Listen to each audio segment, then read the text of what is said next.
On the night of their wedding, the groom, inadvertently, abandoned her, for she possessed to trace of spiritual power, rendering them incapable of achieving dual cultivation as the illegitimate daughter of the esteemed Seven Circles clan. She became a source of shame for her family, meeting gruesome, stripped of her bones. In this tragedy, her mother, who had safeguarded her secret, was imprisoned beneath an issa lake. 3 sandy years later, a ray of sunlight penetrated the ancientum, awakened dormant spiritual energies, and the withered bones were rejuvenated. She appeared here esto finda graverber standing before her stone coffin, mocking the paltry offerings of her burial. Hadamir to embrader stumbled into the gravio fe seemingly useless daughter. Or hadade lay genius bechin countereth king of beasts, capable of summoning Mariah divine creatures?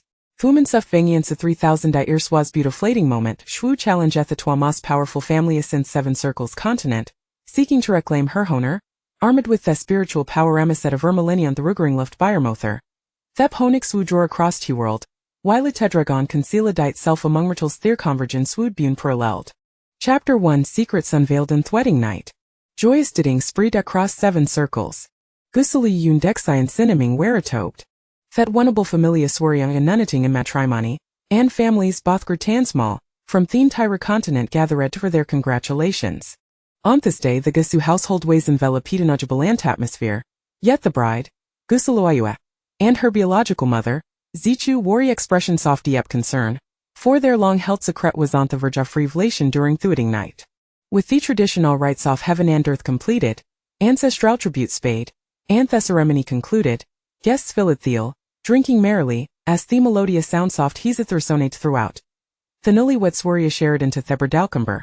Within the chamber, Thegrum approached the breed with asmile, agran that seemed to herald the fulfillment of his desires. Ashuas about a lifted veil, Gusalo you clutch did it tightly, unwilling to allo a tober removed, Exion sinaming chamfortuitous lie grasped hers. In an instant, Exion cinnaming was taken aback. How was it possible thought you possess no Tashradov spiritual power? Exion sinan minja exclaimed in shock, to ring away Gusaliu s veil. Gusaliu egazetathum with innocentize, yet alas, Exion sinan mingues impervious to innocence. He grasped her hand and smore, his fingers pressing against theirist, confirming the absence of spiritual nerginon whatsoever. With no spiritual power you cannot cultivate 7 circles. You are reputed a waste. The Gusu family has produced a waste. What a monumental joke. Exion cinnaming fumed, releasing the Saliwashan with disdain. She collapsed sedento the floor. Indeed a waste, incapable of withstanding the fierce circle of power. Exion cinnaming sneered, deriding the unfortunate Tigirlho had become his own personal calamity. A source of endless shame for her family. The Gusa clan had districtly been renowned for its talent, dominating 7 circles, yet he tharbor to full the scroll just sent shivers down spines. If I could keep the secret form, he would repay in the future. Gusali implored. Keep your secret? Draemon, you who cannot cultivate 7 circles do ritobosto fra payment? Most importantly, without spiritual power, I cannot engage in dual cultivation with you, and me power would be forever stunted a thesican circle. Wish'll to marry you. Doi Alvinkamiri a legitimate daughter with an unknown mother could ruin my life? You have already brought me enough humiliation today. Exion sinaming sithed with anger. What must I do for you to spare him? Gusaliu east wiping the blood from her lips. She was acutely aware of the direct consequences who Theclan leader. Gusamu her own father discover the truth. Her concern was not for herself, but for her mother, who had kept their secretal thesi ers. 4 years the Gusu family has overshadowed sin family. Even today our marriage must take place in the Gusu household. As a legitimate heir, I am for said to take a subordinate position. Now that of reckoning has arrived prepared to face the consequences for deceiving Thesanoff's in family death is certain. Exion Sinamingson wavering gaze filled Gusali with despair. Creak. At that moment Theodore swung upon. It was Gusaliu's mother, Zichu. Master Sinaming, if I would consent to help us keep the secret, would willingly serve ways to be a stint this life and the next. Simply pleading for Iautis remit-otter, Zichik knelt before Exion Sinaming, tears cascading down her cheeks, desperately beseeching. Mother, no Gusaliu ekrawled before, that wo embracing tightly. Unfortunately, the tearsan supplication of this mother failed to sway the noble Sanoft sin family. Chapter 2 The lipstick ring left by mother. Do you even consider your own standing? A woman of dubious origin, lacking any legitimate status, dares to implore me, were it not for the absence of eligible women in the Gusu family for my dual cultivation. How could a mere illegitimate daughter like you be considered? You disgrace my identity. Nanming's disdainful gaze swept over the mother and daughter duo. Do not disrespect my mother. Gusu Luiwe rose defiantly, positioning herself protectively in front of her mother. Having such a mother is your shame, a disgrace to be scorned and reviled by all.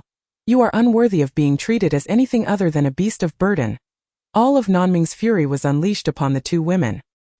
He had anticipated a night of joyous dual cultivation, hoping to ascend to a higher rank within the family, but encountering this useless illegitimate daughter had derailed his plans, provoking his wrath. Slap, Gusu Luoyue.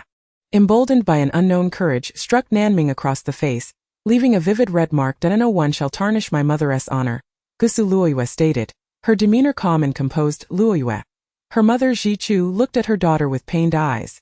Witnessing her feeble attempt to protect her, Nanming rubbed his reddened cheek. To tarnish your names would be a mercy. I shall trample your dignity beneath my feet, ensuring you live in torment, unable to escape this fate. Such is the just end for those who deceive the young master of the Nanming family. He laughed maliciously, his malevolent grasp reached toward the two women, mere meters away, as tendrils of white mist, delicate as ribbons, emanated from his palm. These wisps culminated in two chains, soft yet sharp as crescent moons. They surged towards Gusu Luoyue's and Ji Chu's necks. One for each, swift and inescapable. To be ensnared by them was akin to being sliced by 1,000 blades simultaneously, the pain excruciating. Each second stretching into eternity. Despite Gusu Luoyue's desperate efforts to shield her mother, the ethereal chains ultimately ensnared both women, lifting them into the air, their faces pallid as the sounds of their anguished cries filled the bridal chamber. Accompanied by Nanming's laughter, the exhilaration of revenge painted a vivid picture of triumph as he relished in their despair. Just as Gusu Luoyue felt herself slipping away, Nanming's palm lifted, and the silver chains arced gracefully, casting the two women down heavily onto the ground. Do you think death will come so easily? The entire 7 realms shall not witness your demise. I vow to make your existence a living hell to repay the deceit you have wrought upon me. Nanming guffawed, departing the bridal chamber.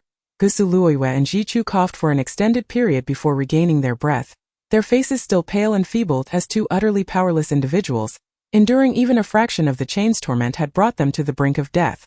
The sensation of suffocation was utterly unbearable. Mother may no longer protect you. Remember, my child, no matter what happens, do not let it slip from your fingers.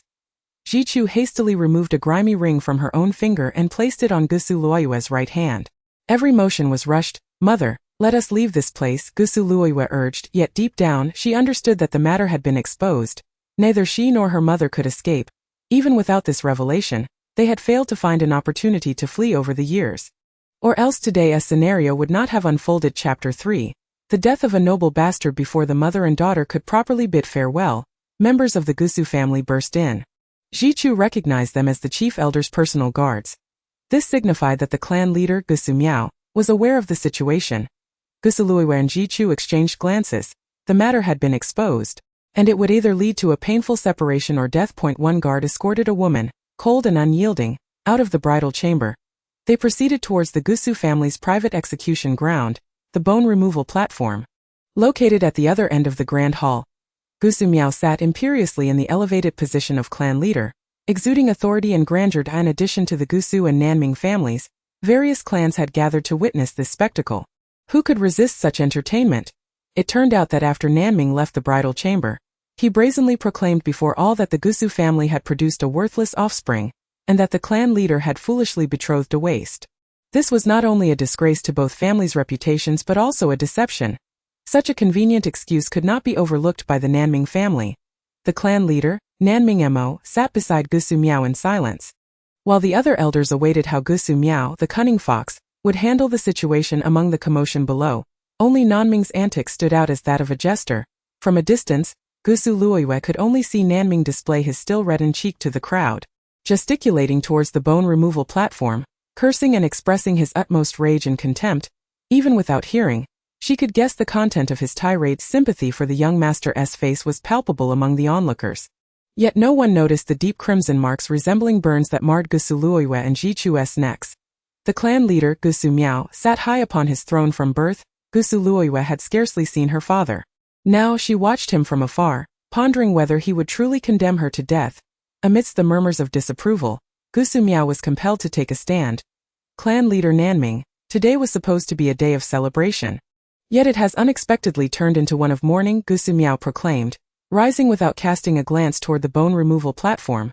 Instead bowing respectfully to clan leader It felt as though the one to be executed was an entirely unrelated individual. His voice resonated powerfully, reflective of his status. Gusu Luoyue and Ji-Chu both understood. Celebration had turned to mourning, which was tantamount to announcing his decree. Clan leader Gusu, the decision lies with you. Clan leader Nanming remained non-committal. Luoyue Ji-Chu, you two have grown increasingly audacious, daring to deceive the two most powerful families in the Seven Realms. Now, I hereby declare the implementation of the highest family punishment against you two. Henceforth Gusu Luoyue and her mother Ji-Chu are to be permanently expelled from the Gusu family. In light of past ties, I shall permit you to enter the Gusu family graveyard. Gusu Miao casually resolved the family crisis. Regardless of their knowledge of the situation, both women were doomed to die. Only in this manner could the Gusu family maintain its standing in the Seven Realms. The announcement of the highest punishment sent shockwaves through the crowd. It was the most excruciating and torturous method of execution. Bone removal. 3,000 knives, each slice severing flesh from sinew, sinew from bone, with the final stroke granting release only after enduring hours of soul-piercing agony. For millennia, the Gusu family had maintained its status in the Seven Realms, with only one individual having ever faced such punishment, and that was over 1,000 years ago. Chapter 4. In My Next Life. Let them be annihilated. After the verdict was pronounced, a faint smile crept onto Nanming's lips as he briefly exchanged glances with clan leader Nanming Mo, a triumphant gleam evident on his face. He could almost hear the mother and daughter's screams during the execution. With such an incident, no one dared to plead for mercy or beg for forgiveness, fearful of being implicated. Clan leader, please show mercy and spare Luoyue. She is still young. It was all my doing. Let me face the execution alone, and let my blood atone for our sins. Ji-Chu's eyes brimmed with tears, cascading down her porcelain-like skin, evoking sympathy from all who beheld her. Accomplices shall not be spared. Gusu Miao's authoritative voice echoed throughout the Gusu family. Clan leader Gusu, to slay a wife is also a grave transgression within the Gusu family. I am the one who deceived you. She only wished to bear the burden of love for me. Should you unjustly slay your wife, divine retribution shall surely follow. Luoyue had already realized her fate awaited her. She cherished only the hope that her mother would survive. You foolish child, how could I possibly thrive without you? Ji-Chu turned to Luoyue. If I must perish, then mother, you must live on in my stead. Luoyue's eyes remained dry. Crying would not alter their fate, nor could it dissolve the clan leader's authority or change his resolution, let alone supersede the interests of the family. Clan leader Gusu, time is of the essence. Nanming interjected, deliberately glancing at the sun, which had already risen high in the sky. Cast Ji-Chu into the ice lake for eternity, and proceed with Luo's bone removal execution at once. Gusu Miao decreed. The die was cast. No, do not kill my daughter. She is also your daughter. Ji-Chu implored Gusu Miao, her eyes wide with disbelief as he truly intended to slay Luoyue. The executioner approached Gusu Luoyue. The blade flashed and Ji-Chu collapsed unconscious as the guards dragged her away. Gusu Miao cast a sideways glance, but his expression remained impassive. When Ji-Chu regained consciousness, she found herself submerged in the icy lake. Surrounded by an expanse of cold and stillness, a world devoid of past or future, only an endless silence enveloped her. According to tradition, you may express a last wish, and the Gusu family will endeavor to fulfill it. The executioner, gazing at the gleaming blade, felt the sun high in the sky, yet the knife emanated an icy chill. Inevitable death. Luoyue glanced at the ring her mother had left her. I wish to be buried wearing this ring. A bone ring that shall never part, Luoyue stated. The executioner conveyed that her final wish had been approved by the family. If this were a precious ring, it would surely incite controversy.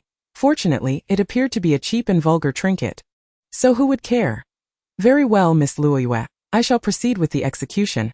May you find peace in your next life. Upon finishing his words, the cold light flashed once more. Luo's gaze swept across all those present, especially noting the faces of the Shinsi and Gusu families, for their smiles held the most mirth. They chuckled, and even concealed laughter was unnecessary. Gusu Miao remained as imposing and stern as ever, betraying no sign of sorrow or joy. Luoyue observed each person's expression with clarity. These 3,000 strikes felt interminable, and she had witnessed it all with piercing insight. If there is a next life, I shall leave no survivors. Not a spark shall remain. This was Luoyue's final proclamation. With each slice, she repeated her vow. Her eyes were filled with the scorn of Shinsi and Nanning, the silence of Gusu Miao, and the tears and pleas of her mother. Luoyue smiled. Farewell, mother. Though the time spent on the icy lake was long and lonely, it was preferable to this death of dismemberment. Chapter 5, 3 millennia later. Tomb raiders intrude on this side. She had suffered to the utmost, sustained solely by the belief in her revenge, resolutely refusing to bow her head even while being dismembered. This was Luoyue's last vestige of dignity. On the other side, some reveled, toasting and treating her dismemberment as mere postprandial entertainment. Her voice, drifting through the heavens to delicate ears, grew weaker and fainter, until the final blade fell, allowing her to utter her last words. Leave no survivors. Not a spark shall remain. The dismemberment platform was once again drenched in blood, igniting Luoyue's essence, a sea of stars igniting endless smoke. Only the elderly woman sweeping for the Gusu family muttered, "A sin." Sin.it reminded her of the scene from 1,000 years prior when the sea of stars was ignited. Had not that person met a similar fate? Yet from beginning to end Luoyue shed not a single tear.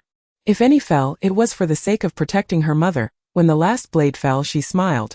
It was a release, a conclusion, and yet a beginning. As the sea of stars extinguished, all that remained was a pair of white bones, adorned with a dull gray ring, occasionally clinking in the wind. After Gusu Miao looked on, he waved his hand, and the bones were removed, carelessly gathering some jars and pottery, placing them within the stone coffin, sealing it in the earth.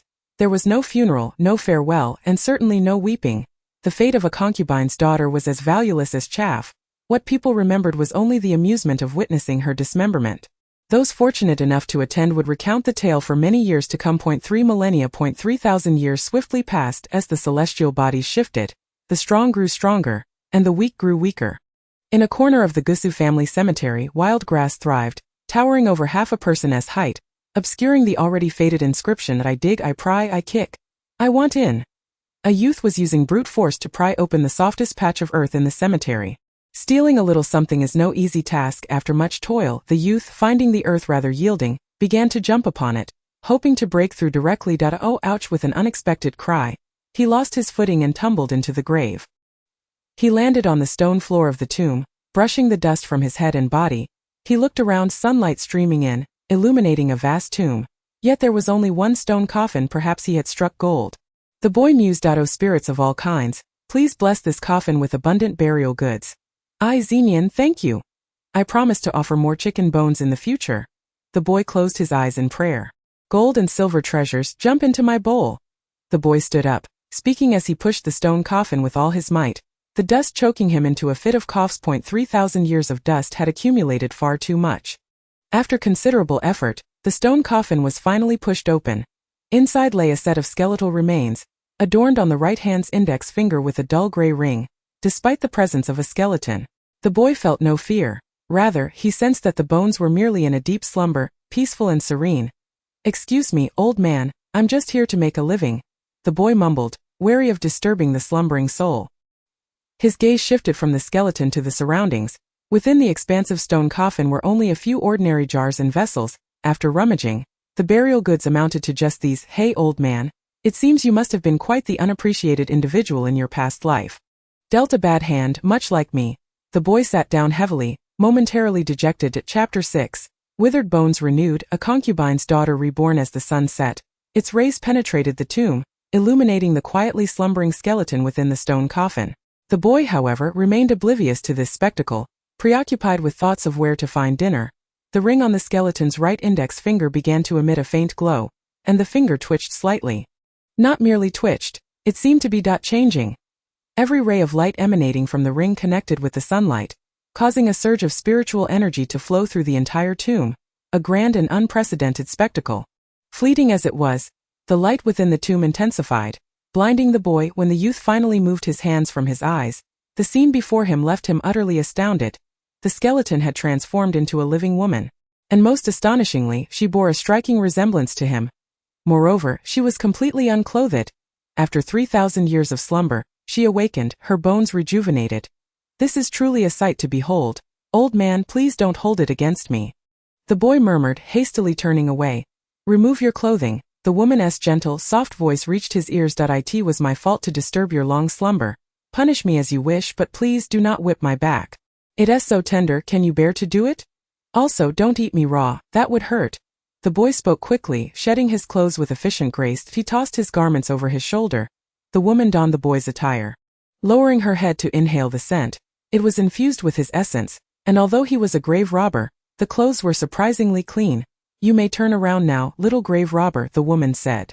You have so pitifully few burial goods, yet dare to mock me as a grave robber, disgrace. The boy replied with a tone lacking in admiration though bare-shouldered. He approached the stone coffin. Even the ordinary jars and vessels were worth picking up. A thief should not leave empty-handed. As he reached the stone coffin, he couldn't resist stealing a glance at her. These few jars and vessels are hardly worth trading for a freshly laundered outfit. What a loss, the boy remarked. The woman paid him no mind, wholly absorbed in the surging spiritual energy within her body. Spiritual energy, spiritual energy. Was it not the absence of such power that led to her dismemberment 3,000 years ago? Now, with spiritual energy coursing through her, she felt an unstoppable momentum. She could not let this opportunity slip by. If there is a next life, I shall leave no survivors. Not a spark shall remain. She recalled the last words she had spoken in this world. Gusaluiwa. No, she was no longer a member of the Gusu family. She was simply Luoyue, the name bestowed upon her by her mother. Luoyue. Old man, what are you muttering about all by yourself? Have you grown accustomed to talking to yourself after lying here for so long? The boy inquired.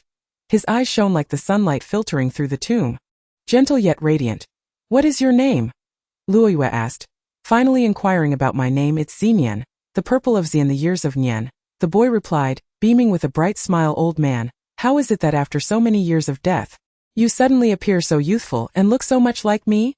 The boy questioned in bewilderment. Luoyue understood clearly.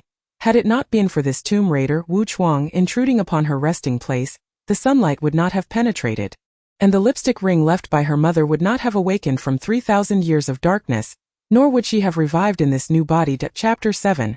An awkward encounter between youth and her. If the first to enter had not been me, but rather a cat, dog, spider or mouse, would you then have taken on their forms? The boy jested suddenly. He felt no fear, recalling her tranquil slumber as a skeleton. He found his heart devoid of trepidation. Luoyue also smiled. Not only had she not smiled in 3,000 years, but in her past life, she had never truly laughed with understanding, living each day in the fear of being discovered. It turned out that a smile could be so beautiful. She was unconcerned with her appearance. What mattered was the spiritual energy, the starting point of her vengeance. You have truly struck an incredible bargain. I, who am laughing proudly at the 7-6, with a majestic presence that eclipses all, have been overshadowed by your esteemed self, the young man jested. How do you intend to express your gratitude? I certainly do not wish to offer myself in return. You are far too old. The burial goods you possess cannot even be exchanged for a simple dinner. He continued, still chuckling. He truly began to stuff the burial items into his large bag. The spiritual energy pervading the tomb swirled through the air, gradually converging towards a singular focal point. The rouge ring upon the young lady's index finger crackled as the spiritual energy surged into the rouge ring. The once dull gray band underwent a transformation, akin to a snake shedding its skin. The ashen exterior fell away, revealing a vibrant blush of rouge. It was as red as the most resplendent sunset. Wow, this looks exceedingly valuable, the young man mused, eyeing the ring with covetous intent. The young lady Luoyue cast a wary glance at him. No one was permitted to covet this ring. Haha, I was merely jesting. How could I possibly take advantage of an elder? You have worn it for so many years, it must hold great significance. The young man smiled in return. Only then did Luoyue feel reassured. I still do not know your esteemed name, the young man inquired. Luoyue, she replied. 3 millennia had passed, and the boy was oblivious to the weight of history. As the sunset cascaded over the hills, the tomb grew dimmer. Luoyue felt the spiritual energy from the ring coursing through her index finger and spreading throughout her body. It was a sensation she had never experienced before, but one she had read about. This was the feeling of wielding spiritual power, and it was astonishingly potent, so powerful that the 7 wheels within her trembled, poised to awaken at any moment. Once all 7 wheels were activated, she would become a paragon among the strong. The base wheel, the ego wheel, the navel wheel, the heart wheel, the throat wheel, the brow wheel, the crown wheel. Luoyue vividly recalled the fateful night of her wedding, when Xinxi Nanming's lethal technique, the galaxy illusion moon, a deadly combination of the ego wheel and the second wheel, had nearly suffocated her and her mother. How long have you been resting here? The young man asked. 3,000 years, do you believe that? Luoyue gazed at him. 3,000 years. I suppose I should call you an old lady then, Zinyan chuckled, covering his nose. Zinyan, what is the current state of the world outside? Luoyue inquired. Out there. The Gusu and Shinsi families are the leading figures of the 7/6. I heard that the patriarch of the Gusu family has recently broken through to the 6th wheel. The brow wheel. Such talent emerges only once in centuries. More and more individuals from these two families are achieving the 3rd and 4th wheels, and it seems they are becoming increasingly arrogant. Just witnessing their haughty demeanor makes one want to bite them. Right now they are celebrating, and I seized the opportunity to acquire something, but alas, I stumbled into the wrong tomb. I ended up with nothing and lost my attire. However, old lady, you do wear my clothes quite well, Xenian remarked. Chapter 8. Cultivating 3 wheels in the tomb. The image of Gusu Miao's cold, unfeeling face still lingered in Luo's mind. If she were to ascend to the 7th wheel and enter the celestial realm, would that not mean she could not exact her revenge? Rising from the stone coffin, Luoyue stretched her limbs within the tomb. The spiritual energy from the ring flowed through her index finger, moving towards the base of her spine, the location of the base wheel. The energy formed a faint red line, transmitting its essence. Luoyue felt a wave of warmth at the base of her spine. The red line gradually converging into a sphere, slowly rotating, expanding and contracting, until it settled at the center of her spine. She moved her hands and feet, feeling agile, swift and light, with a harmonious flow of energy coursing through her entire being. The base wheel had been activated. Wow, old lady, at over 3,000 years of age, you have only just activated 1 wheel, and just now at that. Xenian grinned. Individuals training in martial arts could typically achieve this at the tender age of 6 or 7, and those who started later could still accomplish it by 10. Luoyue practiced the techniques of the base wheel, and with just 1 repetition she felt at ease. In her past life, she had reviewed them countless times. Luoyue sat down, exhaling slowly, her gaze fixed on the water pouch at the young man's waist. You can't be serious. I have truly lost out. Xenian shook his head helplessly, handing over the water pouch. Unable to bear the sight of her thirst, respecting the elderly and cherishing the young today, he chose to honor the former. Luoyue smiled, and with a gulp, a sweet essence flowed into her lungs, nourishing her entire being. At that moment, a wave of orange mist-like light began to circulate within her body, ultimately converging just below her abdomen, similarly permeating her being. Could it be that my water has facilitated the activation of your 2nd wheel? The young man hastily drank the remaining water, gulping so quickly that droplets trickled down his neck. Yet, this water offered no aid to Xenian. Luoyue was acutely aware of the transformation within her. She felt lighter, more supple, her strength more potent and swift, hallmarks of the 2nd wheel having been achieved. Luoyue gently tapped the young man's wrist with her fingertip. He possessed no spiritual energy, akin to her 3,000-year-old self. Though there seemed to be a faint, elusive consciousness energy stirring within him, very subtle. I am not a martial artist. Spiritual energy holds no value for me. My expertise lies in tomb raiding, the young man replied with an optimistic grin. Luoyue suddenly felt a surge of affection for him. It was a sentiment of shared suffering. Before she could respond, a wave of yellow energy surged through her abdomen, causing Luoyue to gasp, nearly collapsing to the ground. Saved only by the young man's support. The influx of energy was too rapid, too sudden, and too intense for her body to adequately prepare for. Here, have this to tide you over. The young man reluctantly produced half a chicken leg from his pocket. Still bearing his bite marks and saliva. Chapter 9. The young man and the old lady. Luoyue swallowed hard, an overwhelming hunger washing over her, while she could sustain herself on sheer will. Now that she possessed a physical form, how could she resist the allure of earthly sustenance? Once the chicken leg was consumed, Luoyue felt her strength returning. In a remarkably brief period, her 3rd wheel, the navel wheel, was activated without the need for dual cultivation, a feat she found astonishing. Old lady, at this rate, you could reach the 7th wheel before nightfall. I might witness your ascension to the celestial realm, the young man exclaimed, astonished as he sat beside her. Time was of the essence. Luoyue pushed the stone coffin back into place and closed the lid, preparing to leave with Xenian. Old lady, it may be difficult to ascend, Xenian remarked, glancing at the hole from which he had descended. The surrounding stone walls were rough, yet insufficient for him to use as leverage. Give me your hand. Luoyue extended her delicate fingers, and Xenian placed his palm upon hers. This marked their first intimate contact. One was warm and gentle as water, the other pure and kind as jade. Their destinies were destined to intertwine and extend into the future, with a forceful push. Luoyue levitated into the air, momentarily stepping against the cavern walls before ascending. She felt as light as a swallow, not a bead of sweat gracing her brow, as if walking on level ground. From a distance they appeared to be a young man and a young lady, more akin to a pair of siblings having activated the 3rd wheel. The sounds from 10 miles away resonated as if they were right beside her. Luoyue could already hear their footsteps, the staggering gait of those intoxicated, accompanied by familiar laughter. Go on ahead. I must visit a place, Luoyue told Xinyan. Having activated 3 wheels, Xinyan was no longer concerned for her safety, but rather worried about where she would sleep that night. Luoyue had yet to ponder this matter. Her thoughts drifted back 3,000 years, each scene, every face vividly etched in her memory, not as a distant past, but as if it were merely yesterday. She was momentarily taken aback by Xinyan's inquiry. Once Xinyan departed, Luoyue also left the tomb, taking care to fill the entrance with fallen branches and leaves before she departed. While the footsteps of others were still a distance away, Luoyue followed the route imprinted in her memory, heading towards the place she longed to visit most, the Ice Lake. The Gusu family was powerful and affluent, their burial grounds located in a desolate area, while the Ice Lake lay in another equally bleak locale. It took nearly the duration of an incense stick to arrive. Along the way, the servants of the Gusu family mistook Luoyue for a new handmaiden. None recognized her countenance before she reached the Ice Lake. A wave of chill enveloped her body, signaling her proximity to the lake, when she finally caught sight of the vast expanse of azure ice. The cold was beyond mere description. Her entire form trembled. She could scarcely fathom how her mother had endured 3,000 years beneath the Ice Lake. Is she well? Luoyue approached, wishing to use her spiritual energy to transport herself into the lake and rescue her mother, fleeing to a distant land. But lo, the Ice Lake was sealed with 5 powerful seals. Chapter 10. The 5 seals of the Ice Lake. Someone had sealed the Ice Lake with 5 formidable powers. At present, Luoyue had only activated 3 wheels, rendering her incapable of breaking the seal.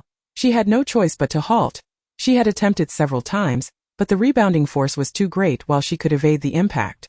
The noise would inevitably attract attention over time. Having endured for 3,000 years, she was not willing to rush this moment. In the residence of the Gusu family, Luoyue gracefully departed through the back entrance, unable to resist casting a few glances at the azure Ice Lake.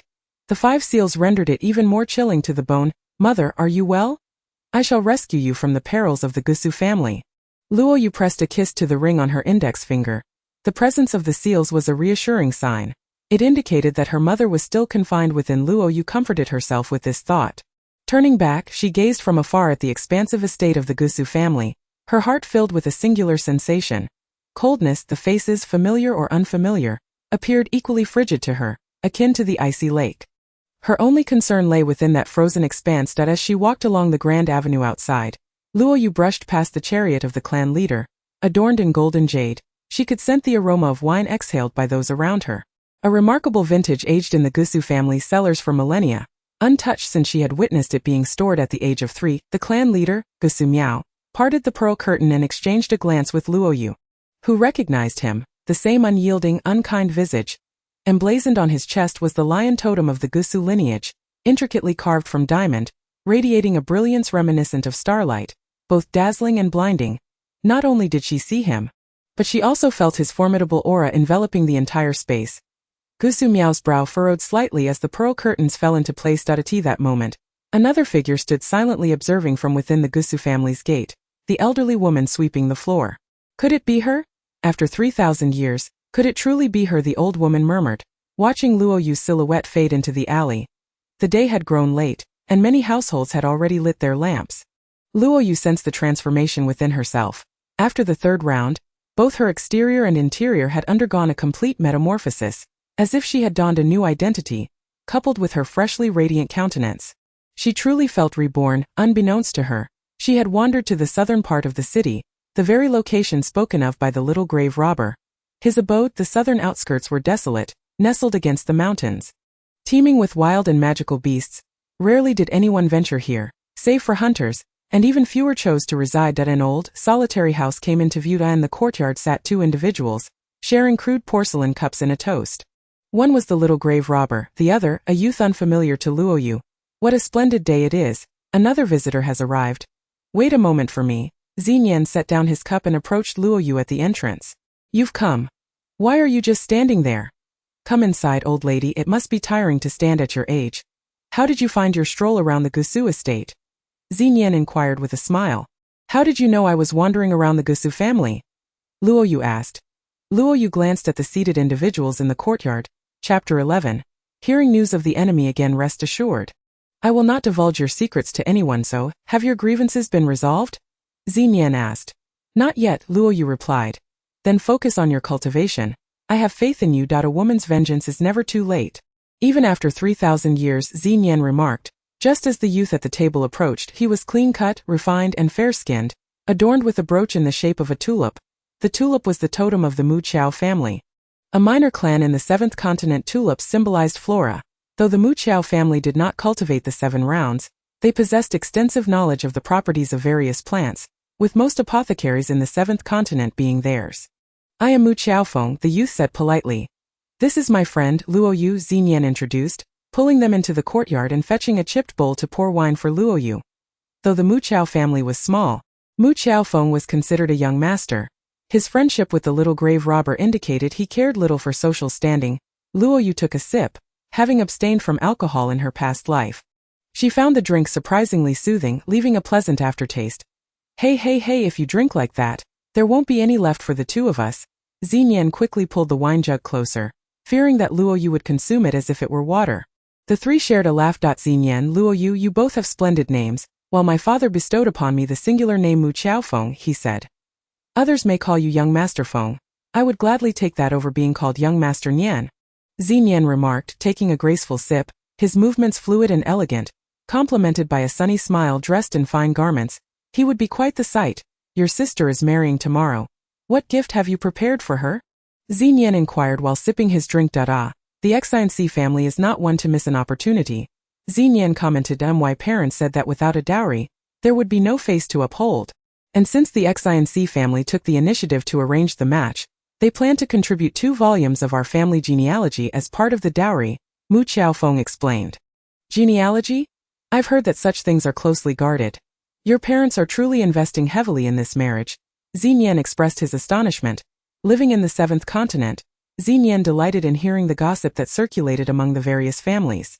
There are only 8 copies containing records of many plants that do not exist on the continent.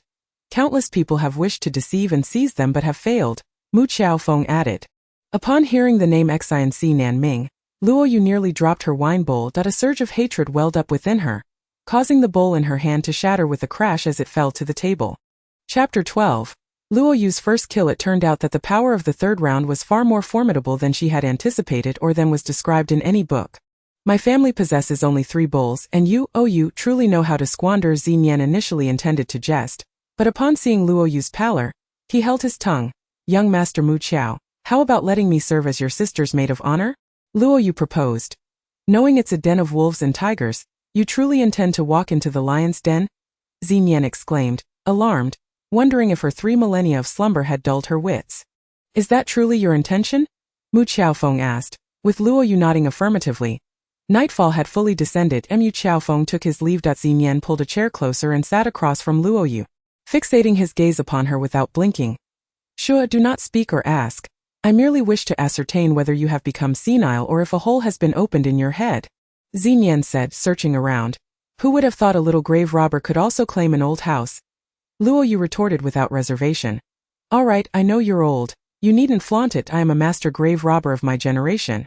Xinyan boasted, wrinkling his nose. This was indeed an old house, likely abandoned by its owners. From now on, you can stay here. I will sustain you with my grave robbing endeavors. Xinyan proposed. You are merely seeking someone to watch over your home and ensure a sound sleep at night. Luoyu pointed out as night enveloped them. Luoyu felt the distant howls of beasts resonating from the mountains. Truly, age brings wisdom and cunning. As they conversed, Luoyu suddenly sensed an approaching presence, an unknown entity. Its aura immense, not human but rather that of a beast, certainly a large creature. Moments later, a massive polar bear charged toward the old house, panting as it evidently spotted its dinner for the night. Xinyan hastily lifted the well cover in the courtyard, retrieving a bundle of something that resembled dry grass, exuding a meaty scent. Is this your weapon? Luoyu inquired. Indeed. Xinyan glanced at his hands. As the polar bear neared, Xinyan threw the dry grass. The bear, catching the scent of the meat, paused to nibble, and before long, it collapsed onto the ground. Mu Chaofeng provided me with this self-defense weapon. It truly does the trick. Xinyan exhaled in relief. Yet before he could fully relax, the polar bear rose again. Xinyan had successfully used this tactic against wolves and leopards, but facing a polar bear was a first.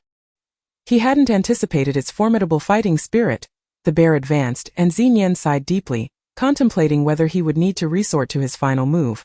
Hand-to-hand combat? as Luoyue awaited the approach of the great white bear. Her fingers danced with grace, executing a move known as pear blossom in a storm.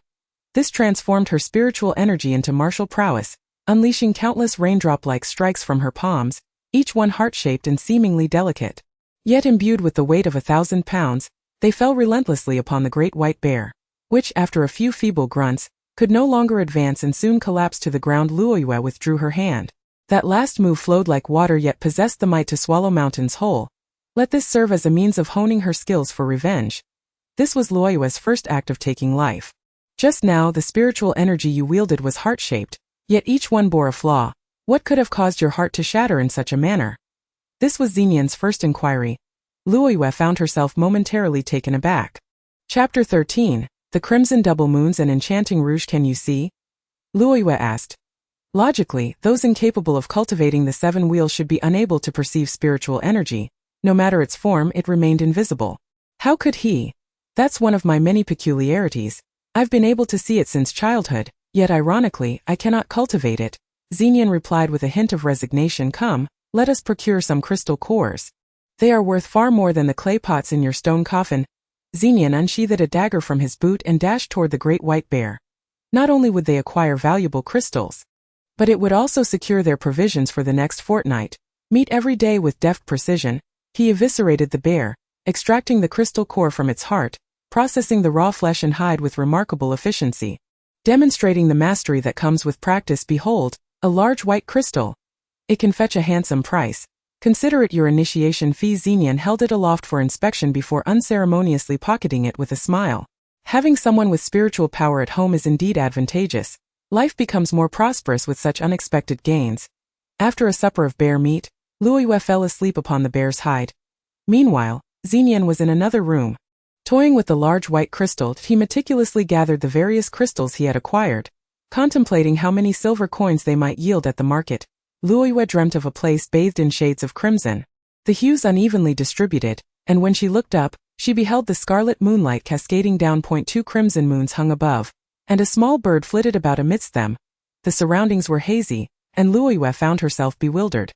Unsure of her location as she brushed her wind-tousled hair, she realized her ring was missing from her index finger. She searched frantically, but the ground was shrouded in a thin layer of crimson mist, making it difficult to locate anything that fell. Do not fear. You are within the ring. A gentle, soothing voice resonated. It was a woman's voice. Yet, she could see no one. Are you aware of the ring? Do you share a connection with my mother? Is she well? Luoyue questioned, puzzled by the source of the voice. You will come to know in due time. For now, meditating here will expedite your cultivation. The crimson double moons do not shed ordinary moonlight. They enhance the quality of your spiritual energy, rendering it more refined and pure. The voice spoke again. Luoyue decided to name this voice the Crimson Sound. Under the crimson double moons, the crimson sound enveloped her. She complied with anything that promised to enhance her abilities. In this state of meditation, Luoyue drifted into a hazy slumber. She had no sense of time passing. When she finally awoke, her body had left the ring and lay instead upon the bear's hide. Glancing at the rouge ring left by her mother, she found it still adorned her finger, its colors even more enchanting than before. Dawn was breaking, and after a night of meditation with little sleep, Luoyue felt invigorated. She looked toward the nearby forest. It was time to hone her skills. She rose quietly and made her way into the woods, careful not to disturb Xenian, who was lost in dreams, drooling as he slept with the crystal core in his embrace. Chapter 14, Enemies Beneath Our Very Eyes. Xenian was searching for her. Have you been sleepwalking? He exclaimed, sweat beading on his brow. I went to earn our sustenance, Luoyue replied, scattering the crystal cores on the ground. Wow, so many, Xenian exclaimed, momentarily forgetting her earlier absence. Old man knows how to be self-sufficient. You possess quite a few admirable qualities, he remarked, inspecting one of the crystals under the sunlight, which sparkled brilliantly, boosting his spirits. Is that all you brought back? Xenian scrutinized Luoyue from head to toe. I am 3,000 years old. Do you still expect me to carry things? You young lad. Luoyue playfully tapped Xenian on the head. Using age to gain an advantage. Now that you've paid your dues. Hurry and prepare breakfast, Luoyue instructed. All right, old lady. I can't go hungry for a moment. While they were having breakfast, Mu Xiaofeng arrived. If you haven't changed your mind, you'll soon blend into the wedding procession. I've spoken to my sister. Mu Xiaofeng said, handing Luoyue 2 sets of maidservant attire. Xenian observed Luoyue in silence. Once dressed, Luoyue emerged in the maid's attire, which, despite its simplicity, caused a stir of admiration among those present. Her beauty reflected my own. How could she not dazzle when she shares my essence? Xenian thought with pride as the rhythmic sounds of drums and gongs resounded. Luoyue swiftly integrated herself into the wedding procession, standing beside the palanquin that housed the bride. Mu Xiaoxue, who clutched 2 unique family genealogies in her arms, I have already entered the tiger's den. Why do you come as well? Mu Xiaoxue inquired, lifting the curtain of the palanquin, noticing her swollen eyes. It was evident she had been weeping throughout the night. Though her demeanor was calm, it was clear she had come to terms with the cruel whims of fate. Perhaps fate has summoned me. Luoyue replied, fate, who could have predicted the present circumstances years ago? It always catches one off guard, Mu Xiaoxue lamented. Indeed, Luoyue agreed, understanding all too well as they conversed. Luoyue noticed that Mu Xiaoxue's feather earrings were entwined with strands of dried grass. Could it be that you don't mean to imply? Luoyue pointed to her ears. Mu Xiaoxue glanced around nervously. Since Luoyue was aware, there was no need for concealment, and a woman married to Xinxi Nanming has lived beyond a year. Do you really believe I would be an exception? Since death is inevitable, whether it be me or him, I might as well take the initiative. If I fail, then ending my own life is a viable option. She had prepared for both outcomes, and what of you? Do you simply wish to be my maidservant for no reason? Your fingers are long and delicate, clearly not accustomed to labor, and that ring on your finger is quite costly. Mu Xiaoxue probed that I seek an opportunity to marry into a prominent family. Is that so wrong? Luoyue smiled, wishing to keep her true identity and intentions hidden. You need not deny it, but that is certainly not your true aim. For someone with an uncertain future, I have lost interest in your motives, Mu Xiaoxue concluded, lowering the curtain of the palanquin. The procession continued until they reached the entrance of the Xinxi family, where a welcoming party awaited. Only Xinxi Nanming appeared, accompanied by a few servants. The absence of the clan leader and others made it clear that the Mu Qiao family was not regarded at all. Chapter 15. A base heart. Luoyue stood beside Mu Xiaoxue's palanquin, catching sight of the former groom after 3 millennia. She wondered how many wives he had taken since then. Testing the waters. She sensed his cultivation was only at the mid-level of the 3rd wheel. Though she was at the beginning of the 3rd wheel, she yearned for a confrontation, for the sight of his vile face reminded her of the dignity he had once trampled underfoot, hers and her mother's. All of this was due to this man. Xinxi Nanming no longer recognized Gusu Luoyue. The long passage of 3,000 years had erased any memory of the weakling whose dignity he had obliterated, whose life he had claimed, yet he felt her gaze upon him, icy and unyielding, as if winter were descending, especially when their eyes locked. In the presence of the officiant, the couple soon completed the ceremonial rites in the main hall, and Xinxi Nanming was impatient to consummate the marriage. Say, I've long heard of the Mu Qiao family's renown would be disingenuous. Today's union elevates you to great heights. We both know the rules. I do not desire you. Your lack of cultivation in the 7 wheels renders our union meaningless. Hurry and present the genealogy, and henceforth, you shall be the legitimate matriarch of the Xinxi family.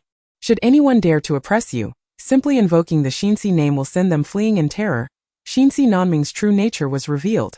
He never bothered to conceal it, for there was no need to hide. Why do you remain seated? Though the Mu Qiao family may not compare to the Xinxi family, they still hold some reputation. Do the maidservants not understand decorum? He sneered, retaliating against her earlier cold stare. He wore that same arrogant expression, his lewd eyes betraying a base heart. I have brought the genealogy.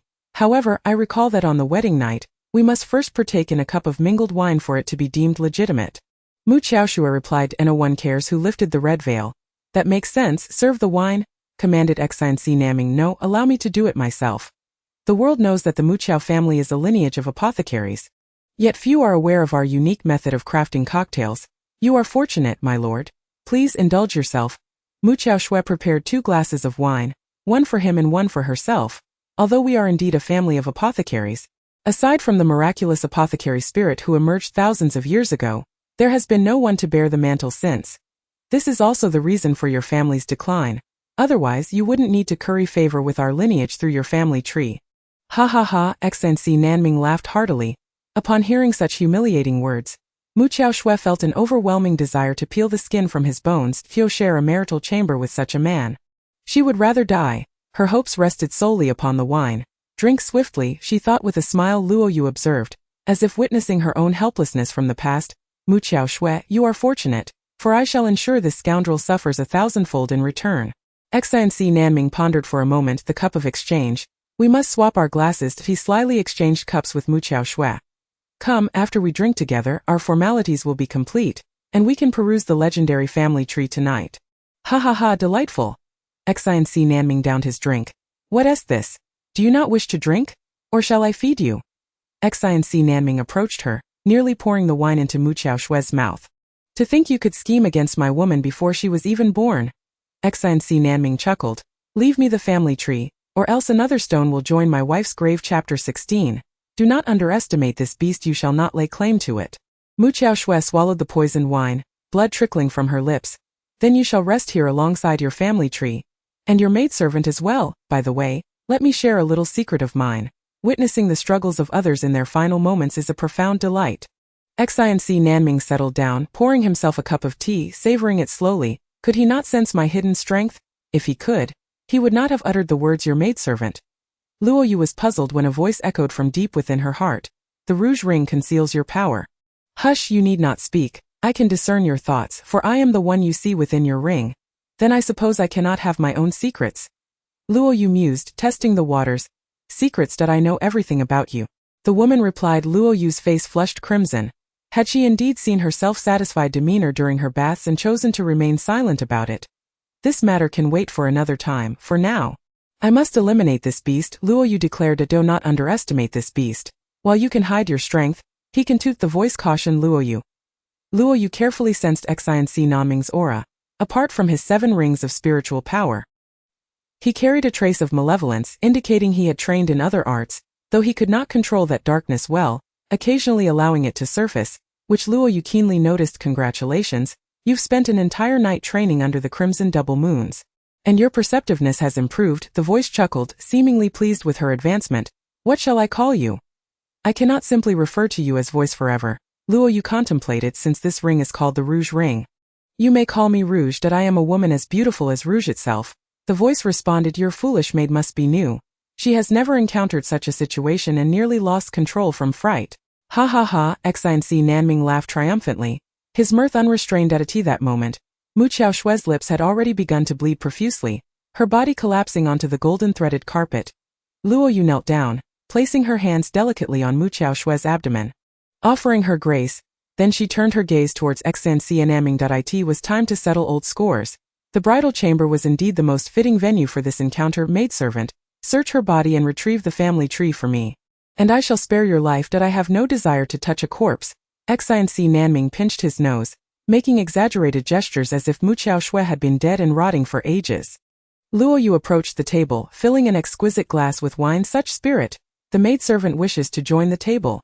Excellency Nanming sneered, his mind racing with thoughts of acquiring the family tree, convinced the maidservant could not be left alive to witness the spectacle of impending death.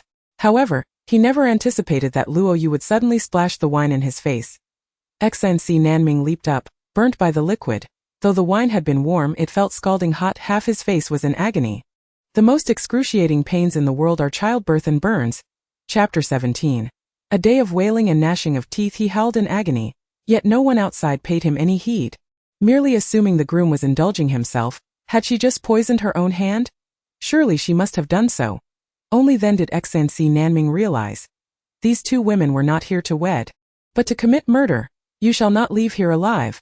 Following his pig-like wails, Excellency Nanming slowly lowered his hand, half his face utterly disfigured, burnt to a crisp, even his eyelids flattened. The effects of the drug from last night were rather remarkable. Just as Luo Yu had wished to see it. You'd best take a look in the mirror, Luo Yu said calmly. Excellency Nanming panted heavily, murder glinting in his eyes. Those who insult me shall meet a grim fate. Go inquire about the events at the bone-scraping platform 3,000 years ago. Excellency Nanming glared at Luo Yu with disdain, envisioning himself as a ravenous wolf, determined to suffocate her without leaving a single bone behind. I know all too well, Luo Yu sneered, her hand dancing as she prepared to eliminate this loathsome individual with galactic illusion. This mist-like thread was far more resilient than the one Excellency Nanming had wielded all those years ago. You've reached the 3rd ring. How could I have been unaware? Excellency Nanming suddenly felt he had underestimated the situation, having focused solely on the bride while neglecting the maidservant. Luo Yu thought. Do you believe yourself to be omniscient? All you need to know is that today marks your demise. Your laughter is cold, very. Xinc Nanming's words fell short as the galactic illusion ensnared his neck. Luo Yu had no desire to entertain his idle chatter. Xinc Nanming had believed his third ring mid-level strength would suffice to counter her galactic illusion, yet he was unprepared for the force of Luo Yu, who, despite being in the early third ring, unleashed power akin to that of the late third ring.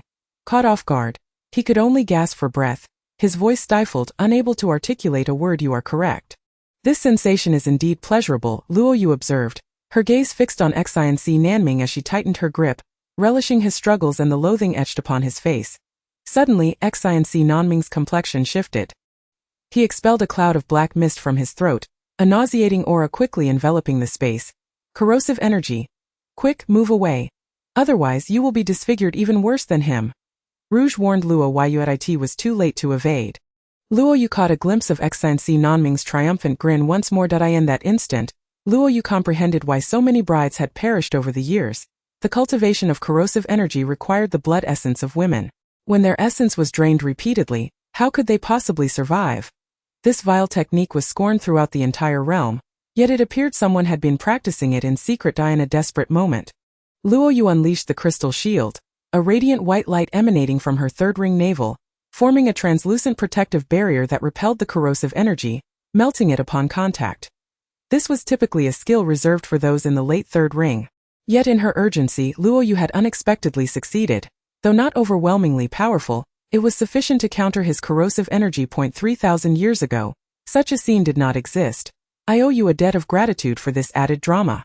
With a flourish of her arm, Luo Yu redirected the black corrosive energy towards the now motionless Xinc Nanming. He gazed in terror as the corrosive energy surged toward him, utterly helpless.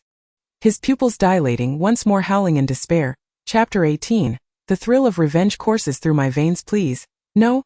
I beg you, my lady. Name your price in gold and silver. Choose any rare treasures you desire. Xinc Nanming, well aware of the fate that awaited him, pleaded desperately as the corrosive energy he had cultivated began to consume him. He was terrified. Aside from the burns on his face, his features contorted grotesquely with sheer horror as the corrosive energy drew closer. You are right. Watching others perish is indeed a delight, Luo Yu replied with a disdainful yet satisfied smile. You have offended the Xinc family. Your death is unavoidable, that I shall await you in the underworld. With no hope of salvation, Xinc Nanming resorted to threats that a dying man still dares to threaten. It is truly laughable. You might as well wait underground for the members of the Xinc family. For each and every one shall meet their demise at my hands, Luo Yu stated calmly. What is it that you desire? I can fulfill any of your wishes. This was his final condition. Taking advantage of the moment before the corrosive aura swept in. Who exactly are you? Death was inevitable, yet at the very least Xinc Nanming wished to understand the truth before his end. In that time my name was Luo Yu replied. Xinc Nanming was momentarily taken aback, struggling to recall the name. How could a member of the Gusu family wish to take his life? Especially given their noble lineage? 3,000 years ago, at the bone-scraping platform. You laughed until your insides nearly burst, Luo Yu reminded him. Only then did Xinc Nanming comprehend the identity of his adversary. Their gazes locked. It was as if they were communicating. Now you know your end is nigh. No, please don't. His screams echoed in the air. Luo Yu did not even blink, unwilling to miss a single moment. As the cries faded, Xinc Nanming found himself entirely engulfed by the corrosive aura. His body thrashing about as if a multitude of ants were burrowing into his heart, when all fell silent. Only a pile of bones collapsed to the ground. Such was the fate of Xinc Nanming. His flesh had been utterly consumed by the corrosive essence. Gazing at the scattered bones, Luo Yu softly murmured, a death well deserved.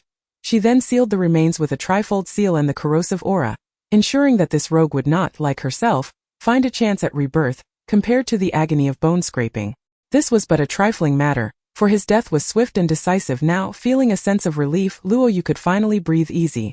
Her foremost concern had been him and his entire clan, those ruthless individuals. None would escape her wrath. The Gusu family would not be spared either. Every single person she had seen smiling upon the bone-scraping platform. Her identity and her conversation with Nanming were unknown to Mu Xiaoshui. Mu Xiaoshui opened her eyes, wiping the blood from the corner of her mouth. How did you know I was feigning death? Did I not act convincingly?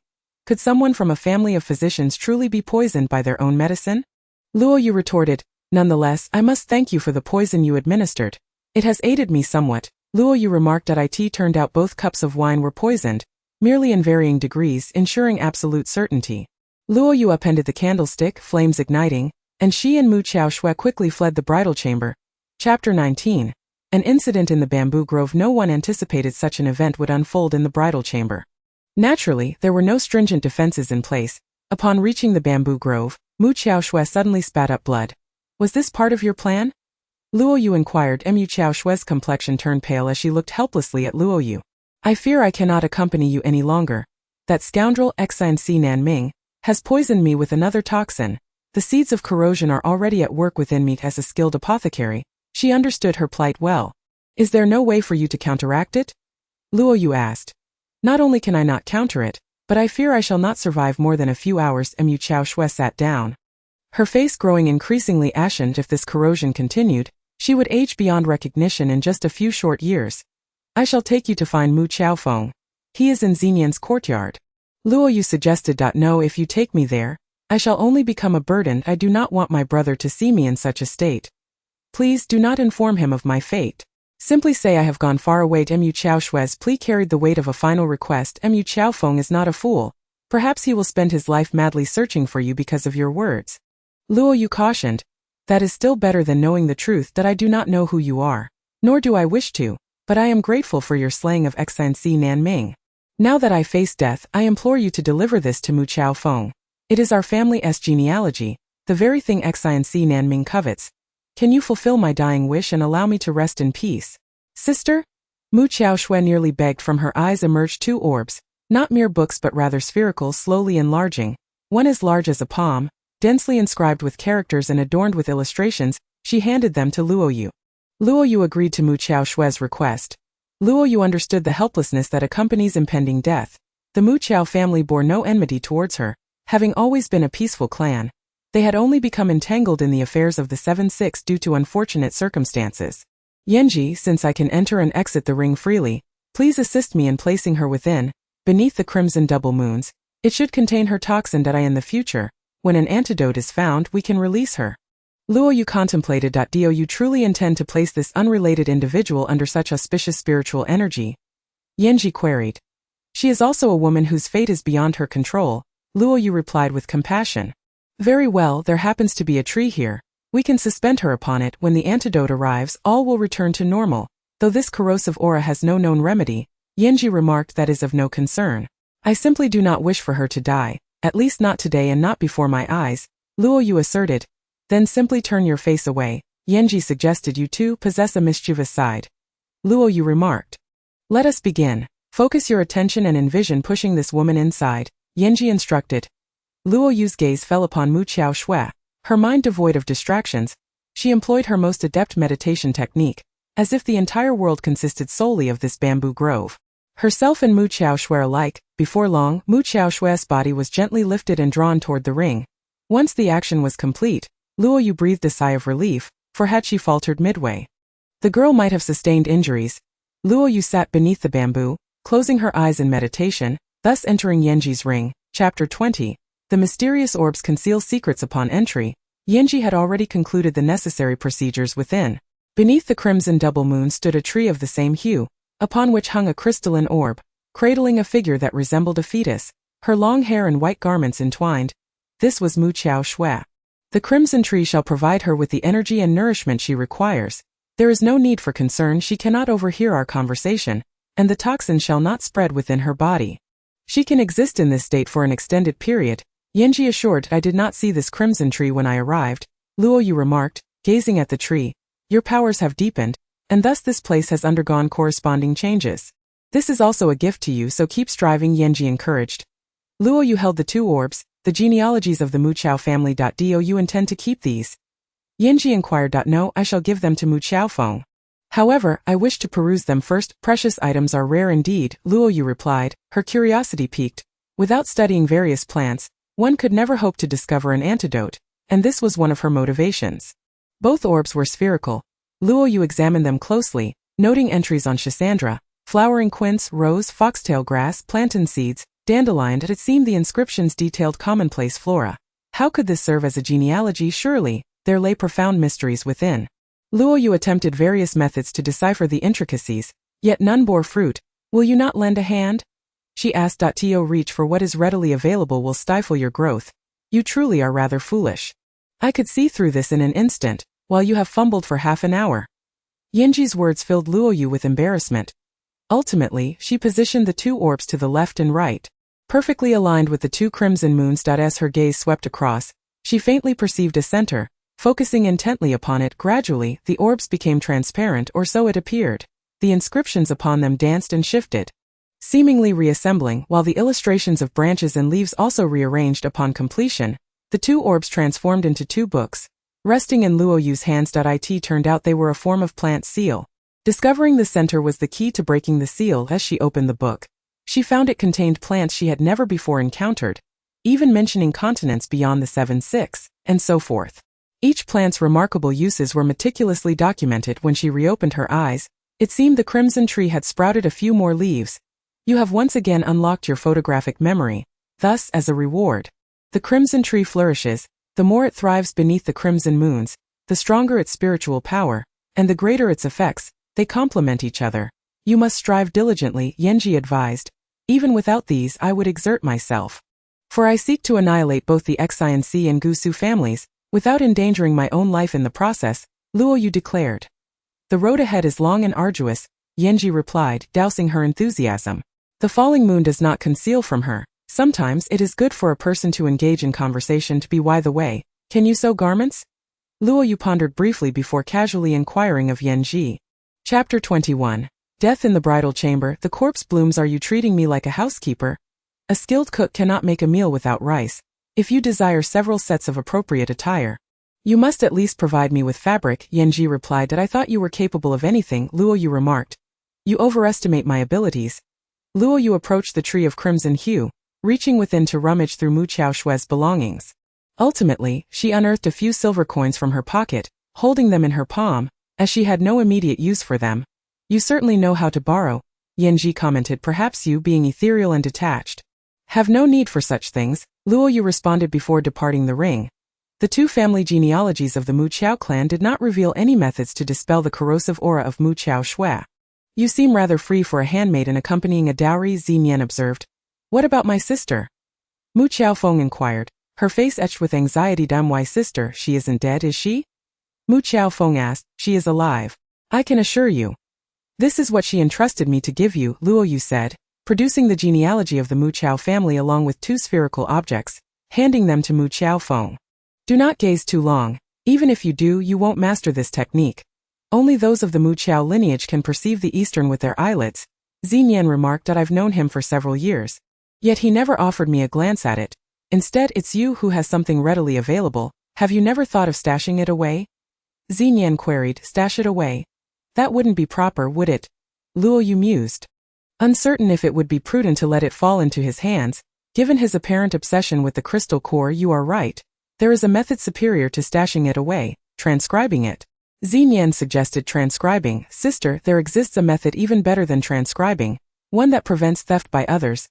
Luoyu refrained from disclosing that retaining some of her own belongings for unforeseen circumstances was indeed necessary. After paying so much in joining fees, what shall we have for dinner tonight? Luoyu shifted the topic. Bear meat with wild vegetables, Xinyan pointed out. Actually, I am quite fond of listening to stories. Why not share yours? Surely, Mu Chaoshui must have encountered some events worth recounting. Your successful departure from the Xinc family indicates that you possess considerable skill. Xinyan rested his chin on his hand, gazing at Luoyu. You are quite the gossip, Luoyu chuckled. As a tomb raider, one must gather information to discern which burial sites are lucrative. If all tombs were like yours, I would be exhausted like a dog. Only to procure a couple of jars, what hope would remain in a lifetime? Xinyan remarked while toying with the crystal core. What gossip have you heard? Do share it with me, Luoyu inquired. It has spread throughout the city that Xinc Nanming perished on his wedding night, evoking memories of 3,000 years ago, when his first bride met a gruesome fate on their wedding night. Subjected to 1,000 cuts, how painful that must have been. At her burial, her corpse was adorned with crimson flowers. Xinyan recounted. Chapter 22. The illegitimate son's secret escape. You speak as if you were there. Luoyu laughed. Xinyan clicked his tongue in astonishment, then turned his head, gazing at Luoyu with curiosity. Could it be that you are that very person? you share a deep-seated enmity with Xian Nanming. To kill him would hardly be unjust. Moreover, your burial site is in the Gusu family. I heard that the woman who was dismembered was an illegitimate daughter of the Gusu family. Stripped of her name, buried in an inconspicuous place without accompanying burial items. Quite normal. Additionally, when we departed the tomb, you mentioned a personal matter, which reminded me that the mother of the dismembered woman was imprisoned in the ice lake. Could it be that you ventured to the ice lake? Xinyan pondered, finding all the pieces aligning. But let us speak of you. Though your attire is tattered, it remains clean, suggesting you were raised in a favorable environment. Your demeanor while drinking tea and wine indicates you are certainly of noble lineage. Could you be an illegitimate son or someone who fled to escape persecution? Whose child are you? Luo Yu mirrored his pose, resting her chin on her hand. Their gazes locked for a moment. All right, let us refrain from prying into each other's secrets and instead focus on surviving together. You hunt the beasts and I shall provide food and shelter. The earnings from selling the crystal cores shall be split 70-30, Xinyan declared. Luo Yu chose not to delve deeper, merely testing the waters. I exerted such effort, and I only received 70%? 80-90 would be more appropriate. Luo Yu feigned obstinacy. 70%. Ahem, 30% is all you deserve. Old woman, your eyesight must be failing. You think too highly of yourself. Xinyan retorted. So you are a little money grubber after all. Luo Yu, initially indifferent, decided to tease Xinyan. What does a woman need with so much money? Just find a man and marry him. It is commonly said that a wealthy woman turns corrupt. Xinyan replied. As an old woman, I have aged. Possessing some funds for protection is essential if a man can be trusted. Even a pig could climb a tree. That saying is prevalent among the elderly. Luo Yu countered that if pigs could climb trees, wouldn't they be tree pigs? Xinyan resolved firmly that he would retain 70%. Which young lady have you taken a liking to, secretly saving up betrothal gifts? Luo Yu teased him before happily indulging in the white bear meat. That evening, Luo Yu continued her training within Yanji's ring. Self-discipline, focus, clarity. These are the three essential elements of training that Luo Yu could embody. The color of the three-wheeled navel chakra within her deepened and became increasingly rich. Its rotation was powerful, the sounds resonating hollowly yet crisply, akin to a meteor from the heavens. As she continued to rotate, the navel chakra emitted a swift sound, and an orange sphere the size of a fist dispersed within her body like a gentle rain, showering her with essence that permeated her veins. Skin, muscles, and pulse. Congratulations, you have achieved mastery of the three-wheeled cycle, advancing directly to the late stage, and just a few days, you shall experience a breakthrough, Yanji said. Initially, Luo Yu felt somewhat disheartened. When would she reach the fourth wheel to challenge Gusu Miao directly? Yet upon reflection, Xian Nanming, that beast, had practiced for over 3,000 years, while she had only been training for a few days, which brought her a sense of comfort. Luo Yu opened her eyes and, from afar, perceived that the space within the ring appeared larger. The distant view remained obscured, yet the crimson tree seemed to rise taller, with small birds chirping merrily upon its branches. Luo Yu smiled contentedly, extending her arm, and a small bird alighted upon her fingertip, chirping at her. In the future, once I learn the language of birds, I shall converse with you, Luo Yu said. Chapter 23. The poisonous consort of a generation. You learning the language of birds seems unlikely. Perhaps it is better for me to learn human speech, thought the little bird, though it had no means to express this. Daylight has arrived. You cannot linger here any longer. That little boy has already prepared breakfast for you. Yanji urged her to depart. Is it not acceptable for me to train here until I achieve the seventh wheel? Luo Yu questioned. While you could indeed train here to the seventh wheel, your spiritual power is unmatched. However, your combat skills may be severely lacking. You might struggle against a third-wheeled warrior who has honed their skills through experience. Practical application can only be realized in the world you inhabit.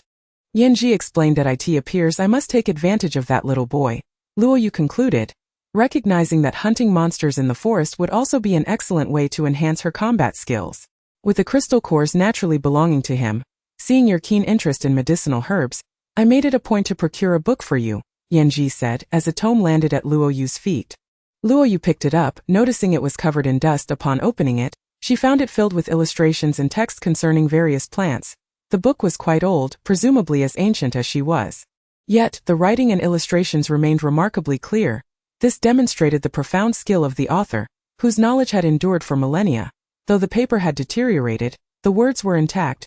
The cover bore a large character for poison, elegantly inscribed, as if a pair of eyes were gazing intently at her.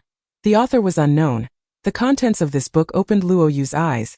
Seemingly ordinary plants, when combined with their blossoms and another type of sap, could yield lethal poisons. Each page detailed the process of toxin creation and synthesis, and most gratifyingly, the raw materials were readily available. Luo Yu felt a surge of excitement, eager to venture into the forest to hunt beasts and gather some plants, intending to experiment with concocting her own poisons. Utilizing poison was far simpler than engaging in combat, making it a more suitable means of self-defense.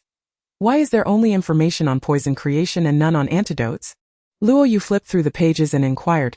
Well, Luo Yu ultimately left without taking the book, deciding it was safer to store it within the ring. The following morning, upon awakening, she found 2 sets of garments laid out on the table. Along with some fabric, the colors were unmistakably those chosen by a man. In Luo Yu's eyes, they appeared rather rustic. The figure of that young boy was bustling about in the courtyard, preparing meat porridge. Luo Yu tried on one of the outfits, finding it somewhat acceptable, while she focused her attention on the remaining set, seamlessly placing it into Yanji's ring.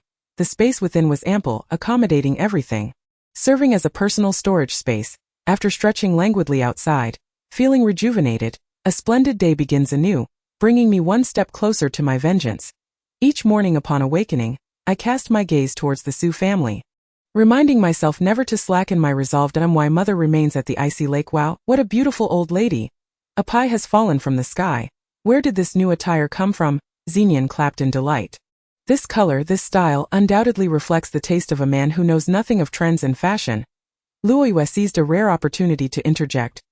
Humph, women are never satisfied, and this old woman is no exception.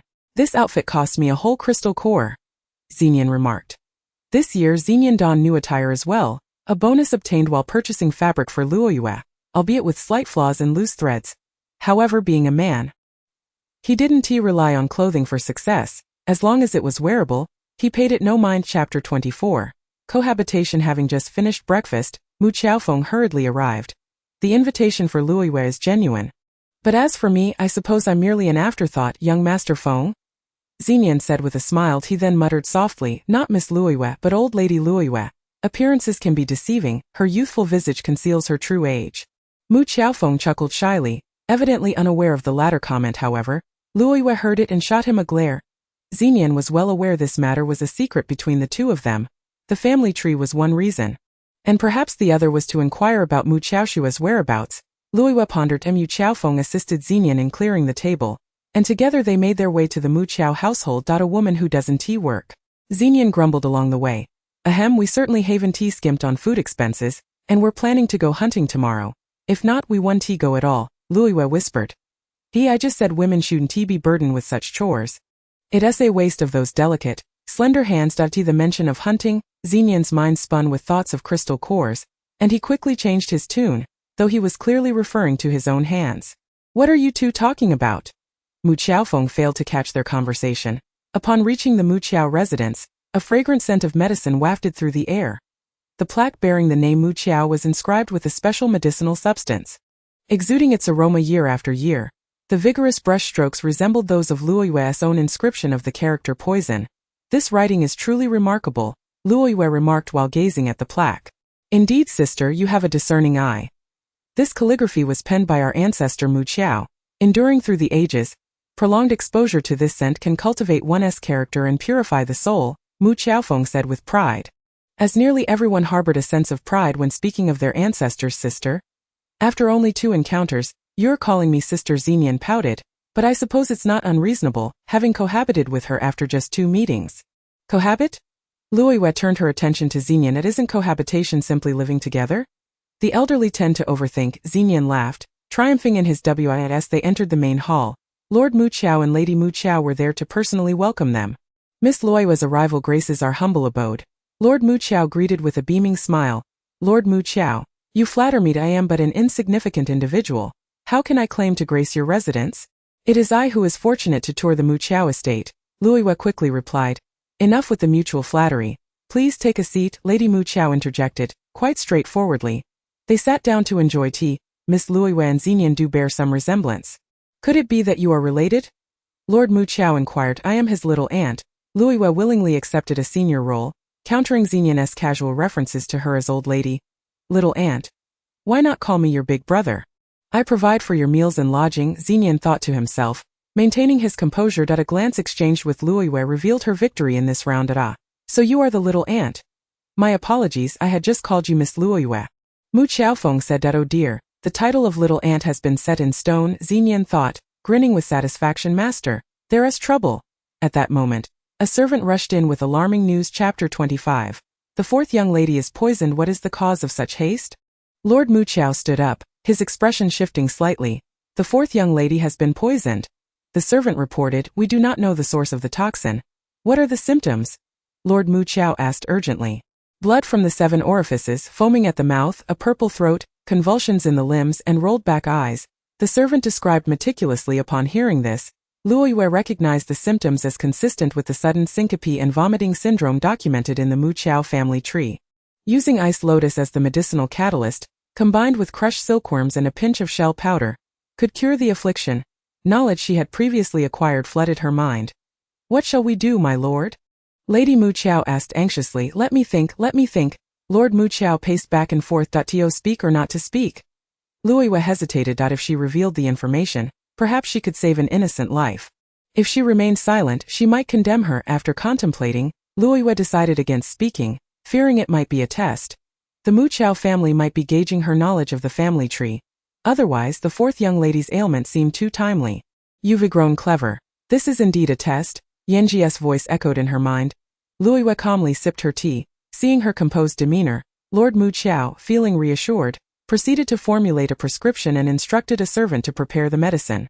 Finally settling down, Luoyue confirmed her suspicion that this was indeed a test. Otherwise, if her own Zhongsheng Mingzhu fell ill, merely hearing the servant describe the symptoms without a glance would not be the conduct of loving parents. After a while, the servant returned with the news that the medicine had cured the ailment. Luoyue smiled quietly, realizing this report was superfluous. Where might Shuer be at this moment? Lord Mu Qiao inquired. Of my 4 children, Shuefeng, Ruhua, and Shuer is the eldest, the most sensible. If you assist me with the family tree, do not think me crass. Ask for anything you wish, gold, silver, jewels, rare medicinal materials, speak freely. Lord Mu Qiao said, now convinced Luoyue had not seen the family tree, especially since it had an additional layer of protection. Luoyue shook her head. None of that was what she sought. Xinyan shot him a knowing glance. Little ant, don't be too proud. Let us request something to avoid risking our lives and facing the elements for hunting. That I prefer not to owe anyone a favor. Please, miss, do express your desires. In this world, one must meet needs to fulfill their own, do they not? Lord Mu Qiao insisted. Little ant Luoyue, do share. My father is known for keeping promises and not owing favors. I hope you won't take offense. Mu Xiaofeng chimed in cheerfully. I've heard the Mu Qiao family possesses a vast collection of books that if possible, I would like to peruse the library, Luoyue stated. What a wise young woman, Lady Mu Qiao thought. Fenger, take Miss Luoyue to the library, Lady Mu Qiao ordered. I'll pass. I have little interest in reading. I'd rather enjoy my tea, Xinyan replied. I'll have Huar and Ruer accompany you for tea. Lady Mu Qiao clapped her hands, summoning 2 girls of about 15 or 16, their attire infused with the scent of medicine, who began conversing playfully with Xinyan. The library was quite ancient, larger than Luoyue had anticipated, filled with many rare classical books not found in the market. Chapter 26. The family faces calamity. Luoyue selected several books that appeared aged, casually flipping through a few, concentrating intently, committing everything to memory. Hours passed and she felt no fatigue at all. Suddenly Luoyue discovered a keen interest in books about medicine. What book is that? Luoyue asked, pointing to one at the highest shelf. That is a family book left by my ancestor Mu Qiaoqi. Aside from the inscription on the door, it is his only legacy. He has attained the status of a medicinal spirit and ascended to the celestial realm, a pride of our family and the sole medicinal spirit. The others are merely herbalists, Mu Qiaofeng said enviously. Every family possesses 1 or 2 sources of glory. May I have the honor of viewing it? Luoyue inquired. Of course. You may examine any book in the library. My father has said so, Mu Qiaofeng replied, stretching up on his toes to retrieve the family book for Luoyue. Each page contains sparse notes, a few incoherent phrases, and even a lack of coherence between sections. Upon examining the notes, Luoyue realized that this was penned by the same hand as her fragmentary scroll. The force, the brushwork, and the carefree spirit were strikingly similar. Why is such a precious family book stored among these commonplace books? Luoyue asked. It is said that our ancestor sometimes wrote in a frenzied state, and the family book became a collection of nonsensical ramblings. Before he ascended to the celestial realm, he instructed us to place the family book in the library. Perhaps to impart the wisdom that great concealment lies within the mundane, Mu Xiaofeng explained. Frenzied, could it possibly relate to his clandestine concoction of poisons? This thought flickered through Luo's mind. Have you memorized the contents of the family letter? Yanji's voice drifted over. Almost came the reply. Though it appears to be an ordinary family letter, filled with nonsensical ramblings, it actually conceals profound mysteries. The highest realm of the poison master is hidden within. Yet alas, the Muqiao family has been riddled with mediocrity for generations. For thousands of years, no one has been able to decipher it. Yanji remarked, however, Master Muqiao and Madame Muqiao were exceedingly hospitable, insisting that Luoyue and Xinyan stay for dinner. Luoyue thought it prudent to remain for the meal, to demonstrate to Xinyan just how inferior his culinary skills were compared to those of a true chef. While he constantly lamented his losses with the intent of helping him gain a clearer understanding of himself, Luoyue gladly accepted their invitation.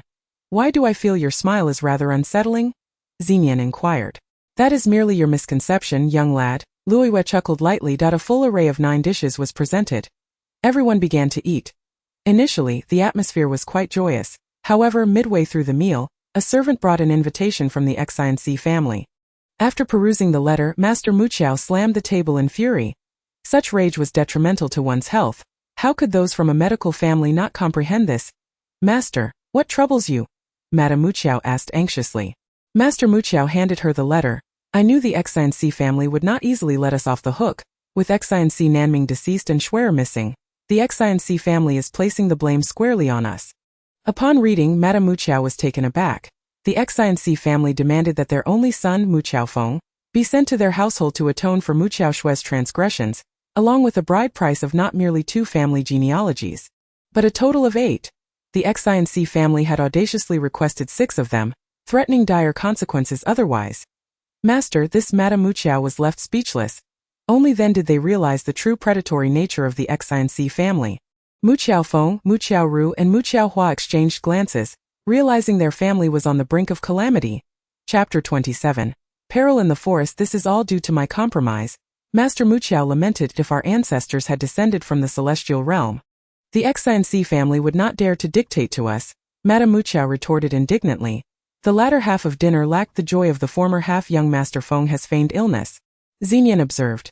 This tactic failed with Schwer. It won't work now. The Qilun family has several skilled pharmacists who can discern the truth with a mere pulse check. Master Muqiao replied that if it must be this way, I am willing to sacrifice for our family. Father Mu Xiaofeng declared, stroking the tulip at his chest, a symbol of family honor. Throughout the journey, Xinyan remained silent, a stark contrast to his usual demeanor. Are you worried about Mu Xiaofeng?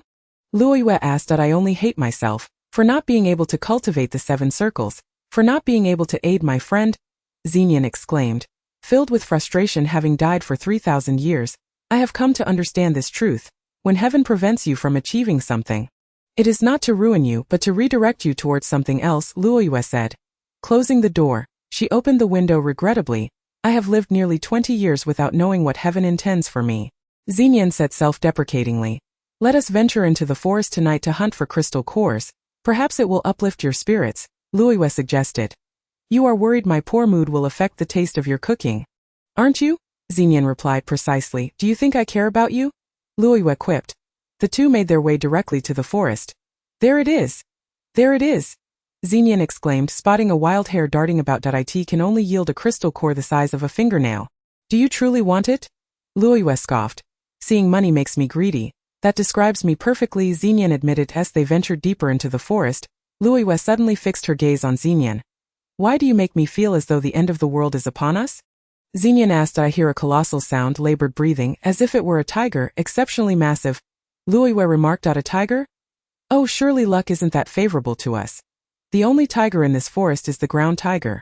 Together we would barely suffice as a snack, Xinyan gulped, regretting not bringing more herbs from Mu Xiaofeng. Run! What are you standing there for? Xinyan shouted, dashing away while there was still time. Luoyue remained motionless. It was already too late.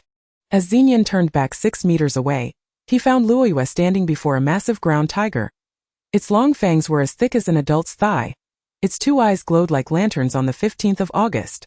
Xinyan could have fled, but could he bear to witness Luoyue being devoured? After 3,000 years of death, he had only just awakened to live a few days. At this moment, He forgot that he was powerless and that the creature could wield the strength of the three circles. And he charged recklessly toward her. He rushed over, grabbing Luoyue in an attempt to escape. The fangs were already descending upon them. We might as well not run, Luoyue said. I have no desire to meet my demise. Xenian insisted, disregarding her words. Point three of them, three. They locked eyes, trembling under the gaze of 6 enormous lanterns. Heaven and earth conspired, with no avenue of escape. Chapter 28. Speaking to bolster courage, let this be the last wish of Su Lin before his demise. Xenian said, drawing close to Luoyue to bolster his courage. With his left hand, he wielded Galaxy Illusion, ensnaring one of the ground tiger's necks, while his right hand gripped flowing light and infinite forms, fiercely biting its fangs as the ground was stirred by a whirlwind of dust. The ground tiger was equivalent to a 4 circles magical beast. It was not comparable to an ordinary beast, presenting a prime opportunity for Luoyue to enhance her combat prowess. One foot remained idle. With a swift kick, she sent Xenian sprawling. Old hag, you have thrown me into the tiger's mouth, Xenian cried, flying toward the tiger's jaws.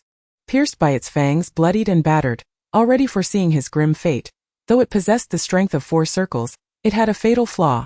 Its extreme clumsiness. A loud thud echoed as the two beasts collided, causing 3.5 fangs to shatter. The two magical beasts began to tear at each other. Luoyue redirected her energy entirely to confront this one beast. 1 circle, 2 circles, 3 circles. Luoyue unleashed nearly all her lethal techniques and ultimate moves. Throughout the battle, she realized that some techniques were indeed profound, only to be understood through true combat, while others were mere ornamental flourishes, beautiful yet ineffective. Luoyue refined her techniques, swiftly adapting them to engage the ground tiger. This creature was dim-witted. While Luoyue excelled in agility, she employed guerrilla tactics, driving it to exasperation, much like a mosquito harassing an elephant. While it was not dignified, winning was all that mattered. Luoyue kept one eye on Xenian, her sweat stinging her eyes. Still not having resolved the issue, though lacking in intellect, the creature was ferociously formidable. Ultimately, Luoyue had no choice but to devise a strategy to lead the 3 ground tigers into a fray. Pitting tiger against tiger, of course, Xenian contributed significantly to this endeavor, serving as a living bait. After they had gnawed at each other for half an hour, they were left with missing limbs, gasping for breath. At that moment, Xenian and Luoyue revealed themselves. Luoyue brandished Xenian's dagger, personally ending each ground tiger's life. She yearned to experience the sensation of extinguishing a life, harboring not a shred of compassion. It had to be swift and decisive. Her hatred must have run deep, Xenian mused as he watched. Xenian wielded a knife in each hand. With glee, he beheld the 3 ground tigers lying lifeless, extracting 3 crystal cores from their chests. Each one was as large as a human skull, enough to sustain him for an entire year. They shimmered with a kaleidoscope of colors, and he could barely contain his delight. Consider this a contribution to my meal expenses. It should last for several years. Luoyue grinned widely. I shall ensure you are well fed and cared for, Xenian declared, forgetting his previous disappointment at not being able to cultivate. These were no ordinary crystal cores. They were magical crystal cores. Rare. Valuable. Hard to come by. A mere collision had yielded 3. Chapter 29. Inviting wolves into the house. This is a disaster. We have unwittingly invited wolves into our midst. Xenian and Luoyue halted their steps, realizing they had nowhere to flee. Surrounding them, a multitude of beasts had stealthily emerged. All had been drawn in by the earlier cries and the scent of blood. Wolves, tigers, leopards, and various other beasts, both familiar and unfamiliar, had come to feast on flesh, with many casting their eyes upon Luoyue and Xenian. A circle of golden pythons lay in wait, poised to make a meal of anything that ventured too close. If you had to choose a beast to be devoured by, which would it be? Xenian queried, but Luoyue had no inclination to engage in conversation, as she had no intention of being eaten. I suppose I would choose the golden python. At least it would swallow me whole. Unlike wolves or leopards, which would tear me apart. How painful that would be. Xenian shuddered at the thought. Being swallowed whole would also be suffocating. Luoyue understood all too well that as Luoyue fought, she had to protect Xenian, making the battle far less satisfying. 3 hours later, Luoyue felt utterly drained, the spiritual energy emanating from her palms growing increasingly feeble. The relentless wheel of battle had worn her down. Xenian tossed a torch into the fray, and to his astonishment, he beheld a veritable throng of beasts surrounding them, layers upon layers, as if these creatures had not encountered the scent of humanity in ages. As the creatures approached, Luoyue was nearly at her limit, contemplating gathering a modicum of strength to pull both Xenian and herself into the Rouge Ring for temporary refuge with the beasts closing in. Fiercely vying for their prey, Luoyu, with her eyes shut in concentration, appeared to Xinyan as though she were merely awaiting her demise to know.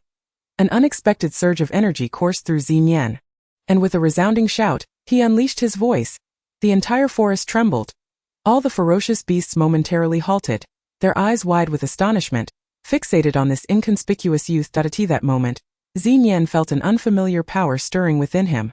As if a torrent of energy was surging forth, agitating his entire being. No, he instinctively shouted again, releasing a force he could scarcely contain, a cacophony of earth-shattering roars emanating from him, causing the beasts to stagger and even making Luoyu nearly lose her balance. Such astonishing spiritual energy was unlike anything she had ever witnessed, nearly rivaling her own, albeit wielded in a different manner. With each fervent cry, Xinyan felt no fatigue. Instead, it was exhilarating as the energy within him found its release. To his astonishment, the beasts began to withdraw, their eyes betraying a hint of fear. Luoyu opened her eyes, clearly perceiving the entire scene. "Hey, I've saved your life once more, old woman," Xinyan exhaled. "Shall we not make haste?" "I am not an old woman. I am your aunt," Luoyu retorted, tugging at his ear and weaving through the forest with the spiritual energy she had just accumulated. Had we fought off all those beasts, think of the number of crystal cores we could have gathered. Xinyan began to lament. Chapter 30. The nephew of the fourth elder. "You might find your hands too weary to wield a blade after all that slaying." Luoyu remarked. "You truly understand me, aunt. I relish that sensation, the thrill of slaying until my hands grow weak." Xinyan replied joyfully. "Just moments ago, you claimed you could not find that window. Now it has swung wide open." Luoyu noted. Xinyan struggled to articulate a coherent response. "It seems you have quite the affinity with these beasts," Luoyu observed, with merely a few hoarse cries. "I doubt it could save Mu Qiaofeng." Xinyan expressed his worries. Yet, he recalled someone had once spoken of summoners in deep philosophical terms, words he had scarcely absorbed, save for the notion of summoning. Could it be that he possessed the ability to summon beasts? "I wish for chicken, little chick, hop into my bowl," Xinyan chanted, starting with the little chicks. Yet they scattered in terror upon hearing his words. Summoning failure. How vexing. He would have to continue his tomb raiding to sustain himself. The notion of being a summoner was mere folly. As he removed the weight of his pack, filled with tiger pelts and magic crystals, he imagined gold coins beckoning to him. It was indeed gold, not silver. This was the very foundation of Xinyan's wealth. "I see you fared well in your tussle with the beasts. Why not seek out the Xinsi clan for some practice? Fighting humans is far more engaging than battling beasts. Care to give it a try?" Xinyan suggested eagerly. "Best rely on your lion's roar instead," Luoyu advised.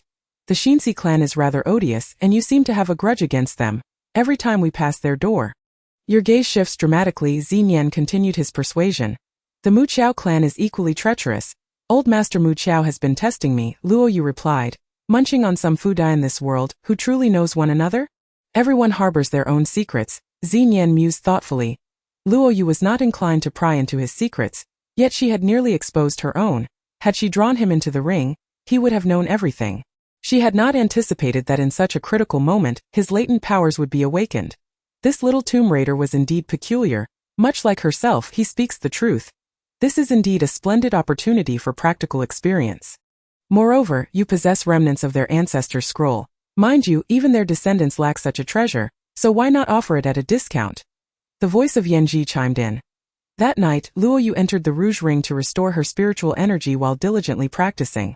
Each evening's training and meditation were executed with utmost precision to confront the Xinsi clan, to tackle the Gusu clan, to break the seals and rescue her mother.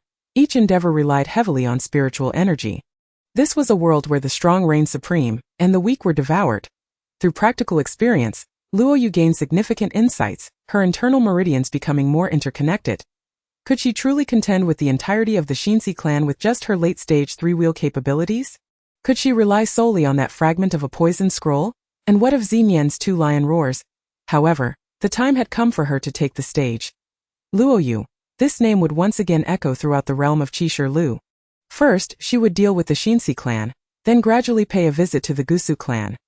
Unbeknownst to Luoyu and Xinyan that night, a surge of boundless spiritual energy erupted in the forest, startling various clans, who dispatched individuals to clandestinely monitor all matters related to the forest. Mu Qiaofeng was to marry a niece of the fourth elder of the Xinsi clan, a person who had not existed during Luoyu's previous life. To her surprise, the next day she encountered this legendary niece on the street, leaving her utterly astonished. Chapter 31.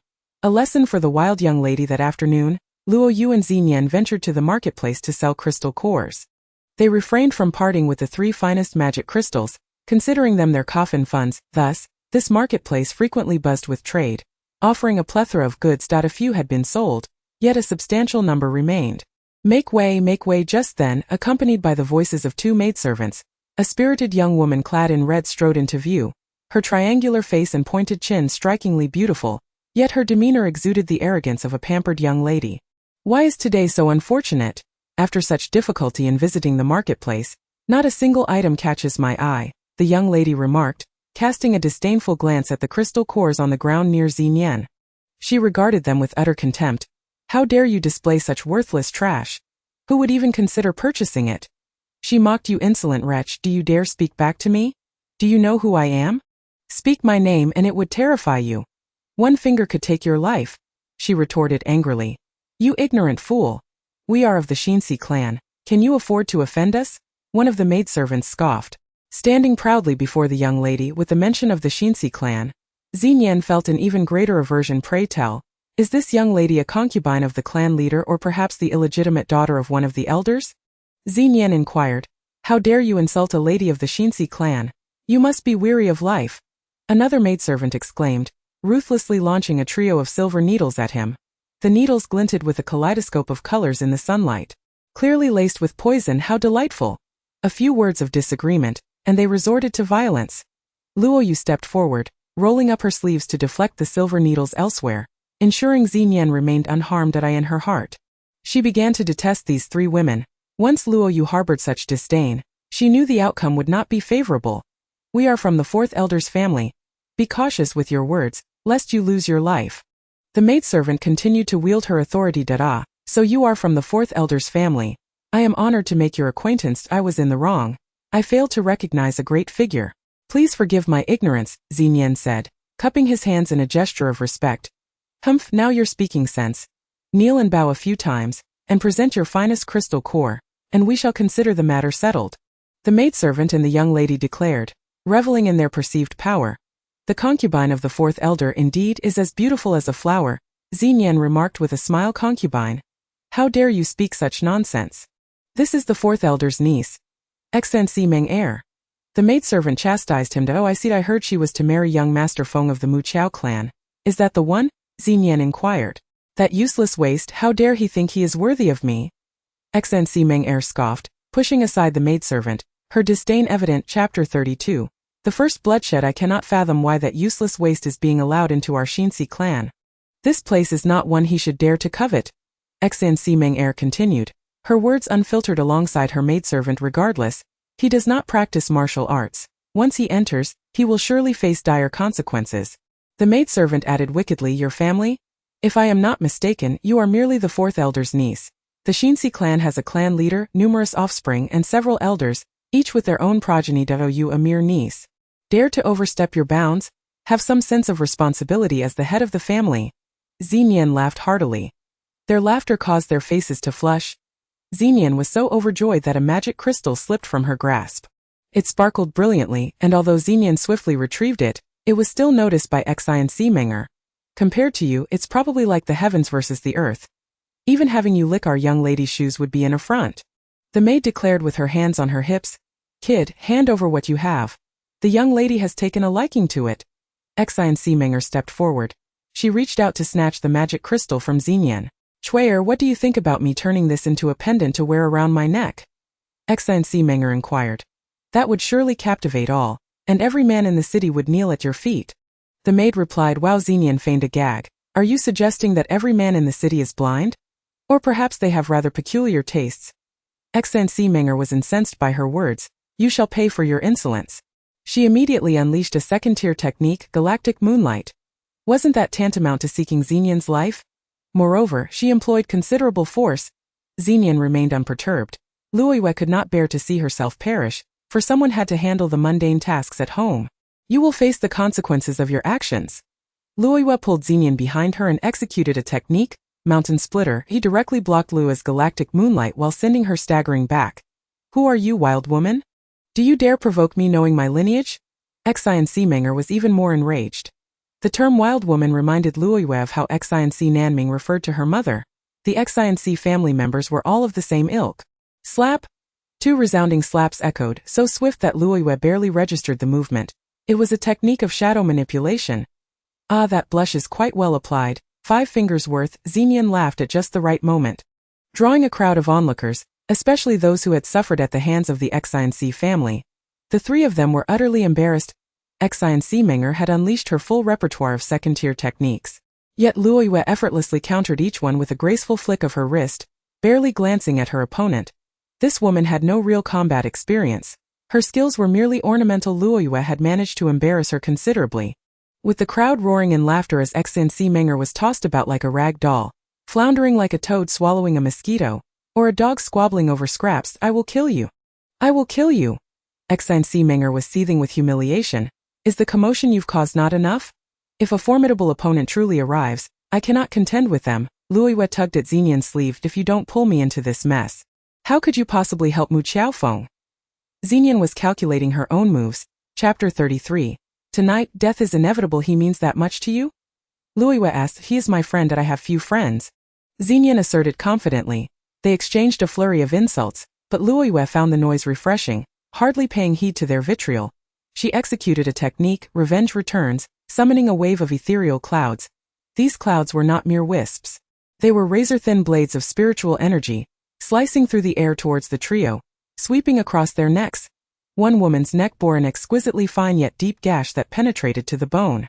Speckled with droplets of blood, the expressions of the 3 women froze in shock. Apologies, but you are not worthy to know the reason, Luoyue said softly as she turned at No sooner had her words left her lips than the heads of the 3 women parted from their bodies, and blood gushed forth. Xinyan was taken aback by Luoyue's sudden ferocity. If you are waiting for a powerful figure to arrive, I shall take my leave, Luoyue said, not even glancing at the fallen.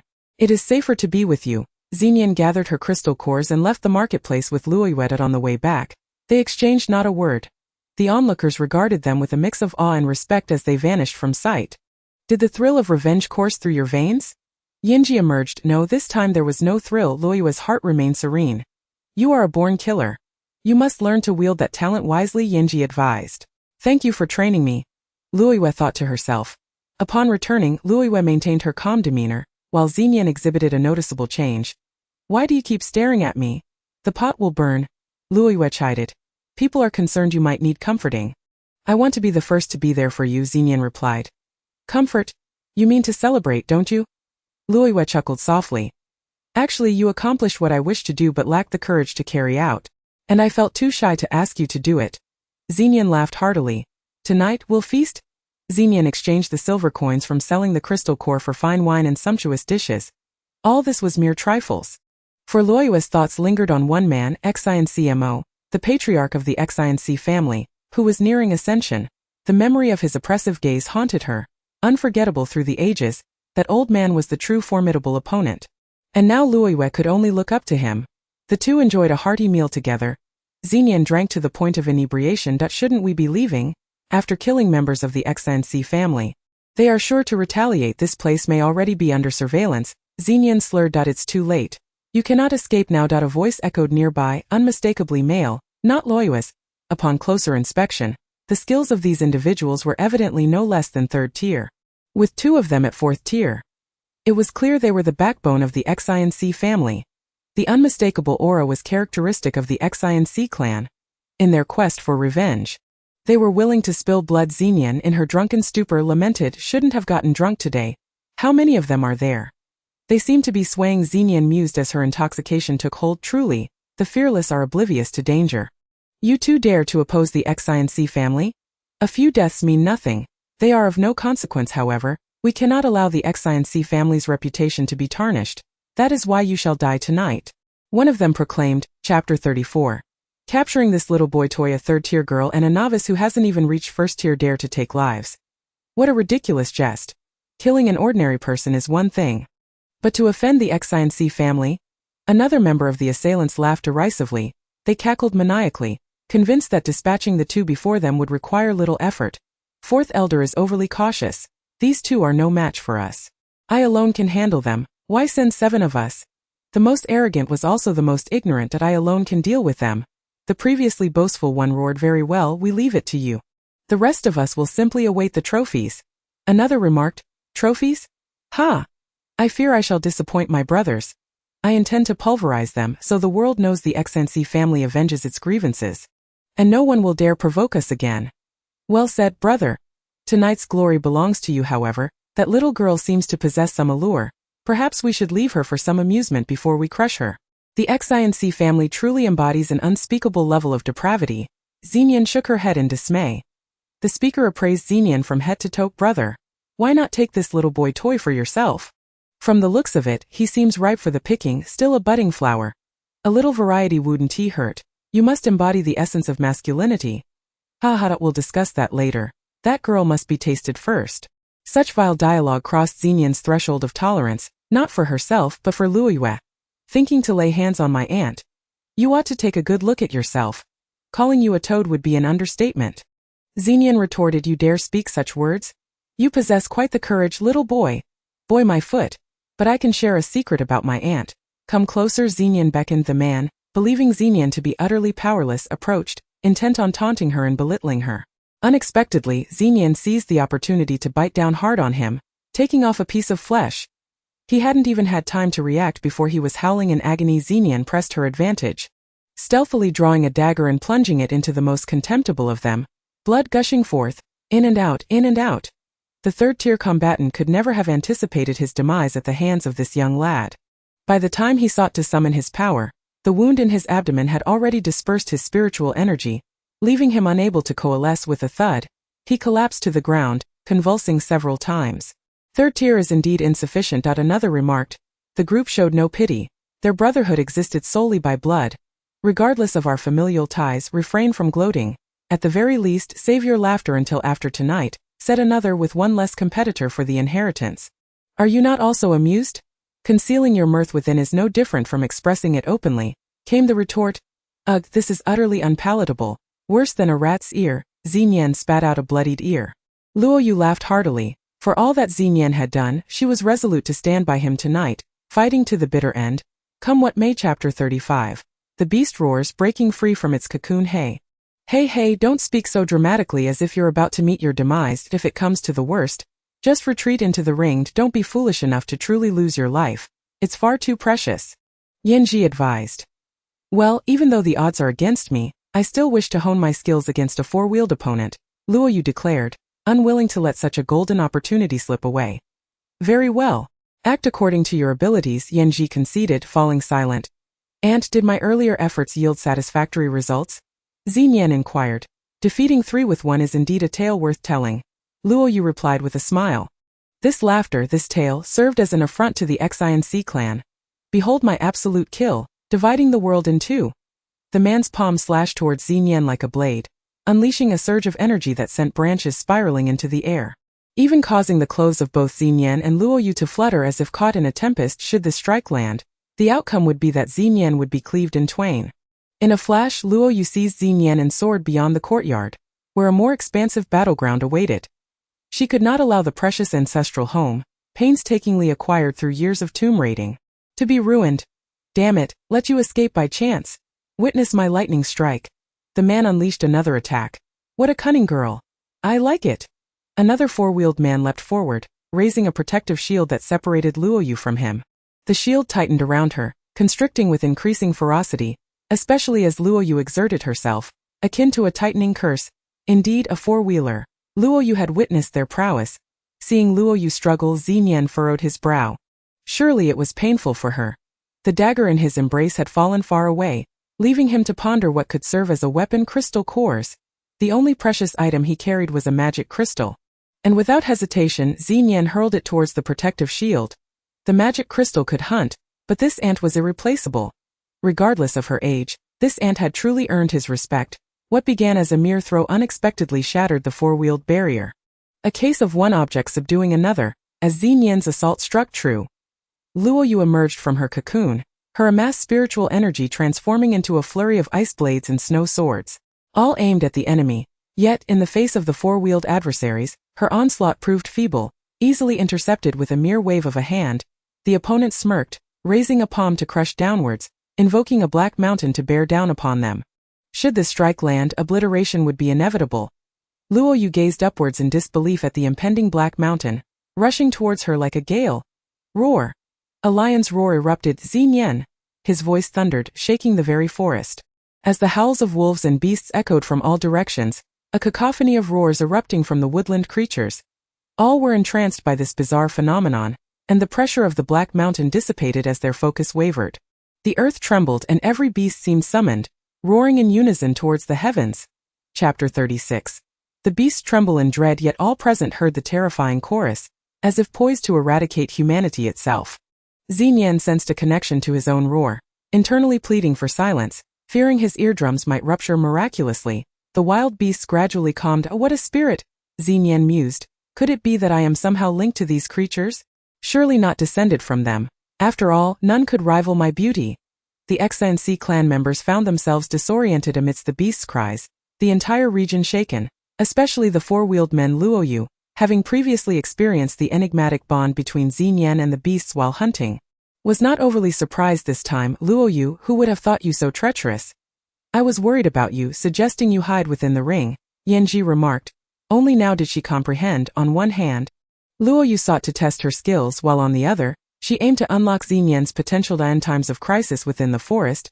He had exploded with power, hadn't he? This time was no different. Yet his eruption was even more potent. Luo Yu chuckled mischievously. "You all have tasted my might." Xinyan seized the opportunity to bellow. The Avengers, unable to gauge Xinyan's strength or fathom the depths of his abilities, hesitated, wary of acting rashly, for the phenomenon of the beast's tremors was unprecedented. One man, possessing a shifty demeanor reminiscent of the XNC clan, advanced with malicious intent towards Luo Yu. Xinyan's eyes widened in alarm. Previously, he had merely intended to intimidate them. If it came to a true confrontation, retreating was the wiser choice. Just as he resolved to pull Luo Yu away, she stubbornly insisted on confronting this man. "Your techniques mirror your appearance, shifty and untrustworthy." Luo Yu waved her sleeve, deflecting his attack, though it cost her as she stumbled back several paces, barely regaining her footing. "I may be shifty, but I possess strength. What of you, little girl? Kneel and beg for mercy, and perhaps I shall spare you, allowing you to serve as my concubine." The man leered grotesquely. "Go to hell." Luo Yu loathed such lecherous men, executing 3 backflips. Fragments of memories surged within her mind as she grasped 2 plants, purple shame grass and fragrant leaf, mixing them with her saliva, all concealed beneath the veil of her acrobatics, clenching the concoction tightly. She had successfully created a lethal poison, yet it would not claim lives. Luo Yu launched her attack. The man, confident of his victory, approached eagerly. Luo Yu smiled, for she had already seen blood trickling from the man's lips. "Adat!" he shrieked as if castrated, clutching his head and fleeing in terror. "What are you screeching about?" Others inquired, perplexed by the unfolding events. Chapter 37. Pouncing on the handsome youth. "I am consumed by an unbearable itch." "What did that witch put in my mouth?" The man clawed at his body, his face and arms rapidly reddening. Soon blisters erupted, each scratch intensifying the agony, as the blisters festered, oozing pus wherever the pus flowed. The itch intensified, akin to 1,000 ants gnawing at his flesh. "Stop embarrassing us, XNC clan members." One could no longer endure, unwilling to hear his horrific cries, which surpassed even the most gruesome of tortures. He approached, seizing the afflicted man, only to discover that the poison had spread, and in that moment, he understood why the man's cries were so pitiful. The symptoms manifested upon him as well. The poison was contagious. The remaining onlookers quickly comprehended the danger and dared not approach. Poisonous witch. You despicable poisoner. Speaking of despicable, who can rival the XNC clan? Luo Yu retorted fearlessly, her voice resonant and firm. "Shall I put an end to them?" Xinyan, standing behind Luo Yu, gestured towards the 2 fleeing men. "Only if you are unafraid of contagion," Luo Yu replied. The remaining foes surged forward, their combined might akin to a monstrous wave, leaving no room for escape. Luo Yu recognized the moment had come. Grasping Xinyan, she closed her eyes, focused her energy, and entered a meditative state. In a flash, the 2 vanished from their spot. The surrounding assailants found themselves grasping at thin air. Exhausted, they could not fathom why Xinyan and Luo Yu had disappeared, nor could they imagine where they had gone. Ouched! Xinyan landed heavily, feeling the impact. "Where are we?" He rose, rubbing his head, gazing at Luo Yu. Surrounded by a crimson haze, tranquility enveloping them. A scarlet crescent moon hung in the sky. Shrouded in mist, vibrant crimson trees thrived beneath its glow. their branches and leaves teeming with vitality, a sight Xinyan had never beheld before.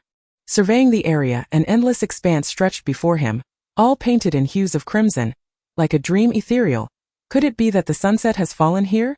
Xinyan mused, captivated. Luoyu, having sustained internal injuries from a previous blow, sat on the ground to restore her energy, lacking the time to introduce Xinyan to their surroundings, let alone offer him a tour. Yanji wisely remained silent, preferring to keep her presence concealed. Xinyan approached the tree. Is that not Mu Qiao Shui? Xinyan exclaimed upon noticing Mu Qiao Shui resting within a crystalline droplet on the crimson tree, peacefully slumbering like an infant. Cluck, cluck. At that moment, a red bird flew in under the moonlight, the very same bird that delighted in its clucking. Originally, it would perch on a branch and serenade the moon, but ever since Xinyan arrived, it had grown shy of its own song and now directly alighted on Xinyan's shoulder. It lingered there for a moment, playfully nuzzling him as if in a display of affection. Chapter 38. Oh young man, you think too much. Darn it, I've come here several times, and this bird has never been so affectionate. Yet upon seeing the handsome youth it swooped right in. Although Luoyu was in deep meditation to restore his energy, he could still sense every movement outside. Wow, my goodness, upon seeing you I feel an innate sense of closeness. I didn't expect you to feel the same. Come here, let us share a kiss, Xinyan exclaimed, embracing the red bird, which seemed to understand his words and pecked the corner of his lips. To be gentle. Breaking the skin can lead to ulcers, and ulcers are quite painful. Xinyan cautioned. You've stolen my first kiss. My future wife will be jealous of you. Shua, this is our little secret. To be by the way, is this your first kiss too, lovely red bird? Xinyan continued to frolic with the bird in delight. Cough, cough, could you two not be so intimate? I still have to restore my spiritual energy. Luoyu finally opened his eyes, unable to bear the sweetness of the scene any longer. Look, while we may not belong to the same kind, we've managed to incite jealousy in one of our own. Xinyan chuckled. Jealous? Young man, you are overthinking this. Luoyu sighed and shook his head. Pursue your beastly romance elsewhere. Upon hearing this, the red bird immediately flew to perch atop Luoyu's head. It wouldn't defecate on me, would it? As it turned out, Luoyu was being overly cautious. The red bird was not malevolent at all, merely seeking closeness. Would you care to explain where exactly we are? Xinyan, lacking the spiritual power to restore anything, instead discovered an amusing object, a crystal ball containing the essence of Mu Qiao Shui, swaying playfully from the tree, quite entertaining. Once the spiritual restoration was complete, Luoyu gathered his energy and stood up. Welcome to my home, he declared with the air of a host. Wait, this place feels oddly familiar. Why does the color resemble that of your ring? Xinyan suddenly noticed that the ring on Luoyu's hand was missing. Are we inside the ring? Precisely. I regret it, truly regret it. Xinyan plopped down on the ground. We can still send you out if you're not afraid of the beast from the Xinc family. Luoyu offered. I'm not regretting entering. I regret not taking your ring when we were at the graveyard. I've always wanted a spatial ring to store my pots, pans, spices and marinades so I'd never go hungry. I didn't expect your spatial ring could even hold a person, Xinyan lamented. You. Luoyu felt defeated. You desire a spatial ring? He pondered for a moment. Are you offering that to me? How delightful! Xinyan exclaimed joyfully, rising to his feet. Stop dreaming. You're almost becoming a legend. I recall seeing one of those outside just now, wearing a spatial ring on their left middle finger. Luoyu recollected. Do you want to retrieve it if you don't mind the dirt? Luoyu tentatively suggested. Dirt? A wash will suffice, Xinyan replied, equally intrigued. However, relying on just their 4 hands it seemed unlikely they could manage. Luoyu recalled a fragment that spoke of a poison that could replicate itself without spreading. Chapter 39. One-on-one with a few men having searched through Xinyan's and his own belongings, they concocted a potion just a few bird feathers short of completion. Luoyu's gaze landed upon the red bird. Dear little bird, may I borrow a few of your feathers? Luoyu requested. Upon hearing this, the red bird promptly hopped onto Xinyan's shoulder, plucking 3 feathers with its beak and placing them in Xinyan's hand. How could it be so ungrateful, favoring an outsider? Luoyu shot at a glare. Indeed, a twinge of jealousy stirred within him. With the addition of these 3 feathers, the poison was finally prepared. It was time for battle. Xinyan neatly packaged the magic crystals and cores and placed them beneath the tree. Just storing them, not a gift for you, Xinyan reminded Luoyu. The two of them finalized their strategy before stepping out. Once they left, the red bird descended from the tree and pecked at the magic crystals and cores. Its beak sharp enough to leave them riddled with holes. Had Xinyan witnessed this scene, he would surely have been driven to madness. When Luo Yu and Jin Yan emerged, the group of men had vacated the area. Though they had not strayed far, Luo Yu and Jin Yan concealed themselves in the shadows, using the moonlight to observe as one of the men approached. Seemingly puzzled, a large knife was drawn from the spatial ring. Glinting coldly in the moonlight, spiritual energy surged through the blade. Once the blade was unleashed, it would easily cleave flowers and break willows. This man had learned to be cunning. Jin Yan focused intently on the man's hand, which bore a treasure, imagining the scene of owning it himself. If he could claim the credit alone, it would be a significant accomplishment. This very thought led to the demise of the Qilun family members one by one. Falling to Luo Yu's hand as the man advanced, Jin Yan remained motionless, even holding his breath to avoid detection. Yet how could he escape the keen senses of four trained individuals? The man was already aware of Jin Yan and Luo Yu's positions. Thinking to himself that with a single sweep of the knife, both their heads would roll, completing the task. As he contemplated this, he infused more spiritual energy into the knife, and Luo Yu and Jin Yan could distinctly feel a powerful force approaching. He was poised to strike. At that moment, Luo Yu and Jin Yan calculated the distance perfectly, each tossing their share of poison at the foe, albeit in a sequential manner. Jin Yan went first, prompting the man to direct his knife toward him, at which point Luo Yu swiftly stored Jin Yan within the ring. He then hurled his own poison, knowing that as long as one of them hit, it would suffice, and by sheer luck, Jin Yan managed to splash his poison directly onto the blade. "Where do you think you're going?" The man smirked, his lips curling into a smile as if the opponent were already within his grasp. "If it weren't for wanting to take your ring, why would I be standing here?" Luo Yu replied, unfazed. "Heh." Luo Yu let out a cold laugh. Clang. "How did the knife break?" "It didn't melt but rather shattered. A crack spreading until the entire blade was adorned with intricate patterns." "Impossible. This was forged from a millennium of dark iron. How could it possibly break?" the man exclaimed in shock. "Heh," Luo Yu scoffed. The man's astonishment was only the prelude to greater horror. The handle of the knife followed suit, forcing the man to discard it, and his pupils dilated as he witnessed his own arm fracturing in the same manner. As though it were a weapon. Chapter 40. A desperate longing. Let me clarify. This is a fission poison. Your entire skeleton will undergo the same transformation except for the ring, Luo Yu stated flatly. Having foreseen all that was to come, what a pleasure, what a delight. "Stop, please."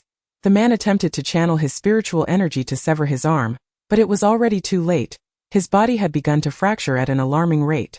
The speed was astonishing as the human body served as the perfect medium, and his self-rescue efforts were futile. He looked up, intending to drag Luo Yu down with him, yet he lacked even the strength of an ordinary person. The fission poison devoured all his spiritual energy, converting it into the very force of transformation. The more energy, the stronger the fission, the faster it progressed. It would hardly work on an ordinary person. "You. Who exactly are you?" was the man's final question. "I am Gusu Luo Yu, the Gusu Luo Yu from 3,000 years ago, the one from the bone-cleansing platform," Luo Yu declared. Uncertain if the man had heard him, he was already reduced to ashes, his fragmented bones scattered by the night wind, leaving behind a silver spatial ring lying on the ground, as if awaiting its new master. Under the moonlight, it appeared particularly luminous. Luo Yu approached and picked it up. Though he had always detested the Qilun family's possessions, upon seeing the two characters engraved on the back of the ring, Gusu, he realized this ring belonged to the Gusu family. He wondered how it had come to be in the possession of the Qilun family. The man had been reduced to nothing but dust. And Luo Yu stood alone under the moon for a moment, reflecting on matters concerning the Gusu family, perhaps triggered by the ring. Little did he know, within the ring Jin Yan was anxiously awaiting. As it turned out, the moment Jin Yan entered the ring, his first sight was his magic crystals and cores, still lying beneath the tree, though now they were a sight to behold. Each one was riddled with holes, as if having endured centuries of wear and countless battles. "My cores, my cores!" Jin Yan shouted. He had suffered a great loss. This was his coffin fund, his dowry in his hands. Not a single one remained intact, leaving him utterly distressed. "Oh ancestors, who did this?" Jin Yan lamented, heartbroken, as despair nearly overwhelmed him, nearly colliding with the scarlet tree in his distress. Yanji observed his expression, collapsing to one side and stifling a laugh. There was no one here. The only living creature was a solitary red bird.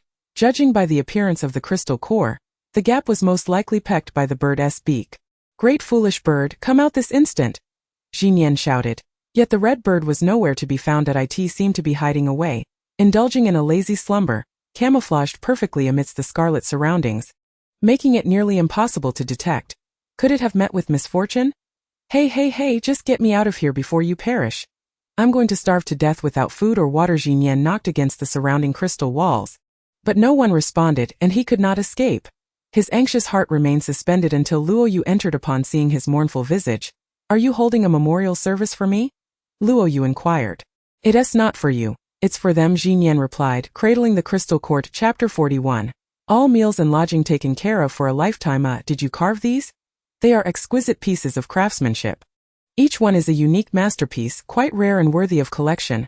Luo Yu casually picked one up and examined it. "You're just so good at comforting people. All thanks to that big foolish bird of yours." Jin Yan retorted indignantly. Gurgle, gurgle. Just as he finished speaking, a sound of a belch echoed. Both were famished, but who was the source of this sound? Upon closer inspection, what lay beneath them was an enormous creature. Its head nearly touching the ground, Jin Yan reached out to touch it. Soft and plump, it was indeed the source of that gurgling sound. As he leaned in to sniff, a waft of avian scent hit him. Wasn't it that large red bird? Its coloration had nearly melded into the scarlet surroundings, rendering it nearly invisible. "Foolish bird. Return my crystal core, my crystal core." Jin Yan lifted it up, lamenting he had expected it to be no larger than the palm of his hand. But to his astonishment, he found it so hefty that he had to cradle it in his arms. It had grown to nearly the size of a penguin. He gazed at the red bird in astonishment. Not only was it the size of a penguin, but it also concealed several colorful feathers beneath its wings. With a flap, the brilliant hues were revealed, adding to its charm. "Gurgle, gurgle," it seemed to be boasting. "Look how robust I've grown since devouring your crystal core." Flapping its wings, it showcased its new attire to the two onlookers, delightfully flaunting itself. Though Jin Yan felt both anger and pity, the sight of its endearing, boastful demeanor melted his ire. This creature had grown so large, all thanks to the nourishment provided by the crystal core. "Turn around and give me a full display," Jin Yan commanded. You've put on a bit of weight. Aren't you worried about indigestion? Why consume so much all at once? Can't you eat slowly?" Jin Yan remarked. Upon hearing this, the large bird shyly glanced at its own figure. It wasn't as if it was getting married anytime soon. So what if it gained a little weight?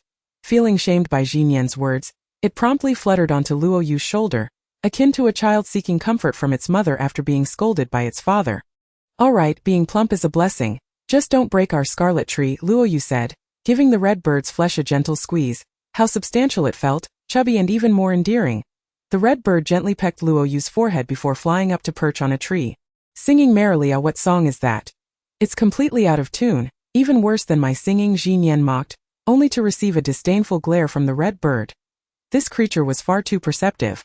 Jin Yan found himself quite fond of it. He shot a flirtatious glance at it, only to be met with an array of flirtatious gazes in return, leaving him nearly overwhelmed, utterly contrary to his own gender. Jin Yan took out a slender string, stringing together the broken crystal cores to hang on the tree as wind chimes. Since they were no longer sellable, the large red bird looked on, grinning slyly.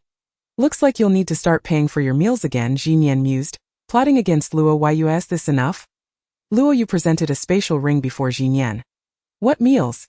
What payments? We're not strangers. Let us not bring up such sentimental matters. I will take care of your meals and lodging for a lifetime," Jin Yan exclaimed joyfully, hastily accepting the spatial ring, fearful that Luo Yu might change her mind. Chapter 42. Taking responsibility to the end. The ring was silver, exquisite, devoid of unnecessary embellishments, yet grand and majestic. At first glance, Jin Yan found himself captivated. This was a spatial ring tailored specifically for him, perfectly fitting on his finger. "This belongs to the Gusu family." Jin Yan noticed the totem and inscription engraved at the base of the ring. "If you wish to stay, I won't hold it against you," Jin Yan remarked, though he showed no inclination to remove it. Actually, Luo Yu teased him intentionally. "I was merely being polite. Don't take it to heart," Jin Yan chuckled. Humph, Luo Yu had already anticipated this. Jin Yan quickly retrieved his belongings, a haphazard assortment of items. He was well aware of how to use a spatial ring. Even someone without spiritual energy could utilize it. All it required was focused concentration to summon, and contrary to expectations, Jin Yan succeeded on his very first attempt. Enough to boast about, displaying no signs of being a novice. His level of concentration surpassed Luo Yu's imagination. Moreover, Luo Yu noticed that when Jin Yan was focused, a mark on his forehead flickered, appearing and disappearing, and when he relaxed his focus, the mark vanished. After Luo Yu and Jin Yan emerged, the remaining assassins had completely departed. The two tidied up the courtyard overnight, as they intended to continue residing there. You seem quite fond of that young man. Yenji's voice echoed again. While Luo Yu practiced a few techniques she had summarized, she leaped into the ring to continue her meditation and cultivation. However, I must inform you that once this red bird consumes a crystal core, it will be insatiable. You must continue to feed it, or it will starve. Yenji cautioned. Has it not eaten in all these years? Luo Yu inquired. Indeed, had it not eaten, it would have remained this way, but once it opens its beak, it cannot stop. You are responsible for this creature now, Yenji explained. The large bird was practicing its flight, flapping its wings as it circled around, its earnest efforts making it impossible not to want to care for it. All right, consider it an opportunity for me to practice in real combat, Luo Yu acquiesced. And as it grows, the quality of the crystal cores you provide must increase. Otherwise it won't receive the necessary nutrients, Yenji added. Luo Yu was at a loss for words. Who compelled her to open this ring? She would have to take full responsibility. That night, during a fierce battle, Luo Yu felt her bloodline expand once more. A sensation of exhilarating release flooding her senses in moments of life and death. It was the easiest time to level up, and Luo Yu distinctly felt her own rank rise. She eagerly anticipated breaking through to the 4th level soon. You've made good use of that old man Mu Chao's remnants. If he were to learn that the one inheriting his legacy is not his own kin but you, he would surely be both amused and bewildered, Yenji recounted. Envisioning that scene repeatedly. It was then that Luo Yu recalled the family letter, and these remnants seem to all things in the world are toxic. All can extract toxins and all can detoxify as long as one identifies the location of the poison. As long as one knows what poison has been administered. Luo Yu suddenly realized. Chapter 43. Encountering someone from the Gusu family. Can't you come out and show me your front side? Every time you speak suddenly, it gives me quite the fright. Luo Yu expressed her desire to see Yenji. As it is fine. When the time is right, I shall naturally reveal myself, but remember, I will never place you in peril. However, when you find yourself in danger, do not overly depend on me for salvation. One must rely on oneself, Yenji said. Luo Yu understood this principle all too well. Strength is paramount. To be strong, to be powerful, to be invincible. The next day, Luo Yu and Jinyan ventured into the forest to hunt, not for themselves, but to feed that gluttonous bird. Today, luck was not on their side. The small creature seemed to have vanished. And after walking for half an hour, they encountered none. Jinyan felt a strange sensation in his heart. Another half-hour passed without sight of wild beasts, but they overheard whispers nearby. What a wretched place you've brought me to. Not a single wild beast in sight. A woman's sharp voice could be heard without the need for enhanced hearing. The lady's entourage consisted of 2 individuals, one a male guard and the other a maid. Know this is your last opportunity. After this year's birthday celebration, the clan leader will enter seclusion to prepare for his journey to the celestial realm. The guard continued. Indeed, I shall extract some benefits from him. The old man must leave me something, or else my suffering would have been in vain. However, we must ensure to maintain appearances, declared the young lady. The maid beside her remained silent, her head bowed. Xinyan and Luo Yu also approached as they passed by. The forest was teeming with life. Anyone could hunt here, provided they possessed the skill. When Luo Yu walked by, she exchanged a fleeting glance with them. How could she not recognize this young lady? The daughter of the Gusu family, Gusu Wume. Her mother was one of the officially recognized wives. Luo Yu vividly recalled how, from childhood to adulthood, every month, the Gusu family distributed provisions to the children, only for her share to be snatched away by Gusu Wume. After seizing her portion, Wume would stomp it into the ground, shattering it into pieces, and haughtily declare, "You ought to consider your own status. You are unworthy of being part of the Gusu family, let alone possessing our belongings." The clan leader showered her with gifts far exceeding those given to the other children. Not to mention Luo Yu, who was nearly invisible to him. Not only did she take her share, but she also craved more, relishing the destruction of Gusulua's belongings, which brought her a twisted satisfaction. On the day Luo Yu had her bones stripped, Wume had been present, standing beside the clan leader, applauding and proclaiming that it was long overdue. They had not anticipated encountering each other here, as they had expected to face off one by one at the Gusu residence. This must be fate.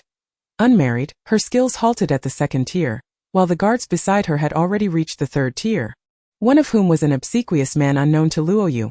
The maid too was familiar to Luo Yu. Once she had been her maid, but now she served someone else. Yet, the bruises on her neck suggested her circumstances were far from favorable. Chapter 44. Eliminate this woman. Luo Yu and Xinyan exchanged glances with Gusu Wume, who evidently did not recognize them. If this was truly the clan leader's most favored offspring, it would be a stroke of fortune. Gusu Miao, oh Gusu Miao, let me stab you fiercely before your ascendants, to slay your most beloved daughter, leaving you in anguish. After all, Gusu Wume was no saint.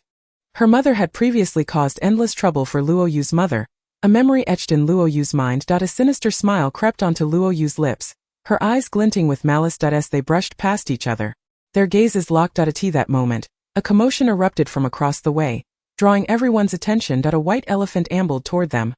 White original wax elephant? Gusu Wume exclaimed, leaping with excitement, just when she had been lamenting the lack of worthy prey. One had conveniently arrived at their doorstep. It seems the heavens are intent on granting the young lady the legacy of the clan leader, remarked a guard. Ha, I doubt that moment will ever arrive. Luo Yu cast a disdainful glance at them. Once she had looked up to them, now she looked down, regarding their mere two-tiered abilities with utter disregard. The red bird's provisions are secured, Luo Yu remarked to Xinyan. Xinyan snapped back to reality. He had been fixated on the white original wax elephant, a peculiar sensation washing over him upon hearing the mention of provisions. A flicker of compassion welled up within him. How could he, who relied on hunting for sustenance, suddenly feel so soft-hearted? Just days ago, he had rejoiced at capturing a crystal core. Now even the thought of the white original wax elephant's core, a magical crystal, failed to ignite his instincts, and he found himself hesitant to pursue the creature. Good heavens, what has come over me?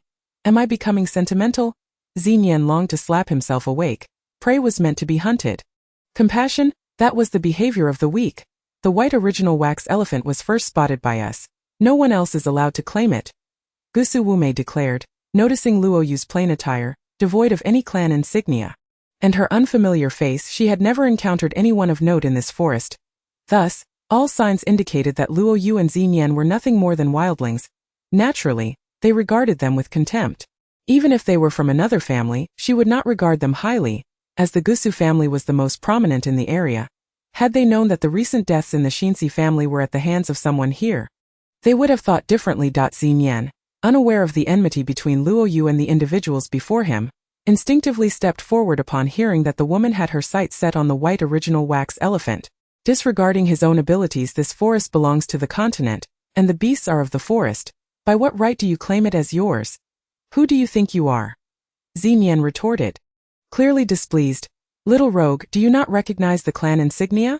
The guard pointed to the lion totem hanging on his chest. Even guards can display clan insignia. I see your Gusu family insignia everywhere. Even on pet dogs, Xinyan scoffed, his irritation boiling over at their claims to hunt the white original wax elephant. At that moment, the white original wax elephant stood nearby, munching on grass. Who is this foul rogue? Daring to be insolent to the Gusu family? Kill him, gut him, and feed him to the dogs. Gusu Wume seethed with anger. Rogue? The one who flirts with beauties is the rogue. You hardly qualify as a beauty. So how could I be deemed a rogue? How? Xinyan's words sent Gusu Wume into a fit of rage. Trembling, women loathed being called unattractive, especially someone as cherished as she was in the Gusu family, where even elders granted her some leeway. To be ridiculed by this little rogue was intolerable. Chapter 45. Unmasking the urgent signal. So, this is the Gusu family insignia. Luo Yu finally spoke. Ah, it's rare to find someone who recognizes it, remarked the guard. The Gusu family insignia is nothing but filth. Before Luo Yu could finish, she had already utilized her shifting technique to snatch the insignia from Gusu Wume and the guard, holding it for a moment before casting it to the ground and crushing it beneath her foot, spitting disdainfully. How dare you insult us? Gusu Wume fumed. Insult? You have yet to grasp the depth of my intentions. This is merely the beginning, Luo Yu replied coldly. A potent aura radiated from her, indicative of her advanced second-tier power. The overwhelming force caused Gusu Wume to stagger back repeatedly, only stabilized by the guard's support. The ferocious wind swept through, uprooting leaves and tossing debris, all executed with a mere gesture. Luo Yu controlled the wind with precision, leaving the maid unharmed. Standing still, the guard, aware of his inferiority, recognized the vast disparity in strength. Moreover, there was an undercurrent of resentment in her power. We have a grudge? Gusu Wume inquired once Luo Yu ceased her display of fury. Her hair was disheveled, her attire in disarray. She was no longer the proud young lady but a vanquished foe. We do, and it is a profound enmity, one that demands your life as recompense. Luo Yu struck again, offering no further explanation. There was nothing to discuss with someone destined to perish. Young lady, if we join forces, we may have a chance. Use your ultimate move, the Milky Way illusion moon, urged the guard. The maid, devoid of power, merely trembled at the side. Upon hearing this, Gusu Wume regained her composure. She had been taken aback by the sudden ferocity of her opponent. As Wume summoned her strength, the guard also unleashed his highest third-tier technique. Together, they aimed to confront Luoyu. "I'll step aside. This is your domain. The organization trusts you." Xinyan quickly retreated, fearing he might be implicated. And as he passed the trembling maid, he moved toward the white original wax elephant. Luoyu leaped forward, leaving them with no escape. With a swift strike of heavenly thunder, she cleaved the guard in half. His eyes remained wide open, unblinking, as he failed to foresee that the heavenly thunder strike would be his final move. Seeing her longtime guard fall, Gusuwume panicked. You psycho! You shall not succeed." Gusuwume, aware she was outmatched, awaited rescue, having already dispatched a distress signal from the Gusu family. How could Luoyu not have noticed? "Is this your strategy to buy time?" Luoyu raised the intercepted signal feather and tossed it to the ground, crushing it beneath her feet. The color drained from their faces. The beloved daughter of Gusu Miao possesses such meager abilities. "If I were you, I would be too embarrassed to continue living," Luoyu taunted. "If you are innocent, then everyone else must be as well." Luoyu refused to grant her a swift death, unleashing a thunderous strike that left Gusu Wume trembling with terror, a damp stain spreading beneath her skirt. Gusu Miao must truly be blind. "Who are you?" This question is often posed by those on the brink of death. Gusu Luoyue. Luoyu had never intended to deny her past. Using the name Luoyue meant she was not evading it. Yet regrettably, no one connected them to Chapter 46. The bond of master and servant. Gusu Luoyue. Are you a distant relative of the Gusu family? Gusu Wume furrowed her brow, pondering for a long while before failing to recall. It seemed she had been entirely forgotten. Perhaps the only memory remaining was of the bone-stripping platform. 3,000 years ago. On the day I was stripped of my bones, you were the one laughing the loudest. Luoyu reminded her, "You are that wild, illegitimate daughter." Gusu Wume recalled. Yet she could not fathom how much she had changed. Moreover, possessing such formidable spiritual power, how could this be possible? Heaven defies logic. Oh my God. Impossible, absolutely impossible. Gusu Wume's gaze seemed as if it could pierce through Luoyu, yet apart from the hatred in her eyes, she saw nothing else. Luoyu had no intention of explaining herself. She merely needed to know the outcome. The curtain on her revenge against the Gusu family had been drawn. "You should be grateful I grant you a swift death." Luoyu smiled coldly. Marking the beginning of the end. A cacophony of anguished cries echoed in her ears. Then, the entire forest fell silent, as still as the depths of night, with countless questions reflected in her eyes. Gusu Wume succumbed to her fate, utterly defeated. Who could have anticipated her demise in this desolate wilderness? To perish by the hand of vengeance. Had she known, she might have accumulated more virtue, refrained from throwing stones at those in the well, and ceased her haughty ways. Ultimately, she would die with her eyes wide open. 2 bodies lay fallen nearby, leaving only a maid not far off. And Luoyu turned her gaze toward her. The maid approached her, oblivious to the previous conversation between Luoyu and the others, unaware of her identity. She knelt before Luoyu, pleading, "Please grant me a swift end. You are quite devoted to your mistress, willing to accompany her in death." Luoyu remarked. "No. Gusu Wume is not my mistress. I feel no sorrow at her passing. In fact, I find joy in it." The maid replied. "Oh? I have but one true mistress, and though the world has forgotten her, I seek death to inform her in the afterlife that someone has avenged her. I thank you. Seeing you kill. You must be a demon, so I do not ask for mercy, only for a clean and swift end. Please proceed. Just make it quick and painless." The maid spoke passionately. "What's your mistress's name?" Luoyu inquired. Gusu Luoyu. "If you are old enough, you should recall the tale of the bone-picking platform from 3 millennia ago, where my mistress met her demise. Alas, I am but a maid, devoid of spiritual power.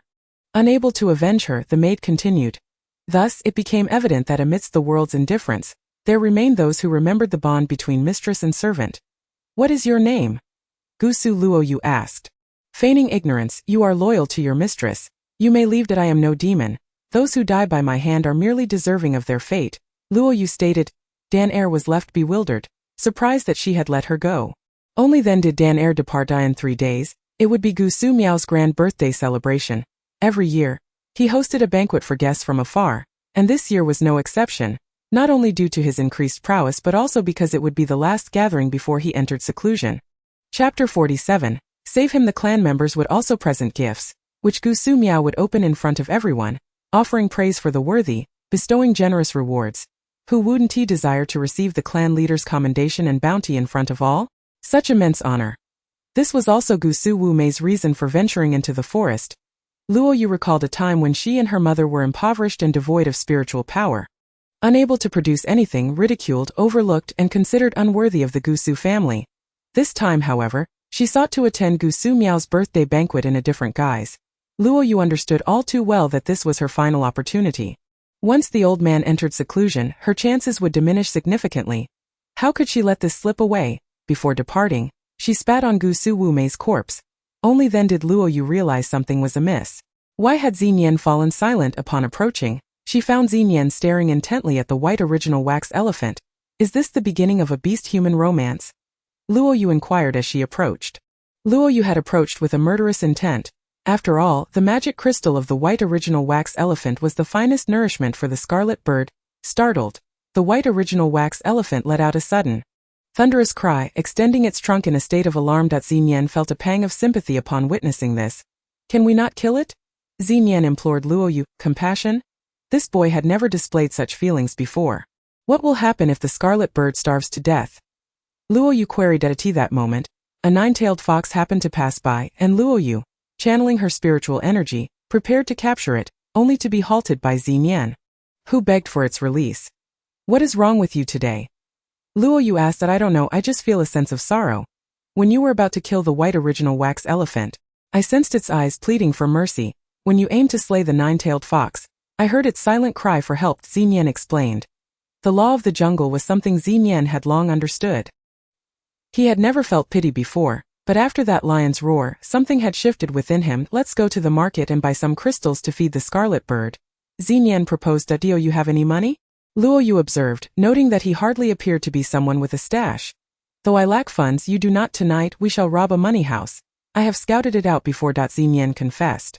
Somewhat sheepishly, seems you are not only engaged in tomb raiding but also aspire to be a bandit.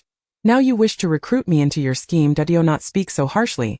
It's merely borrowing without the intention to return. The method is a bit unconventional. Look at you. You've already committed numerous murders. What's wrong with a little robbery? We shouldn't waste your abundant spiritual power.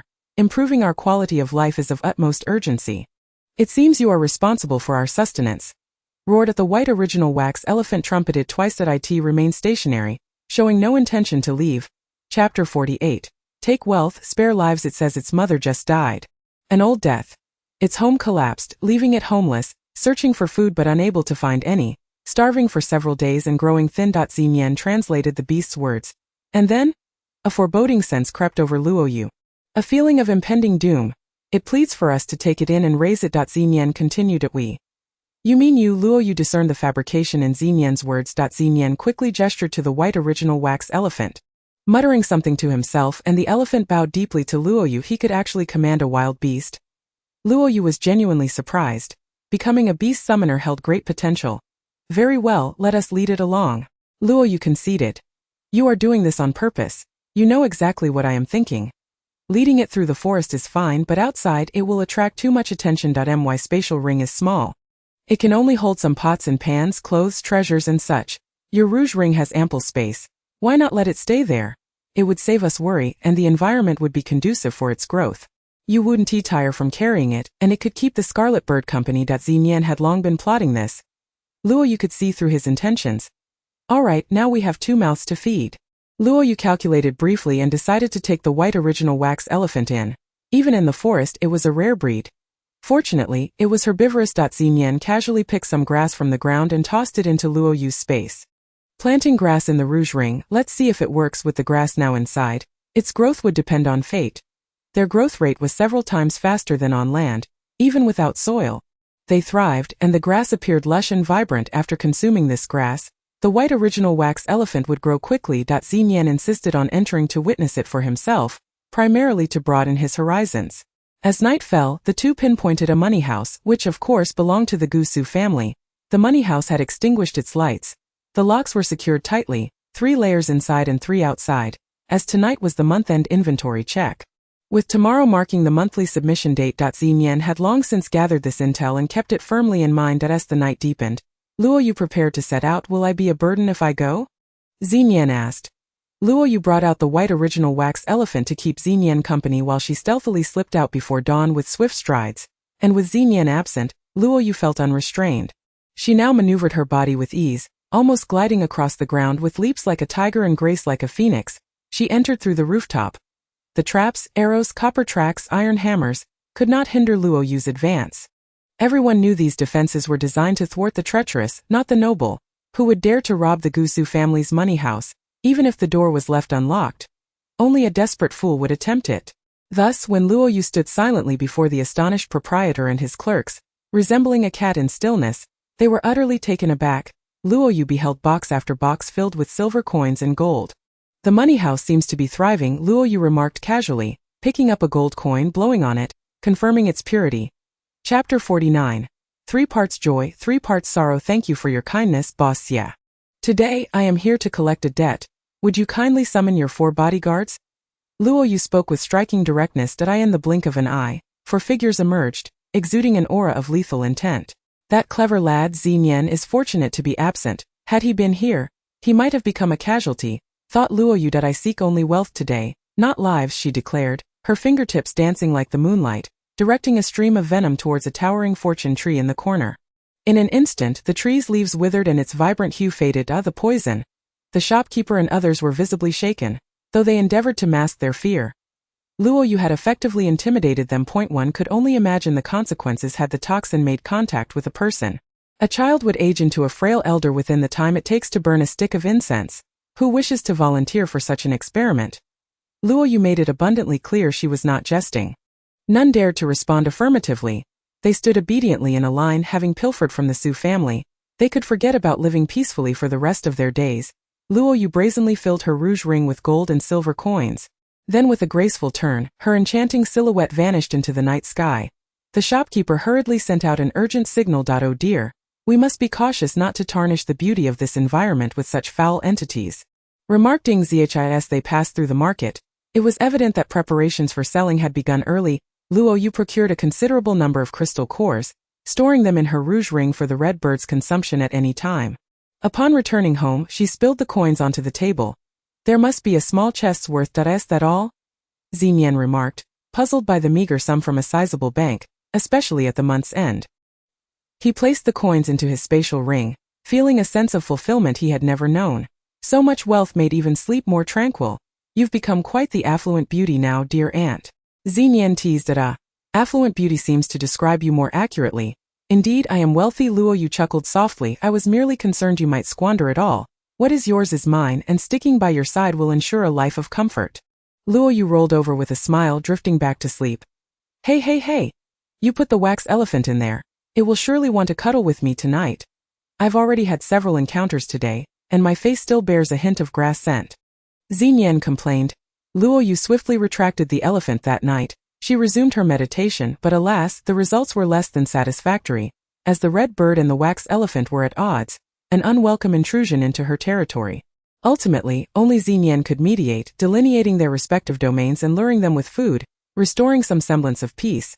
The next day, Luo Yu and Xinyan visited the Mu Chao family. Tomorrow was the birthday banquet of Gusu Miao. The only way to attend was through the Mu Chao family.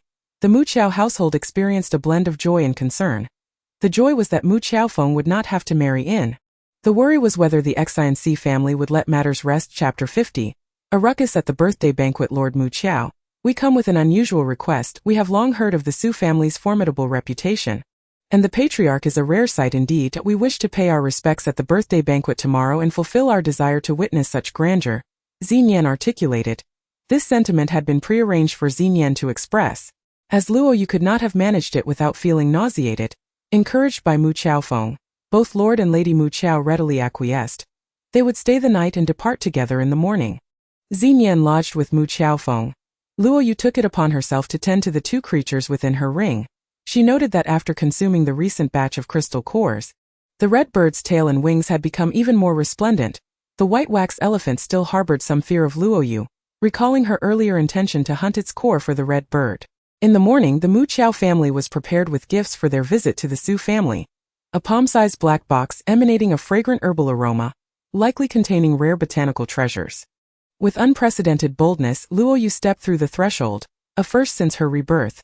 Her mood was heavy, yet her steps were light. Suddenly, she realized that what she once revered here now seemed beneath her contempt.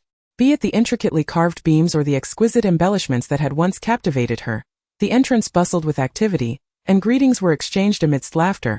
Almost every face was familiar. Dan Air recognized Luo Yu and Xinyan but chose to remain silent. Another person also recognized Luo Yu. "Miss, you seem to have lost something," said an elderly woman sweeping at the door. Luo Yu turned, surprised to find the woman had silently approached her. "Today is not the best time for vengeance. You should leave. You cannot save your mother here, nor can you defeat Gu Su Miao. Your powers are woefully insufficient, do not risk your life," the elderly woman whispered before entering. Luo Yu had concealed her powers, appearing as an ordinary girl in the eyes of others, especially as she accompanied the Mu Chao family, who were regarded merely as herbalists. Little did she anticipate that this sweeping woman possessed such keen insight. "Thank you for recognizing me after millennia, even with a changed appearance," Luo Yu responded, sensing no malice from her. Today's festivities at the Su family surpassed all previous gatherings in the last several millennia.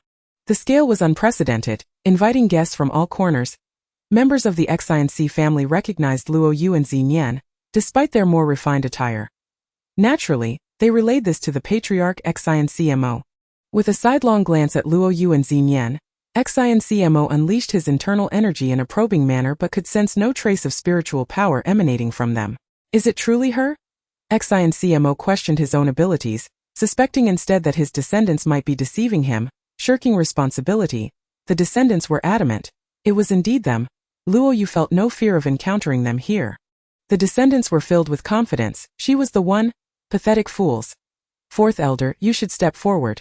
After all, this is related to your niece," commanded Patriarch Qilun Mo. "Yes, Patriarch," the fourth elder complied. The presence or absence of spiritual power and martial prowess would only become apparent in times of crisis. Luo Yu sensed a formidable force behind her. Fourth wheel stage. The fourth elder was taken aback by Luo Yu's demeanor. This seemingly powerless woman, alongside a boy who also appeared devoid of energy, significantly diminished the fourth elder's suspicions. The fourth elder offered no apology. As the probing continued at that moment, Xinyan stepped forward, positioning himself protectively in front of Luo Yu. "Hey, old man, why not take the main road? You crash into my aunt and don't even offer an apology? That's quite outrageous," Xinyan exclaimed. Luo Yu feigned pulling him back. Each time Xinyan spoke, her heart soared, for he articulated her thoughts, venting her frustrations that "if you knew who I was, you wouldn't be asking for an apology." The fourth elder deliberately provoked, believing that if she were indeed the culprit, she would surely react. "Enough, Xinyan, we can't afford to provoke him. Let's just leave," Luo Yu said, feigning reluctance to let go of Xinyan. "And, even if we lack power and cannot contend with this old man, it's still a matter of principle. He should apologize to you. You are my aunt, and I cannot allow you to be wronged." Xinyan's grip on Luo Yu's hand tightened, making it impossible for her to break free without using her powers. "Your little boy has grown up." Ingji interjected, seeking to lighten the mood. "You are indeed aunt and nephew?" the fourth elder questioned, puzzled, as they appeared more like siblings. "Old fool, what business is it of yours? You wronged my aunt and refused to take responsibility. It is obvious you hail from the Qilun family," Xinyan retorted without reservation. This. Some in the crowd stifled laughter, while others could not help but snicker. "You little rascal, do you know who I am within the Qilun clan?" The fourth elder inquired. "You are the patriarch. You should apologize for the collision. You hardly look the part of a patriarch. Who knows if you're merely the one sweeping the south gate or cleaning the latrines at the north gate? You ought to introduce yourself properly." Xinyan scrutinized him, provoking the fourth elder to roll his eyes in exasperation, unable to retaliate against these two youngsters in broad daylight, as it would be akin to squashing ants. The energy within him had gathered at his arm, ready to be unleashed. Should it claim Xinyan's life? Luo Yu stood prepared to respond. Neither moved, waiting to see who would yield first. Luo Yu held onto Xinyan's garment, presenting herself as a docile and innocent girl, pondering how a person of such caliber could have slain several third and fourth wheel descendants of the Qilun family. The fourth elder found it hard to believe. However, aside from subconscious probing, there exists a more direct method to test an individual. If I were to claim your life, I would not doubt that you would retaliate, provided you possess the means to safeguard yourself. Elder Four furrowed his brow, sensing he had yet to fully grasp their true nature. The malevolent claws had already reached for Luo Yu and Xinyan that he reigned in his power, now at approximately the second circle. Luo Yu was reluctant to reveal her strength and could only act in accordance with the situation. Xinxiamo. Luo Yu shouted towards the elder behind Elder Fordet. Chapter 52. Xenian's cunning trick! Ouch, came the exclamation. Who could have anticipated that this lad would employ such a tactic? If this can even be deemed a technique, the flower pot lay shattered, leaving him covered in dirt, with earthworms and cockroaches crawling upon his garments. Looks like I've encountered my own kind, Xenian remarked with a laugh. Elderfor was fuming. His beard askew, he pointed a trembling finger at Xenian, unable to articulate a response. If a brawl were to ensue, it would undoubtedly draw the scornful gaze of outsiders. An elder of his stature bullying two mere children would tarnish the reputation of the Shinsi family. You old man, despite your advanced age and lengthy beard, your cunning is no more than the size of a pinprick, Xenian retorted without reservation. At last, he felt a sense of relief. The onlookers surrounded them, and Elderfor was reluctant to unleash his wrath. Yet, he had already formulated a plan in his mind. Regardless of who you are, or whether you have harmed the descendants of the Shinsi clan, after the longevity banquet, you too shall not survive. Enjoy this dinner while you can. At that moment, old Master Muqiao approached, offering a few polite and tactful words, effectively dissolving the impending crisis. The Shinsi clan could hardly ascertain that the string of deaths was connected to the Muqiao family. Nor did the Muqiao family possess such profound strength or audacity. By midday, the guests had nearly all arrived, the scene unprecedentedly grand. Even the inconspicuous families of the Seven Lands came to pay their respects to Gusu Miao. After all, he was destined for ascension. It was indeed a matter of pride for the entirety of the Seven Lands. A myriad of ornate boxes filled a room, both large and small, representing the congratulatory gifts from the guests. A veritable cornucopia, however, most contained crystal cores. Today Luiyue had but one target, Gusu Miao. As for others, she would deal with them in due course. Today she did not wish to be distracted, for others had ample time to seek revenge. Yet Gusu Miao could not wait. However, it was Gusu Miao's eldest son who personally welcomed the guests at the entrance.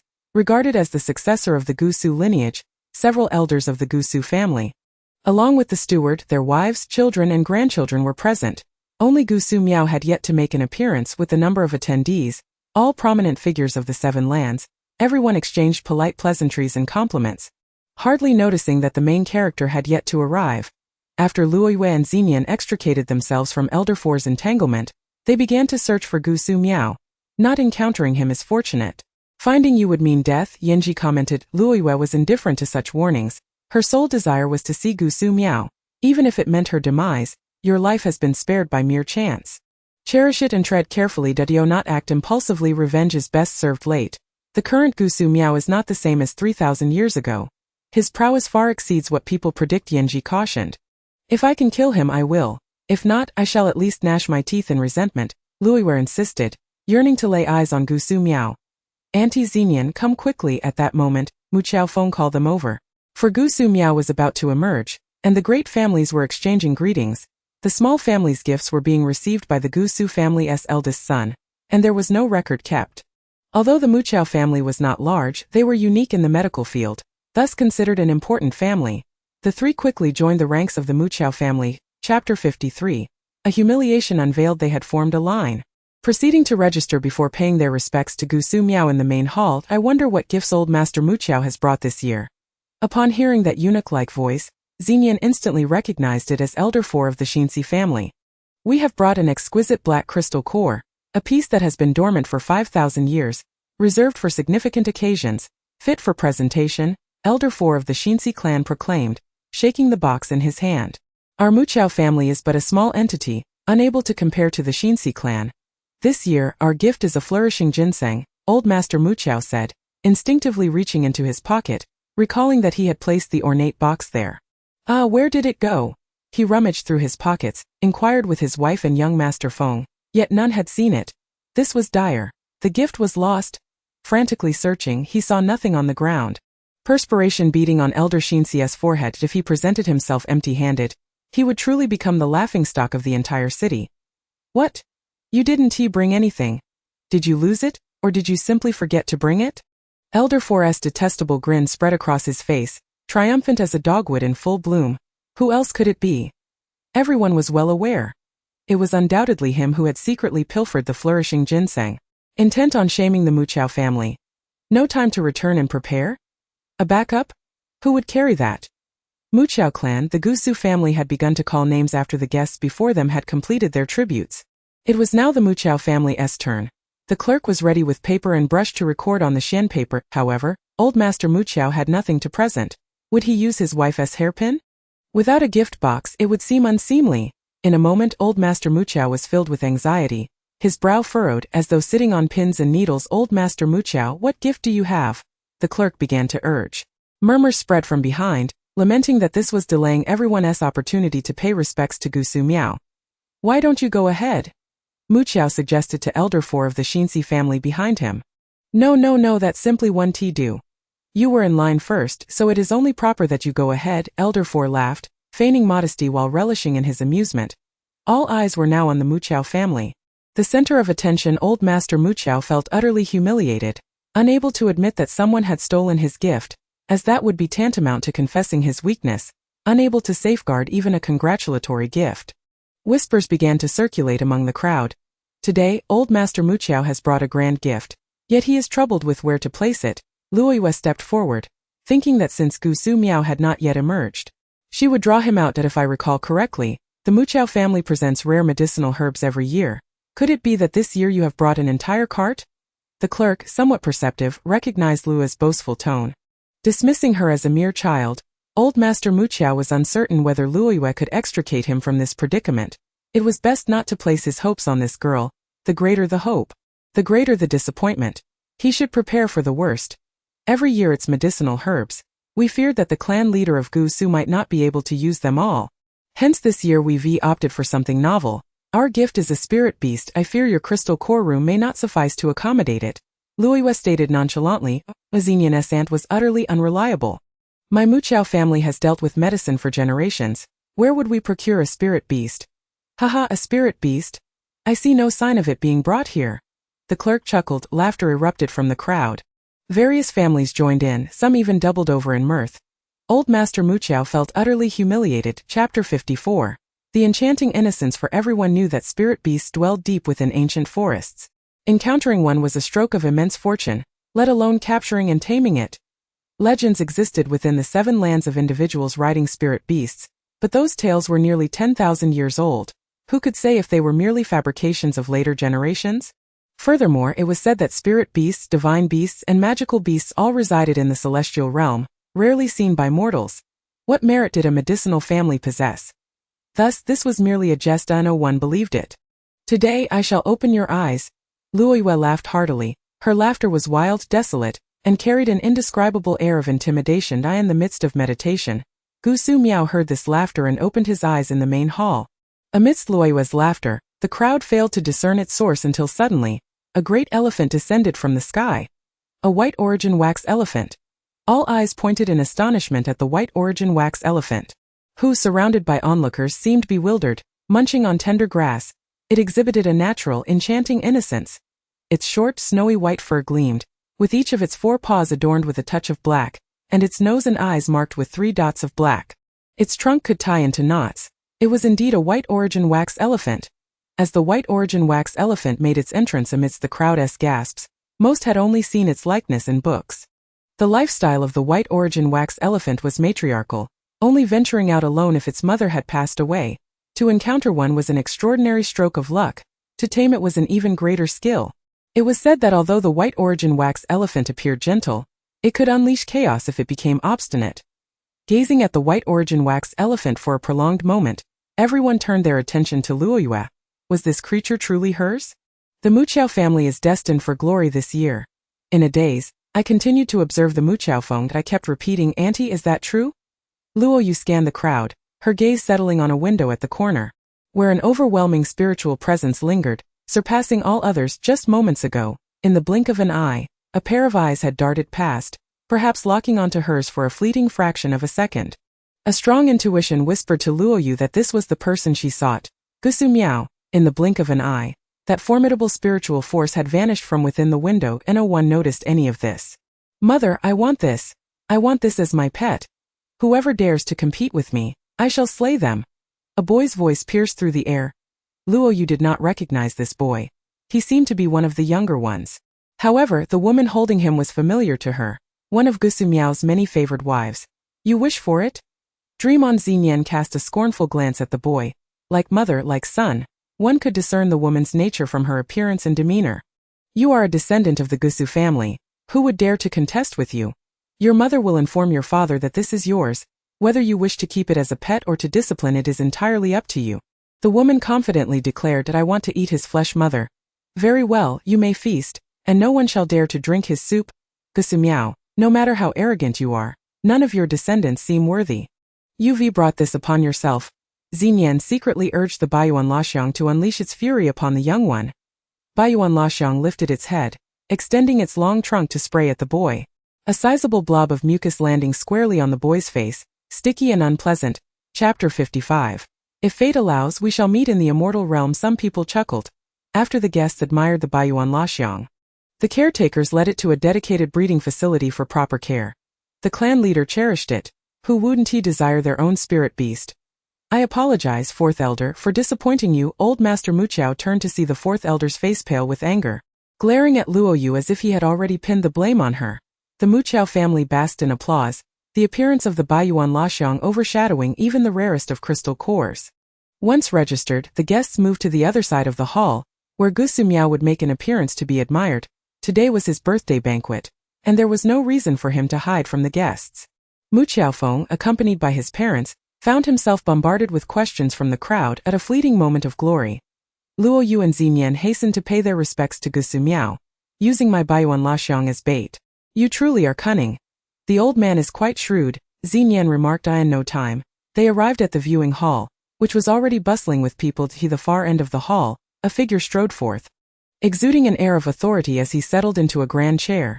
This chair was not a genuine throne but rather an apparition crafted from spiritual energy, yet he sat there with an air of ease. Gusu Miao. His icy gaze, imperious demeanor, and expressionless features were unchanged from 3,000 years ago. Seeing him face to face once more brought a tear to Luoyu's eye. Why do you weep? A voice within questioned. The crowd respectfully bowed, and as Gusu Miao surveyed them, Luoyu felt his gaze upon her. She too was watching him, calculating how to make her move, timing it perfectly, devising her first plan, second plan and backup options. Every step meticulously considered. You know you have no chance of winning, yet you still choose to strike against the odds. Yanji was incensed. Luoyu paid no heed to that.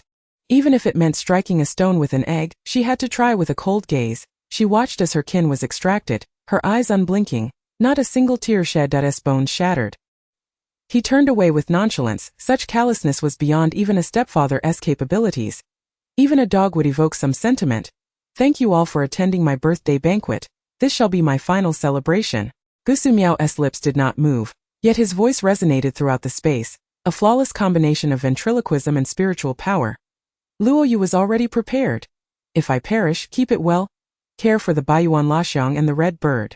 Luoyu placed the Yanji ring in Xinyan's hand. I desire it greatly, but at this moment, you must wear it. No matter how formidable your adversary, you cannot die. Xinyan stubbornly placed the ring back onto Luoyu's finger. Luoyu gazed at him, gathering her spiritual energy, ready to unleash both poison and power. If fate allows, we shall meet in the immortal realm. These were Gusu Miao's last words, and as they left his lips, the grand chair collapsed, transforming him into a gentle cloud of radiance as he ascended. Wasn't he supposed to enter seclusion? He ascended on his birthday. He spoke those words while gazing at Luoyu. No. No. Luoyu cried out internally. She could no longer chase after his soul to the immortal realm. Chapter 56. A swift escape. It seems even your biological father wishes for you to live a few more years. Yanji finally felt reassured. The crowd witnessed Gusu Miao's ascension. Congratulations, envy, admiration, jealousy. Only Gusu Luoyue felt a gnawing hatred, especially when she beheld that wisp of azure smoke she could never grasp. Gusu Miao. She called his name 1,000 times. A myriad of times to no avail.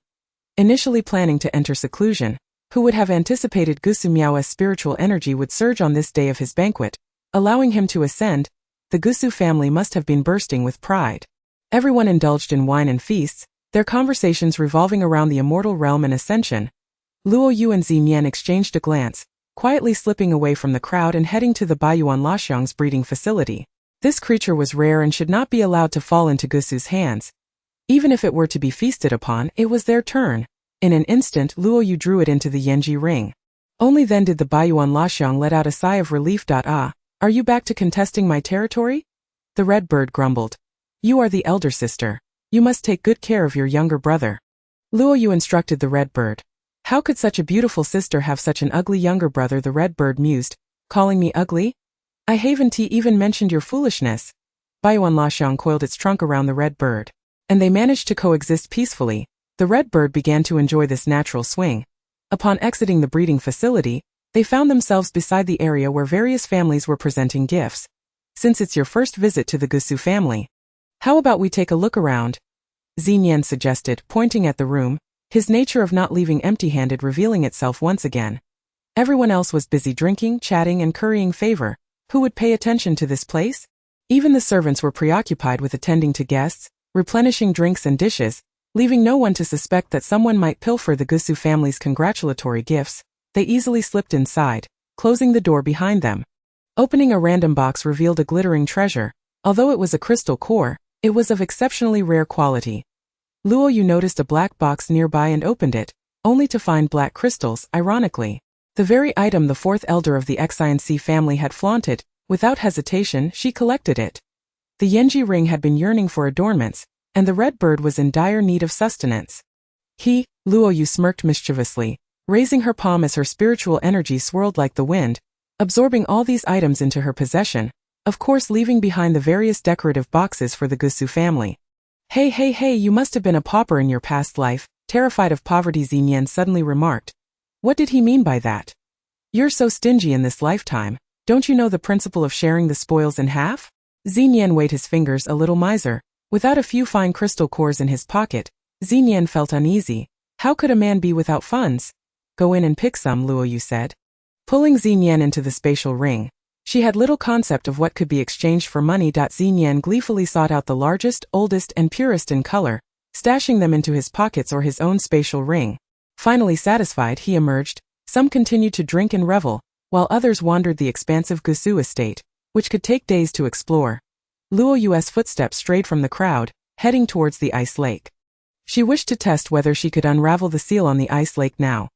Reaching the lake's edge, Luoyu attempted with her waning strength, yet the ice lake remained unchanged. Untouched, merely not rebounding her power. A hint of disappointment washed over her. The seal remained unbroken. Chapter 57. Hunting the fourth elder. Is there someone very important to you imprisoned below? Xinyan, ever perceptive, sat beside her. My mother. After exchanging pleasantries with the Muqiao family, Luoyu and Xinyan hurriedly departed from the Gusu family. Today had left her feeling somewhat despondent. However, soon a figure arrived, significantly alleviating Luo's frustration. In the returning box, a formidable silhouette obstructed the path. The cost of humiliating me is far greater than you anticipate. The fourth elder effortlessly dealt with the two insignificant beings. The price for provoking me is even steeper. Luoyue was indifferent, as this was the perfect opportunity for venting her anger. She swiftly gathered her spiritual energy, brandishing two large axes from her waist. Foolish and cumbersome. Only a simpleton would choose such weapons. It was evident they were the standard armament of the Xinci family's pawns. While truly capable individuals often require no weapons at all, the axes descended like thunder, their power capable of cleaving mountains. This was the pinnacle of her four-wheeled prowess. Her murderous intent had never wavered since their first encounter. Dodge? There was no time. Engaging him was not worth her effort. Employing poison would be a waste. Luoyue intended to eliminate him in the most straightforward and shocking manner. With a swift turn, the fourth elder had vanished.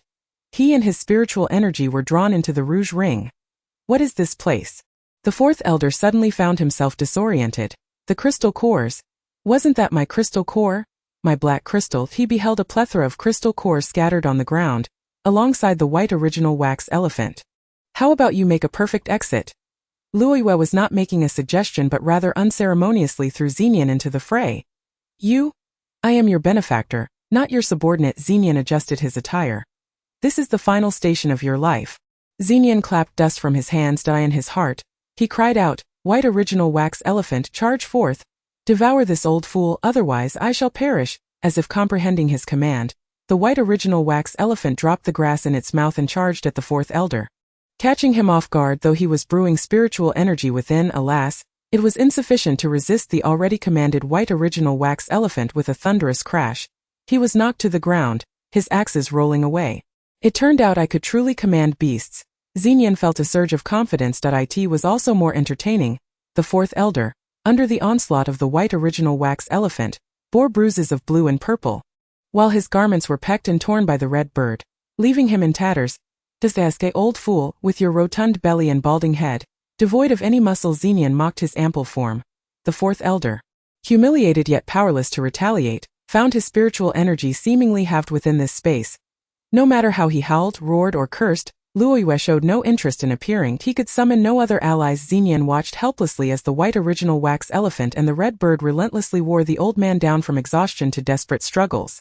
Of course, it didn't take long before the white original wax elephant's trunk ensnared him tightly, his arms drooping, unable to breathe any longer. Suffocation was not a graceful exit, but it was well deserved. Chapter 58. The old man's belongings. Xenian thoroughly searched the old man's belongings, even claiming his spatial ring, emerging with a sense of satisfaction. Luoyue felt the need for a place to dismember corpses. She had many enemies, and it wouldn't do to simply kill and discard them. The best method for body disposal was to consume them. This task was entrusted to the white original wax elephant and the red bird. From henceforth they would partake in both flesh and vegetation. Grow a bit stronger, will you? Xenian had already issued commands to the white original wax elephant, which now obeyed him without question. Luoyue relayed similar instructions to the red bird, which complied readily. The white original wax elephant had an impressive appetite. Within half an hour it had crushed even the bones, leaving not a single remnant, not even a drop of blood. This place remained as pure and dreamlike as ever. Luoyue discovered that trapping individuals here for hunting was indeed a sound strategy. Xenian fiddled with the ring, yet could not unlock the fourth elder's unique secret. His seal, if destroyed, the contents would vanish. Xenian was curious to see what intriguing items the old man had concealed. As he toyed with it, suddenly the ring cut into Xenian's wrist. Blood flowed profusely. Seeing this, Luoyue quickly retrieved hemostatic herbs, mashing them to apply to Xenian's wrist, but the bleeding persisted. Upon inspecting the ring, Luoyue realized the old man had hidden a mechanism within it. Could there be something of great importance inside? After using a substantial amount of hemostatic herbs, the bleeding finally ceased. Luoyue disinfected the wound and introduced a substance into his bloodstream via a straw before bandaging it. You aren't poisoning me, are you? Xenian inquired. Poison you? To seize your crystal core? Or to carry you around like a burdensome trinket?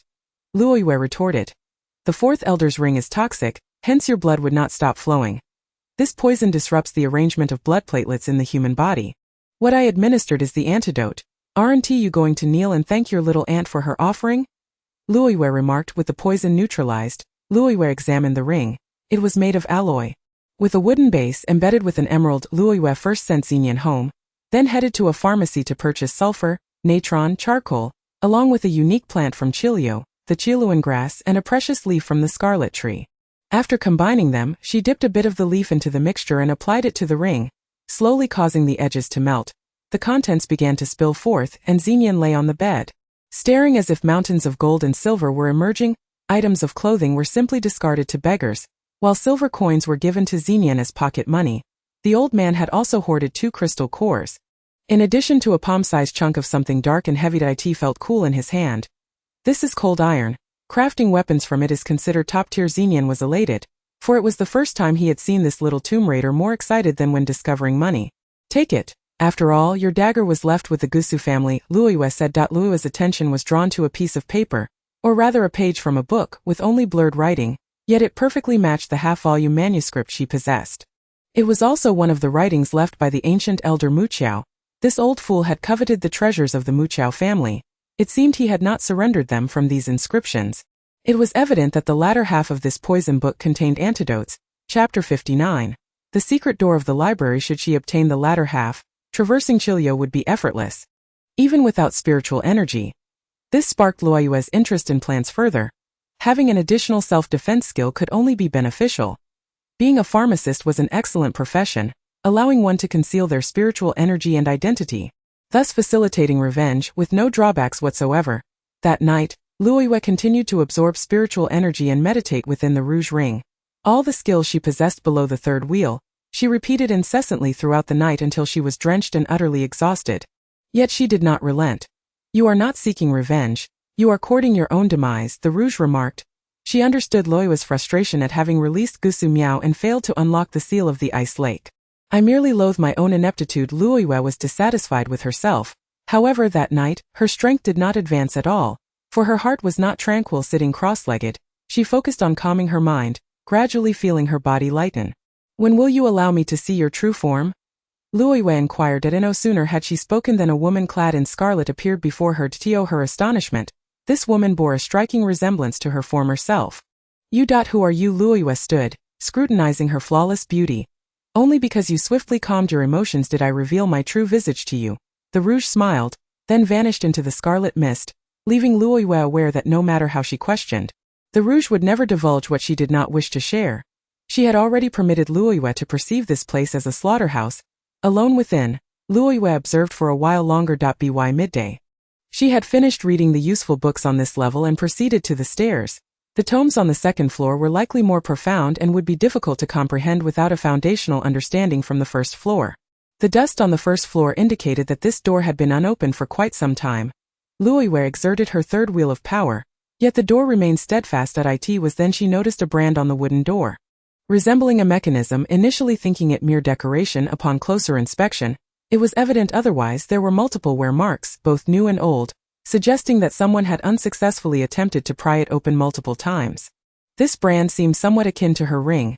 Luoyue pressed the ring against it, and it fit perfectly. A beam of light immediately enveloped her, allowing her to pass through the door effortlessly, as if swept away by the wind. Upon entering the wooden door, she beheld numerous wooden shelves laden with jars and vials, seemingly for potion making. The dust atop them had likely accumulated over a millennium. Casually picking up a medicine jar, she noticed it bore the character "Is it merely a container?" Even the wooden door this time is intricately carved with the character for device, revealing that it is not something trivial, but rather a legacy from the esteemed ancestor of the Muqiao family, Muqiao Qi, who had a penchant for signing his works. Inside the transparent bottle, an array of colorful liquids is contained: green, blue, red, pink and black. Yet none bear labels. Upon opening, a potent medicinal aroma wafts forth. Chapter 60. Laying eyes on Luoyue. Was this old man conducting secret experiments to ascend to the heavens? This thought flickered through Luoyue's mind.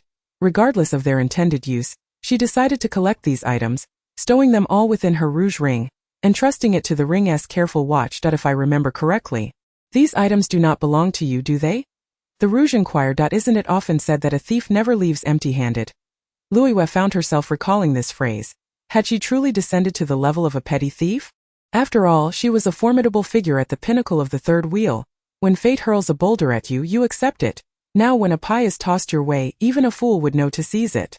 Having collected these items, Luoyue meandered further in the secret chamber, and upon reaching the wall behind the medicine jars, she felt a distinct sensation that was unlike anywhere else. It was cold. Luoyue sneezed. Could there be another secret chamber hidden behind this wall? Luoyue tried various methods to gain entry, but to no avail. Yet, the chill emanating from this place was unmistakably from behind the wall. Little ant, lunch is ready," Muqiao Feng called from outside. Luoyue exited the secret chamber, securely closing the door and propping a book against it, feigning an act of reading just as Muqiao Feng approached. He noticed nothing amiss. At the longevity banquet, Luoyue had helped the Muqiao family earn significant prestige, thus narrowing the gap between the Muqiao family and herself, with the elders more inclined to support Muqiao Feng's closeness to them. Not long after they had eaten, news broke. The white original wax elephant from the Gusu family had mysteriously vanished. Now the Gusu family was scouring everywhere in search of it. This incident had become the talk of the entire city. With Gusu Miao ascending to heaven, the role of patriarch was passed on to the second elder, Gusu Miao's younger brother. This second elder, much like Gusu Miao, had a notable characteristic. He had many wives and numerous children. As the second elder took over, his wives often engaged in rivalry with Gusu Miao's wives, vying for superiority and indulging in schemes. Didn't we see the white original wax elephant ascend alongside the patriarch of the Gusu family? The mist surrounding him was indeed the white original wax elephant, Luoyue remarked, feigning surprise at the newsboy. Had no one else noticed? Muqiao Leoi immediately grasped the implication. Indeed, I saw it too. It seems the Gusu patriarch truly cherished the white original wax elephant we gifted. He even took it with him to the heavens, Muqiao Leoi commented. The newsboy, not foolish, promptly spread this interpretation through the streets. Muqiao Leoi began to pay closer attention to Luoyue. Did she possess some remarkable background? He could also forge iron. Luoyue picked up a dagger and discovered it was indeed cold and sharp. Here, take this. It is merely made from scrap materials. Xinyan handed Luoyue a series of small items forged from cold iron. Akin to embroidery needles. Are you suggesting I learn needlework? Luoyue asked, grasping one. Chapter 61. The gift of poison needles holds secrets. You learning needlework? Even a duck could climb a tree. This is meant as a weapon for self-defense. I have too little iron. Otherwise, I would have forged you a dagger, Xenian remarked, lacking finesse in his gift-giving. Don't underestimate it. Look closely, these needles have their differences upon closer inspection. Luoyue noticed a hidden slot at the tail of the needle, perfectly designed to hold a toxin. When the needle was launched, inertia would push the toxin forward, right to the tip, functioning akin to a syringe, injecting directly into the enemy's body, far more effective than poisoning the tip alone. Luoyue tucked it away, not uttering a word of thanks, yet her heart swelled with appreciation. Navigating the martial world necessitated such tools, and the afternoon. Mu Qiaofeng excitedly approached the group with news. The celestial envoy from the celestial realm would arrive the following day. And the entire 7 continents was preparing to welcome them. They were to present a plaque to the Gusu family, commemorating Gusu Miao's ascension to immortality. Whenever someone ascended to immortality, the celestial envoy would appear shortly thereafter. To bask in the radiance of a celestial envoy had become a significant honor for the martial artists of the 7 continents. Ascension depended on talent, with some taking thousands of years and others tens of thousands. The Gusu family had already produced 2 immortals, sparking much discussion. Ages ago, one individual emerged, a memory so distant that people could only recall that he had suffered a gruesome fate. Now, another had ascended to immortality. Ah, the celestial realm. Xenian reclined on his bed, crossing his legs as if he had visited before. I wonder how many tombs exist in the celestial realm. The burial goods there must be plentiful. Xenian mused, envisioning heaps of gold and silver treasures. Only Xenian could entertain such thoughts of grave robbing even upon reaching the celestial realm. Little aunt, do you have any other relatives? Mu Qiaofeng recalled his father's instruction. Alas, they have all perished. Let us not speak of it. Xenian waved his hand dismissively, lying on the bed just as Luoyue did.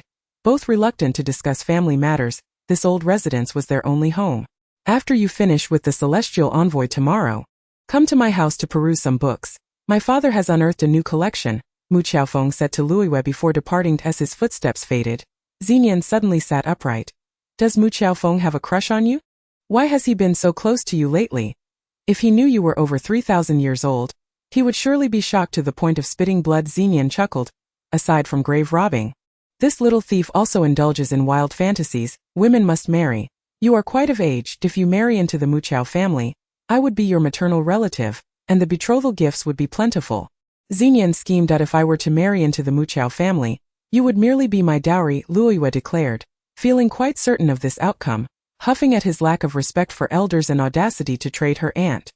The following morning, the crowd had already gathered. Luoyue and Xenian, dressed casually, were taken aback to find everyone else adorned in splendid attire. Upon inquiry, they learned that the celestial envoy might favor those who presented themselves well, bestowing praise or gifts, an event not without precedent. Once again, the crowd congregated outside the Gusu residence, where the envoy would directly descend. Luoyue and Xenian stood among the throng. A beam of light radiated through the air.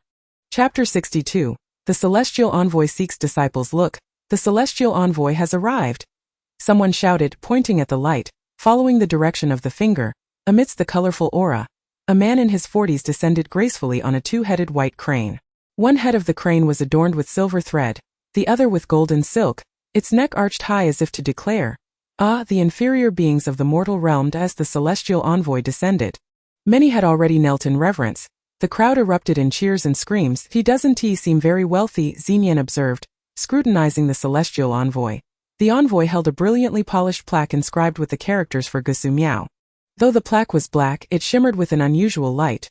The artifacts of the celestial realm were indeed extraordinary. As that cold iron? Luoyue inquired. From my estimation, it appears to be an even finer material than cold iron. Xenian too gazed at the plaque, sensing it was likely the envoy's most valuable possession. Are you considering it? Xenian turned, his brow furrowing. Don't pretend you lack such thoughts, little grave robber, Luoyue retorted, not sparing him a glance. My little aunt and I always share similar views on such matters, Xenian smirked. Xenian was driven by wealth. Luoyue, however, sought to humiliate the Gusu family by seizing their plaque, demonstrating that even their commemorative records were not secure. The envoy had already landed, and all gazed upon him with admiration. He bore a calm demeanor, seemingly accustomed to such veneration, while the 2-headed crane beneath him exhibited an air of pride. The matriarch of the Gusu family accepted the plaque, her hands trembling with excitement, nearly dropping it, While the second matriarch silently mocked her lack of sophistication, the plaque was displayed prominently in the main hall, where elders and matrons bowed deeply before inviting the envoy to partake in tea and refreshments. Congratulations to the Gusu family for their exceptional talents. The celestial envoy sipped his tea, remarking, "The fragrance of tea from the mortal realm is truly delightful." Upon hearing this, the acting patriarch promptly presented 2 packets of premium tea leaves.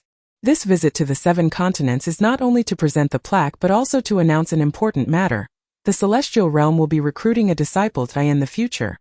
For every individual who ascends to immortality, a disciple will be recruited from their continent to train in the celestial realm. The requirement is to be under 18 years old with extraordinary talent. The assessment will take place in 3 days, and opportunities are equal for all. Registrations are welcome over the next few days. The celestial envoy's graceful posture as he rose resembled a feather, so light that one could only imagine the depth of his cultivation, inspiring awe in all present. With this proclamation, the crowd erupted in a frenzy. Who wouldn't wish to ascend to the celestial realm? And to do so without cost? With a graceful flick of his sleeve, a grand sheet of white cloth fluttered down, held delicately by a pair of 2-headed white cranes that hovered effortlessly in midair, allowing everyone to register their names. Such was the majesty of a celestial beast. The crowd clamored to sign up. With such innate talent for righteousness, your aptitude for tomb raiding is rather commendable. After all these years, have you never encountered a tomb replete with burial treasures? Remarked Luoyue with a playful smile. Aren't you seeking vengeance against the Su family in Gusu? Why not give it a try? This may very well be your only opportunity to ascend to the celestial realm, Xinyan, wise to Luoyue's thoughts, suggested. You might as well strive for your own chance. Otherwise, relying on your ascension will be quite the challenge. Yanji also urged Luoyue. Navigating through the throng, Luoyue inscribed her name on the registration book. After completing the task, she glanced up at the 2-headed white crane, which seemed fixated on her ring. Indeed, it was an artifact of the celestial realm. Possessing keen discernment, Xinyan, aware of his own limitations, refrained from signing up. Chapter 63. Caught red-handed. Over the course of 3 days, everyone prepared eagerly. Children from every family meeting the criteria were filled with anticipation. Even those of mediocre talent wished to try their luck. This included Mu Xiaofeng and her 2 younger sisters, all gearing up for the competition. The celestial realm's bounty was not an annual affair. This year, everyone benefited from the Su family's fortune, and no one knew where the celestial envoy spent his nights.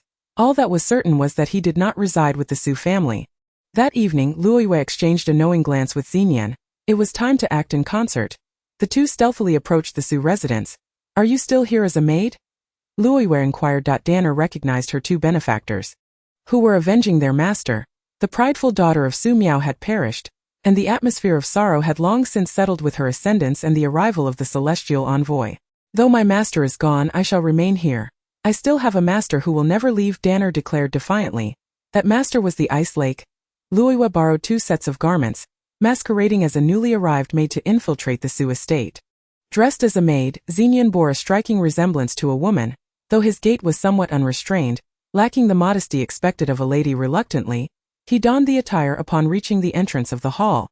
The yearbook was being displayed. Truly forgetful, having lost the money house and the white original wax elephant, they still haven't set up any defenses here, Luoyue scoffed, feeling a wave of disgust wash over her as she stepped into the household.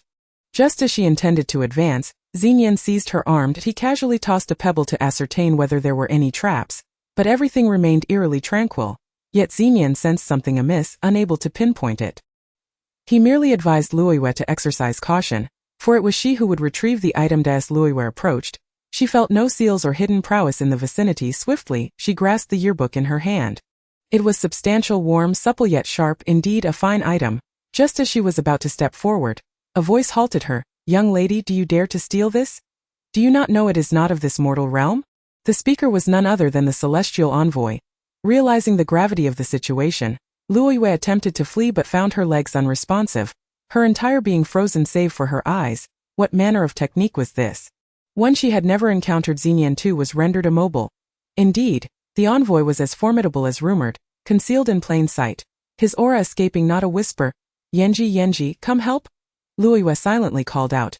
Yet Yanji seemed mute, unable to respond despite her frantic pleas. In this critical moment, she faltered, which was uncharacteristic of her.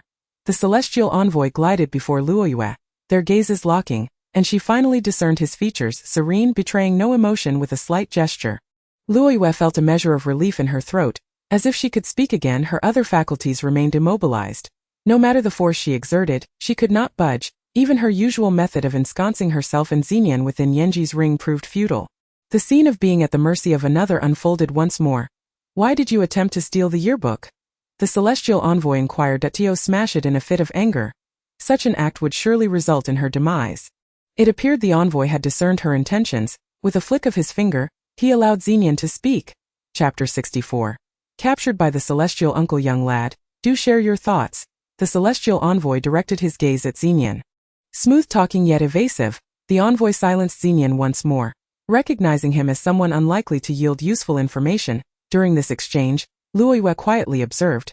She remained immobile while the crane beside the celestial envoy stood equally still. Its eyes unblinking. Could it be that the crane's stillness was the source of this immobilization? At the moment Xinian had moved, the crane's neck had also twitched. Perhaps only by prompting it to move could the envoy's spell be broken. Luoyue fixed her gaze intently, feigning stubbornness against the celestial envoy while discreetly gathering her spiritual energy. Since she could not summon Yanji, she would call upon the red bird instead.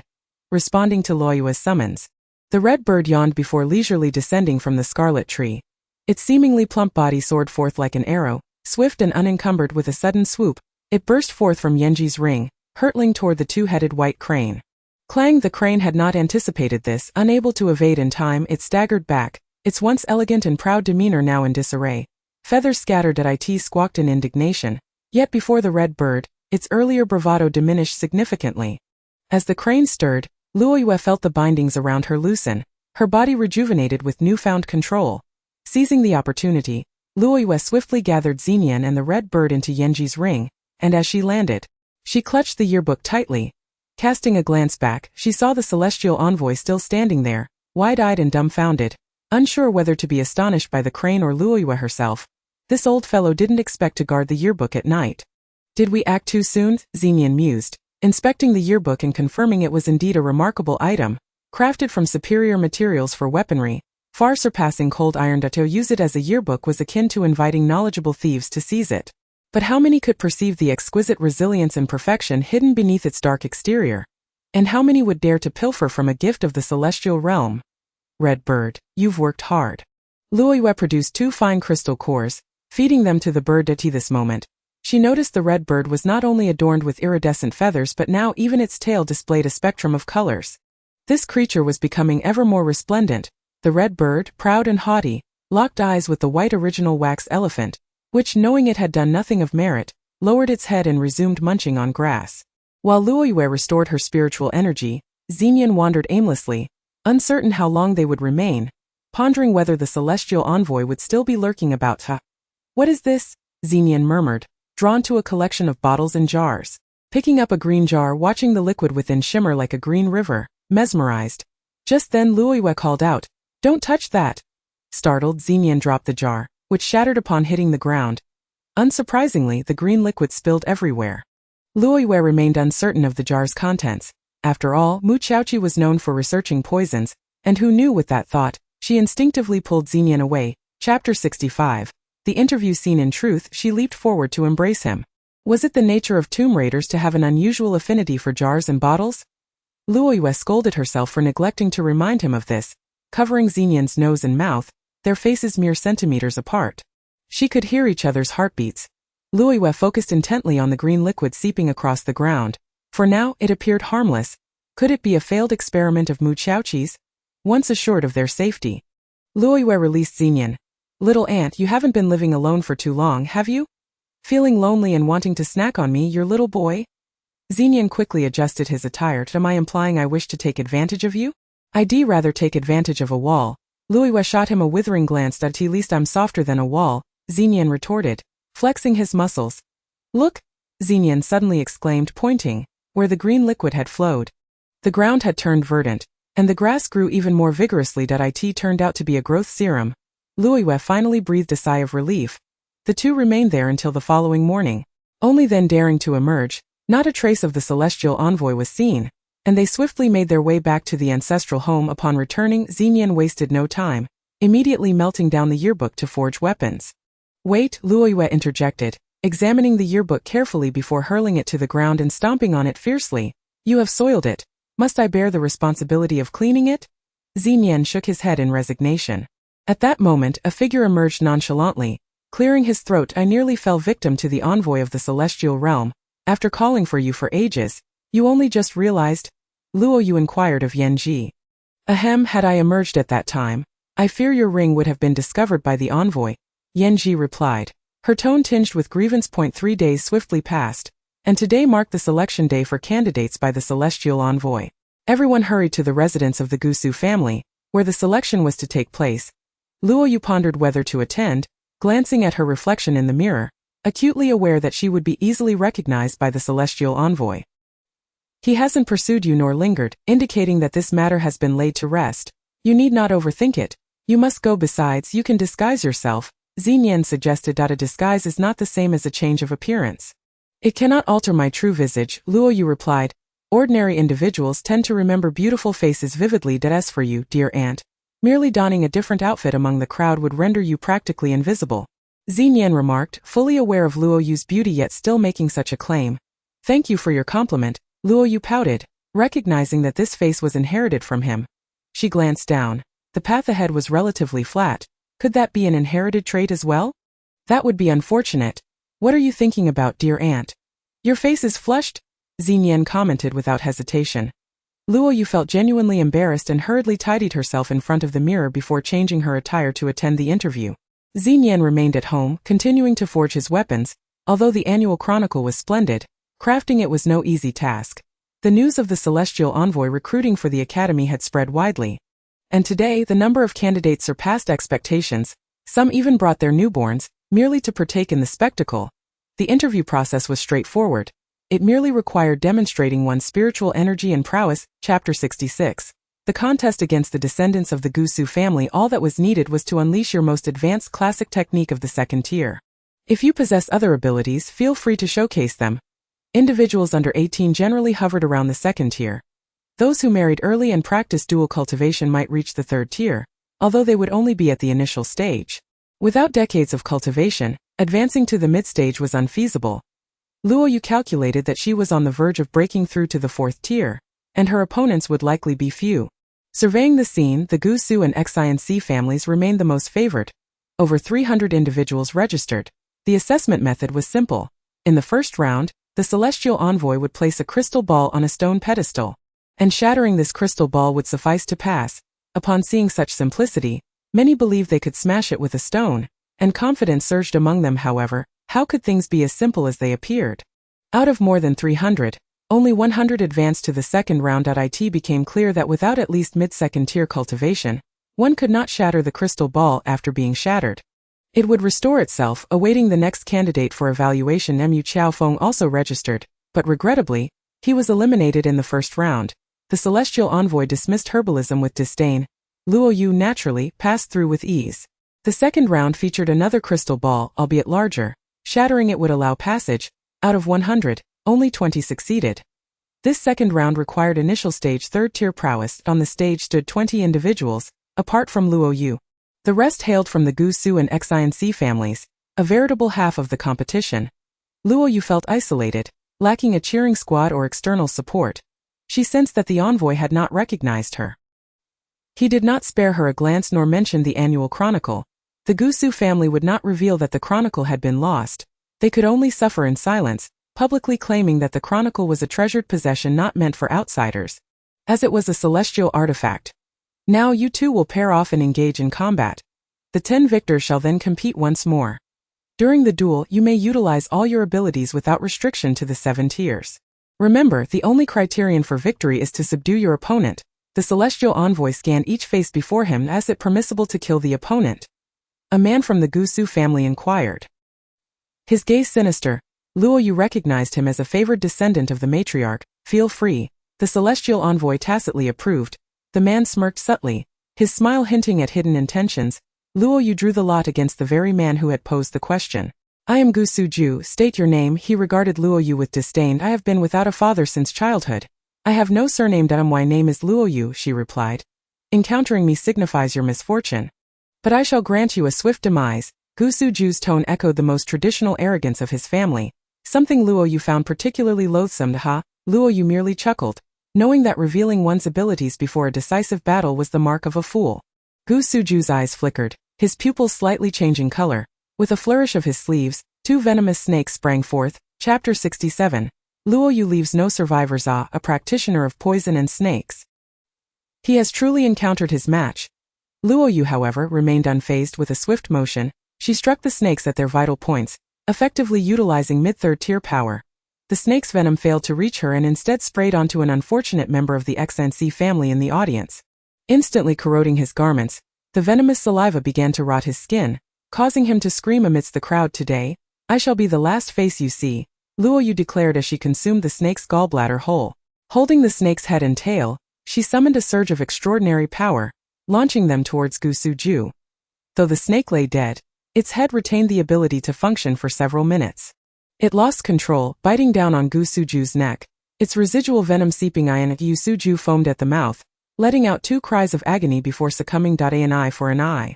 No one raised an objection. Luoyu's expression remained serene, concealing the exhilaration within. This was not her first time killing a member of the Gusu family. Each instance brought her a sense of satisfaction. In the gaze of the crowd, the feeling intensified as she glanced towards the favored matriarch of the Gusu family, her lips unconsciously curling upwards. With casualties among the others, the remaining 10 prepared for another round of combat. This time, Luoyu faced a descendant of the Xinc family, Xinc Nanchuang. Just the name alone signaled a close relation to Nan Ming. Even if their ties were not particularly strong, they would not spare her. "Not one of you." Luoyu's gaze swept over the crowd, particularly where the 2 prominent families congregated, having witnessed Luoyu's prowess, mid-third tier, Nanchuang at only the initial stage. Prepared cautiously and unexpectedly, the 2 eyed each other warily. Luoyu had noted his hidden ability. His nails could rapidly extend during an attack, forming daggers capable of piercing skin and even severing bones. Horsetail grass was readily available. It was what by Yuan's wax elephants consumed. However, 300-year-old saffron was exceedingly rare. Not difficult at all. This vial of red liquid contains 300-year-old saffron. Using Mu Qiao's resources to eliminate the Xinc family is quite fitting. Yanji quickly mixed the 2 together for Luoyu's immediate use. As the signal began, Luoyu remained stationary. Young and inexperienced, Xinc Nanchuang sought to seize the advantage, unaware that his dosage had been perfectly assessed by his opponent. Just as the signal concluded, Nanchuang launched his assault. His elongated nails resembling bony claws aimed at Luoyu's throat. She played along, feigning panic and allowing herself to be caught off guard. Swiftly drawing the prepared potion from Yanji's ring to sprinkle on his hands. This was a remarkable outcome. The potency of the potion melted not only Xinc Nanchuang's nails but also his fingers. "Luoyu leaves no survivors," she proclaimed as a poison needle shot forth, striking his shoulder, vanishing without a trace. Xinc Nanchuang collapsed to the ground. Lifeless, Luoyu did not even cast a glance in his direction. Ruthless. Indeed, she vowed to live her life with such ruthlessness. Chapter 68. A coalition against Luoyu. After dispatching 2 opponents, Luoyu finally garnered attention. 5 individuals remained on the stage. 2 from the Gusu family and 2 from the Xinc family. Luoyu found them all distasteful. "This woman is cunning and treacherous, with dubious origins. Why not join forces to eliminate her? We can then engage in a fair fight among ourselves," suggested a member of the Gusu family. Apprehensive of Luoyu's capabilities, the others readily agreed to the proposal. Luoyu, however, felt no fear. A slight smirk graced her lips. "Gusu's weaklings and Xinc's fools, come at me together. Cease your petty scheming. I relish the challenge of facing a group, as you are all but worthless," Luoyu scoffed, surveying the 4 with disdain. Then, unleashing her mid-third tier spiritual energy, the arena was filled with a fierce gust, causing her sleeves to flutter dramatically. This merely the midpoint of the 3rd round. With formidable spiritual power as anticipated, the 4 individuals conspired, coordinating their movements from all directions to launch a united assault. Advancing and retreating in unison, Luoyu, disinterested in these petty schemers, conjured an ethereal blade of spiritual energy in her hand. "Those who obstruct her shall meet their demise." One of the Xinc clan had a specialty in concealed weapons. Hiding various deadly tools within his sleeves, inner garments, and belt, he calculated that once he eliminated Luoyu, he could swiftly dispose of the other 3, for only one could ascend to the celestial realm. That would be the one still standing. Another member of the Xinc clan, aside from the 7 husband, had also mastered talismanic seals, clutching a myriad of yellow papers inscribed with ominous red characters. Once ignited, these seals could control their target. He had already lit a firebrand, mumbling incantations under his breath.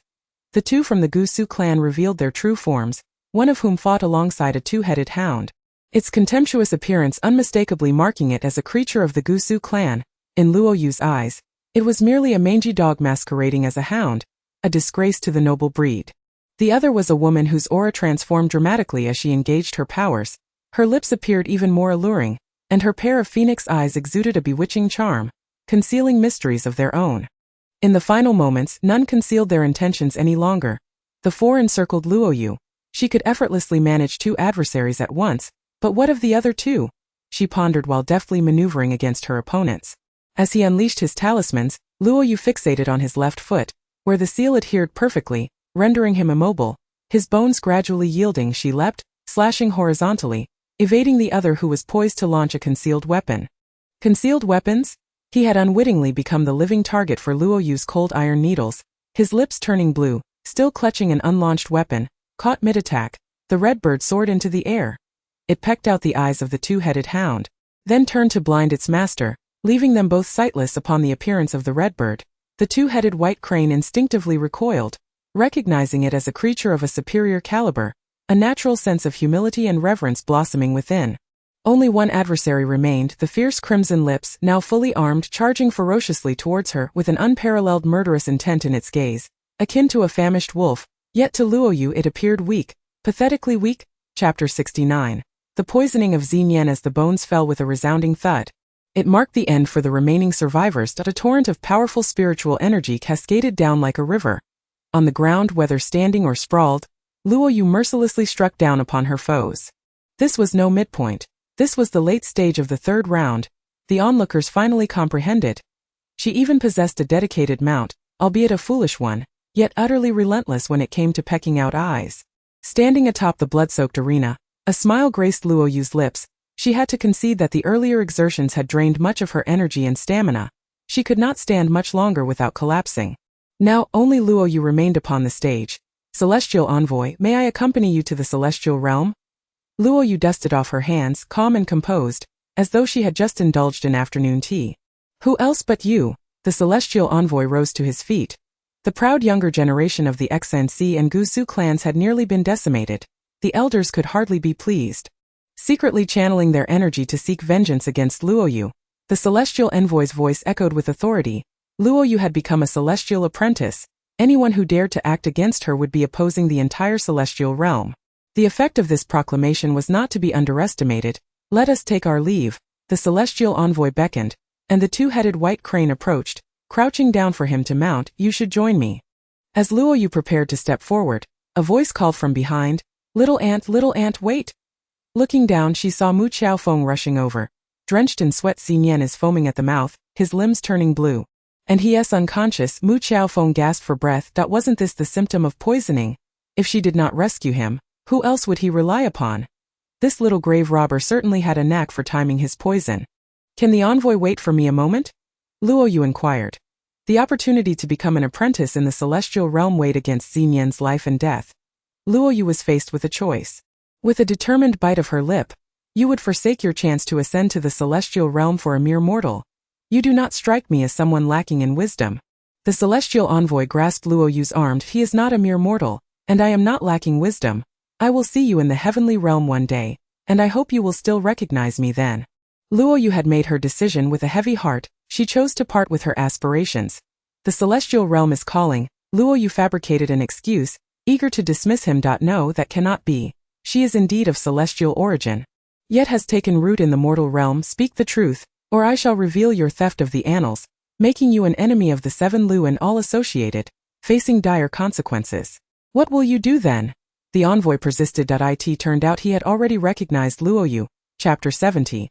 Who framed Xinyan. As the crowd watched the celestial envoy ascend, riding on a crane of light into the western horizon, Luoyu and Mu Xiaofeng entered the courtyard to find Xinyan sprawled on the ground, writhing in agony, surrounded by shattered jars and bottles. A sudden pang of sorrow shot through Luoyu's heart. Thank the heaven she had not ascended. Otherwise, Xinyan would surely have perished. She inspected his eyelids, tongue, and the area behind his ears. This was no ordinary poison. It appeared he had been convulsing for quite some time. I tried common antidotes but none worked, Mu Qiaofeng lamented, still valuing Xinyan as a friend. After numerous attempts yielded no results, she had come to seek Luo Yu's help. Before leaving, Xinyan had clutched Mu Qiaofeng's arm, imploring her not to seek Luo Yu, fearing it would delay her ascension. You made the right choice, Luo Yu told Mu Qiaofeng. That was to seek her out. Using the same method, they suspended Xinyan from the scarlet tree, right beside Mu Qiaofeng, resting peacefully within the crystal. Here the toxins would not spread, and the pain would subside. This place could be deemed a sanctuary for antidotes. The two hung from the tree like two ripe apples. Swaying precariously while up close, they resembled two large water droplets. Luo Yu sat beneath the tree, fixated on its branches while munching on a crisp apple, contemplating ways to neutralize the poison. For now, they could hang for a while longer. It wouldn't kill them. Feeling pain for him? Taking advantage of Xinyan's unconscious state, Yanji emerged, choosing to reveal her true form, unaware that she was merely transmitting her voice.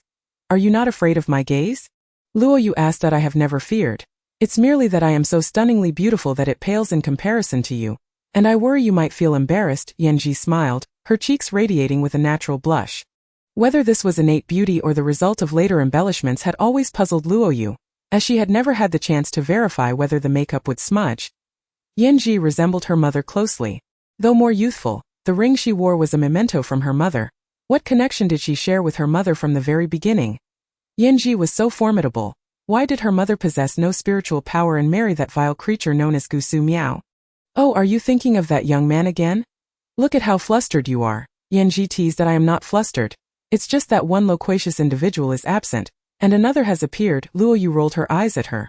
Yet, she still had not identified the nature of the poison, nor did she know how to counter it, though she had a desire to eat an apple. Experiencing the fates of others was quite intriguing. The white original wax elephant stood anxiously beneath the tree, as if acknowledging its master. The red bird settled quietly upon Luo Yu's shoulder. A bird from the celestial realm. What lineage do you hail from?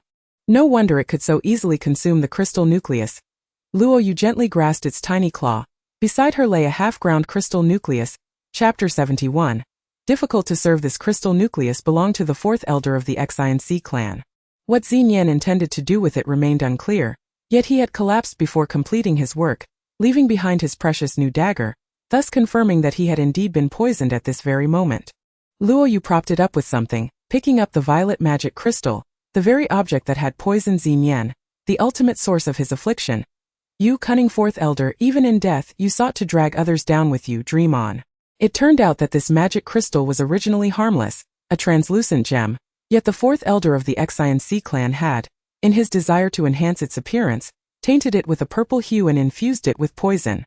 The moment someone touched the center, the liquid would seep out, inevitably resulting in poisoning, and this very crystal was what Xinyan had been polishing. Carving tools and abrasives lay scattered nearby, while the liquid at its center had dried up. Having identified the source, Luo Yu began contemplating an antidote. The fourth elder was sly and cunning. This old fox had undoubtedly placed the antidote not far from the poison, after being cleansed by the falling moon. The purple crystal core revealed no hidden antidotes, prompting a gaze towards the scattered cores nearby, all of which belonged to the fourth elder's spatial ring. Falling moon picked up one of the cores. Be cautious in attempting to open it. It could very well be another form of poison, Yanji cautioned Falling Moon.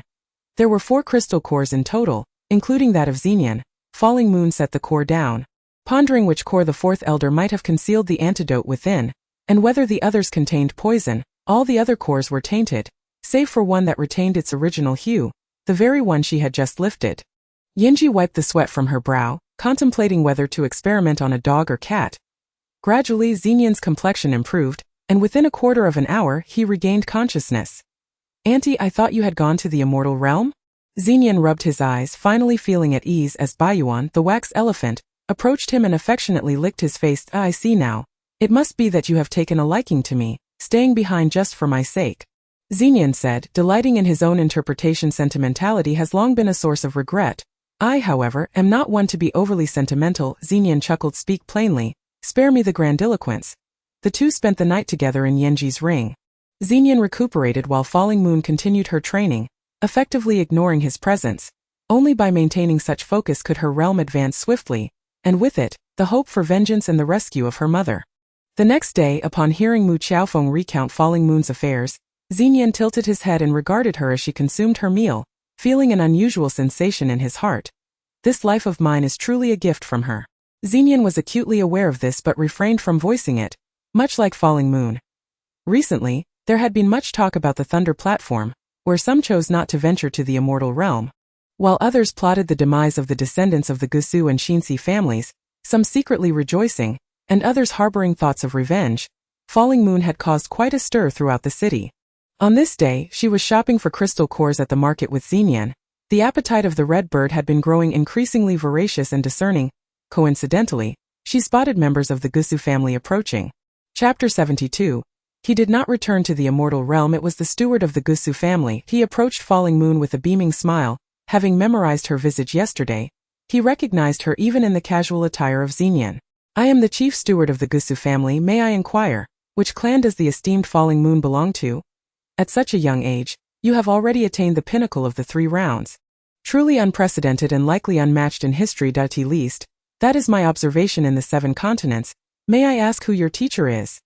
The chief steward bowed deeply, having slain numerous members of the Gusu family. He bore no ill will, as they were neither his relatives nor descendants. Instead, he wore a facade of affability. Well said. Some are indeed gifted, while others lack such fortune. Though sharing a name, their fates diverge significantly. Do not mistake my words for mere antiquity. Over 3,000 years ago, there was another named Falling Moon in the Gusu family, but alas, she possessed no spiritual power and met a tragic end on the bone-carving stage. The chief steward remarked at last. Someone had drawn a connection between the 2 Falling Moons. 3,000 years is a stretch. Please take your time, chief steward, Falling Moon responded, her mind vividly recalling that fateful day at the bone-carving stage. Though her expression betrayed no sign of turmoil, having spent considerable time with Falling Moon, Xenian had come to understand the intricacies of her background. Falling Moon paused momentarily before nodding. Revenge does not necessarily require total annihilation. That would be devoid of any amusement, quite fitting for your emotional intelligence. Were I in your position, I would take my time to toy with them, ensuring their demise was gradual. That would be the most ruthless form of retaliation. Indeed, the most successful death, after all, is far too simplistic, Xenian remarked with a smile. Falling Moon sought only a swift resolution. Thus far, it had indeed been quite gratifying. What insight do you have, little grave robber? Falling Moon inquired. Seize control of these 2 families and establish your stronghold, compelling all of the 7 continents to bow before you, Xenian suggested, his gaze unwavering. The notion of subjugating them resonated well with Falling Moon. Upon reaching her doorstep, she noticed Mu Qiaofeng waiting there. Auntie, come quickly to my home and read. Xenian pulled Falling Moon aside. Why does Mu Qiaofeng seek you so persistently? Does he wish for you to be his little stepmother or his bride? Xenian teased, fully aware of the underlying implications. Falling Moon was indeed curious about his home. She longed to investigate what lay behind the mysterious door. Come forth, which esteemed individual lurks in the shadows? If you harbor grievances or seek revenge, be direct. Following me is draining, and I would prefer a more invigorating endeavor, Falling Moon retorted, exasperated. Impressive hearing. I did not even hold my breath, yet you detected me. The voice replied, you clearly did not hold your breath, and yet I discovered you. This is sheer sarcasm. A figure floated into view. It was the envoy of the immortal realm. Are you surprised to see me? The envoy inquired. What is he doing here? Falling Moon sensed trouble. Her powers paled in comparison to his, and it would be wise to avoid provoking him for the time being. Ultimately, he was merely a lowly errand runner for the immortal realm. That is not for you to ponder. Let us discuss the matter of the red bird, the envoy insisted, displaying an unwavering determination. Chapter 73. Encirclement. It turned out the envoy had set his sights on the red bird belonging to Falling Moon. Ah, you mean that bird? I have been searching for her as well. If you happen to see her, please inform me, Falling Moon responded. Little girl, do not play coy with me. You would need several millennia of cultivation to successfully deceive me. The envoy asserted, convinced that Falling Moon was in control of the red bird. What do you want? You may as well kill me. I do not know where the red bird is, and even if I did, I would not divulge that information to you, Falling Moon declared, adopting an air of indifference. Killing you would serve no purpose. In fact, I must protect you. Let me put it this way. Surrender the red bird to me, and I shall make you the sovereign of the 7 continents. How does that sound? You will receive eternal protection from the immortal realm, the envoy proposed enticingly. His offer only reinforced Falling Moon's understanding of the red bird's value. There are indeed many foolish individuals in the immortal realm. You are quite young, yet possess a modicum of logical reasoning. Though I am merely a messenger, Observe how every inhabitant of the 7 continents bows before me. That alone suffices to shield you, the envoy continued, attempting to entice Falling Moon further. To his surprise, the girl seemed to have quite the appetite. Haha, what I desire is far beyond that. Your conditions are insufficient. I shall not entertain a transaction, Falling Moon replied, completely unmoved. What she sought was not mere protection, but the opportunity for revenge by her own hand. How about this? You propose your own terms. The envoy suggested. Falling Moon frowned. Can you elevate me to the 7 rounds swiftly? You cannot. Suddenly, she felt several powerful forces surging towards her from behind. Turning around, she saw the siblings of the Gusu family approaching. They possessed several millennia of cultivation, though not overwhelmingly powerful individually. Collectively they were formidable. Behind these siblings stood the backups from her father's side, the elders of the Gusu family, poised to make a decisive appearance. You are Falling Moon? One of the sisters inquired. Is my name not more evident than the red mole behind you? Falling Moon retorted. The other party was taken aback. How did she know? You have killed 4 members of my Gusu family. It is time to pay the price. Your failure to ascend to the immortal realm is truly your misfortune. You shall meet your end here on earth, one brother declared, revealing a murderous intent. 4 individuals, and there are several more you are unaware of. 4 individuals, and all of them will ultimately perish beneath my spiritual power. However, for now, Falling Moon did not wish to engage in a head-on confrontation. As the odds were not in her favor, retreat was the wisest course. 2 elders had already begun to encircle her from another angle. With no opportunity to escape, she was trapped. As they advanced, preparing to strike, a beam of light appeared before Falling Moon, and the envoy of the immortal realm made a timely entrance. Esteemed envoy, you are not. Falling Moon is my candidate from the immortal realm. I have stated before, should anyone dare to harm her, they shall bear the consequences, the envoy declared, raising his staff and severing one of Falling Moon's brother's arms as a warning. They quickly realized he was not jesting. With apologies spilling forth, they cast resentful glances at Falling Moon, clearly blaming her for this predicament. Once the troublemakers departed, only Falling Moon and the envoy remained. Well, what do you think? You have witnessed my power. Whether you accept my offer or not, I shall grant you a few days to contemplate, the envoy stated. Chapter 74. Entangled by the old man. Had he known where the red bird was, he would not have considered negotiation. He would have simply taken it. After the envoy's departure, Falling Moon headed to the Mu Chaofeng household, feeling an unsettling sense that the envoy was watching her closely, and she would need to tread carefully in the future. As she made her way halfway, she suddenly turned and dashed toward the old residence, nearly falling for a ploy. This old wretch is cunning and scheming. The celestial envoy bore a smile upon his countenance. Today, I cannot fathom what has possessed Lord Muqiao to insist on inviting you along, Luoyue remarked, casting a glance at the celestial envoy, who remained inscrutable. It was difficult to deduce what the two had whispered amongst themselves. I shall not attend. I am thoroughly engaged in delightful conversation with the celestial envoy, Xenian swiftly responded. The envoy maintained his silence, a smile lingering on his lips. Diogo, dear Xenian, Lord Muqiao has arranged a banquet especially for you. I am merely a messenger in this affair, Luoyue urged, pulling Xenian along while casting him significant glances. Yet to no avail, as Xenian feigned ignorance. Even if Lord Muqiao has prepared a banquet for celestial beings, it cannot compare to my exchanges with true immortals. I gain much more from such interactions. Xenian shook his head, resolute. Little tomb raider, Luoyue scolded inwardly. With the celestial envoy present, Luoyue refrained from expressing her irritation. Lord Muqiao intends to betroth his precious daughter to you. You may choose to attend or not, Luoyue declared, turning on her heel to depart. Truly? Esteemed celestial elder, I apologize. While I am indeed eager to engage in discourse with you, the allure of marriage is formidable, and I must say, both of Lord Muqiao's daughters are quite fair. I must attend to propagate the family line, Xenian exclaimed. Leaping from his seat at the mention of Lord Muqiao's daughters, he followed Luoyue towards the Muqiao residence. There was little of value left in the old manor. All that was precious resided within the spatial ring, leaving the old man behind without fear of theft. Did the old fool try to pry information from you? You haven't foolishly divulged everything, have you? Luoyue inquired. Dear aunt, though I may not be as old as you, do not underestimate my wits. That old man persistently endeavored to ingratiate himself, gifting me with fine wines and boasting of taking me to the celestial realm for training, all the while scheming to capture our red bird. I spun a web of nonsense, and he appeared half convinced, utterly at a loss. Xenian chuckled that he knew he could rely on her, that she was trustworthy. And I find myself quite torn. If Lord Muqiao truly offers his daughter to me, which one should I choose? They are both splendid in their own right. Xenian furrowed his brow in contemplation. You need not be troubled. It is an impossibility, Luoyue retorted, casting him a disapproving glare. The young lad must mature. Dear aunt, you must act swiftly to secure him, lest he truly leaps into another bowl. You shall find yourself weeping while I console you. This rouge was relentlessly matchmaking Luoyue and Xenian. Why is the old man so intrigued by our red bird? Xenian's demeanor shifted to seriousness. The two-headed white crane's interest in the red bird seems akin to a gathering of birds around the phoenix. Luoyue responded, could it be that the red bird is a high-grade species in the celestial realm?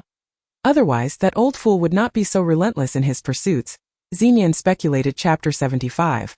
Following as they approached the Muqiao residence. Luoyue could not help but glance at Xenian, a mischievous idea brewing in her mind. Xenian felt uneasy under her gaze. Hey, do not entertain thoughts of imprisoning me within your ring. I shall not consent. Xenian discerned her intentions that if I truly wished to confine you, your consent would be irrelevant, Luoyue replied. They arrived at the Muqiao residence. Upon entering, they found the celestial envoy had already made his entrance, merrily toasting with Lord Muqiao. That old rascal, so insidious, scheming tirelessly for the red bird. Lord Muqiao, this Luoyue is a distant relative of mine. I hope you will extend your kindness towards her in the future. The celestial envoy stated, further ingratiating himself, eager for Luoyue to understand the influence his title could wield. Miss Luoyue has rendered great service to the Muqiao family. She has always been our esteemed guest. I did not expect such a fortunate girl to have a relative like you. I shall rely on both you and the envoy in the future. By the way, I wish to inquire about our ancestor. Muqiao Qi, is he faring well in the celestial realm? Lord Muqiao asked. Muqiao Qi is in good health. He has been diligently cultivating in seclusion these years, contributing greatly as always, the celestial envoy replied vaguely. Upon hearing this, Lord Muqiao felt a weight lift from his heart, and a glow spread across his face. After the meal, Luoyue enjoyed tea with the envoy in the courtyard. Has Muqiao Qi's scar healed? That was a wound inflicted by a unique poison. I wonder if the celestial realm's potent elixirs have restored his visage, Luoyue inquired while sipping her tea. Given that you are aware of the difficulty in healing such a scar, it cannot simply vanish. Any progress is commendable. I can only say it has improved somewhat, the celestial envoy replied, also savoring his tea. Old fool, cease your charade. You know nothing of Muqiao Qi. He bears no scar upon his face. Luoyue stated piercingly, beguiled. Regardless, I can offer you status and glory within the realm of Qizhong. Should you refuse, I will immediately dismantle it and have everyone hunt you down. Think wisely, young one, the envoy warned. Should you destroy me, you will not obtain the red bird, Luoyue replied with calm indifference. Granting you the red bird would lead to a far worse fate. It is said that the red bird recognizes kin, and I am the first to form a bond with her should you wish to take her. It is too late. Luoyue merely sought to test the waters. Unexpectedly, the envoy faltered. It appeared she possessed considerable knowledge. Such a precious entity would not be relinquished easily. The approach must be directed at the youth. I shall revel with my young companion. Ponder your choice well, for my terms remain unchanged, the envoy declared. Rising to leave from this day forth, my young companion shall remain steadfast to his aunt, sharing a bed at night and a bowl at breakfast. Esteemed envoy, do not seek private meetings with me. I find little interest in those of your age, Xenian interjected, having approached just in time to overhear their conversation. Young man, I have yet to present my terms to you, the envoy countered, employing the same tactic once more. Chapter 76. Xenian's ingenious scheme to rescue the white crane. Monetary gain. Power? What more could you possibly offer? What of my two-headed white crane? The envoy proposed, whistling to summon the creature. Would he truly be willing to exchange such a being? The value of the red bird was beyond measure. Oh, white crane, despite your dual heads, how I wish you possessed greater wisdom. You have aligned yourself with a capricious master. Your fate is indeed unfortunate. One could only wonder if you might end up roasted someday. Xenian felt a pang of sympathy for the white crane. He perceived Xenian's unspoken thoughts. At that moment, the envoy cast a perplexed glance at the two-headed white crane. Bemused that it had not voiced its thoughts as instructed. How peculiar. Such a thing had never occurred before. The white crane had always been obedient. Recognizing the effectiveness of his ploy, Xenian resolved to guide the white crane onto the right path, ensuring it did not stray into the wrong hands. If he could detach the white crane from the envoy, it would weaken the latter's position while assisting his aunt, sparing her the need to constantly refer to him as a little tomb raider. In time, she might even affectionately call him a great summoner, perhaps even taking on the chores of cooking and cleaning. As Xenian contemplated the multitude of benefits, the three stood in a standoff. To leave him with the envoy would be perilous. His strength was too formidable. The celestial realm must remain unaware, and they needed the White Crane's assistance. White Crane, you are a bird of the celestial realm. Can you form a master-servant contract with this envoy? Xenian's gaze bore into the two-headed crane, his mind inquiring, could it be that the bond had faltered? After a moment of contemplation, the White Crane lowered its head, glancing at the envoy with one head while the other remained bowed, as if in sorrow. In that moment, they seemed to glimpse the essence of each other's souls. The crane's eyes sparkled with understanding, as if a kindred spirit had finally comprehended its plight, while Xenian felt an extraordinary connection, as if he had transformed into a crane himself. The two-headed White Crane nodded. It had indeed harbored such thoughts. Yet the binding collar constrained its freedom. The crane lifted its foot, revealing a metallic ring inscribed with intricate symbols. Esteemed envoy, might I borrow your White Crane for a couple of days? I wish to foster a bond with it. After all, I have never had the chance to feel so grand before. To be by the way, is it possible to ride it and soar through the skies? Xenian's eyes sparkled with cunning as a plan formed in his mind. The celestial envoy had no inkling of the unfolding bond between the boy and the crane. Chapter 77. Years of servitude. Naturally, the envoy acquiesced. Luoyue, however, remained somewhat puzzled. Had he forsaken tomb raiding in favor of bird keeping? The envoy cast a self-satisfied glance at Luoyue, as if to say, see how simple it is to win hearts. If you relinquish what you do not deserve, it can be achieved this way. Once inside the manor, Xenian laid the two-headed White Crane down, fixated on its collar. The metallic texture bore inscriptions of an unfamiliar script. Are you attempting to turn the tables by using the White Crane? Luoyue inquired. By removing its collar, I could send the White Crane to the celestial envoy, Xenian replied. The waning moon fails to recognize these characters, yet undeniably, it represents a form of sealing. Should one rashly melt the metallic ring, thereby disrupting the seal, it could potentially result in grievous harm to the Baihe, or in the worst-case scenario, even cost a life. Do you know how to unlock the seal? Xenian inquired of Baihe. This type of seal is known as an inscription. The method to resolve it lies at its center. I have yet to locate it. Only by finding the key can one unlock the inscription. And subsequently, the ring around my foot. This inscription has also sealed my spiritual powers, reducing me to his mere servant. Baihe lamented, tirelessly striving for her own freedom. Another seeking vengeance, Xenian mused internally. Transmitting Baihe's intent, Luoyue enveloped both Baihe and Xenian within the crimson ring, entering herself for safety. The crimson tree had already sprouted numerous leaves and new buds, and even bore a flower bud. Luoyue casually picked up a crystal core to use as a magnifying glass, scrutinizing the peculiar inscriptions on the metallic ring. The bizarre characters seemed devoid of a visual center, rendering the entirety of the inscription elusive. With all your miracles, you wouldn't be as blind as an ordinary mortal like me, would you? Xenian quipped, observing Luoyue's prolonged silence, after flipping Baihe multiple times. The visual center of the inscription remained elusive. Luoyue set the crystal core aside. It was time to switch to a different magnifying glass. She approached the crimson tree and dipped a drop of dew from its blossoms between her thumb and forefinger. Ensuring it wouldn't fall under this droplet, the inscriptions became markedly clearer. Luoyue traced the strokes, which were nearly identical. However, she soon realized something was amiss. The inscriptions were in motion, one inscription shifting restlessly. Luoyue followed the moving inscription.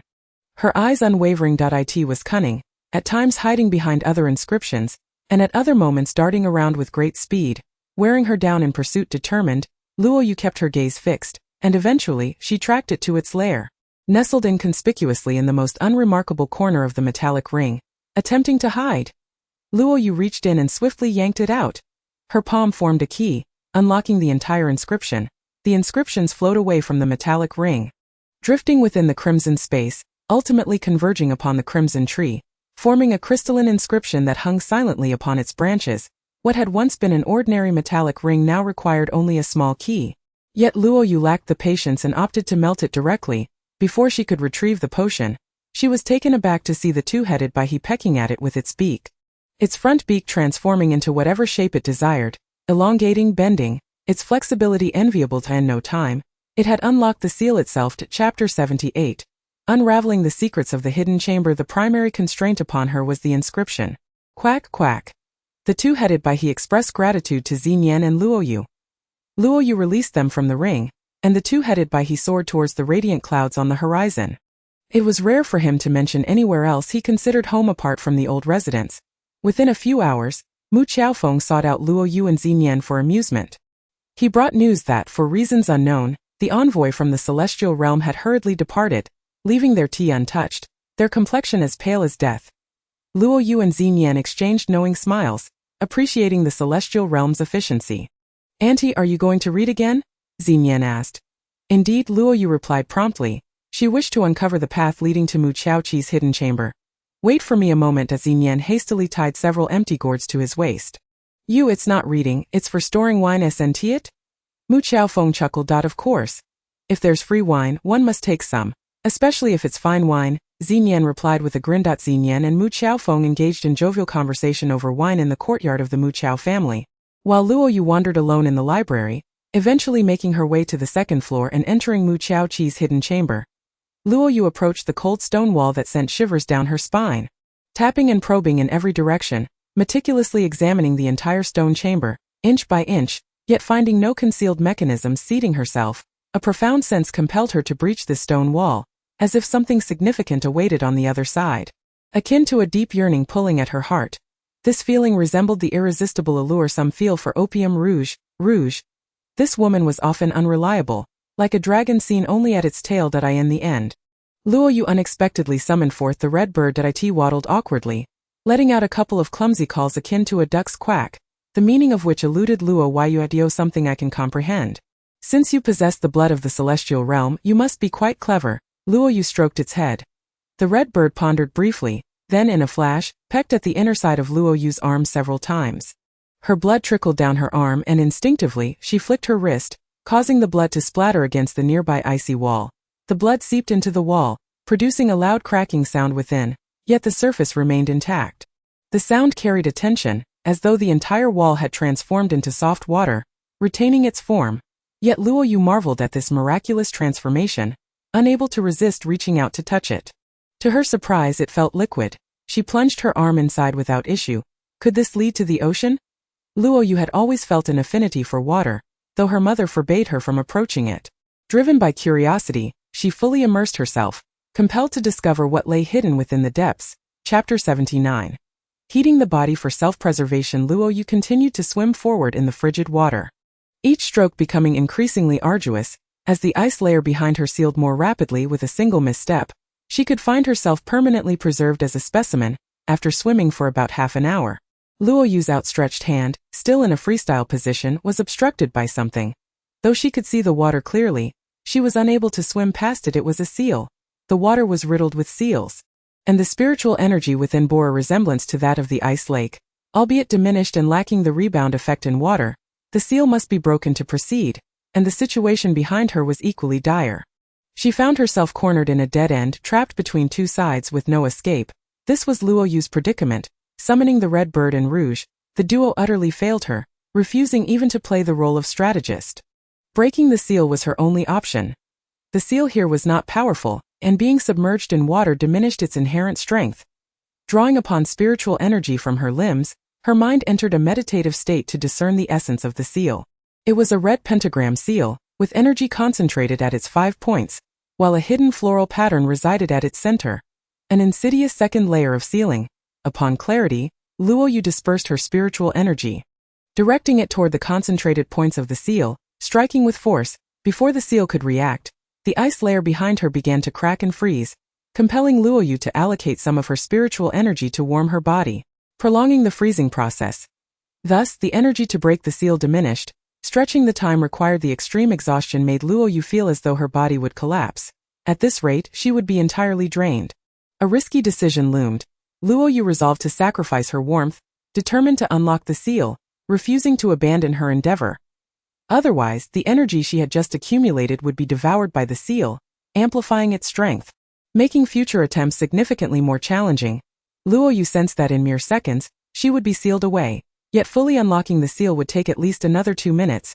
She calculated whether she could endure in the ice long enough to last through that brief span. Just as she was contemplating, a sudden sneeze disrupted her thoughts. Not Luo Yu, but the wax figure of the white elephant from the rouge ring.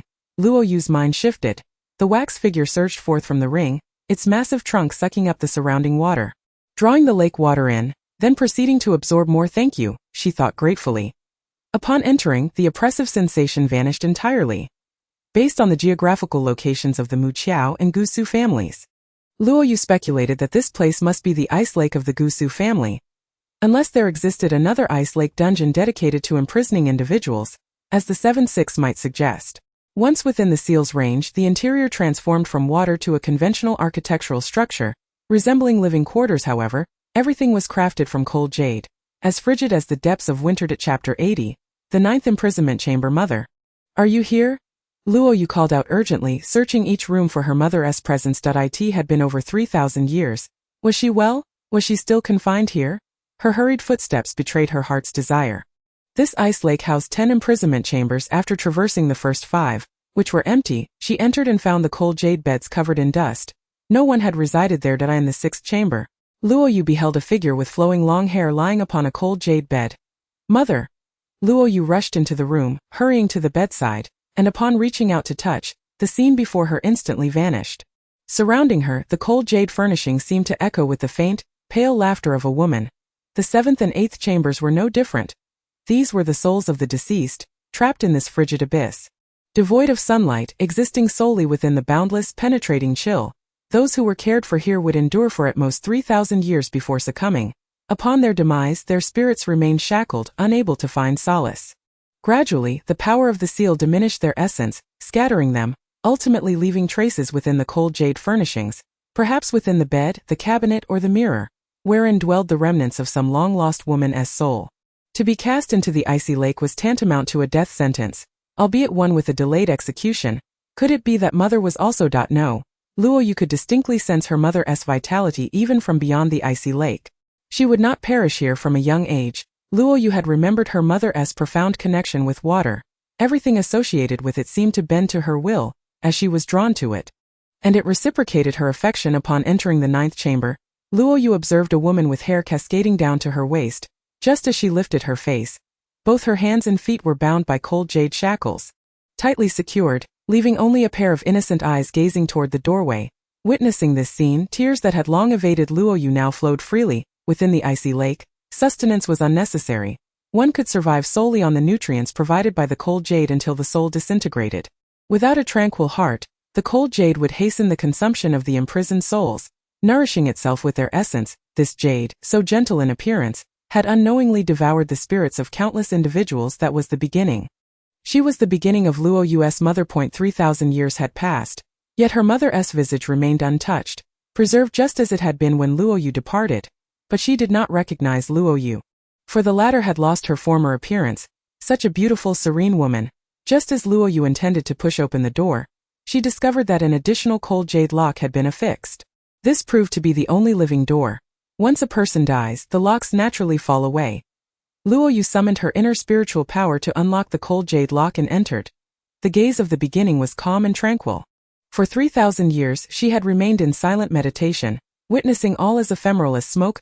Mother, I am Luoyu. Luoyu knelt before the beginning, resting her head upon her mother's lap, unable to hold back her sobs. Memories surged like a tempest, engulfing her heart. After a long while, Luoyu finally raised her head, noticing a single tear in her mother's eyes, yet it was tinged with a serene detachment. Luoyu. The beginning attempted to lift her arm but was restrained by the cold jade chains. Luoyu severed the chains, granting her mother's hands freedom. Tell me, who is Luoyu? I remember nothing. Save for this name that lingers in my heart. Surely it is of great importance. Please tell me, dear girl. The beginning's words left Luoyu astounded. The tears ceased. Chapter 81. The memory taken away. Have you lost your memory? Luoyu inquired. No. I recall every single day spent within the icy lake for 3,000 years. It is only the events preceding my arrival here that elude me. On that day, someone took my memories away. The beginning replied. Who was it that took your memories? Luoyu asked. I do not know his name. He had a scruffy beard, sword-like brows, eyes like shooting stars exuding a fierce presence, and a scar on the palm of his right hand. The beginning described the man's appearance. Yusu Miao. You wretched scoundrel. Luoyu seethed with anger, striking her fist against the cold jade bed, which subsequently cracked. I shall not rest until I have avenged you in the celestial realm. When you entered, I felt an inexplicable familiarity. After the shackles were removed, the beginning was free to move for the first time in 3,000 years. She reached out to brush away Luoyu's tears from her cheek. Luoyu is your daughter. 3,000 years ago, she was subjected to bone extraction, and your rouge ring saved her. Now I have been reborn, albeit in a new guise, while you, mother, remain as beautiful as ever. You are known as the beginning. It was the Gusu family, your matrimonial kin, who sent me to the bone extraction table, and it is they who imprisoned you in the icy lake. The same who took your memories away. Luo Yu embraced the beginning, not expecting her to be moved in the same way, for she had lost her memories, retaining only her initial instinct, Luo Yu. So you are my daughter. My daughter, for 3,000 years, I have yearned for you each day, feeling your significance surpassing even my own life. The beginning's movements were gentle, radiating maternal tenderness, caressing the sudden surge of love and kinship. At the mere mention of Gusu Miao, Luo Yu's hatred intensified. Did I believe in my daughter? The beginning concurred with Luo Yu's sentiments, but I have forgotten that family and those people. Fear not, I will re-enter the Gusu family's gates in the guise of your maid, that I shall make them bow to you and seek atonement for their past transgressions. The bitterness in Luo Yu's eyes had never waned. Luo Yu placed the beginning into her rouge ring and swam out through the main entrance of the icy lake. This is my mother. Luo Yu introduced her to Xinyan. This is my friend.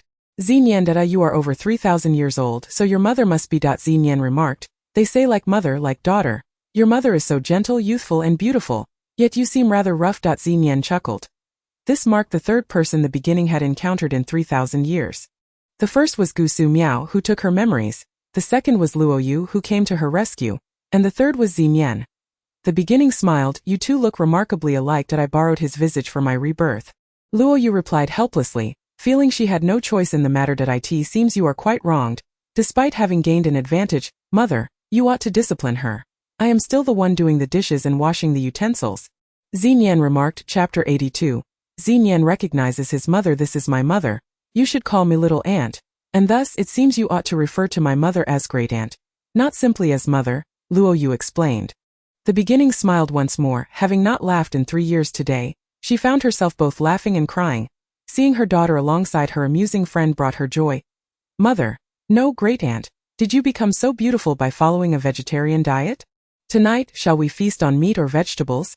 You choose, mother, Xinyan inquired, still fond of calling her mother, for he had never called anyone mother before and wished to experience what that title felt like.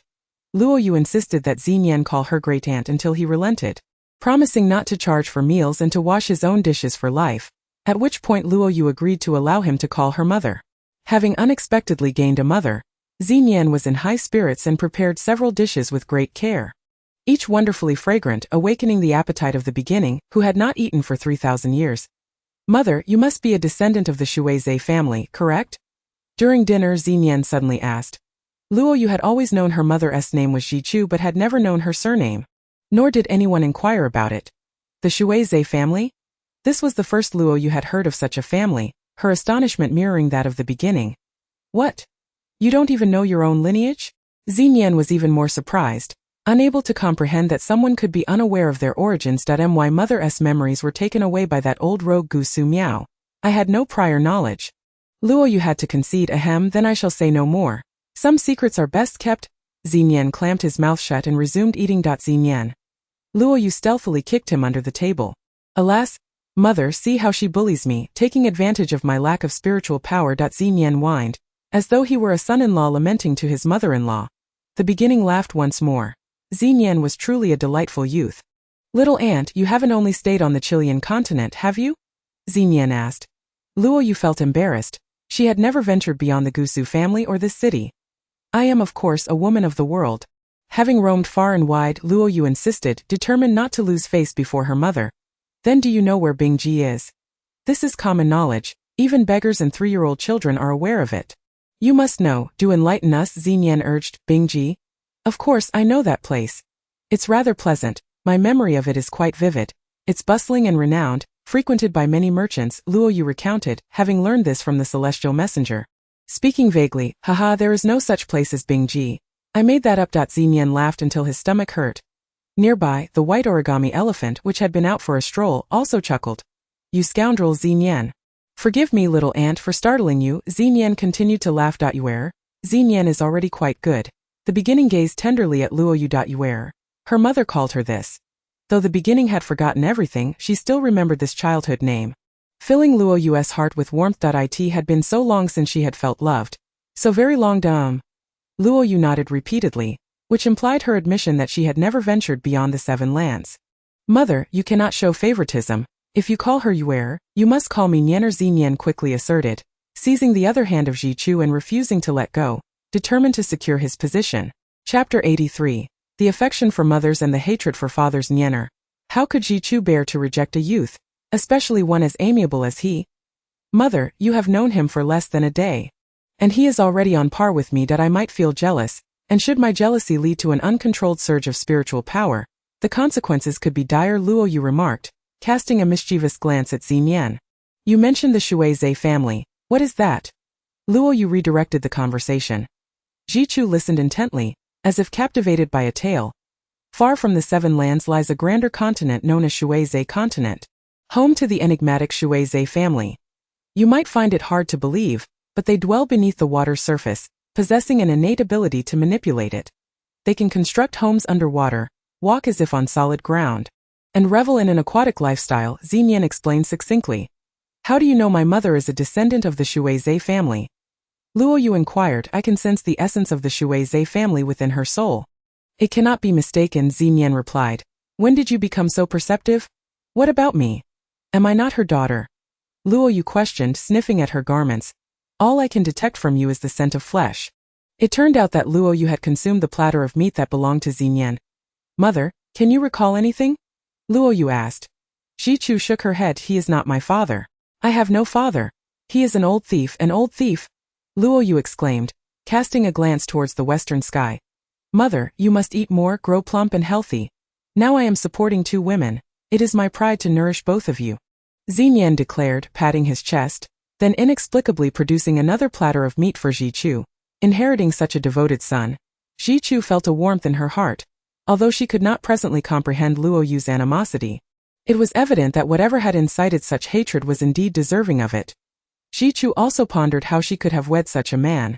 If he were truly from the Shuizhe family, how could he have lingered underwater for 3,000 years without any spiritual power? Xinyan, tell me about yourself. What is your surname? Which family from Shuizhe continent do you belong to? Luo Yu queried. On what basis do you assume I am from Shuizhe continent? If you have never encountered anyone from Shuizhe continent, how could you possibly know that my mother is Jichu of Shuizhe? Luo Yu countered, inadvertently exposing Xinyan's own secrets. Why did you traverse the seas to arrive at the 7 lands? Luo Yu inquired, her curiosity piqued. Upon inspection, it appeared to be genuine. The icy waters of the glacial lake had been overwhelming during the day. And feeling discomfort, Bai Yuan Wax Elephant decided to take action in a secluded corner of the ring. Chapter 84. Re-entering the Gusu family at this moment, Luo Yu had already entered the ring. A sound akin to a waterfall cascading could be heard. Looking up, she saw that Bai Yuan Wax Elephant had expelled all the ice lake water it had absorbed, creating a pool in the far corner. As Luo Yu approached and reached out, she was surprised to find the water was warm. After shedding her garments, she luxuriated in a swim for a while. Beneath the glacier lay a hot spring. A marvel that could only be witnessed here. Swimming to the foot of the glacier, she reached out again and found it chillingly cold. After indulging for some time, Luo Yu finally dressed before exiting. Outside, Xinyan and her mother were still waiting, looking rather foolish. Mother, please take a seat. Xinyan brought a chair to place beneath Jichu. You are such a thoughtful child. Anyone fortunate enough to have a son like you is truly blessed. Jichu smiled, and Xinyan adored the tenderness on her face, for it epitomized motherhood. Jichu resembled the mother that existed in her mind. Graceful, gentle, and loving. If my biological mother thought the same, she would not have abandoned me, Xinyan remarked with a smile, though his heart remained heavy with bitterness. How could a mother ever forsake her child? He was the one who had been cast aside yet persevered against all odds. Would you like to be my son? Jichu asked, affectionately stroking his head. I would be honored. Today let us acknowledge our bond. From now on you are my mother, and I am your son, forever by your side. Xinyan proclaimed, kneeling before Jichu, suddenly overcome with tears as he laid his head on her lap. This was the very feeling he had longed for. When Luo Yu emerged, she found the two in an emotional embrace. Recognizing each other as family, I stepped away for just a moment, and you've already claimed my mother as your own? Luo Yu pointed at Xinyan. Did I not lend you the precious Bai Yuan Wax Elephant to play with? Xinyan retorted. That was simply your ring that you couldn't bear to part with, Luo Yu replied, only to see Xinyan stick out his tongue, for the bond had already been solidified. Having spent a night here, Luo Yu felt an unprecedented sense of security, lying in her mother's embrace, reminiscent of her childhood. Though her mother's memories had been taken, she remained unchanged, tranquil and untroubled. What kind of family was the Shuizhe clan? Really? This thought flashed through Luo Yu's mind. The next day, Luo Yu recounted the personnel of the Gusu family to Jichu. Mother, Xinyan is right. I intend to bring unrest to the Gusu family and seize control of it. Luo Yu declared that as long as she could alleviate the malice in her daughter's heart, Jichu was willing to do anything. Her desire for revenge would be met with unwavering support from Jichu. That was the essence of a mother's love. It is time to pay a visit to the Gusu family. Luo Yu dressed her mother and prepared herself as well. The two made their way to the Gusu estate. This time their identities had changed. No one would dare to treat the mother and daughter with disdain. Upon pushing open the door to the Gusu residence, they were greeted by a newly appointed servant. Please summon the acting patriarch for a discussion, Luo Yu commanded with a wave of her hand. Who are you to speak so arrogantly? The servant scratched his head, assuming she was a reckless fool. Chapter 85. The confrontation with the First Lady. I am the future mistress of this place. Luo Yu's palm emanated a surge of anger, leaving the servant momentarily suspended in disbelief, nearly gasping for breath. Only then did the servant fall silent, hastily seeking the acting patriarch.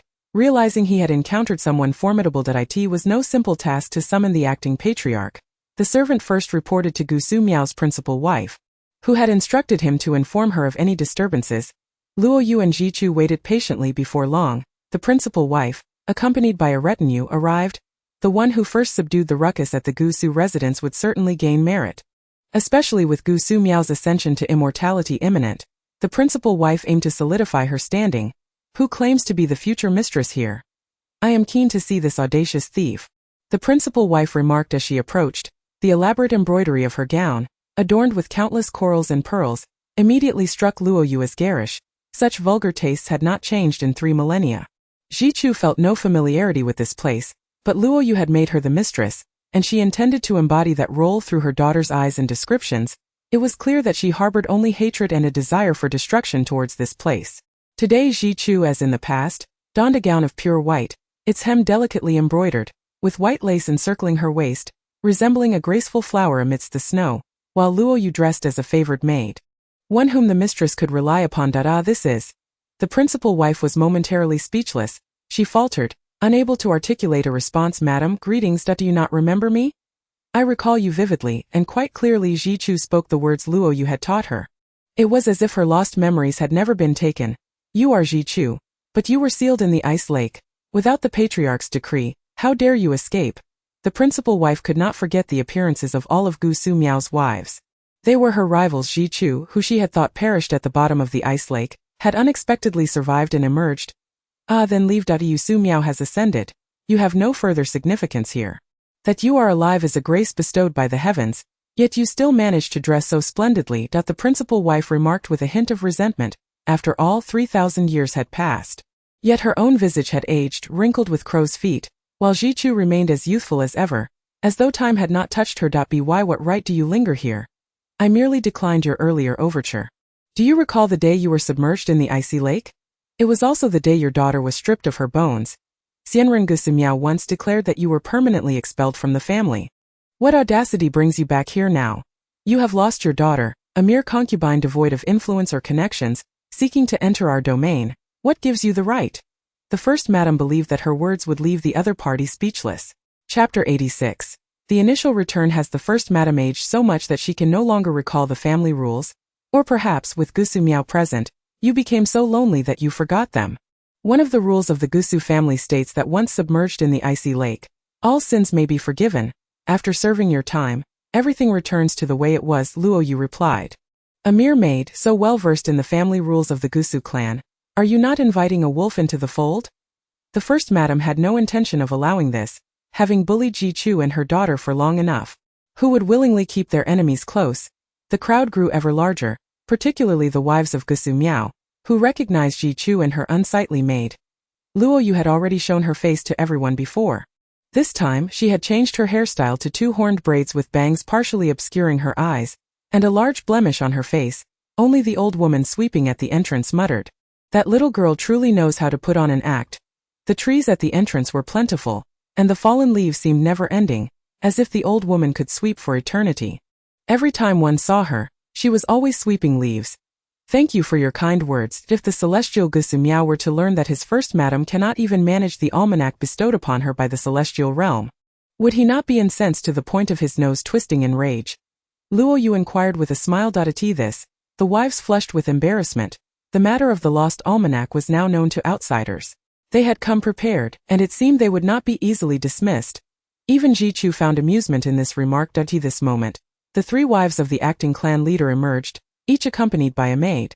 Exuding an air of authority, for the acting clan leader had become the leading figure, and his wives were mere supporting players, the three wives appeared united for the time being.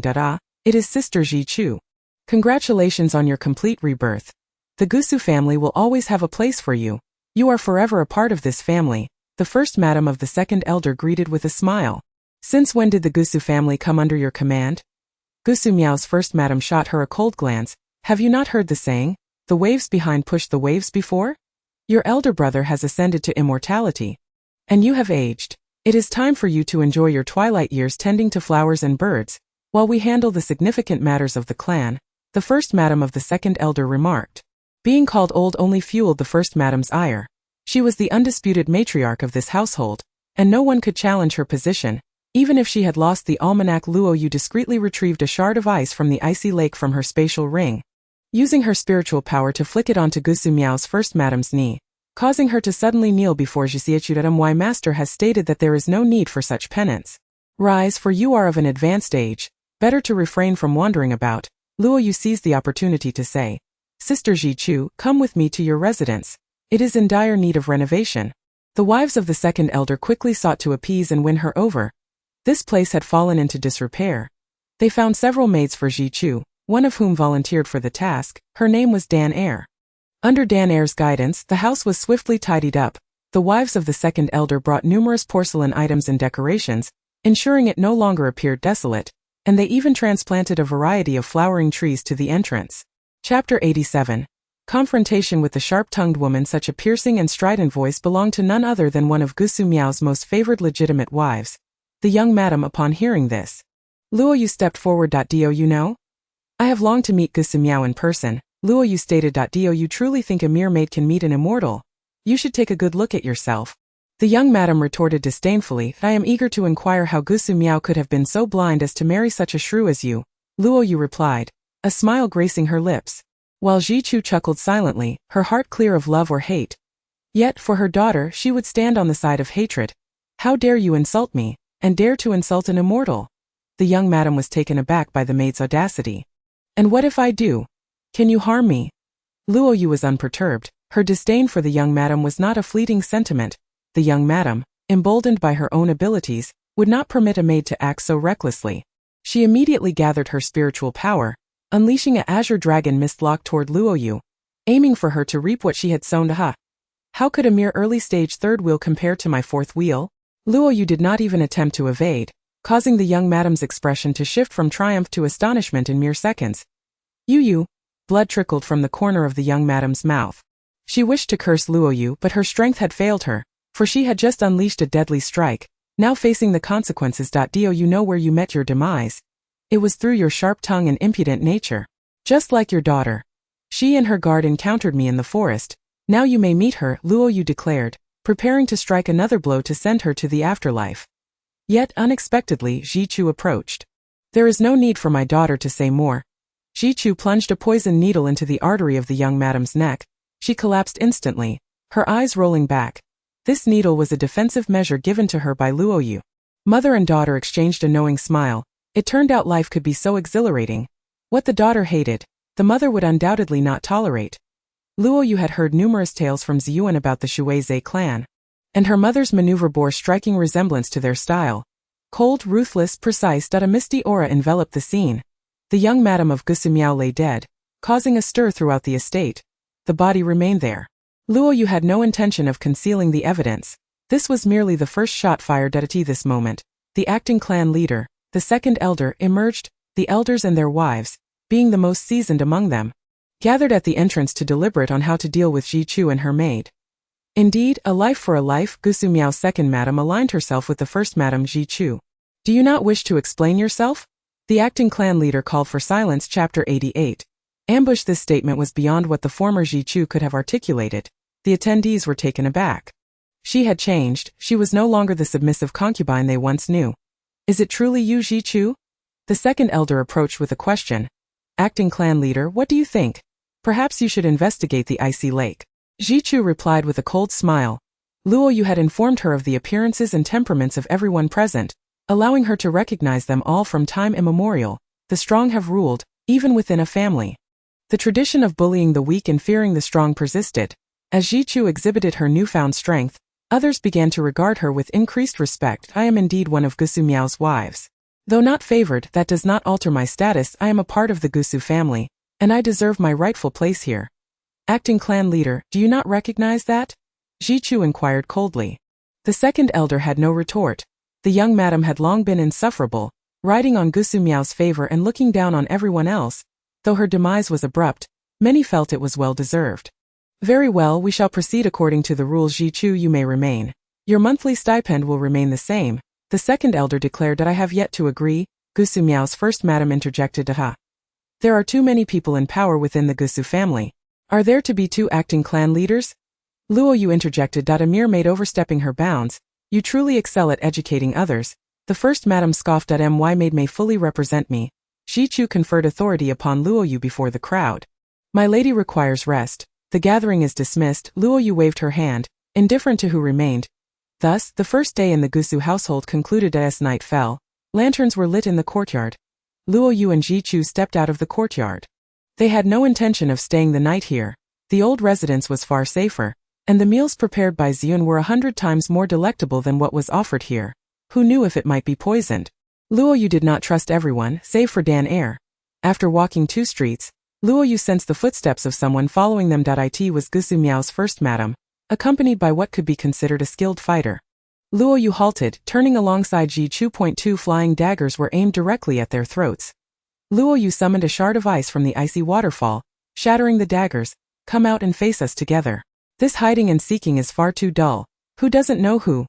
Luo Yu called out, prompting the first madam and her entourage to appear.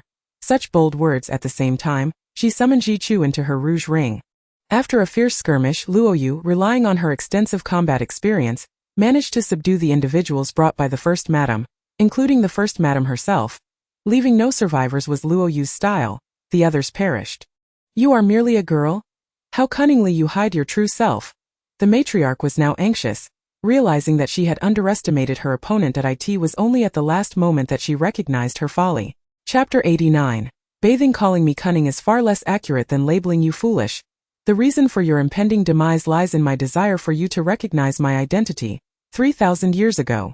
At the bone-carving platform in Suzhou under the name of Luoyue. Luoyue wished to avoid witnessing the shock on their faces any longer. They were all the same, dumbfounded, terrified, pupils dilated, and then lifeless. At the moment her words fell. It was also the moment the matriarch's head rolled. She was not the least bit afraid. On the way, she began to sing the nursery rhymes her mother taught her. Which unfortunate soul has become your target today? Xenian, upon seeing Luoyue's cheerful demeanor, immediately understood the reason. Mother, where is our mother? As soon as Xenian's words fell, Luoyue had already summoned Ji-Chu from the ring. Mother, I missed you so much in just one day. Come quickly, I have prepared your favorite dish, meat. Xenian was like a new son-in-law eager to please his mother-in-law. Hey, don't you want to know who met their end today? Luoyue inquired. Whoever it is, they deserved it. It doesn't matter to me. Please do not disturb my meal with mother. Since Xenian had Ji-Chu, he seemed to regard Luoyue with less favor. The matriarch of the Gusu family had just met her demise. And at this rate, it wouldn't be long before Luoyue could extinguish the entire Gusu clan, leaving only a few formidable elders. That night, Luoyue returned to soak in the hot springs of the icy lake, where a clumsy red bird flitted about above her, while nearby, a white original wax elephant played in the water. What bliss it was, akin to a carefree vacation.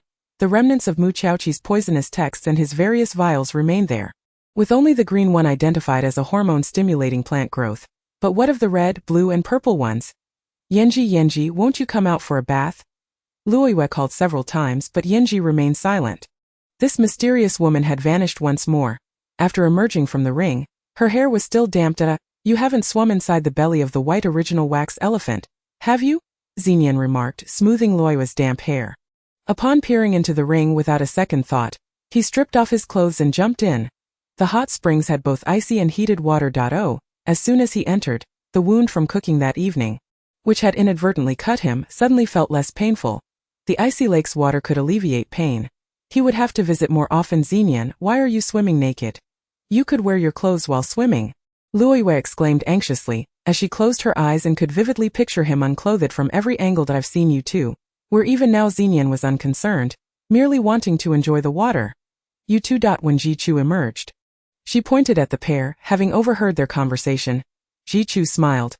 Luoyue felt quite embarrassed, wanting to explain but fearing it would imply she cared too much. The wound has healed, Xenian exclaimed, extending his finger to reveal that the shallow cut had already mended. This revelation made Luoyue aware of the lake's benefits, not only for play but also for healing and pain relief. Practicing outside the water and healing within it, Luoyue grew increasingly fond of the Yenji ring. Chapter 90. The matriarch's sudden death in the streets while swimming. The white original wax elephant would allow Xenian to ride on its back, demonstrating their remarkable synergy. As for Lua's clumsy big bird, it was far less agile. The fact that it had not defecated on Lua's face was already a favor. The next day, the news of the matriarch of the Gusu family dying in the streets had spread throughout the city. Luoyue gazed at the sky, pondering if Gusu Miao would truly not return. Should he know? The heavens remained silent. Luoyue and Jichu approached the residence, this time entering as one of the Gusu family's masters. Once inside, Luoyue headed straight to the Gusu family's medicinal garden, where rare herbs were grown. She meticulously uprooted several, placing them in the ring for the red bird to arrange. After completing this task, she made her way to the attic. The acting clan leader and others were already waiting beneath Jichu's attic. In a single day, 2 deaths had occurred, signaling that Jichu had come to provoke. No need for hostile glares. The matriarch of Gusu Miao met her end by my hand. The reason is simple. Anyone who attempts to ambush me or Lady Jichu shall meet their doom, Luoyue declared, stepping forward as Jichu's representative. Gusu Miao will not grieve. If he did, he would descend from the celestial realm to check on matters. Besides, he has many wives. Losing a couple who enjoyed provoking others will only make the rest more cautious. Luoyue added, regardless of whether it was Lady Jichu's directive, as a servant, you have gravely overstepped and trampled upon the authority and dignity of the Gusu family. The second elder adjusted the family crest on his chest. The emblem of pride, once coveted by Luoyue, now paled in significance compared to a wild strawberry gifted by Xenian. The second elder was merely fulfilling his duty. Allowing them to continue killing and growing arrogant would undermine his own dignity. I have awaited this moment for a long time. Luoyue cleared her throat. What? The second elder was taken aback. I have heard that the acting clan leader possesses the deepest skill within the Gusu family and is most likely to be promoted. I wish to experience your prowess, Luoyue declared, initiating a confrontation. A challenge to authority to establish her own. She must confront the reigning authority. While Luoyue could not hope to defeat him, she had a backup plan. She could retreat into the Yenji ring. Then allow me to grant you the privilege of experiencing it. The second elder smirked, as this opportunity had been presented to him without effort. If he died, it would be well deserved for walking into the trap.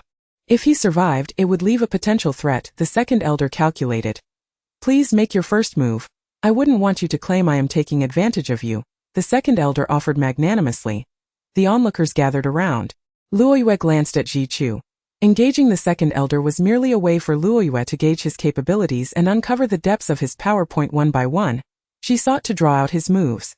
Knowing that only by facing a more advanced opponent could her own skills and techniques improve, using the second elder to elevate herself to a higher level was Luoyue's objective. Show the spectators. It was akin to striking a rock with an egg. The two took positions in the arena, each poised on opposite sides. Luoyue removed the hair tie, her long hair billowing in the wind as she held her sword, while the second elder, undaunted, adjusted his clothing and steadied himself into a horse stance.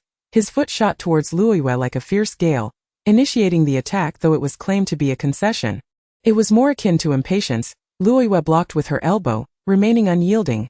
The second elder was momentarily stunned. Having expended 30 of his initial power, he found he could not budge her. It seemed he would need to reveal some of his true abilities to demonstrate the disparity in strength. With an inconspicuous smile at the corner of his eye, his left hand made a covering the sky gesture, unleashing a powerful palm strike that created a large circular dome aimed at Luoyue.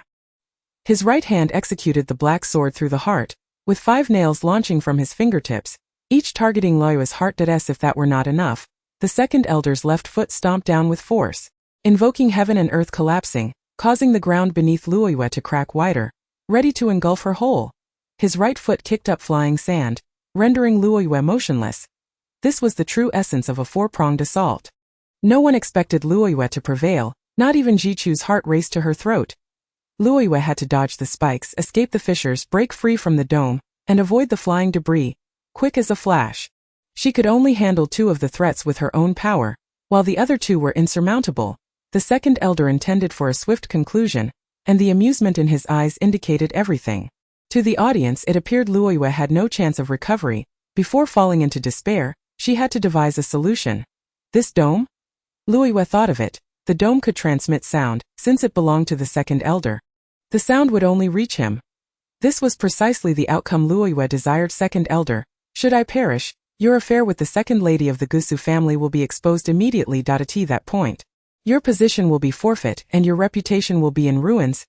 Luoyue shouted. Upon hearing this, the second elder's power indeed diminished considerably, and with Luoyue's obstruction, he was temporarily at a standstill. How do you know? The second elder's expression turned pale. This was a bombshell. In the realm of Qishan, moral standards were stringent. While polygamy was permissible, any connection to one's sister-in-law was utterly taboo, leading to dire consequences. You must understand. I can take your life at any moment. It's best not to threaten me. The second elder was not easily intimidated. I do not wish to perish. No one shall take my life. With that declaration, Luoyue entered the spatial ring, only to re-emerge mere seconds later, conjuring a mist of vapor from the icy lake as she did so, rendering the atmosphere shrouded in an ethereal haze, elusive and unpredictable. The second elder indeed could not perceive the intricacies of this maneuver, yet it was undeniable that she could vanish into thin air. What is it that you truly desire? The second elder finally inquired. Now that sounds like a human sentiment. I demand half of the financial authority of the Gusu clan, Luoyue stipulated. Are you not afraid of overindulging and bursting your own stomach? The second elder expressed her dissatisfaction at Luoyue's audacious demands. The consequences of overindulgence are my concern alone. You simply need to make a choice. Will you grant it or not? Luoyue asserted with unwavering resolve, leaving no room for negotiation. I could unite with other elders and eliminate you at any moment.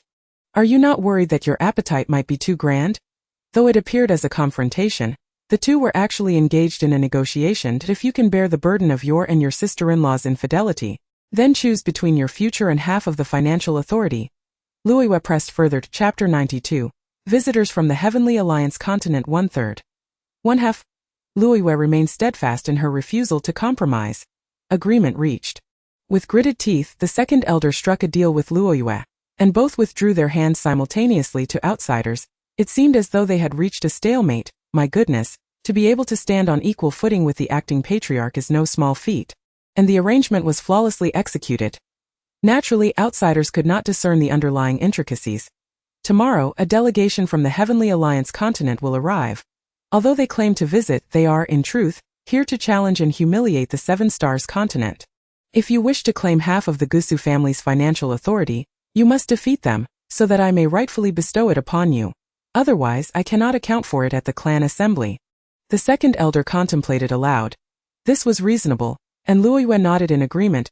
Apologies for startling everyone. I have just concluded a sparring session with the representative of Madame Jichu. Such a tender age. Her prowess is astonishing. Truly, congratulations, sister-in-law Jichu, for having such a capable right-hand ally. The second elder's words left everyone bewildered, as just moments before, there had been a palpable threat, yet now there was a turn of fortune. Jichu did not grasp the situation either, but she understood that her daughter had her own methods. Since that incident, no one in the Gusu family had dared to speak disrespectfully to Jichu or Luoyue. Observing the closeness between the two, no one could fathom the true nature of their relationship. Mother, you were worried just now, weren't you? I noticed your face was as pale as a ghost, Luoyue remarked as she poured a glass of water for Jichu upon entering the room. You were distracted by the fight, yet you still found time to glance at me. Jichu gently caressed Luoyue's forehead with understanding such bliss. It was this feeling of being cherished. From now on, no one shall bully us. Rest assured, after tomorrow, half of the Gusu family's financial authority will be in Madame Jichu's hands. This is merely the beginning of the power game, Luoyue declared. Humph, do not be too pleased with yourself. Whether you can defeat them tomorrow remains uncertain. Have you not considered that the second elder may be employing a delaying tactic, seeking to eliminate you by the hands of the Heavenly Alliance continent, thus justifying her actions? Yenji appeared from nowhere, Were you not supposed to become a nun? Why have you returned to the secular world? Out here indulging in worldly pleasures? Luoyue retorted, still somewhat irked. Come now. Do not blame me. I am getting on in years, my hearing is not what it used to be, and I often cannot hear your summons. Yanji replied. Since you are the soul within my mother's ring and can conjure her youthful image to serve as your physical form, you must surely know that my mother hails from the Shuizhe family, correct? Luoyue inquired.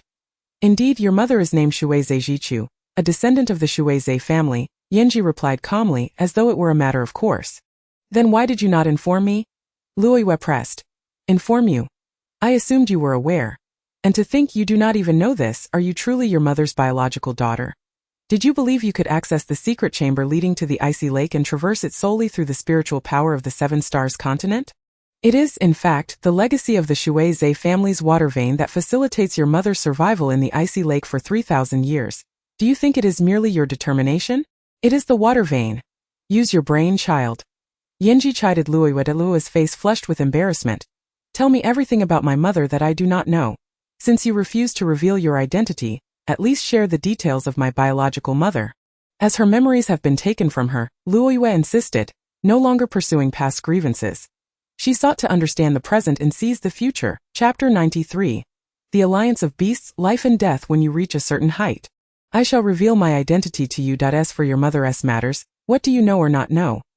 I cannot say. I know quite a bit, yet I shall not divulge it. It is far more enjoyable for you to explore on your own.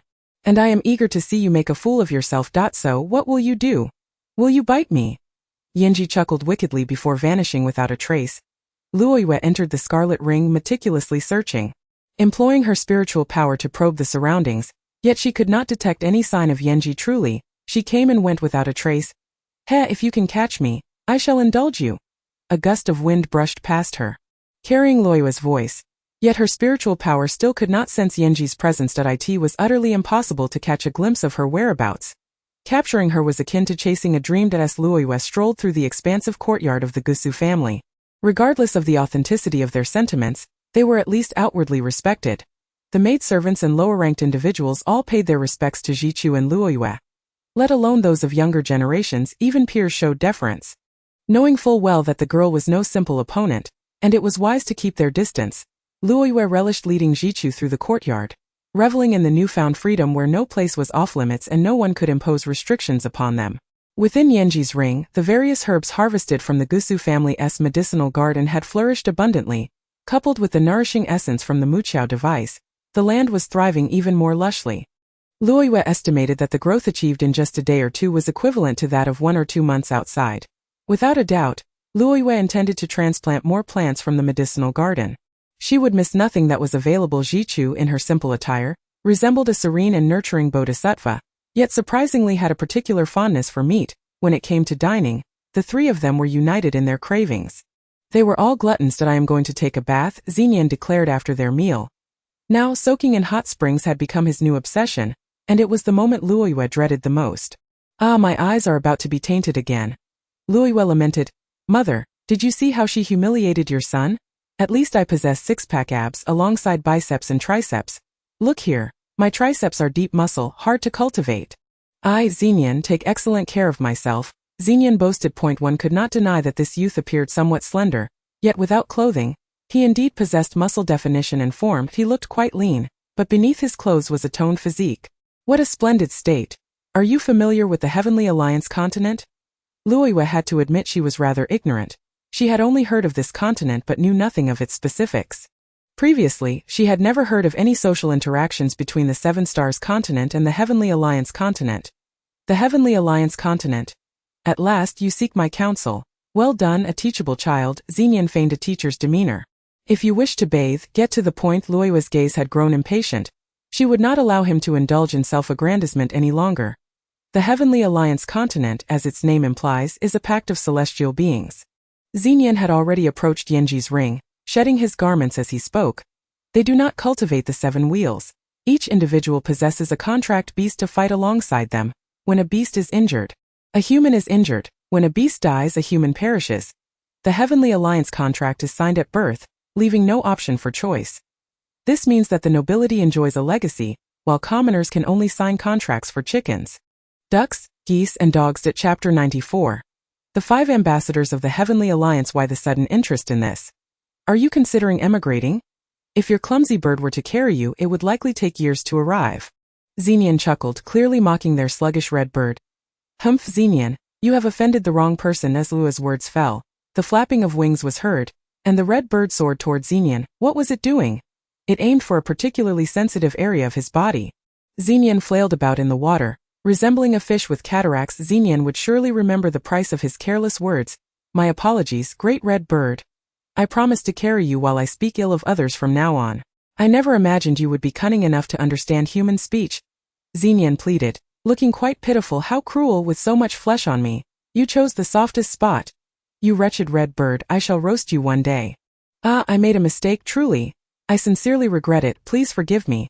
Only when the red bird ceased its mischief did Xenian don his clothing and exit Yenji's ring. How about that? This icy lake hot spring is not so bad. Is it? Luoyue teased, deliberately glancing at a certain part of his anatomy, prompting Xenian to cover himself in an instant. It is undoubtedly a subconscious form of protection. The scene from just moments ago remains vividly etched in my mind. Tomorrow the delegation from the Tianming continent will be visiting us, and the Gusu family will be hosting, said Luoyue. They're coming? Visiting? I had no idea they were so courteous. All I've heard is that they prefer plundering. Xenian remarked, his understanding quite extensive. Indeed, I must also fight on behalf of the Gusu family tomorrow, Luoyue replied, adjusting her hair. Ditto. Then you should rest early. Did I wish you the best of luck, Xenian said, shaking off the water from his body. At least offer a few auspicious words. Fight if you can, flee if you cannot. And above all, exercise utmost caution. This was Xenian's parting advice before sleep. How come you know so much about the Tianming continent? Luoyue inquired further. That it's a matter of foresight. As a grave robber, I often have insight into both history and the future. Hey, farewell. Xenian cheekily blew a kiss. Luoyue resumed her meditation within the scarlet ring. Today, her skills had improved while contending with the second elder, yet she felt it was still insufficient to breach the third round's threshold. She truly understood now that the more advanced the level, the more challenging the cultivation became. No wonder it takes thousands of years.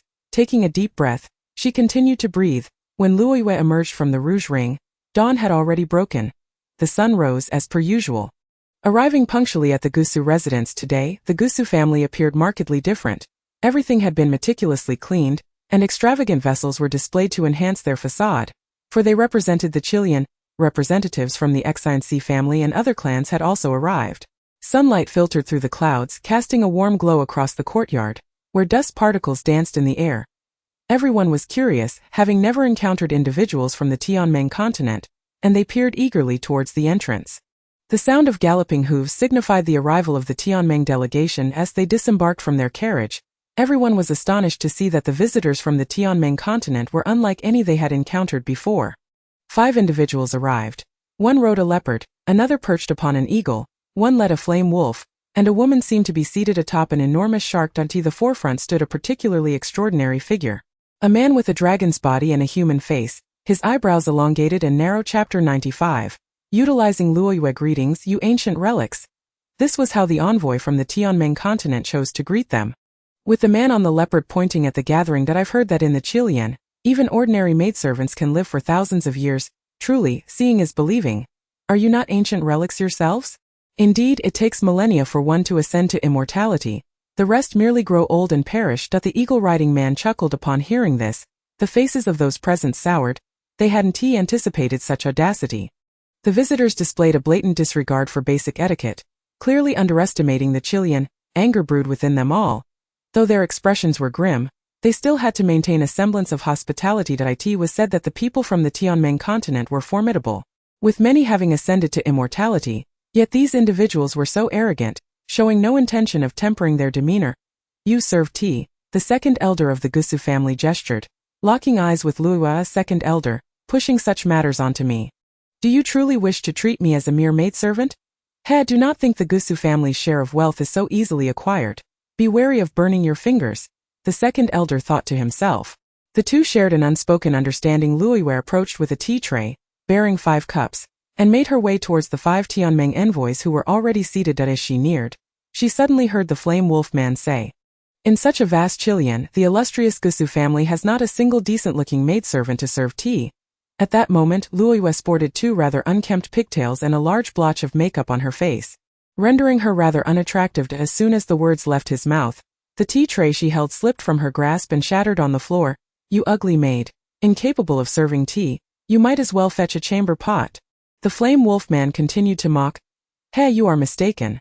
I did that on purpose, Luoyue replied, her expression composed as she shook off the remnants of tea from her attire. Tea is meant for humans, not for beasts. Since you from the Tianmeng continent dine and dwell alongside beasts, it seems you must also be classified as such beasts. Indeed, well said. The others regarded the initially unremarkable maidservant with newfound respect. Though they often found her displeasing, today they stood united against a common foe. A mere maid dares to be so arrogant. Gusu elder, your hospitality truly stands out. Why flame wolf is hungry, nay should I say, it craves human flesh. Surely, this Gusu manor could spare this ugly maidservant as a delicacy, yes?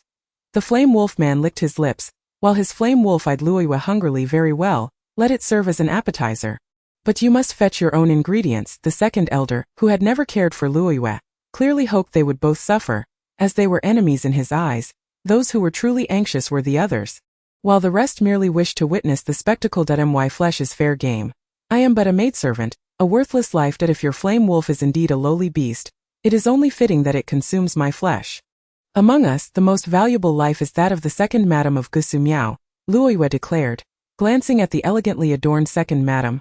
Beneath such a dignified exterior, one would hardly suspect her of being unfaithful to her husband. Second elder, if you wish to use me as a pawn, I shall redirect the calamity towards you. Let us see whether your heart aches or not. Either you stand beside me in battle, or do not expect to reap any rewards. My life remains in place to govern your Gusu family. Chapter 96. Still must save her. The flame wolf man indeed turned his gaze upon the second madam, appraising her from head to toe. Delicate yet not overly plump. She is indeed a fine delicacy, the flame wolf man carelessly commented, which incensed the second elder, for she was his beloved. As soon as the words were uttered, the third and fourth elders behind him unleashed their energy, causing the chairs beneath the 5 Tianmeng envoys to collapse with a loud crash. This was a show of intimidation, a declaration of attitude. You may be formidable from the Tianmeng continent, but the Qilun is not to be trifled with. Of course, given the abilities of the 5 envoys from the Tianmeng, they were not reduced to sitting on the ground. Ungrateful wretches, the flame wolf man roared, his eyes turning crimson, ears elongating, and fur bristling in fury. He glared fiercely at them. In Luoyue's eyes, the flame wolf man resembled a mutated version of a fire wolf. Even his temperament mirrored that of a beast. They claimed to be guardians. I see them as beasts masquerading as guardians. Friends from the Qilun, let us welcome our guests. The second elder waved the patriarchal scepter in his hand, and everyone promptly obeyed. Everyone understood the principle of mutual destruction. Infighting could occur, but when faced with external forces they had to unite. The leopard man, the eagle man, the flame wolf man, the strange fish woman, and the dragon-bodied, human-faced man. Do you need assistance? The leopard man asked, cleaning his ears and blowing on his fingers. If this requires help, that would truly be an overestimation of my capabilities, the flame wolf retorted. If you win, what will the rest of us do for fun? The eagle man chimed in. Save all the handsome men here for me. The strange fish woman quipped, her ample backside and bosom nearly matching the size of her head. You have such tastes, have we not satisfied you wherever we have gone? The eagle man continued. The dragon-bodied, human-faced man remained silent and expressionless. Soon after, tensions rose among them. Boss, may we begin? The 4 others urged. Do not delay. Let us resolve this swiftly, the dragon-bodied, human-faced man replied. Having spoken, he resumed inspecting his nails, seemingly indifferent, as if the outcome was already a foregone conclusion. The Qilun individuals swiftly entered a state of preparedness for battle. Should you wish to claim half of the financial power, you must ensure her safety. That is your bargaining chip, the second elder indicated, referring of course to the second madam of Gusu Miao. Unwavering through life and death. Luoyue scoffed. Spare me your sarcasm. If we fall, none shall enjoy a good fate. I do not need your instruction on such matters. Mind your own affairs, Luoyue shot back, taking a slight step back as the second elder engaged with the others in battle. Everyone sought to claim some credit, unaware of the true prowess of the 5 individuals. Taking advantage of the chaos, Luoyue first summoned her mother, Ji Chu, into the rouge ring. Then she pulled the second madam closer to her. At that moment the leopard man, riding his leopard, charged forth. Where the leopard's claws passed, walls crumbled to dust, and it surged toward the second madam. You do seem quite delectable. with so many beasts eyeing you hungrily. Luoyue remarked disdainfully. The spiritual energy in her hands transformed into sword-like force as she brushed past the leopard, only to witness it seize a maidservant in its jaws, swallowing her whole without even tearing her apart. The maidservant had been standing right beside the egg, which had left her utterly dumbfounded. Chapter 97. The red bird transforms into a savior fool. Find a safe place to hide, wait until things settle before you come out. Luoyue urged, pushing the egg away with her spiritual energy. If it weren't for Luoyu using her late-stage spiritual power and battling the fire wolf just now, perhaps it would have been the second madam who had fallen prey to the ferocious beast. Why are you helping me? I have not been kind to your master, the second madam inquired. You need only to understand this, that I assist you because you have aligned yourself with the second man, who has dealings with me. Our accounts are not yet settled, Luoyu replied with a cold laugh, displaying a certain professionalism. The second madam felt a wave of relief wash over her. For the moment, she was out of danger. The courtyard had already descended into chaos. Flames spewed from the jaws of the fire wolf, igniting everything in their path. Those within the courtyard were busy extinguishing fires while simultaneously fending off external threats. The eagle under the command of the eagle man captured its prey but did not consume it. Instead, it savagely tore it apart or flung it down, leaving it either dead or maimed, an act of utter cruelty. The exhaust emitted by the flower leopard was nothing short of a lethal gas, slowly suffocating its victims. The venomous saliva expelled by the strange fish was toxic. Any contact was fatal. 5 messengers. What a formidable quintet of venom. Each individual showcased their unique abilities amidst the tumult, sparks flying and cries of battle resonating throughout the chaos. How uncouth, how utterly vulgar. The dragon-bodied, human-faced man remarked, still preoccupied with grooming his nails, occasionally frowning in disapproval. While others were covered in soot and grime, he remained untouched, moving with such grace that nothing could mar his pristine appearance, as if he were entirely removed from the fray. It was as though he were separated by a pane of glass. Luoyu had already taken note of this. If this conflict continued, the losses for the Gusu family would be substantial, resulting in a significant detriment to her half of the financial power. Reluctantly, she resolved to protect the Gusu family. They deserved death, and yet, she would be the one to deliver it. With this thought, Luoyu unleashed her poison needles, targeting the most despicable fire wolf's eyes. The fire wolf, caught unawares, was pierced in its eyes, rendering it blind and unable to spew flames. Yet it survived. How formidable its constitution was. Luoyu summoned all her strength, and the battle reached a near stalemate. At that moment, the eagle man took aim at Luoyu and launched a surprise attack from behind. Luoyu sensed the impending danger, but it was too late. The eagle's claws seized her shoulder, lifting her into the air, preparing to slam her down mercilessly. Soaring high, the eagle circled above, having witnessed Luoyu blinding the fire wolf with her poison needles, not out of vengeance for a fallen comrade, but to eliminate a threat that could return to harm it. What a savage creature. The combatants temporarily ceased their fighting, all eyes fixed on the eagle in the sky, for it had never flown so high before. It was a spectacle, and the anticipation of a gruesome demise was palpable. The second elder, seeing that the second madam was safe, felt a sense of relief. As for that maid, her demise would spare them further trouble. Luoyu felt as though she were being drawn in by an overwhelming force, utterly immobilized. The eagle ascended to a considerable height before releasing its grip. In a sudden rush, Luoyu plummeted, certain of her impending doom.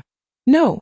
She cried out, her gaze landing upon the dismemberment platform below, memories flooding back at that moment. She suddenly felt a surge of warmth envelop her. Before her, a brilliant red obscured her vision, blinding her in its intensity. Those below assumed it was blood raining down. When her vision cleared, she beheld a resplendent red bird emerging from her crimson ring. Chapter 98. The dragon and phoenix clash. She had transformed. Her feathers shimmered in a myriad of colors, adorned with red jewels and a long vibrant tail. Her colossal wings fluttering like flames upon the phoenix tree. Akin to the clouds at dusk, she was the red phoenix.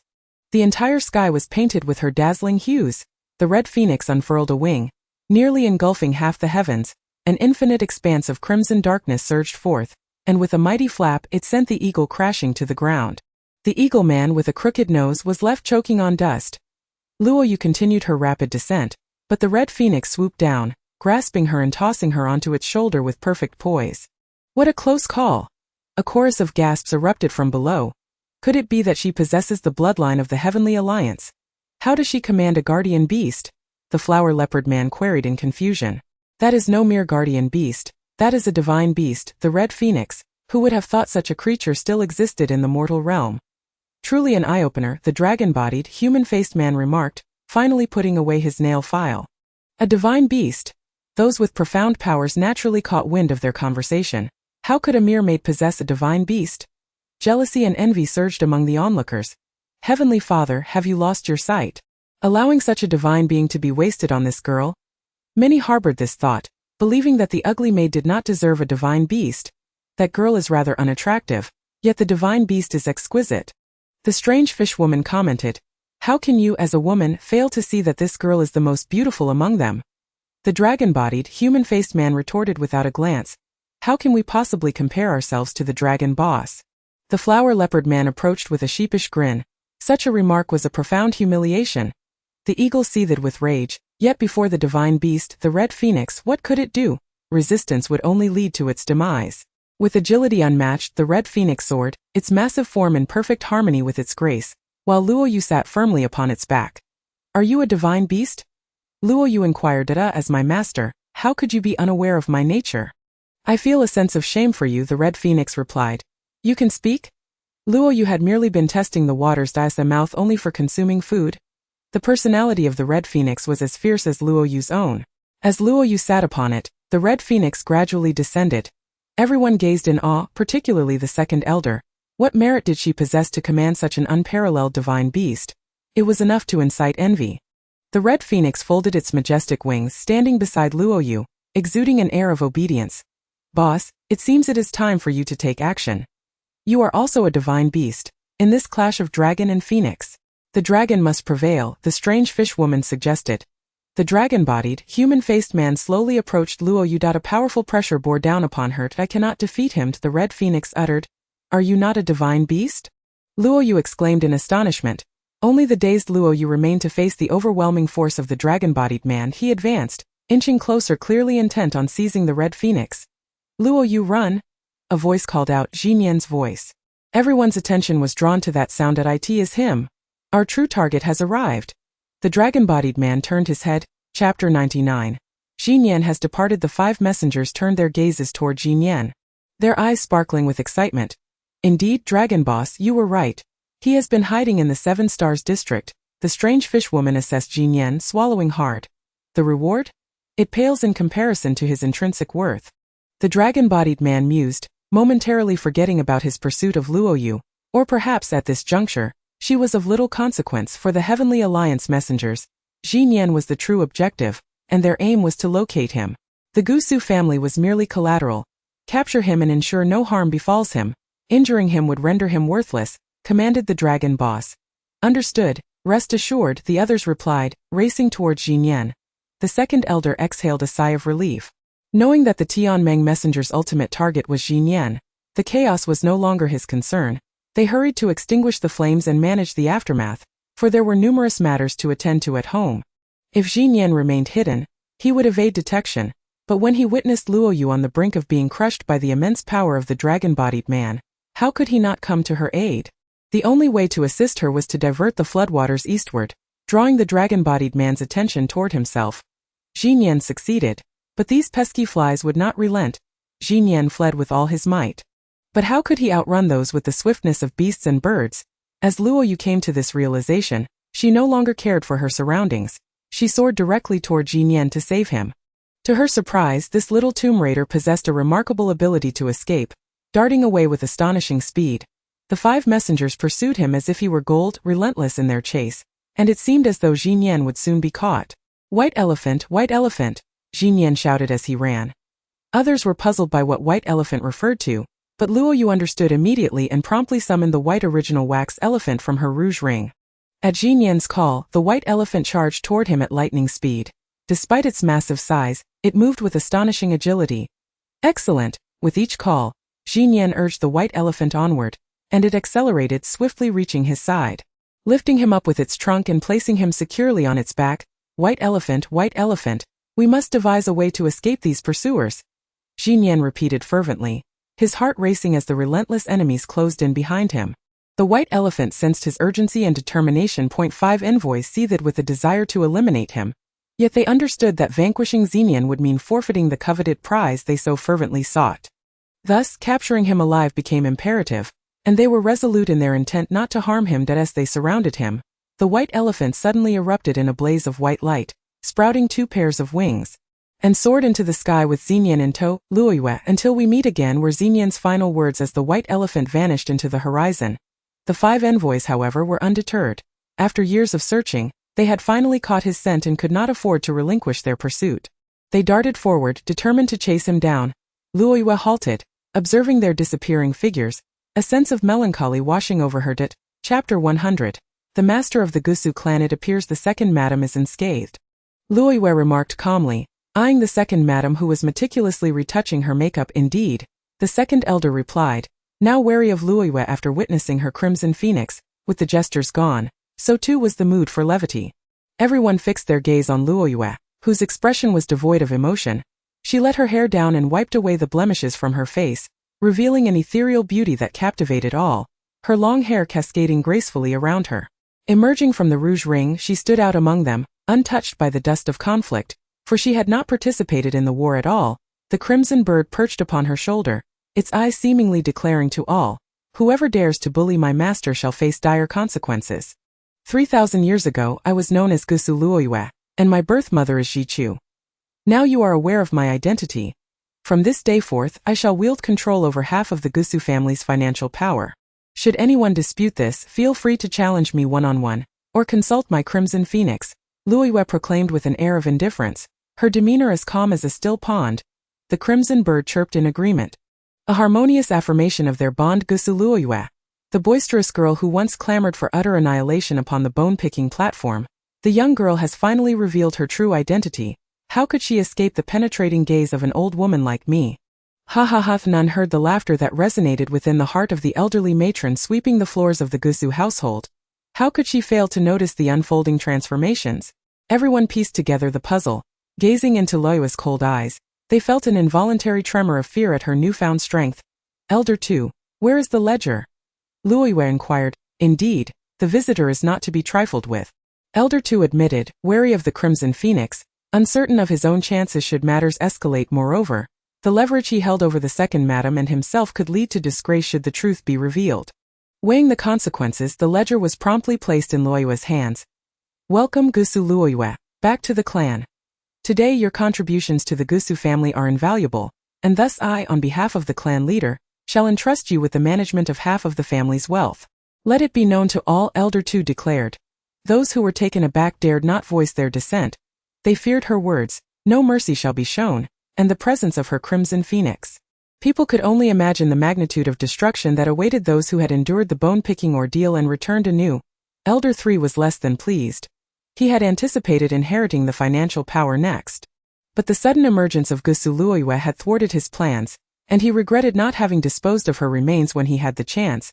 Thus avoiding this predicament altogether, Luoyue turned, casting a cold glance at the women and their offspring, who instinctively recoiled, unable to meet her gaze. With a dismissive huff, Luoyue supported her mother and made her way toward her mother's chamber. She longed to know whether Xinyan would be there upon entering. She was greeted by the familiar aromas of delectable food and the joyous laughter of Xinyan, the eternal optimist. At that moment, dusk settled in, and the old residents fell silent. The enticing scents of the meal were absent, as was Xinyan's voice. Only emptiness remained, accompanied by a chilling breeze. For a moment, Luoyue stood frozen, an icy sensation creeping into her heart, an emptiness that overwhelmed her. It felt as if she had never been apart from Xinyan since her resurrection. His sudden departure left her disoriented. Memories of his innocent smile, mischievous expressions, and even his well-defined muscles while bathing flooding her mind. Xinyan. Luoyue extended her hand into the wind, yearning to grasp the past. But it was a futile endeavor. She could only exhale a soft sigh. A sense of desolation enveloped her, for he was gone. He had merely said, until we meet again. Before departing, being pursued by the man with a dragon's physique was Luoyue's greatest concern.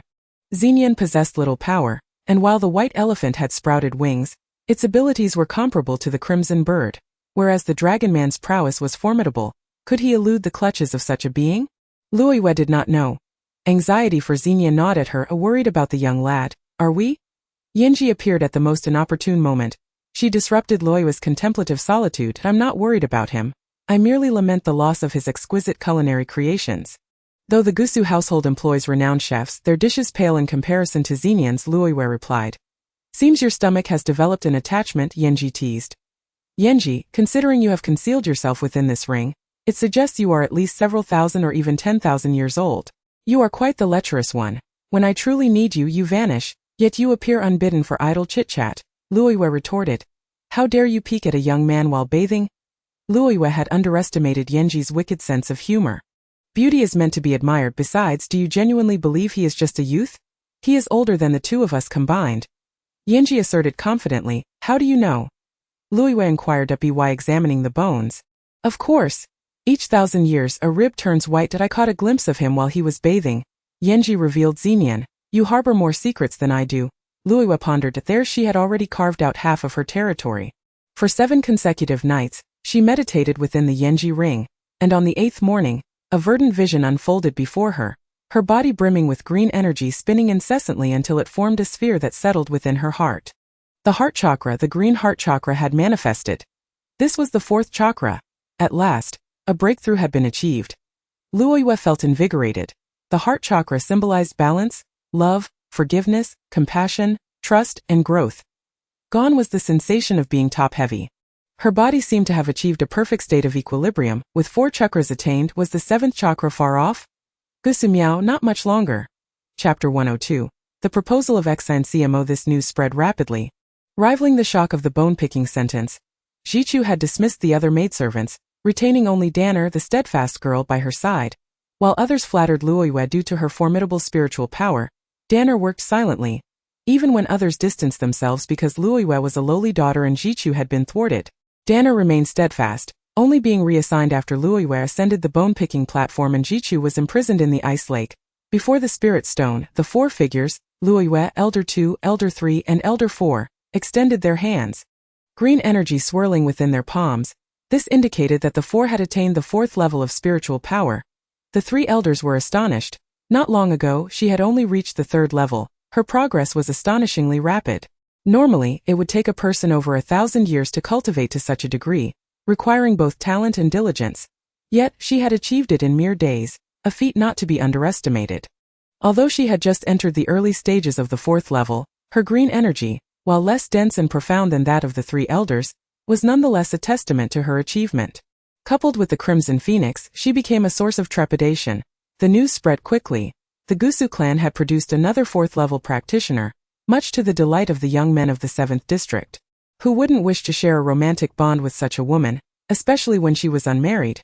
What could be wrong with marrying a formidable wife? Those lacking abilities dared not approach her with proposals. In this realm, most unmarried men and women were at the 2nd level, relying on marital union to advance to the 3rd level. Those already married naturally sought Luoyue's hand as well. Luoyue was akin to a treasure. Everyone wished to test their luck. Failure entailed no loss, leading to a near-constant stream of suitors at her doorstep. Luoyue, didn't your uncle say that these suitors are wholly unworthy of you? We need not consider them. The Gusu family lacks for nothing. Elder 2 approached with a changed demeanor. Elder 2, are you afraid of my growing power? Spare me the uncle nonsense. It makes me nauseous, Luoyue stated bluntly, leaving Elder 2 feeling embarrassed. Surpassing you is inevitable. This was a thought Luoyue harbored silently. Luoyue stepped forward and swiftly broke the suitor's ankle without so much as blinking. It was said that Luoyue was a ruthless character. And today this suitor had witnessed it firsthand. Who is he? Luoyue queried Danner. The one who serves Xian. Danner replied that I am but a humble attendant of the esteemed Lord Xian. The man retorted immediately. The night pot bearer was also among the attendants. What brings you here? Luoyue inquired. Speak your mind, Danner said, giving the man a kick. Danner, look at you so aggressive. What do you mean by that? If your master Luoyue were to marry our Lord Xian, wouldn't you be a part of the dowry? Thus, when I speak, the Lord would surely bestow you upon me, and you would enjoy a life of luxury and indulgence. I'm merely here to give you a heads up. Your nose is not quite right, and your face is rather unappealing. The man complained while tossing his wrist. The proposal from Xian elicited 1,000 cold laughs within Luoyue's heart. One can truly be shameless to an unimaginable degree. If I see you again, it won't merely be a matter of breaking your wrist. Understand this clearly. Leave at once, Luoyue commanded. The man fled in a panic. Indeed, a murderous fiend, Danner pouted. The next day, a marriage proposal personally penned by Xian arrived. Xincmo sought to wed Gusu Luoyu. Moreover, he would visit today, allowing Luoyu to learn more about him. Luoyu was curious to meet him. Xincmo presented his proposal, complete with the necessary gifts, and adorned in splendid attire. He arrived at the Gusu residence to formally greet Miss Luoyu. Miss Luoyu, Xincmo rose gracefully before the elders of the Gusu family, accompanied by several elders of his Owmy family. Xinc has been allied with the Gusu family for generations. Past grievances are but fleeting shadows. Today should be a joyous occasion, a continuation of our fine traditions. I trust the esteemed elders hold no objections, Xincmo stated. The other elders of the Gusu family remained silent, with the second elder wisely choosing not to speak, instead casting a glance at Luoyu. This was primarily due to the fear that if Luoyu were to marry Xincmo, it would signify an alliance that could potentially consume the Gusu family. Secondly, among the 7 continents, none possessed martial prowess as profound as Xincmo, and he was not someone to be easily offended. Whichever choice was made, there were disadvantages. You truly rely on your seniority to speak so boldly. Only you could dare utter such words in the entirety of the 7 continents. Luoyu stood up. Refraining from dousing him with tea in public, which was already a considerable concession, Luoyu understood that anger was futile. Such individuals must be swiftly dealt with when one possesses the capability, or when they are caught off guard. Can the past not be forgotten? Why must you be so stubborn, young lady? You risk wasting a bright future, Xincmo continued to persuade, having set his sights on this coveted prize. Perhaps uniting with a 4-wheeled woman would hasten his own ascension. If the one facing dismemberment were you, or if I incited your dismemberment, would you still utter such words today? Do you believe the past could simply vanish? To marry me, I was once your would-be daughter-in-law before your wedding night. Are you not concerned about disrupting the customs of the 7 continents? You wish to exploit me for mutual cultivation. While I hope for your swift ascension, lest you bring calamity upon the world. Luoyu replied without hesitation. Could you perhaps think before you speak? Our Lord's desire to wed you is a gesture of goodwill. The sycophantic attendant interjected, for no one had ever dared to speak to Xincmo in such a manner. Indeed, one must consider their words carefully, Luoyu remarked, not even glancing at him. As she swiftly launched a poisoned needle that pierced through his throat and lodged itself in the wooden pillar behind him. Luoyu realized that after advancing to the 4th level, her ability to unleash poison needles had become swifter, more precise and deadly. The enhancement of her powers had elevated her skills in every regard. The attendant grimaced, collapsing on the ground. This is the consequence of reckless speech. Luoyu turned, her expression impassive. No one had ever dared to kill in front of Xincmo. Luoyu was the first, not even flinching. Xincmo endured. A good woman possesses her own temper. If you can withstand it, it signifies her worth. This was how Xincmo assessed value. You might owe me your gratitude over 3,000 years ago. Had it not been for my instigation, you would not have ascended to the dismemberment platform, nor would you be where you are today. Perhaps you would have been reduced to a nameless, powerless concubine. Now, as a concubine, you wield half the financial power of the Gusu family. An unprecedented feat, should you not thank me? Xincmo declared. One can be so shameless only when driven mad by the desire for ascension. I shall express my gratitude appropriately. Luoyu met his gaze. Devoid of murderous intent, her poisoned needle still resting in her palm, aware that she was not his match at present. That if one is to feel anger and raise a fist, one must possess the strength to bring the opponent down. Otherwise it is all in vain. Luoyu reminded herself, suppressing her anger deep within. The Xinc family lacks any sense of shame, and it seems the root of this issue lies with you. Like father, like son. No one anticipated that Danner would step forward to defend Luoyu. A servant devoid of spiritual power dared to confront the patriarch of the Xinc family. Was it folly or valor? The Gusu family has transcended. Even the lowly may ascend. Xincmo would not permit a maid to speak so insolently.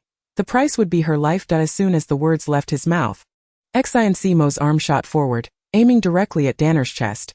Luoyu could not allow anyone to bully her maid.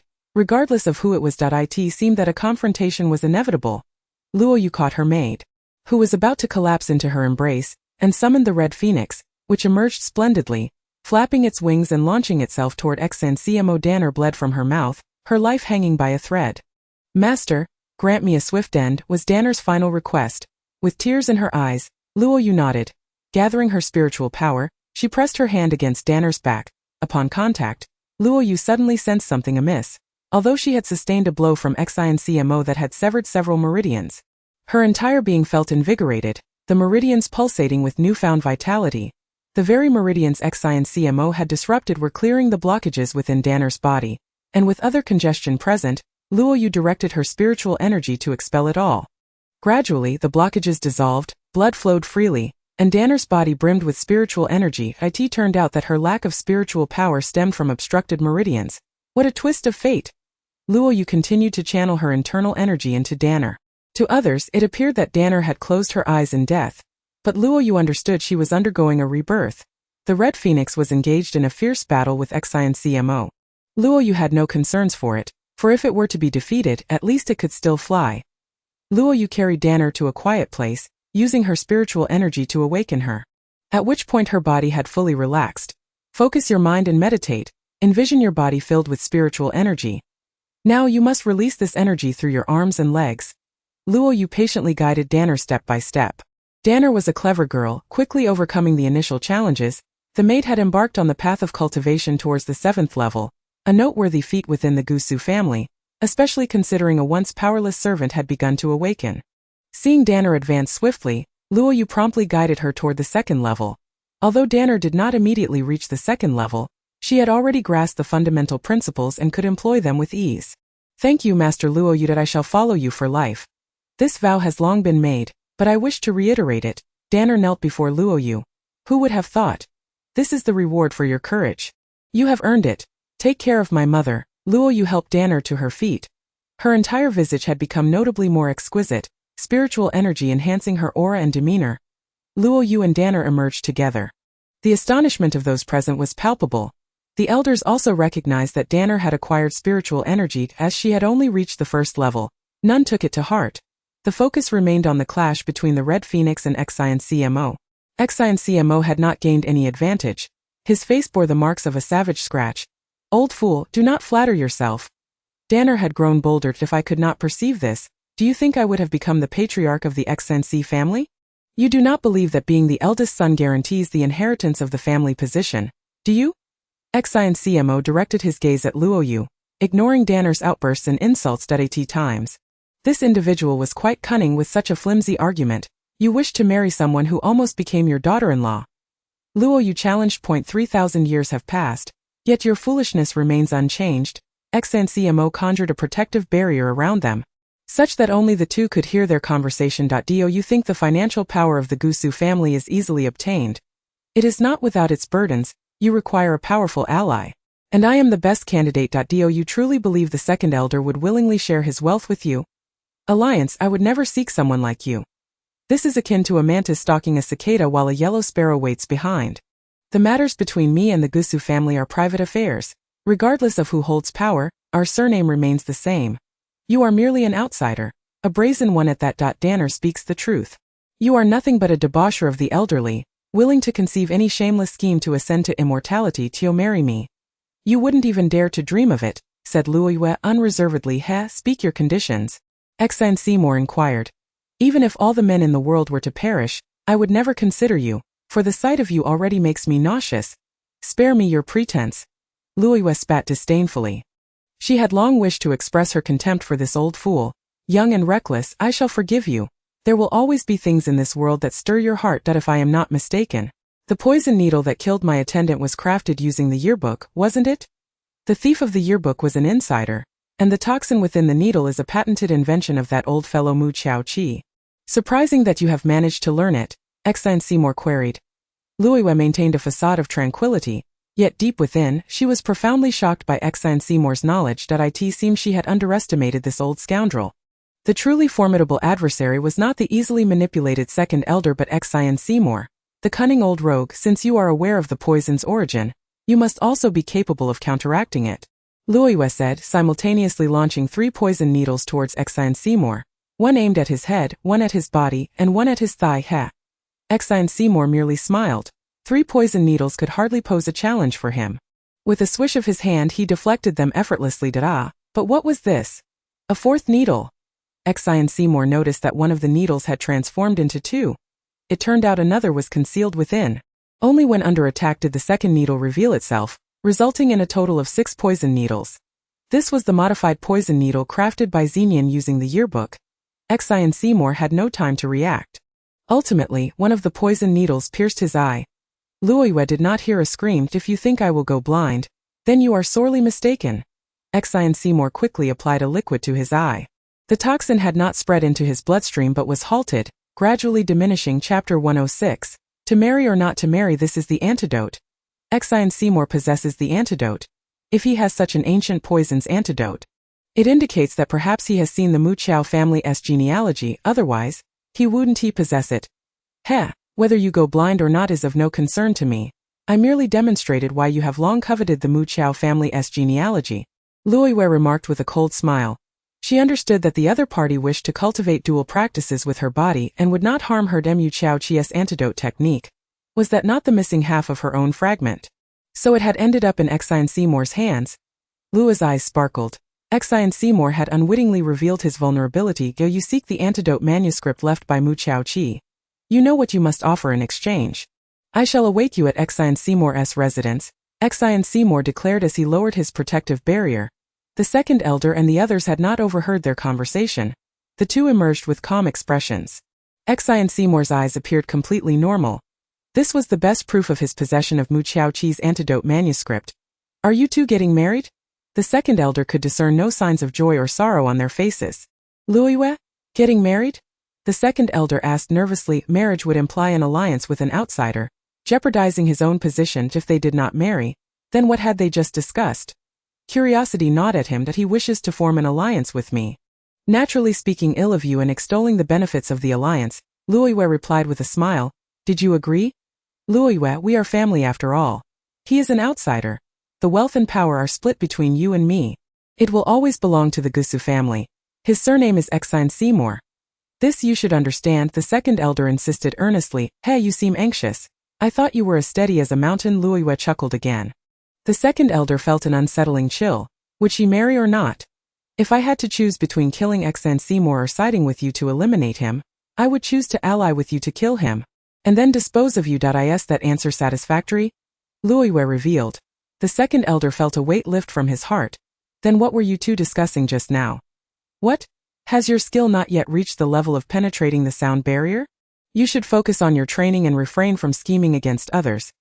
Also take care of your health. With age, your kidney function is not what it used to be, Luoyue concluded, casting a deliberate glance at the second madam. The second madam understood precisely what she meant, her face flushing with embarrassment, fearing that one day Luoyue would divulge this matter. Having one's secrets in another's hands is indeed perilous. The antidote manuscript of Mu Chao Chi undoubtedly held immense allure. Yet to sacrifice my life, to offer my chastity to a debaucherous old man or an irredeemable enemy, dream on. It is simply not worth it.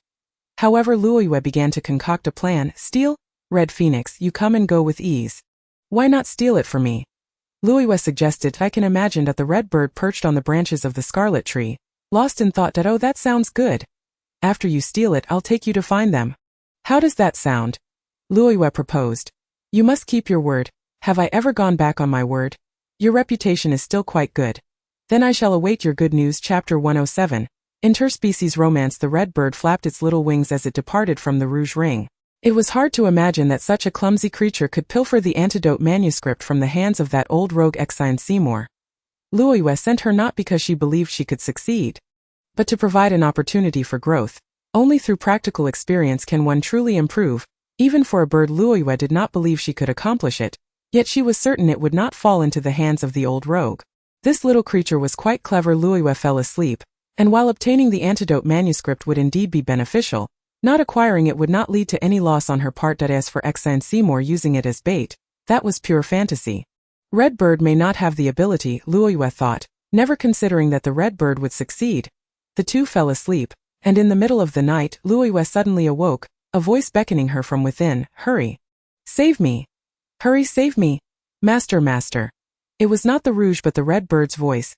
Mother, I must step out. Red bird is in trouble.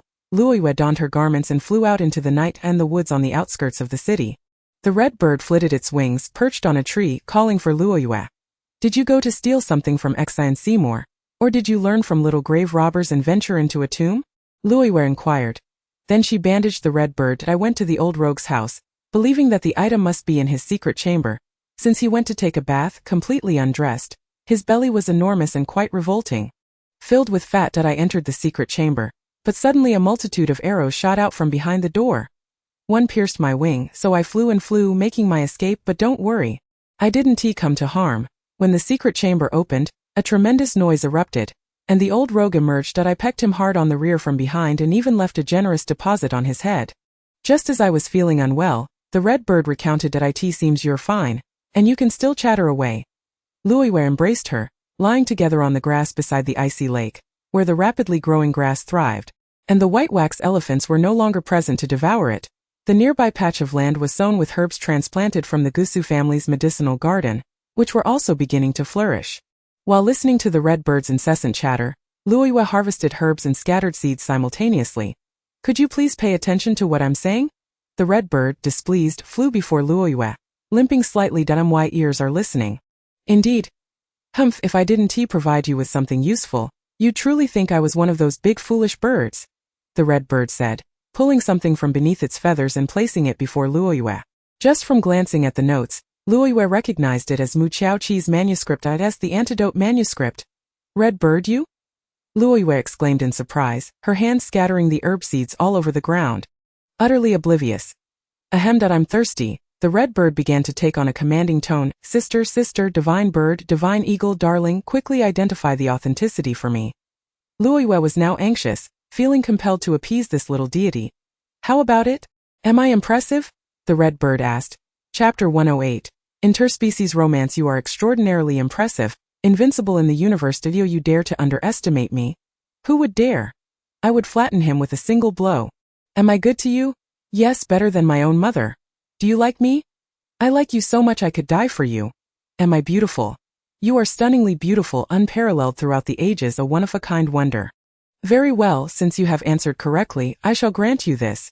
The red bird declared with a generous spirit. Having obtained it, the pain endured is indeed worth it. The red bird concluded, handing the item to Luoyue. It merely wished to showcase its own prowess. Upon opening the book, it was indeed the fragmented scroll of Mu Qiaoqi. Now united, it formed a complete volume. Luoyue, fearing the loss of this precious item, swiftly perused its contents, etching every detail into her memory. Suddenly, the red bird's pupils darkened, and it became feverishly agitated, flapping wildly and colliding with the waterfall above the icy lake multiple times, unresponsive to Luoyue's calls. This was a sign of poisoning, madness-inducing toxin.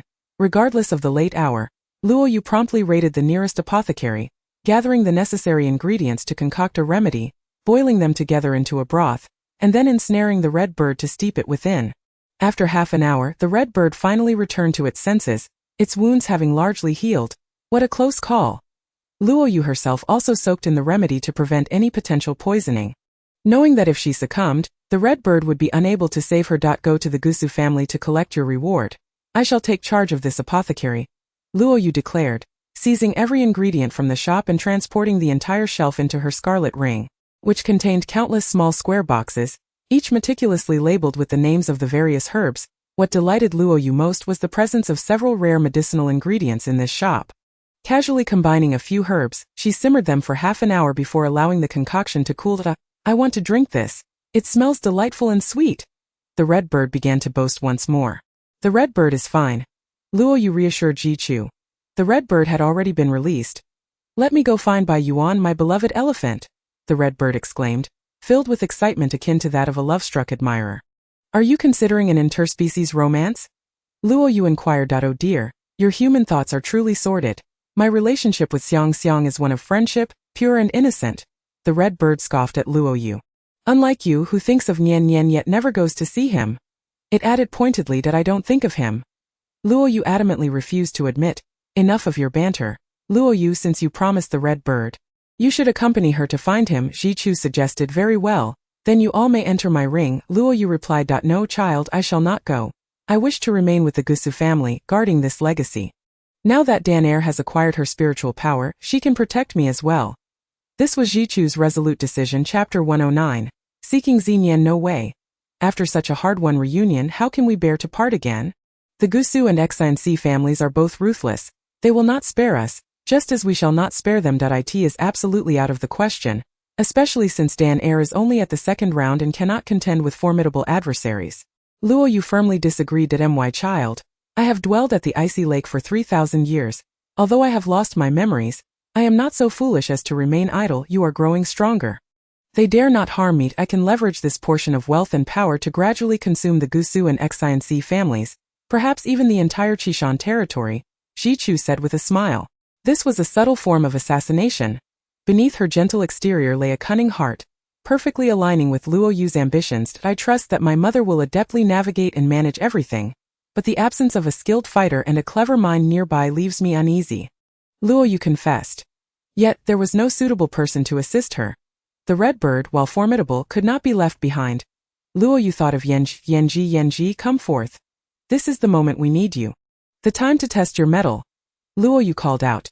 Yanji remained silent as usual. Luo Yu resolved that if she refused to respond, she would not be allowed to rest. She would continue calling until Yanji emerged. Knowing that she would hear her within the ring, after a time, Luo Yu's voice grew hoarse, prompting her to enlist the red bird's help. Shall I sing? The red bird proposed, for when she sang, it sounded like a cacophonous racket, entirely off-key. Luo Yu endured a few notes before hastily exiting the ring, unable to bear it any longer. Such a beautiful bird, adorned in exquisite feathers, surely possessed a voice worthy of a songbird. Yet she turned out to be tone-deaf and unreliable. Ah, I've had enough of you. Yanji finally leaped forth, no longer cloaked in invisibility. Master, I have succeeded. The red bird exclaimed, seeking praise. Indeed, your contribution is the greatest. Luo Yu expressed her satisfaction. Yanji, why have you been avoiding me since my mother arrived? Have you done something to wrong her? Moreover, you have remained within the ring, which belongs to my mother. Luo Yu questioned. Very well, I admit it. I must face this, Yanji sighed. Stepping out of the ring, Zhichu gazed at her, the crimson hue reminiscent of a wisp of green smoke, her visage bearing a striking resemblance to her own. So it was. No, I wish to self-preserve in a different manner, not through brute force but by employing strategy to maintain balance. Spiritual power is no longer paramount for someone of my age. Zhichu articulated. But I am yours, we must merge. Otherwise, I too shall dissipate. Yanji declared, then proceeded to vaporize her form, enveloping Zhichu. Upon witnessing this, Zhichu quickly pulled Luo Yu closer, allowing the mist-like Yanji to envelop her as well. Soon Luo Yu's garments became drenched, the vapor penetrating her attire and entering her body, akin to a spring rain shower within her. Chapter 110. The gift of spiritual power from Mother, nourishing every inch of her skin, every sinew, every barrier. Mother. This is my gift to you, my child. Zhichu smiled tenderly, observing Luo Yu, who had suddenly matured, feeling a sense of fulfillment in empowering her daughter to a level where no one could rival her. This potent spiritual energy was not something everyone could withstand. Luo Yu had endured the bone extraction process, allowing her to absorb it more swiftly than an ordinary individual. This was due to her soul's depth. Unmatched by others, the profundity of the soul is one of the ultimate determinants of cultivation speed. Yet not everyone can endure the bone extraction process. Certainly, few would undertake such a venture with a mere zero. One chance of success for the sake of enhancing their cultivation. If you were to retain it for yourself, you could also embark on the path of cultivation, Luo Yu remarked. Our family requires you to reach the 7th round. My wish in this lifetime is for you to fulfill your desires. How could I let go of the opportunity to assist you? Zhichu patted Luo Yu's shoulder. Luo Yu's body surged with thousands of years of spiritual energy, half of which belonged to the Shuizhe lineage. Her body swelled, akin to a lake brimming with water. Reaching towards a nearby water jar, Luo Yu let the water cascade into her palm. Her thoughts shifting, and the water instantly formed a block of ice, cool and refreshing, resting in her palm during the summer heat. No, it wasn't sharp enough. She desired an ice blade. With this thought, her fingers moved, and the ice transformed into a keenly edged ice knife. Melting it would revert it to water, forming a graceful arc before cascading back into the jar. From now on, we can enjoy chilled cakes. The red bird cheered. I thought you only consumed crystal cores. Nevertheless, you should stick to crystal cores, as I am no baker. Luo Yu replied.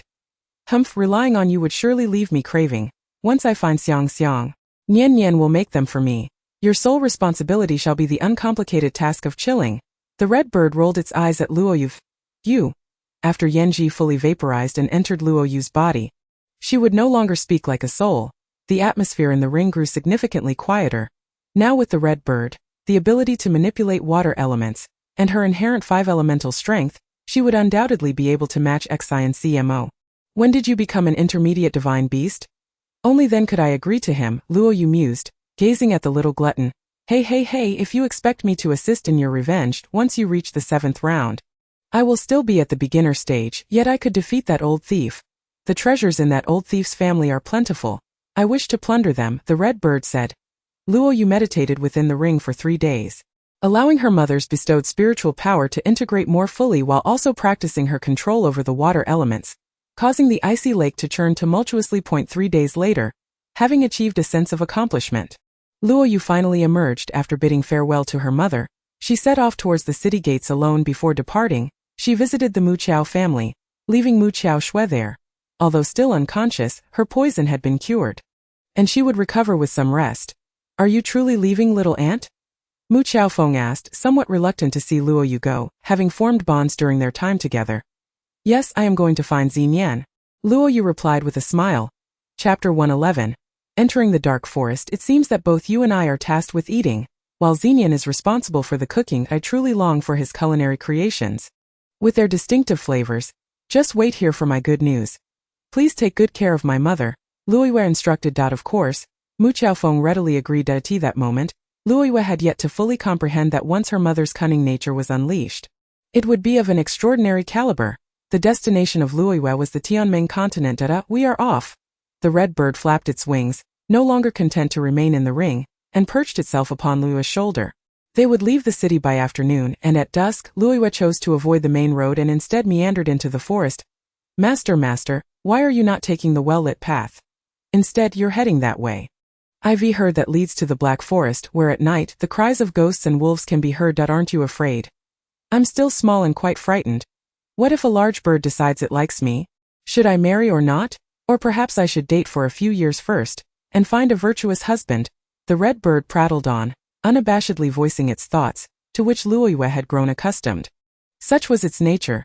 Fully aware that she was entering the Black Forest, Luo Yu pressed on without hesitation. Red bird, do you know why Xin Xiamo is still alive to this day? Luo Yu paused at the edge of the Black Forest. What is it?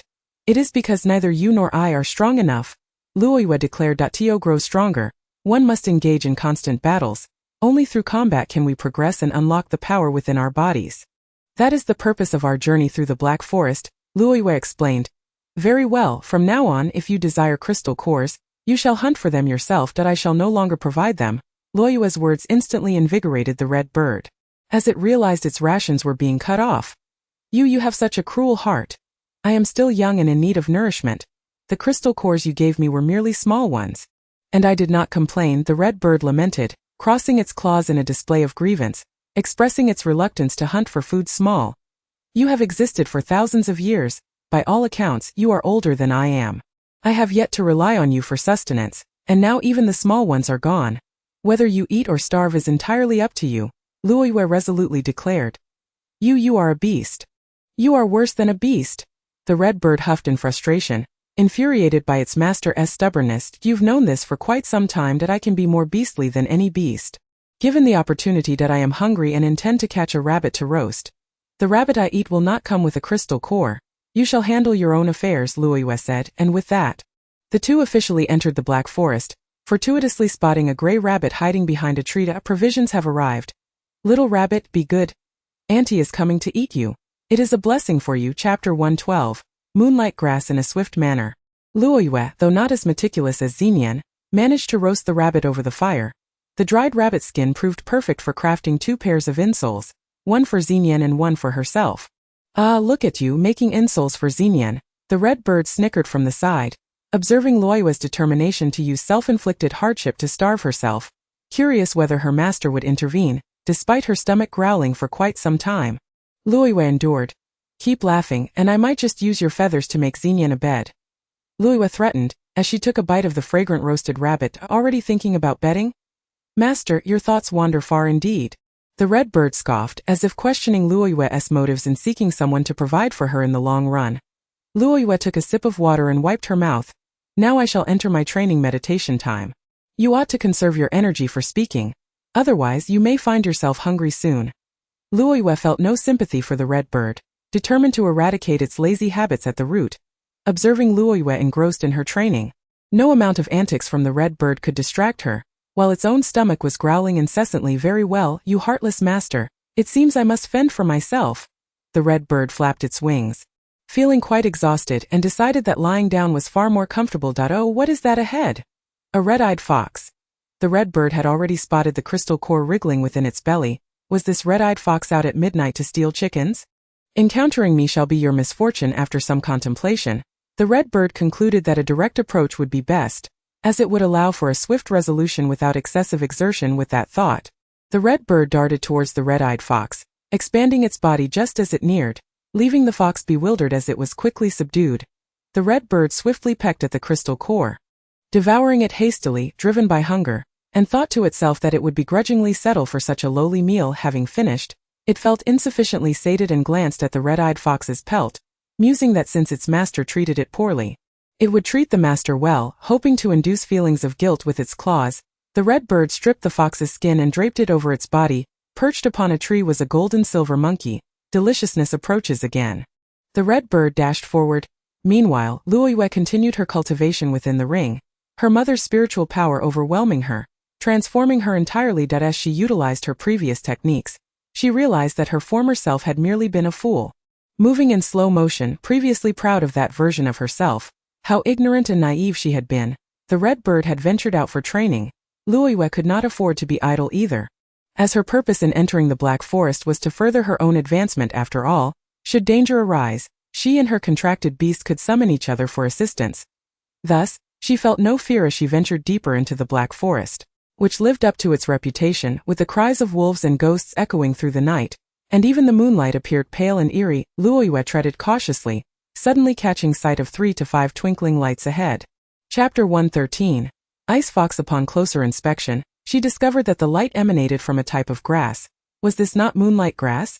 It only glowed beneath the moonlight and was an exceedingly rare herb.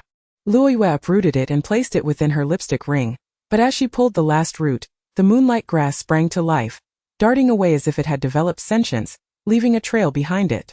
Ah, what a stroke of luck! Contemplating, Luoyue quickly dropped to the ground, attempting to capture it, squinting to covertly observe the next move of this elusive herb. Suddenly, she spotted a ginseng doll intertwined with the moonlight grass. A millennium-old ginseng transformed into a doll. This was a remarkable restorative medicine. Without hesitation, Luoyue placed it into her ring for safekeeping. As she ventured further, Luoyue noticed a colossal figure concealed behind a large tree. Realizing that she was not the only one eyeing the moonlight grass, she had simply acted first, holding her breath to listen to its breathing. She surmised that it was indeed quite large. Generally, anything of such size relies on brute strength, having prioritized the development of its limbs while its head remained small, leading to a lack of intelligence. Luoyue was unfazed. With 2 poison needles at the ready, she prepared to catch it off guard. After piercing its hide, she extracted a gleaming crystal core of good quality. To prevent the red bird from discovering it, Luoyue tossed it into the icy lake. Just as she emerged from the ring, a gust of wind swept by, rustling the leaves. No, that was undoubtedly a fluffy tail. 1, 2, 3, 4, 5, 6, 7. It was a 9-tailed fox. Rumor had it that 9-tailed foxes possessed 9 crystal cores. Having heard tales but never seen one, Luoyue could not let this opportunity slip away this time. She refrained from using her poison needles, as they were too swift and lacked suspense, denying the creature any chance to retaliate. However, Luoyue miscalculated. The 9-tailed fox swayed its 9 tails, one of which released a foul yellow substance. Ugh, how repugnant! It must have inherited the bloodline of a weasel. Holding her nose, Luoyue summoned the water from the icy lake. Quickly forming an ice spike, which she launched towards the stinking fox's tail, the creature was yanked backward, the ice spike pinning its tail against the ancient tree, while the other tails struggled in vain. One of the remaining tails was no less troublesome, as it launched a stream of liquid towards Luoyue. The 9-tailed fox, irate, opened its mouth wide, revealing sharp teeth. Why was it so difficult to consume human flesh? It had never been this challenging before. Its fangs elongated rapidly, and in a single bite, it severed the immobilized tail before lunging toward Luoyue with the speed of a gale. This beast possesses some wit, knowing how to sacrifice its pawns to protect itself. Chapter 114. The colorful splendor. Only after engaging in battle did Luoyue realize that confronting a beast with 9 crystal cores was far more challenging than one with a single core. After half an hour of combat, she had discerned the functions of the remaining tails. The spiritual power she had recently infused had also merged considerably through the struggle. It was time to bring this to an end. Luoyue swiftly retreated, creating distance between herself and the nine-tailed fox, then summoned the icy lake's water, pouring it over the fox as if irrigating a field. Where the water fell, it instantly froze, encasing the fox within an icy prison. The fox retained its original form, its astonished expression forever captured in a moment of shock. Luoyue found great pleasure in this. It turned out that the frozen state was far more effective than poison needles. Whenever she utilized the waters of the ice lake, a sense of comfort enveloped her. With her icy body, she extracted 9 crystal cores of various colors, casting them into the ice lake, which transformed into a kaleidoscope of hues. This fox pelt proved quite useful. Its fur was long and delicate, unlike the coarse hide of the black bear, which was too rough even to serve as a shoe insole. That grand tail would make a splendid silver fox collar for winter wear. Luoyue gathered every last bit, laying them out on the drying rack within her ring, specifically designated for pelts, while another rack held medicinal herbs, books, jars, and various weapons, alongside an array of medicinal boxes looted from the apothecary. Occupying an entire wall before her lay a grassy expanse, adorned with scarlet trees, behind which cascaded the icy lake, while to the left lay a medicinal garden where the moonlight grass and ginseng dolls she had just acquired were now planted. This was far grander and more bountiful than when Xinyan had been present. Continuing deeper into the black forest, a flash of 7-colored light caught her eye, akin to a fleeting star falling in the night. Luoyue felt a surge of excitement and began to chase after the radiant glow. A vibrant spectacle. Only the colorful plumage of such birds could emit such light. It was said that despite its palm-sized stature, its crystal core was as large as a fist. Its entire being was filled with crystal cores, nourished by the wind and dew, absorbing the essence of the sun and moonlight, all contained within its cores. Luoyue's mind wandered, envisioning the grand crystal core she could place in the ice lake, becoming the treasure of the waters. Following the colorful bird was akin to chasing shadows, with her keen sense of tracking and capturing. Luoyue caught up to the colorful creature, which could only fly half the height of a tree, yet its movements were agile, and despite Luoyue's relentless barrage of ice spikes, she failed to graze a single feather. Clever little thing, but you cannot escape your fate today, for you have crossed paths with me, Gusu Luoyue, she mused, continuing her pursuit of the diminutive creature. Hehe, little one, you have fallen into my grasp. Luoyue exclaimed as she seized it. Just as she prepared to pluck its feathers, a sudden sound caught her attention, as if something was knocking against her protective shield. Chapter 115. The Feast in the Depths of the Black Forest. Luoyue retracted her protective shield, for the colorful plumage was already in her possession. Oh no, could she have set her sights on the vibrant crystal core? That simply wouldn't do, Luoyue thought. She must not allow it to fall into the hands of the red bird. Master, can you truly bear to harm such a beautiful creature? The red bird inquired. Am I not a ruthless killer? Luoyue replied with a chuckle, stroking the colorful feathers of the plumage. Do it for my sake. Won't you? I could use a maid to attend to me. After all, we are phoenixes. How could we not have a companion? The red bird said. Upon hearing this, Luoyue conceded, releasing the colorful plumage. If you can control it, I shall gift it to you, provided you do not consume it, Luoyue declared. The red bird performed some peculiar gestures, and the colorful plumage ceased its earlier enchantment, bowing and nodding at the red bird, which made Luoyue want to laugh. Very well, let the two birds reside together in the ring. The colorful plumage now belonged to the red bird, which would also be responsible for its nourishment. Luoyue had no desire to complicate her life by caring for another. Here, take this. Is it not generous of me? She said, unloading the various animal pelts she carried. Fox, rabbit, deer, goat skins, all meticulously processed as Luoyue counted and arranged them on the drying rack. It seemed she was nearly rivaling a fur merchant. It appeared that the red bird could now fend for itself. The colorful plumage was utterly obedient to the red bird. Now I have a servant, the red bird muttered to itself. The colorful plumage immediately fluttered over to peck at the red bird's wing. And oh, how delightful that was! Yes, just that ticklish sensation. Now it was completely aflame with itchiness. How comfortable! The entire ring filled with the lazy, contented calls of the red bird. Luoyue could no longer bear to linger. She could very well venture outside. After nearly an entire night of restless wandering, Luoyue found herself deep within the black forest, illuminated by the tranquil moonlight, revealing towering red flowers, each as large as a water tank lid, breathing rhythmically beneath the moon's glow. A stunning sight indeed. Beneath these grand red blossoms one could find shelter from wind and rain. Compelled by an irresistible attraction, Luoyue moved closer, enchanted by the moonlight, the fragrance of the flowers, and the dance of the petals. Forming a unique scenery within the dark forest. However, as she approached, She suddenly felt her body ensnared by a multitude of tendrils. It was tentacles. From the heart of the grand red flower sprouted countless delicate, resilient tendrils wrapping around Luoyue in spirals, tightening with every struggle. Often what seems beautiful harbors poison. A red flower, such an ungracious way to welcome guests. Luoyue pondered, curious about the true capabilities of this flower. She attempted to sever the tendrils with her spiritual energy, only to find her power entirely stifled within her, unable to be released. The flower's fragrance had hindered her abilities, capable of restricting her spiritual essence. Luoyue was deeply astonished. Fortunately, she still had control over water. The tendrils had lifted Luoyue high into the air, placing her at the flower's core, where the petals completely closed, seemingly preparing to indulge in the evening's feast. It was dark, but Luoyue felt the petals secreting a thick, viscous liquid that dripped onto her, the very saliva of the flower. It sought to digest her. Chapter 116. The carnivorous red flower. So this was a carnivorous red flower. The red petals began to open and close once more. At that moment, a plump squirrel leaped nearby, drawn by the enticing aroma, mistaking it for roasted hazelnuts, and promptly jumped into the red flower. The massive petals instantly closed, swaying back and forth. Evidently, the squirrel was struggling within, unable to escape the tendrils and viscous liquid. Luoyue could easily imagine the scene within. Before long, the red flower opened its petals, revealing several bones that tumbled out. The petal that had recently consumed flesh appeared even more alluring and seductive than the others.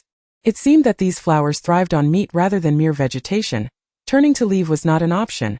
Such a rare find must not be overlooked. Luoyue contemplated the idea of transplanting them. How could she do so without being caught? Of course, she would employ poison against poison. Luoyue injected a paralyzing toxin into her needles and shot them toward the flower's path. The affected blooms immediately ceased their inviting motions, allowing Luoyue to uproot them and place them in a secluded area of her ring for cultivation. After a while, the effects of the neurotoxin wore off, and the flowers resumed their opening and closing actions. Blissfully unaware that they had been relocated into Luoyue's possession and the depths of the Black Forest, Luoyue captured small creatures such as mountain chickens, stripped them of their bones, and offered them to the carnivorous red flowers. They feasted with great enthusiasm, emerging with even more vibrant colors, transforming into a deadly sight that perfectly aligned with Luoyue's intentions. "You must take care of this creature yourself," the red bird cautioned. "Plumage, little plumage, do not voluntarily offer yourself as food." Upon hearing this, the colorful plumage nodded in agreement. In such a short time, the red bird had successfully tamed the colorful plumage, even managing to communicate across language barriers. Truly the king of birds. But just as the colorful plumage nodded, it flew toward the carnivorous red flower, landing upon its heart. "Red bird, your communication with the plumage is ineffective," Luoyue remarked. "That can't be," the red bird replied, scratching its head in confusion. It had clearly grasped the language of the little plumage. Was it possible that serving her had caused it to succumb to despair? Was this an act of self-sabotage? As the red bird pondered how to rescue the plumage, it noticed that the latter was singing atop the flower's heart. The melody was exquisite and resonant, likely capable of enchanting all male creatures in the natural world. The carnivorous red flower showed no inclination to consume it. The colorful plumage was immune to the flower's allure. "I shall try it too," the red bird exclaimed, filled with envy and jealousy, eager to gain immunity as well, for it would be embarrassing to appear inferior before the plumage. After all, it was a phoenix. "Do not act recklessly. Life is precious," Luoyue immediately cautioned. In a critical moment, "You wouldn't let me perish, would you? I know you could never bear to lose me. Who would carry you through the skies without me?" the red bird cunningly declared before darting toward the carnivorous flower. Just as it approached, before it could present its grand form to the flower's maw, the tendrils extended toward it. What a loss of face. At that moment the colorful plumage flapped its wings, preventing the red bird from advancing, but the red bird stubbornly pressed on. Now ensnared, the colorful plumage pecked at the flower, causing the tendrils to gradually loosen their grip. The crimson bird, with unrelenting determination, leapt into the mouth of the red flower, seizing the delectable morsels offered. As the red flower prepared to close its petals and secrete its sticky substance, the variegated creature relentlessly pecked at the petals. Preventing them from closing, the crimson bird danced above the red flower, while the variegated creature tirelessly pecked away, taking bites from one side and then the other, its neck straining under the effort. If it ceased its pecking, who knows when the petals might finally close. The crimson bird, blissfully oblivious, sang a tune, its voice so startling that it frightened away all prospective mates for the variegated creature. After a considerable time, the crimson bird, having exhausted its playful antics, descended and patted the variegated creature's sweat-drenched head, saying, "You've worked hard, you truly care for your master, unlike some masters who merely watch me suffer." At last, the variegated creature could rest for a moment. Upon hearing the crimson bird's disparaging remarks, Luoyue hurled a stone, striking it squarely on the rear. "Ouch, my delicate flower. Why must you assault me so?" The crimson bird exclaimed in pain, leaping into the air. Unfazed by the predatory red flower, the variegated creature observed intently, eventually uncovering that each time it pecked with its front beak, the blood vessels beneath the colorful feathers on its head would swell, delivering a liquid along the blood vessels to its beak, which conferred immunity upon it. A clever strategy of using poison against poison. Crimson bird, would you like to approach the man-eating flower without hindrance, showcasing your prowess right before its very eyes? Luoyue inquired. The crimson bird, unaware of Luoyue's ulterior motives, eagerly nodded in agreement. Luoyue seized the variegated creature, extracting a sample of its venom with a needle, and applied it to the crimson bird's feet before presenting it to the maw of the man-eating flower. Keenly observing their reactions, "Are you treating me like a test subject? I am no lab rat." The crimson phoenix cried in despair, only to realize too late that it had been ensnared, yet it proved effective, as the man-eating flower promptly disregarded it, treating it as if it were mere air. The crimson bird hopped about. Moments later, the man-eating flower extended its tendrils, ensnaring the crimson bird as ineffective. "It's ineffective!" The crimson bird cried out. Luoyue swiftly conjured ice blocks, managing to extricate the crimson bird. For the venom it had summoned had dried up, and its potency had faded. Luoyue then extracted a bit more venom from the variegated creature's head, employing a method that horrified the crimson bird, turning its face pale. Yet, Luoyue remained indifferent, injecting the venom into the bird's rear. The poor crimson bird had no chance to resist. After a brief period of unconsciousness, it awoke in a daze. Yet the man-eating flower no longer dared to consume it. Seeing the effectiveness of this tactic, Luoyue administered a dose of the immunizing venom to herself, sustained by her spiritual energy and mastery over the water element. She remained far less disoriented than the crimson bird, even consuming a fecal matter that she mistook for a crystal core, and she savored it thoroughly. The illusion was merely a manifestation of the clinical potency of the variegated creature's toxin. Having lost a considerable amount of blood and appearing somewhat languid, Luoyue retrieved 2 crystal cores from the bottom of the frozen lake for the variegated creature, helping it regain its vitality, along with the growth of its head toxin. Now Luoyue had developed antibodies against the man-eating flower within her body. The variegated creature's toxin could induce hallucinations, leading Luoyue to a new discovery, prompting her to resolve to collect some toxin daily for future concoctions. Chapter 118. The Black Mist. After wandering through the Black Forest for 6 or 7 days, Luoyue finally reached its end. As she emerged from the forest, the dawn's light began to break, casting a faint glow ahead, while the wails of the damned echoed behind her, a haunting reminder of countless souls lost within. This signified her departure from the 7 lands, gazing at the sprawling lake and snow-capped mountains before her. And then back at the dark forest, Luoyue suddenly realized that her perspective since her rebirth had been rather narrow. She had never ventured beyond the 7 lands, while Xenian seemed to possess an abundance of knowledge unknown to her. Beyond the lake and the mountains lay the Tianmeng continent, and she pondered what kind of scenery and populace awaited her there. The azure lake was devoid of any human presence. Luoyue contemplated constructing a raft. But before she could retrieve her tools, a ferryman approached across the water, heading to the snow mountains. 1 silver coin, the ferryman announced. The boat was neither large nor small, already accommodating 7 or 8 passengers, some with dogs, others leading sheep. Clearly, they were inhabitants of the Tianmeng continent, as it was said that lower-class citizens could only form contracts with lower animals. Additionally, there were individuals carrying burdens, seemingly engaged in trade, heading to the Tianmeng continent to conduct business.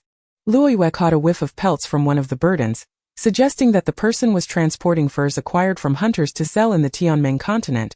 Among the 7 or 8 passengers were men and women alike. But the ferryman was alone. Naturally, Luoyue concealed her spiritual energy as she boarded. Initially, everyone remained silent, but soon the fur merchant began hawking his wares, with several Tianmeng inhabitants attempting to haggle but failing to strike a deal. "Miss, what brings you to the Tianmeng continent all alone?" A man inquired. "To seek a match and find a husband. Of course. Am I expected to be on vacation?" Luoyue replied, giving him a disdainful look. As his shifty demeanor did not warrant her courtesy. "Such a pretty girl like you should not settle for marriage. Instead, come with me, and I'll introduce you to some lucrative business opportunities." I guarantee you'll be counting silver coins in your sleep every night. The man began to prattle. What kind of business? Surely not the flesh trade. Luiwe scoffed at it. Seems you are quite the connoisseur. Have you offended all the patrons in the Seven Lands and are now seeking new pastures in the Tianmeng continent? Let me tell you, without a guarantor, you cannot enter the Tianmeng continent. My fee is low, just 25 silver coins will secure your passage. The man finally revealed his true intentions. Why not just turn good into ill? You'll get your comeuppance sooner or later. Perhaps you won't even survive this lake, Luiwe jested, though her heart quickened with murderous intent, planning to strike when the opportunity arose. Finding him distasteful, she harbored thoughts of eliminating him, not for the sake of other virtuous women but simply out of spite. Suddenly, a chilling wind swept through, darkening the sky, and waves began to rise on the lake. The boat rocked side to side, and the previously azure water turned murky black, obscuring the distant white snow-capped mountains. Now shrouded by a veil of darkness, Luiwe sensed something lurking within that mist. Ferryman, what is happening? Has it always been like this? The fur merchant exclaimed anxiously, clutching his burden, fearful of losing everything. Chapter 119, Who will be the sacrifice? It is your first time here, isn't it? You must know that to enter the Tianmeng continent, divine permission is required. 2 Tianmeng inhabitants, accompanied by their contracted beasts, stood proudly. They stood firm, unshaken, kneeling toward the black mist while letting droplets of their blood fall.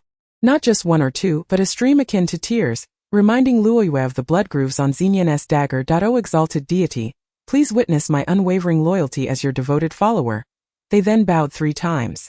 A pair of howls emanated from the depths of the black mist, and the bloodstains on the boat vanished as the mist swept over them. The 2 Tianmeng inhabitants rose proudly, having received divine validation of their loyalty. Comfortably settling into their seats on the boat, the other passengers, however, grew anxious as the black mist coiled around them, ominously threatening to engulf them, regardless of whether the ferryman paddled faster or slower. They remained ensnared within the black mist. Ferryman, we've paid our silver coins to ride your boat.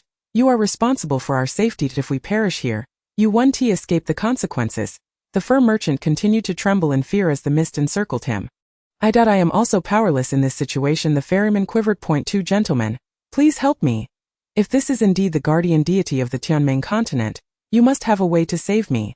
I am yet to be wed and do not wish to die, a woman cried out in a flirtatious manner, casting glances at the 2 Tianmeng men. The 2 men exchanged glances, scrutinizing the woman. Clearly, they had begun to protect her. The black mist thickened, suffocating everyone as dizziness set in. They felt oxygen deprived, gasping for breath, but the more they inhaled, the more difficult it became. A man's scream pierced the air. And after that, silence fell. Luiwe recognized that the one who had been taken was the ferryman.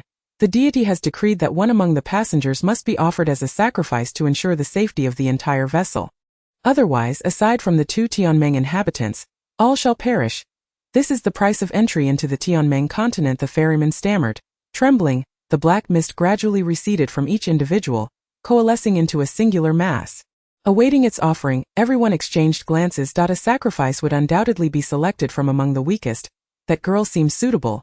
A plump woman leaned against her husband, pointing at Luiwe. Luiwe, slender and youthful, appeared weaponless, resembling a runaway child. And all eyes fixated upon her. Indeed, she is quite fitting, the husband agreed with his wife. Yes, quite right, dear girl, for the sake of everyone, please make this sacrifice. Thank you for your selflessness. Everyone has chosen you. Like the moon surrounded by stars, you might as well comply, for resistance is futile. Can you stand against us all alone? Not to mention the 2 brothers from the Tianmeng continent. Tianmeng is no ordinary force. The crowd eagerly urged Luiwe to become the scapegoat. I am too small and frail. Just bones. That plump woman over there seems more suitable. Her belly is full of fat, and the deity must surely prefer greasy offerings. Luiwe replied calmly. I'm pregnant. The deity won't reject someone so slender. The deity is very forgiving. Let us collectively offer her to the deity so we can continue our journey, or we shall starve if we do not depart soon. The woman insisted. Chapter 120, Greediness. Darling, you can deceive your man with such tales. A woman devoid of any sign of pregnancy dares to claim she is expecting. I suspect that what you have is merely excess fat. Luiwe remarked. What? You're not pregnant? The man pushed the woman aside, astonished. My dear, that's a matter for another time. First, let us bind her, the woman replied swiftly. The crowd advanced menacingly toward Luiwe. O deity, do you desire this slender one or the rotund one? Luiwe did not lift her gaze, Seemingly unfazed by the eerie mist, and with a flick of her spiritual energy, she levitated the plump woman and sent her towards the gathering dark fog. Behold, this is an unyielding will. The deity has chosen the fat one. Do not indulge too much in your feasting, for you may be next. Luoyue smiled. No, please don't, the plump woman cried, flailing her arms. As if pulled by an unseen force, Luoyue smirked inwardly. The crowd gasped in shock at the turn of events. Madam, are you truly not pregnant? The man pressed on with his inquiry. Let her deal with him. Luoyue gathered her spiritual energy once more and sent the man upwards. The deity deems that couples should not be separated. Offerings must come in pairs, Luoyue said with a serene smile. Only 5 people remained on the boat, 2 from Tianmeng. A flirtatious woman, a fur trader, and a pimp who had tried to recruit Luoyue. And then there was the boatman. They all stared at the enigmatic black mist. Anxiety gnawing at their hearts, the boat remained still. After a brief moment, 2 figures descended from the black fog. Indeed, the couple, pale and devoid of color, emaciated as if starved to death, their eyes rolling back in their heads. It seemed the so-called deity had a fondness for blood. Luoyue concluded. These 2 were clearly drained of their life essence. The deity finds these 2 unpalatable. We must select another offering from among you. The boatman surveyed the group with a calculating gaze. The flirtatious woman clung tightly to her 2 Tianmeng companions, seeking protection, while the fur trader clutched his wares, and the pimp eyed Luoyue, recalling her earlier refusal. The deity does not favor the plump. So let us offer a slender one, that the pimp suggested. Among them, Luoyue was indeed the thinnest. I suspect the deity would not be satiated with just 1 or even 2. Let us all offer ourselves to it together. And spare yourselves the effort, Luoyue declared, stepping to the center of the boat and channeling her full spiritual power, causing the 5 individuals to surge forward like lost sardines tossed by the waves. Powerless to resist the current, their voices stifled, they were drawn towards the heart of the black mist. The fog fell silent for the moment. The boatman wiped the sweat from his brow. True masters are hidden among the common folk. Set sail, Luoyue ordered, kicking the 2 lifeless bodies overboard. The boat was free to proceed, and soon the sound of corpses hitting the water echoed behind them. The black mist drew closer. I knew you would come. Insatiable wretch. Luoyue summoned the waters of the icy lake, forming a massive ice block that floated upon its surface. Chapter 121. Unmasking the boatman. As daylight broke, the surroundings returned to normal, and the lake shimmered with a vibrant blue. Through the mist, Luoyue spotted a gigantic toad encased in the ice, a toad pretending to be a deity. How disgusting! Luoyue pinched her nose. I am the deity. Prepare to meet your demise. This ancient toad was no ordinary creature. It was a water-dwelling being, and the ice of the lake could not contain it. It broke free, scattering ice crystals like falling stars across the lake. Its spotted back emitted a cloud of black mist. Binding Luoyue invisibly, she was caught off guard and retreated into her Zhenji ring. Where have you gone, little girl? I could gain immense power from your blood alone, unlike those worthless sacrifices, the toad bellowed. Luoyue could hear it from within. I am but a mere millennia old. Glancing at the nearby carnivorous flowers, she noted their fading vitality. Time to replenish them. Hey big toad, if you have the guts, come over. My spatial door is wide open for you, Luoyue taunted as she opened the gateway of her ring. I'm not afraid of you. The gigantic toad, having caught the scent of Luoyue's blood, lunged toward the spatial ring. Ugly toad, come here. Let us play hide and seek with that hideous appearance. I'd be embarrassed to live if I were you, Luoyue teased, purely to provoke it. That I despise being called ugly.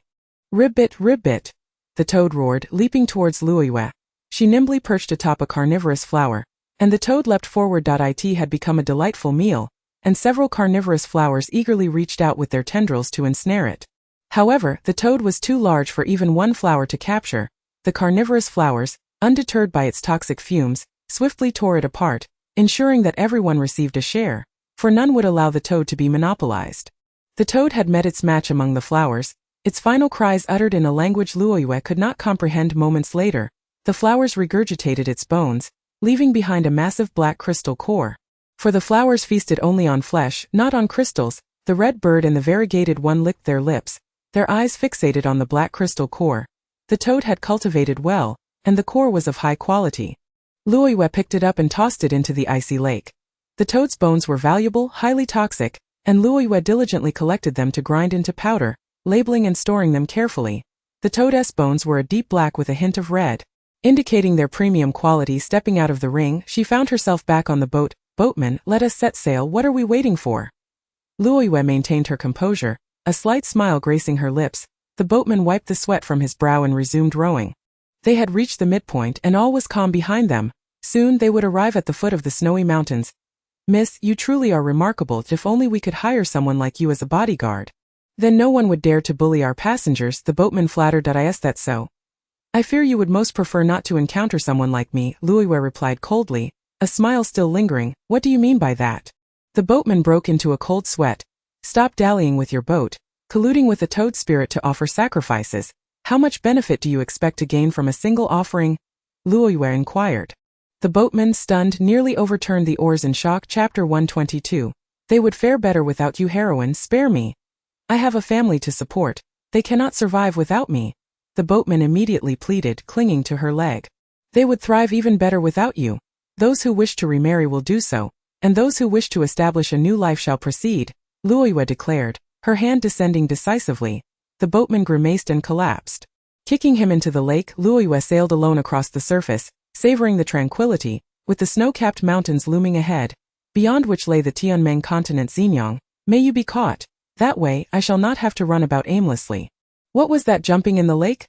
Luiwe recalled the delectable dishes Xinjiang had prepared, swallowing hard at the thought. Now at the fourth wheel realm, she could easily forego such mundane sustenance, relying solely on the air to extract energy to sustain her spiritual power. Glancing around the boat, she found a harpoon. She speared a few fish and set them on the boat stove to roast. The aroma wafted enticingly. What would she do if she craved fish in the future? Luiwe noticed a bamboo basket left behind by the fur trader. Opening it, she placed the assorted furs onto her rack. The basket would serve well for fishing. Casually, she picked up a steamed bun, crumbled it as bait, and sprinkled it across the lake's surface. Drawing fish from all walks of life with a swift motion, she scooped up a basketful. The age-old truth remains: humans perish for wealth, and fish perish for food. In the basket, the fish floundered. "Master, are you going to eat so much? Do pay attention to maintaining your figure. If you gain weight, Xinyan won't be able to carry you anymore." The red bird chuckled mischievously. "Go away. This red bird is becoming increasingly cheeky." Luiwe directly cast a basket full of fish into the icy lake, intending to catch one whenever she wished to savor it. She had no interest in dried fish. 4 or 5 baskets of fish had already been moved into the icy lake.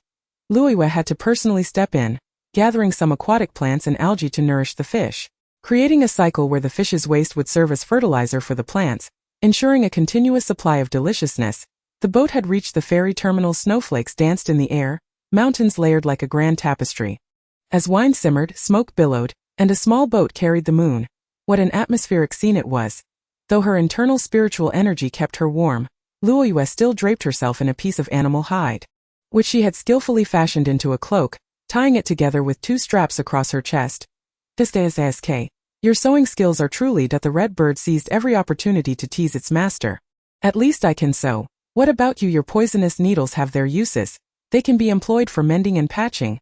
The red bird flapped its wings, observing the fish leaping in the icy lake, marveling at how quickly they grew. Everything in the spatial ring seemed to flourish rapidly as dusk fell. Just as Luiwe intended to enjoy her wine while gazing at the moon, she heard a sound behind her, reminiscent of lake water being churned like ocean waves. Turning around, she spotted an enormous creature, larger than a whale, opening its massive jaws to approach her, its wings flapping. The flying fin white shark, an amphibious predator of the waters, the ruler of the deep, adept at ambush and stealth. All that she knew about it rushed back to her mind. She conjured icy crystals to strike it, yet they could not pierce its thick skin. Her palm's spiritual energy felt so minuscule, consumed by the flying fin white shark. She could only go with the float. Chapter 123. An unexpected encounter in the belly of the white shark. Thus, Luiwe was swallowed whole by the white shark, sliding deliberately between its teeth as she descended, akin to sliding down a mountain peak. The inside of the white shark was surprisingly spacious, not dark at all. However, the surroundings were far from elegant. Reaching beneath her, she encountered a sticky substance which surrounded her. These were the shark's digestive fluids. Inside the belly of the flying fin white shark, Luiwe could stand and walk. Albeit unsteadily, swaying left and right, she followed the source of light ahead. What could the grass-green glow be? It fluctuated erratically, spinning with the shark's movements, resembling a flashlight flickering on the ground with a rather ungraceful demeanor. Luiwe crawled and rolled toward the source of the green light. Why can't this shark swim properly? Always tumbling about as if it's performing stunts, Luiwe cursed inwardly, finding the creature's internal organs rigid and uncomfortable to touch. Upon picking it up, She discovered it was a crystal core the size of a cat's head. The green crystal pulsated with an unusual luminescence, capable of providing light. Luoyue covered it with her clothing, and the surrounding glow dimmed instantly. It turned out to be a luminous crystal core. It was unclear how the white shark had fortuitously consumed something so extraordinary, only to leave the core behind. Illuminating its belly, the core had been attached to a bone, swaying and rubbing against it until it formed a bowl-like shape. Luoyue cradled it in her hands, reluctant to part with it. She fetched a cup of water from the icy lake and poured it into the luminous crystal core, which instantly chilled to the touch. What a remarkable cooling function! A treasure! An icy water luminous cup. Her expedition within the belly of the white shark was far from futile. There was a blue light ahead. Could it be another extraordinary crystal core? Luoyue greedily thought, quickly stowing the luminous core and crawling closer. Thump, thump, thump. This crystal core pulsed energetically as she drew near. Luoyue realized it was the white shark's beating heart. As large as a human head, crystal clear. The light was dim due to the blood vessels surrounding it, hidden like a colossal gem in a thicket. What a treasure! Luoyue reached out to touch it. This was the opportunity she sought within the belly of the white shark. Just as she prepared to pluck it, a torrent of slick substance surged towards her from behind, a viscous fluid. And the distinctive scent revealed its nature. Beneath her feet lay remnants of the white shark's partially digested flesh and bones. Luoyue quickly entered her cosmetic ring, estimating that the wave of slime would soon recede. Before cautiously emerging once more upon her return, she found the inside of the white shark remarkably clean. The bones and flesh had been thoroughly digested. What powerful slime! Luoyue had no intention of collecting it. As she found the smell quite unappealing, gently caressing the blue crystal core, she attempted to slice through the entangling blood vessels with an ice blade but failed. It seemed she would have to resort to the dagger left to her by Xenian. Indeed, it was sharp. In no time she severed the surrounding blood vessels, and as she did so, Luoyue hastily tied the vessels together like ropes, causing the blood to flow backward to avoid being inundated by the white shark's blood. Chapter 124. An adventure in an ancient sunken ship. The blue crystal core tumbled into Luoyue's embrace with a soft thud, its weight now fully revealed. Its beauty was beyond description. Something Luoyue had never encountered before. Upon closer inspection, it seemed as though liquid flowed within the crystal. Luoyue sensed a resonance, and her innate control over water elements guided the blue liquid within the crystal to flow in the direction she desired. What a treasure! What a treasure! Just as Luoyue contemplated studying it further, her body began to plummet once more. The entire body of the white shark was sinking, with its heart removed and no longer functioning. The white shark perished in the water. This caused the rapid descent. After a considerable time, they had sunk deep. The lake was profound, and with a clink, it seemed they had reached the bottom. Luoyue found herself at the lake's floor. The current swirled around her, yet no flow of water touched her. She understood her innate control, but this level of mastery was beyond her wildest dreams. The blue crystal core. Suddenly Luoyue remembered, taking out the blue crystal core to find the beautiful blue liquid forming delicate streams, flowing repeatedly. Could this be a water avoidance crystal core? The text mentioned that ancient marine organisms often crystallized into such cores, integrating with their bodies as part of them. A millennia-old crystallization. A gem, Luoyue mused. Weighing the blue crystal core, it felt just right in her hands. The view at the lake's bottom was splendid, a sea of azure, teeming with various colorful fish, while aquatic plants danced gracefully. Just as she intended to leave, she stumbled over something beneath her feet, nearly losing her balance and almost dropping the blue crystal core. Looking down, she sensed a large metal object beneath, a rusted chain entangled with aquatic plants, buried in the lake's sediment. Following the chain led her to what appeared to be a colossal entity hidden beneath the lake. As she cleared away the silt, she discovered it was an ancient sunken ship. Its structure long eroded by water, enshrined in rust securing the water avoidance crystal core. How could she miss the adventure of exploring such a ship? The overall structure of the vessel remained intact. It had evidently sunk in its entirety. Luoyue was not curious about the reasons for its demise. She merely wished to uncover what treasures lay hidden in the ship's storeroom. Pulling open the wooden hatch, it crumbled with a splintering noise. Having been thoroughly decayed over time, navigating through the debris, Luoyue stepped cautiously into the ship's hold. The hold was deserted, yet it exuded an eerie desolation. Aquatic plants had already begun to creep in, entangling the rusted windows, adding to the somber atmosphere. Luoyue entered, treading lightly, fearful of stepping on a rotting plank. Creak, creak. A sound pierced her ears, faint yet distinct, emanating from her left. Chapter 125. The walking bones creak. Creak? Could there still be living souls here? Luoyue turned her gaze to the left. A chill ran down her spine as she beheld a dusty seat, scattered with bones. The source of the sound was the bones themselves. As they gathered together, a sight of walking bones she had never encountered before. I have long since become an immortal. Who would have thought there were those even more ancient than I? O venerable one! Luoyue pondered silently. Creak, creak. The bones assembled, forming a hand that beckoned her to come closer. You beckoned me, and so I complied. Yet, why do you not come to me? Luoyue made a gesture, enticing the skeletal hand to approach. After a moment's contemplation, the hand obliged, crawling up from her feet, traversing her thighs, ascending to her waist, and finally reaching her bosom, pausing there for a brief moment. Old lecher. Begone! Did Luoyue really have to endure such an affront? With a swift motion, she struck the skeletal hand, shattering it into fragments, pieces scattering about the cabin in disarray. Creak, creak. Luoyue found it amusing. For it bore no malice, yet was undeniably lascivious, always groping aimlessly whenever it reached her chest. Despite being toppled several times, it remained undeterred. Disregarding it, Luoyue recognized it was merely a withered bone. What more could she do? Reduce it to ashes? She had no time for such trivialities. Continuing her search within the cabin for anything of worth, the persistent skeletal hand became her unwelcome shadow, creaking along behind her.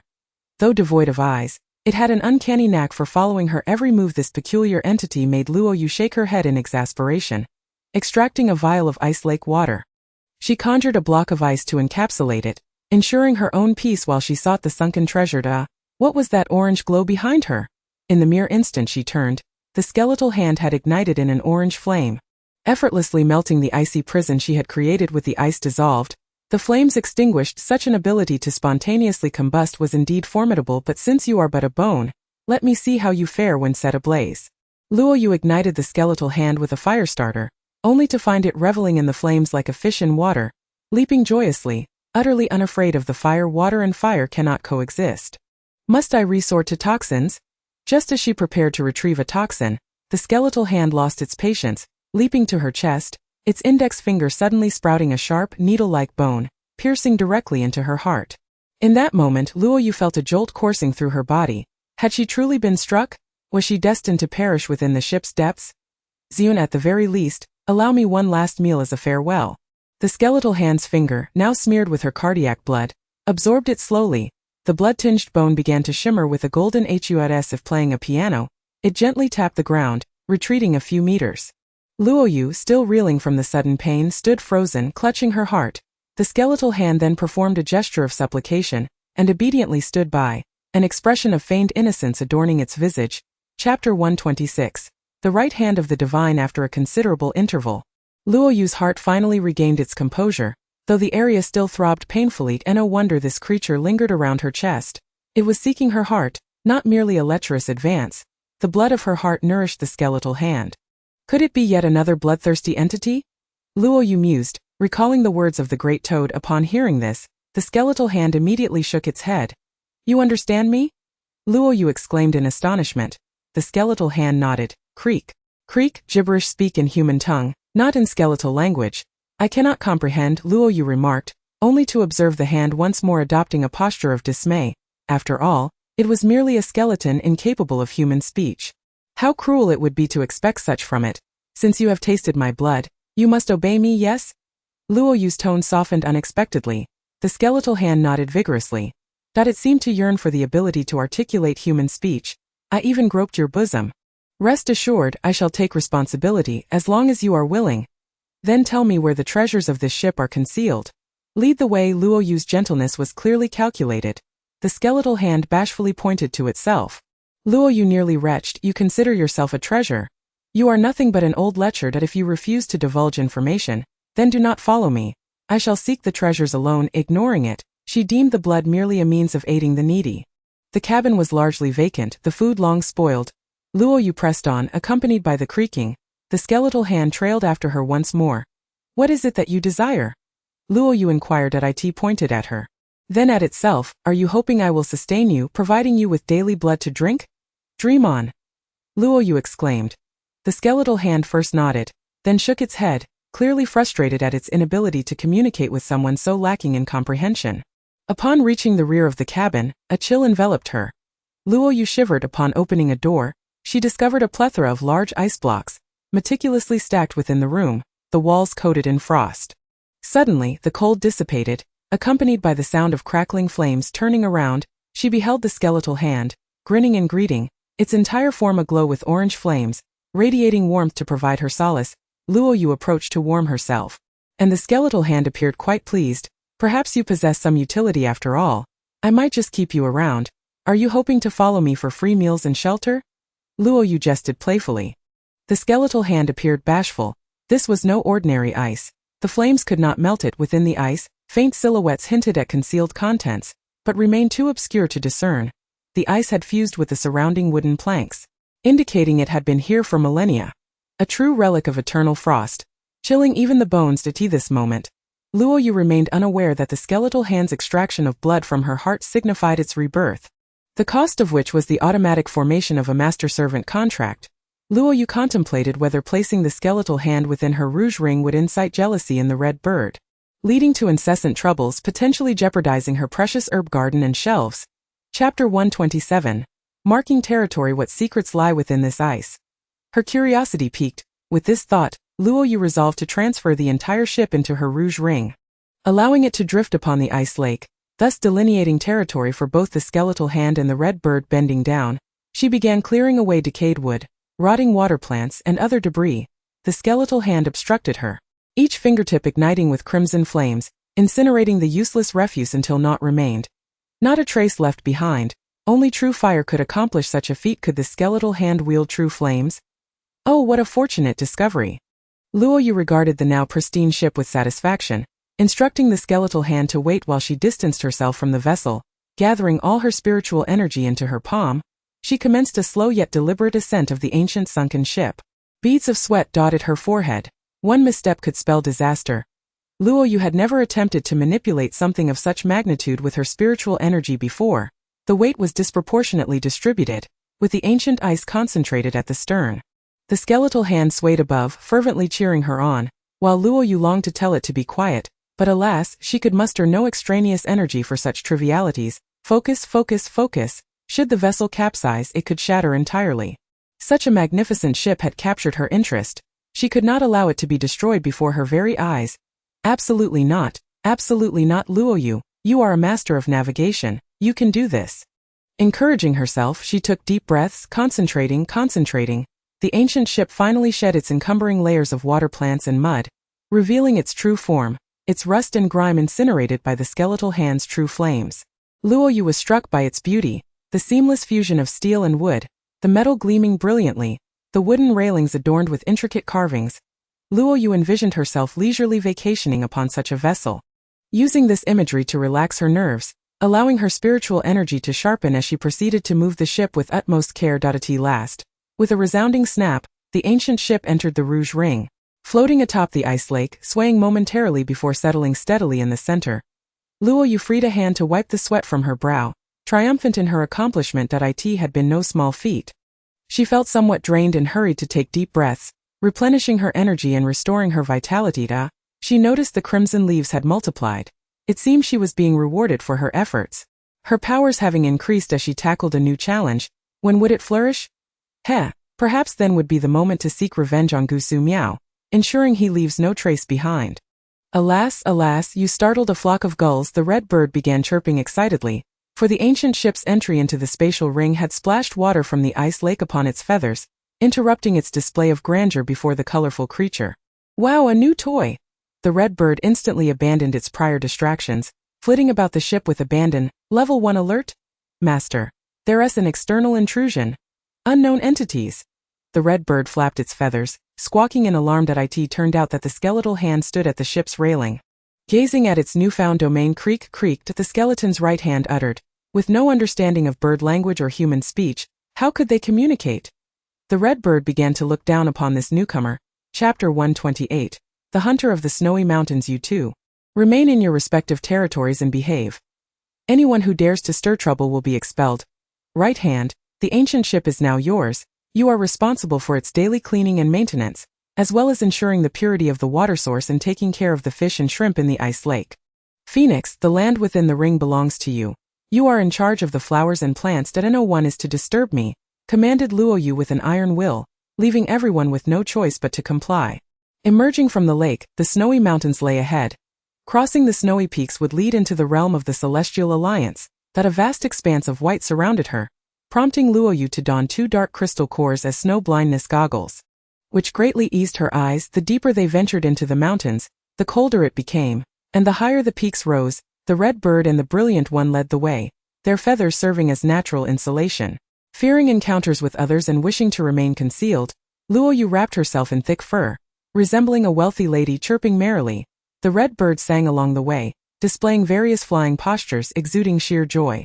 On their path they brushed past 2 men clad in animal skins, bows and arrows slung across their backs, their appearance akin to hunters of the snowy mountains, the 2 men's eyes fixated on the soaring red bird.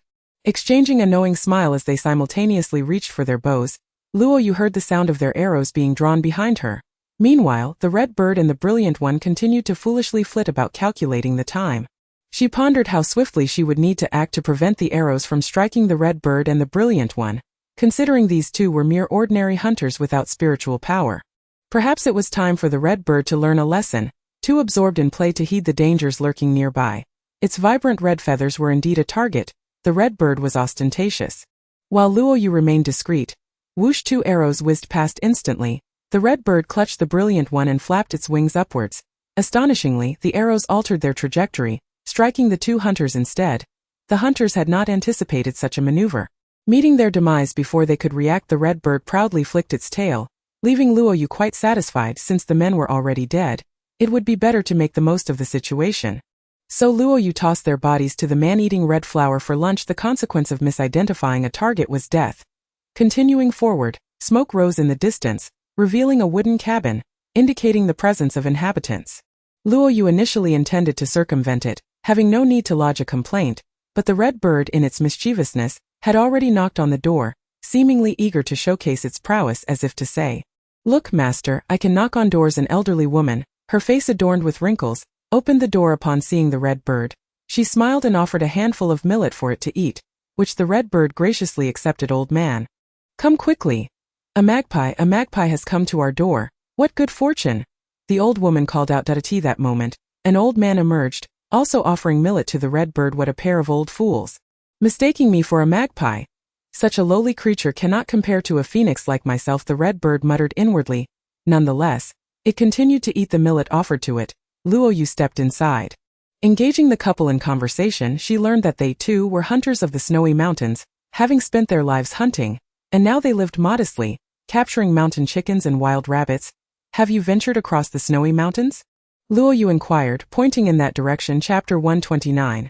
Clues of the Purple Year. That area belongs to the Celestial Alliance. We are merely ordinary hunters. What purpose would we have in going there? Here on the snowy mountains at the junction of 2 continents, no one has authority over us, and isn't that quite splendid? The old man interjected. "I've heard that everyone over there possesses a beast." Luoyu gestured in the air, indicating the wide range of beasts. "Indeed. It's quite astonishing. I've seen pigs, dogs, cattle, sheep, horses, wolves, tigers, lions, and leopards. Truly everything exists there," the old woman chimed in. "What of that? I've even seen a dragon," the old man boasted. "A dragon? Old man, surely your eyes are deceiving you," the old woman scoffed. "No, on this vast expanse of snowy mountains, a golden dragon flew by. How could I be mistaken? There was even a person riding an eagle alongside it. The eagle was peculiar, lacking any feathers. This was only a short while ago. I called for you to look, but you ignored me, and thus you missed it," the old man defended himself. The old woman fell silent, continuing to play with the red bird perched on Luoyu's shoulder. All these clues distinctly pointed to emissaries from the Celestial Alliance. Regardless, Luoyu resolved to seek out these emissaries in the Celestial Alliance to uncover the next lead. "Where are you headed, young lady?" the old man asked with concern. Noticing her attire of animal skins and the absence of a bow, she did not appear to be a hunter, and the local hunters were all familiar with one another. She was certainly an outsider. Luoyu began to shed tears. "I was once a wealthy young lady, in love with a scholar, but my father disapproved and cast me out of the house. I arranged to meet the scholar in the snowy mountains. Yet he has yet to arrive." Luoyu wept, speaking without regard for the coherence of her narrative, for one must always guard against others. Who could tell if this couple were truly ordinary hunters? "Ah, how tragic. You too are a person of misfortune. Why not stay with us for a few days?" the old woman warmly invited. Luo Yu indeed decided to stay, sharing meals and lodging with them, everything remaining peaceful, though she did not await the arrival of her scholar. Perhaps my scholar has already reached the Celestial Alliance. I must go there to search for him. On the morning of the third day, after finishing her meal, Luo Yu prepared to take her leave. The people of the Celestial Alliance are treacherous. Dear girl, you must be cautious, the old woman admonished. One must always be on guard against those who wish to harm. I can only go with the flow, Luo Yu replied coldly. Suddenly, her expression shifted. What's the matter, young lady? Is the absence of your beloved causing you such distress? The old woman inquired. Before I depart, I wish to inform you that I did not consume the food you provided, for I am aware it contained a slow-acting poison. Regrettably, I did not become your prey. What a pity you do not run a black market, Luo Yu said with a smile, emptying the food onto the ground. The old woman gasped sharply. I warned you against harming others, yet you refused to listen. At your age, still so mischievous. My apologies, young lady. The old man began to gather the discarded food. Luo Yu hurled a shard of ice towards the old man's back. Swift as lightning, the old man instinctively reacted, turning just in time to catch the ice shard, emerging unscathed, thereby revealing his true nature. Your agility is indeed impressive, venerable one, Luo Yu remarked with a chilling smile. Years of hunting have equipped me to face all manner of beasts. The old man chuckled. Chapter 130. The exchange of the purple year's life. Perhaps not beasts, but rather hounds and hunting dogs. Thriving in the service of the Celestial Alliance, Luo Yu boldly pressed for the truth. Upon hearing this, the old man and old woman straightened, shedding their frail demeanor and appearing several years younger. You are pursuing the dragon and the young lad. Spare us the charade of being a wealthy young lady, the old woman asserted. No, young lady, you are mistaken. We have already ensnared you. At the very least, we have accomplished our mission, the old woman declared proudly. What had gone awry? Luo Yu pondered, when suddenly she heard the red bird calling out, Master, I feel faint and nauseous. I want to vomit. I'm unwell. The red bird sounded weak. Disaster! It was the millet in the old woman's hand. This gluttonous creature had finally fallen victim. Are you pregnant or poisoned?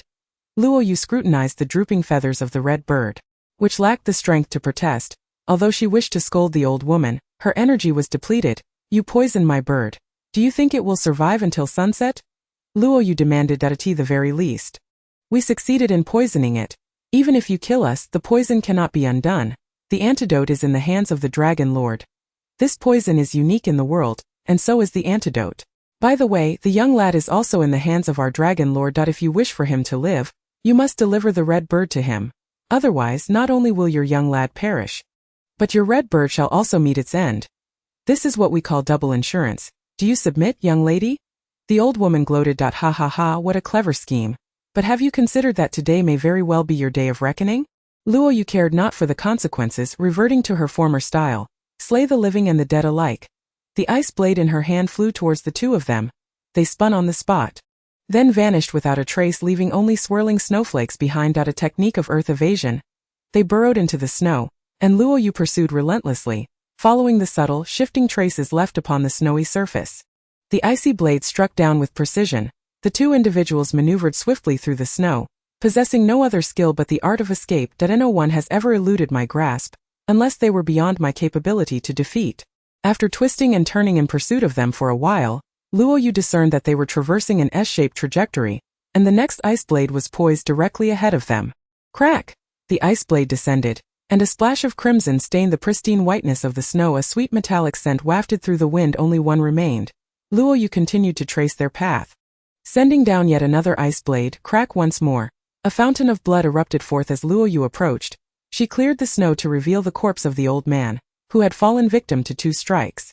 The second blow was evidently reluctant, suggesting someone had made him a scapegoat in a bid to evade capture. How could such thoughts escape the keen mind of Luo Yu? A sound suddenly pierced the air. It emanated from the wooden cabin. Come forth. Luo Yu unleashed a flurry of ice blades towards the cabin. Snow is merely frozen water. With Luo Yu's mastery over the element of water, she could undoubtedly command the snow as well. Chapter 131. A collision with the mysterious object. With a swift rotation of her arm, snowflakes began to swirl around her, accelerating, spinning faster and faster, intertwined with a tempest that lifted her garments, creating a rustling sound. The ice blades and snowstorm surged towards the wooden cabin in an instant. The cabin was uprooted. Wood and debris soared through the frigid air. With scarcely a whole piece remaining, though not reduced to dust, they lay scattered, some as large as a palm, others no bigger than a finger, littered chaotically amidst the swirling snow. Look, Various pelts danced in the air as if torn apart. Furs, flesh, bones clang with a soft sound. A severed head landed at Luo Yu's feet, which she kicked aside with disdain. Old fool, you could never escape. Under my hand, there are no fugitives, only condemned souls. The entire figure was dismantled by Luo Yu. The power of ice and snow is formidable. Her palms trembled slightly from exertion. Having realized her potential to control the water element more adeptly, even the wind could be woven into her command. Luo Yu only sought to eliminate her foe. Yet in her fervor, she had inadvertently dismembered him. Could this be the essence of the Water Zhe family's power? Mother, how much of your power remains for me to unearth? Luo Yu sensed that this was merely a fraction. Brushing off the remnants from her shoulders, she exhaled gently and pressed onward.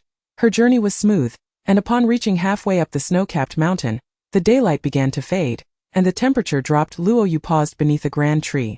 It was time to replenish her energy with some sustenance. She caught several large fish from the icy lake, preparing them by removing the entrails and scales. These offerings were of course a boon to the world. Serving as nature's waste disposal, consuming whatever was provided, unselective, easy to nurture, and excreting remnants that contributed to the cycle of life. An ancient sunken ship floated serenely on the icy lake. Just as she was about to depart from the ring, a skeletal hand began knocking on the ship's hull, uttering words in a language of bones. Would you like to take a stroll outside? Luo Yu could only guess as she conversed with it. The skeletal hand quickly gestured in affirmation. Luo Yu let it out, gathering some branches, preparing to cook the fish, when she noticed the skeletal hand performing a full 360-degree spin, flames roaring to life. As it acted as the core of the fire, or rather, the entire flame ignited around it. Luo Yu placed the fish in its palm, which deftly turned it over, ensuring it wouldn't burn or remain raw. As the firewood burned down, the skeletal hand even ignited the surrounding snow to continue the blaze. The snow, when heated, turned to water, flowing over the skeletal hand, rendering the fish even crispier and more delectable. Luo Yu savored a bite, finding it delightful, yet it lacked the exquisite flavor of the dishes prepared by Xinyan, and she began to reminisce about his cooking after finishing her meal. She continued her journey through the night, arriving at the foot of the snow-capped mountain by midday the following day, greeted by a lush landscape below. There lay the Tianmeng continent. Luo Yu dashed forward. Clang, nothing obstructed her path. The surroundings were tranquil, and just ahead lay a verdant meadow. Why could she not traverse it? Chapter 132. Blue Mountain Town. Extending her arm cautiously, she stepped forward, only to discover an invisible, transparent barrier between the snow-capped mountain and the grassland. No matter how forcefully she collided with it, it refused to yield, seemingly possessing considerable resilience, repelling her efforts further away. Yet above the barrier, she could clearly see the denizens of the Tianmeng kingdom soaring freely on their mounts. How clever they are, able to pass, yet preventing outsiders from entering. Those lofty figures from the Tianmeng kingdom had already spotted Luo Yu. Mocking her for being an outsider with snow forming a vessel, Luo Yu unleashed her spiritual energy over a wide radius, creating an icebreaker. Utilizing the ice from the lake as a catalyst, she directed her energy into the vessel, crashing it into the barrier in mere moments. The barrier shattered like glass, scattering into a myriad of fragments. A passerby in the sky glanced down, astonished, scrutinizing the girl clad in animal pelts. Luo Yu stowed away the furs, donning ordinary attire as she stepped onto the soil of the Tianmeng continent. The verdant grass, the gentle breeze, and the sun's warmth created a most pleasant atmosphere. After walking for half an hour, she arrived at a small town, Blue Mountain Town. The spectacle here exceeded Luo Yu's wildest imagination. Every individual led a beast, while various creatures soared above, crawled upon the ground, and swam in the waters. A vibrant tapestry of life coexisted harmoniously. That if a dragon were to fly overhead, it would undoubtedly be a sight to behold. For news and gossip, one naturally sought the tavern. The pulsating heart of Blue Mountain Town, especially lively at night, where tales of the day's events were shared. Upon entering the tavern, Luo Yu became the center of attention, for she was without a beast companion, and curious glances were cast her way. Surely she is an outsider. It is no easy feat to travel such a distance. What brings you here? The tavern keeper poured her a drink, which she sniffed, recoiling from the unpleasant odor reminiscent of a blend of various creatures' excrement, while others drank with gusto. This is quite good. Soon enough, a crowd gathered, intrigued by her array of furs. This is dragon hide, Luo Yu said casually, picking up a piece of yellow fur, misrepresenting it. Haha, little girl, that is no dragon hide. There is but one dragon in the entire Tianmeng continent, revered as Dragon Lord. This is merely the hide of a weasel. Don't try to deceive us. One man replied with a chuckle. How do you know this is not the hide of Dragon Lord? Luo Yu countered, Dragon Lord departed from here only a few days ago, and there is no way you could have skinned him. The man laughed. The furs were exchanged for some crystal cores and silver coins, which Luo Yu hardly valued. Once the crowd dispersed, she caught up with the man who had spoken earlier. I shall gift you a genuine leopard hide if you tell me where I can find Dragon Lord. How about it? Luo Yu inquired. Then you must choose between your loyalty and your life. Luo Yu revealed her ice blade, swiftly slicing across the man's neck, leaving him no time to react. Chapter 133. The revelation of Xinyan's identity. A stream of blood flowed forth. Though not severing his artery, did I choose the leopard hide, the man said, his voice trembling. Luo Yu produced the leopard hide for him. He went in that direction. The man pointed westward. Luo Yu hastened her steps. And upon nearing her destination, she spotted a dilapidated temple, from within which came the sound of labored breathing. Could it be that Xinyan was injured? Luo Yu felt a tightness in her chest. When did she become so concerned for Xinyan? Entering the crumbling temple, she beheld a man lying on the ground, groaning, with a hairless vulture perched nearby. It was unmistakably the vulture that the red phoenix had plucked. An enemy, I see my foe.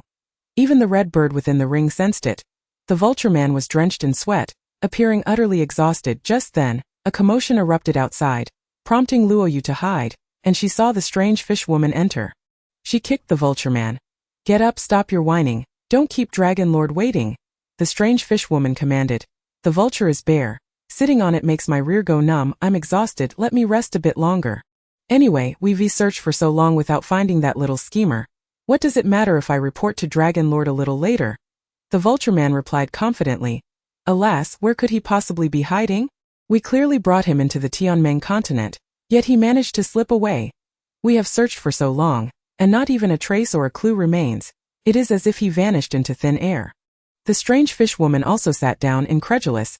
The boss's insistence on searching is futile. We might as well sleep, said the bald eagle man. Perhaps some pet has devoured him. Where would we search then? The strange fish woman replied that he may have been devoured, but that white elephant certainly could not have. It too has gone missing. How strange. This youth possesses no remarkable skills, yet he is remarkably adept at evading capture. It is exhausting for me, and I have no idea when we will finally catch him. The bald eagle man lamented. After all these years of searching, we have finally located him. Knowing he is in the Tianmeng continent is a step forward. Soon we shall bind him and take him to the Tianzi continent for riches beyond measure. Gold mountains, silver rivers, and all manner of rare treasures from the celestial realm will be ours to choose from. The strange fish woman said that I suspect the dragon boss has taken an interest in his soul. He won't be collecting a bounty. The bald eagle man remarked. Indeed, his soul is more valuable than anything else. You and I could not bear such fortune. Only the dragon boss has the capacity to seize it and embed it within himself. That the strange fish woman mused. Luo Yu had been quietly listening to their conversation. She grasped several key points. First, the old man and woman on the snow mountain were deceivers. Xinyan had not been captured by these individuals. Second, Xinyan's hometown lies in the Shuai's continent, where someone is offering a substantial bounty for him. The people in Tianmeng continent are akin to mercenaries, and the one leading them, the dragon boss, seems quite formidable from their tone. Third, Xinyan's soul is extraordinary. The dragon-bodied man desires to possess it, and only he in the Tianmeng continent has the ability to contain Xinyan's soul. Luo Yu is yet unaware of its purpose, but it is evidently of great value, as evidenced by their prolonged pursuit. Lastly, Xinyan has successfully evaded capture. They have failed to apprehend him. Over the years, Xinyan has stealthily traversed the Qilun, living in secrecy to avoid these individuals. Chapter 134. She is driving me mad. Luo Yu stealthily departed. She would not let such a prime opportunity slip away. Before leaving, she shot the newly refined toxin at the two with her flying needles, rendering them seemingly asleep. Forever lying in repose, she had nearly exhausted the needles made for her by Xinyan. After leaving, Luo Yu sought a secluded spot. As she could not forge weapons herself, instead, she decided to craft ice needles using the water from the frozen lake. Having refined a few, she tested them. Finding the result satisfactory, she infused the toxin within, ensuring that once it permeated the body, the ice and toxin would melt and flow into the bloodstream, an antidote to nothing. This was the true poison needle. Ice poison needles. Luo Yu placed them on the deck of an ancient sunken ship, instructing the skeleton hand to mold them using its heat. The skeleton hand, eager to fulfill its task, cheerfully complied. Master, do you think the elephant is doing well? The red bird expressed concern that he is, after all, a companion of someone. As she spoke, the red bird became sentimental, preening its feathers to soothe its fragile heart. Of course he is doing well. I can feel it. Look at all this wild grass, you aren't eating it, are you? They are all waiting for the white wax elephant to feast. For the sake of this grass, that glutton is bound to thrive. In this foolish place of Tianmeng continent, where could the grass be tastier than ours? Besides, Xenian is here. Luiwei reassured the red bird. I was just teasing you. You see, you are thinking of Xenian again. If I were to become a woman, I would marry him. If I were to become a creature, I would marry someone like him. The red bird flapped its wings, revealing its true nature. Did I think your 72 transformations amount to being merely a bird? Luiwei retorted, rolling her eyes. Since Xenian is in this Tianmeng continent, it is merely a matter of who will find him first. Given that these messengers are searching nearby, Xenian may not be close. The most dangerous places are often the safest. He had once said that perhaps he is in the most bustling area. Luiwei made a wager that Xenian was in the largest city of Tianmeng. Tianmeng City. After 2 days of travel, Luiwei arrived at Tianmeng City. The streets were bustling with people leading various types of beasts, some of which were hybrids, unseen and unheard of before. Clearly, they were of a higher class than those in Blue Mountain Town. Dressed in finery, with their beasts adorned in splendid attire, holding their heads high, having learned from past experiences, Luiwei placed the red bird on her shoulder, donning the attire of a local to masquerade as a native. The disguise was effective. People pointed and whispered, merely disdainful of the small, unimpressive bird, without suspecting Lui's origins. These fools dared to speak of me, the red bird muttered, wishing to transform into a phoenix and peck at them for their gossip. Especially those haughty ladies walking their various breeds of dogs, whom the red bird found particularly irritated. The red bird did not hold back, and Luiwei, recalling the last transformation was a fluke, observed that this time the red bird could not manage to transform no matter how hard it tried. After all, it was merely a small red bird. The dazzling creature had hoped for its transformation, as having a respectable master would be the pride of a servant. Yet the red bird did not manage to showcase its abilities. Luiwei understood that the last time had been due to pressure. In a true emergency, the red bird could still transform it. Chapter 135. Xenian. Are you here? Perhaps it could transform when starved. With more practice, you will be able to control it freely. Luiwei consoled the red phoenix. Arriving in Tianmeng City, how could she possibly find Xenian among the throngs of people? Suddenly inspired, Luiwei inquired and discovered that the local outskirts indeed housed numerous cemeteries, most of which were neglected, with opulent burial sites reserved for the wealthy and noble families on their ancestral lands. Often accompanied by small graves for their beasts, upon reaching the outskirts, Luiwei beheld a vast expanse of graves. Some bore tombstones, while others were mere mounds, devoid of even a blade of grass. In this vastness, which grave could Xenian possibly target? It dawned on Luiwei that she had no expertise in tomb raiding. Xenian's pack contained various tools for such endeavors, as well as charms for warding off evil. Selecting the nearest grave, Luiwei used her spiritual power to overturn the mound, revealing human bones and animal bones within, but nothing else. This poor soul had no burial goods at all. After flipping over several more, she found them all empty, showing no signs of having been disturbed. Eventually, she encountered a few containing burial goods, but they were already in disarray, hardly anything of value. Clearly, there were no signs of plundering. Luiwei used her spiritual power to restore the earth. After all, the deceased deserved to be laid to rest properly. Could it be that he infiltrated someone else's mausoleum? Leaving the desolate graveyard, she stopped by a roadside tea house to inquire and learned of a grand estate nearby. But its walls soared several men high, making entry impossible. Raiding tombs there was unrealistic. Over the next 2 days, Luiwei scoured the grand estates in the city, exploring the accessible graves. Some had indeed been looted, but they did not resemble Xenian's methods. Xenian would not disturb the tomb or the bones. He would only take what was necessary. The little tomb raider seems to have changed careers. A sense of disappointment washed over Luiwei. Though she had evaded the grasp of the dragon-bodied man, the absence of Xenian left her uneasy. Their connection had long transcended mere chance encounters. Having faced life and death together, it was different now. Beyond tomb raiding, what other skills did Xenian possess? He could cook. With that thought, Luiwei felt her stomach growl. She randomly chose a nearly invisible, small restaurant in the outskirts, seeking solitude. The waiter presented the menu, and upon glancing at it, Luiwei's heart raced. Braised flavored pork elbow, steamed fragrant red fish, stir-fried beautiful kidney, spicy crispy crab. Every dish's name was a play on words, reminiscent of Xenian's musings back at the old residence, where he often joked that if he opened a restaurant, he would name the dishes like this. Luiwei remained silent and ordered one of each dish. The waiter assumed he had stumbled upon a wealthy patron and was thrilled. When the dishes arrived, Luiwei barely waited to taste them. The aroma alone brought tears to her eyes. This was the very essence of Xenian.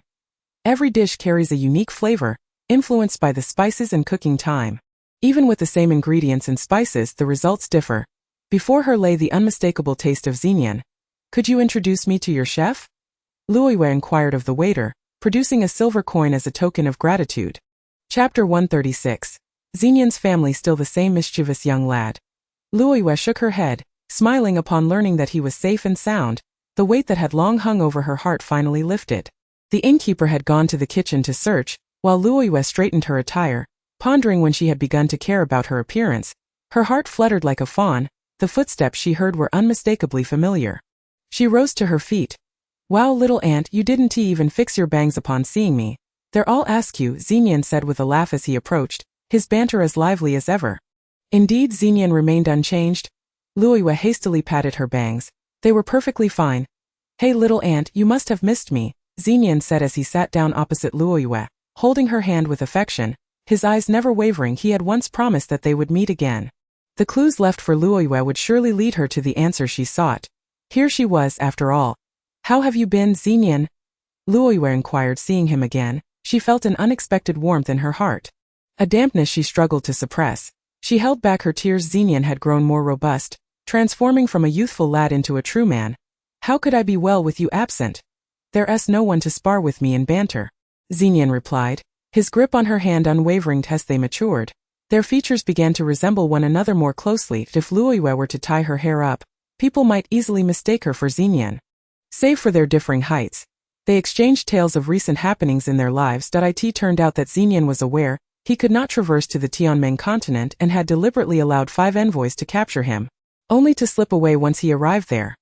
"Why was it so imperative for you to come to the Tianmeng continent?" Luoyue asked. "Because my soul is that of a beast, inherently endowed with the ability to summon various divine beasts.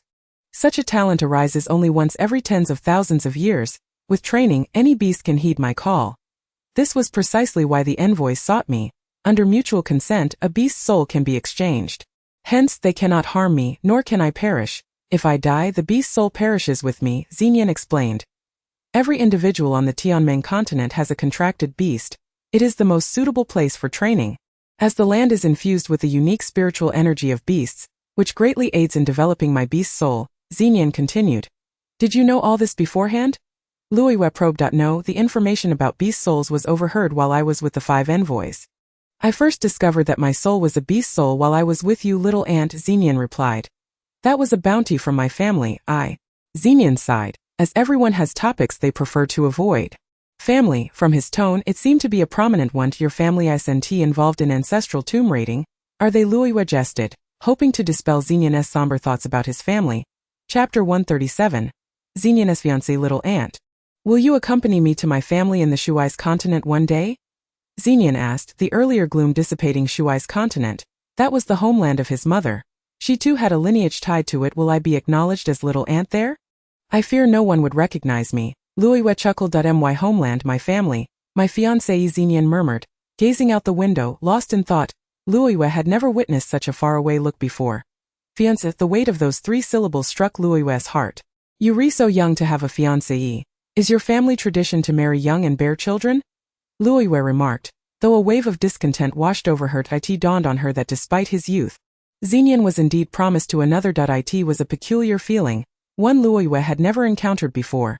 Not quite sadness, but a sense of joy eluded her. She should have been happy to see Xenian. "What's the matter, little aunt?" Xenian asked, still holding her hand, radiating warmth. "Nothing. Then why do you seem so listless?" Xenian pressed. "I sent it because of you. I've searched for you for so long, it's been exhausting.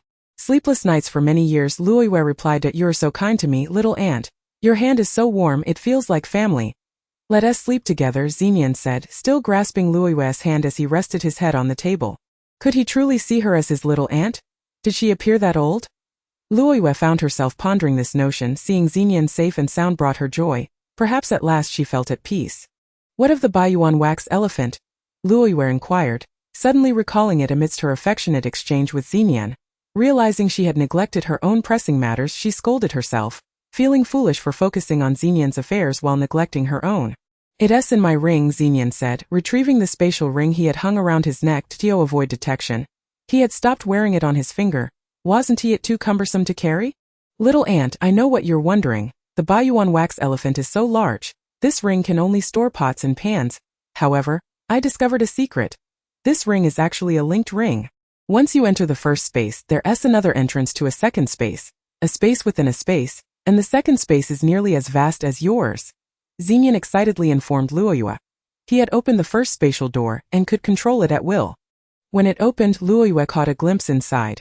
It was dark and cold, with the echoes of various beastly howls faintly resonating when closed. It appeared as an ordinary storage ring, indistinguishable from any other. "How did you discover this?" Luoyue asked. "One night, I was half asleep and went to retrieve a bottle from the ring. Suddenly, I noticed faint beast patterns shimmering on the second door, glowing subtly. I instinctively followed the light, and upon concentrating, I saw a door open. After a thorough inspection, I found it safe, so I placed the Bayuan wax elephant inside for safekeeping, tossing in a bit of grass daily. It seems quite content in there." Xenian chuckled, growing increasingly fond of the ring. Whoever said that cunning individuals possessed nothing of value had clearly misjudged.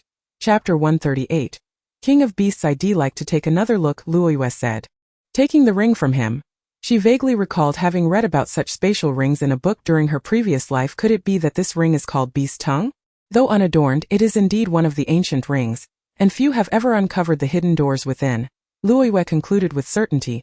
"Why is it that everything related to beasts seems to connect to me?" "Xenian," he exclaimed, gazing at the ring in the sunlight, elated. Hong Niao had long been eager to explore Xenian's ring to see the white elephant, of course with her little followers in tow. "Little ant, I haven't had a bath in ages," Xenian remarked. "All right, I shall indulge you," Luoyue said, placing Xenian into the Yenji ring, pulling herself in with a bit too much force. "Wow, what a transformation.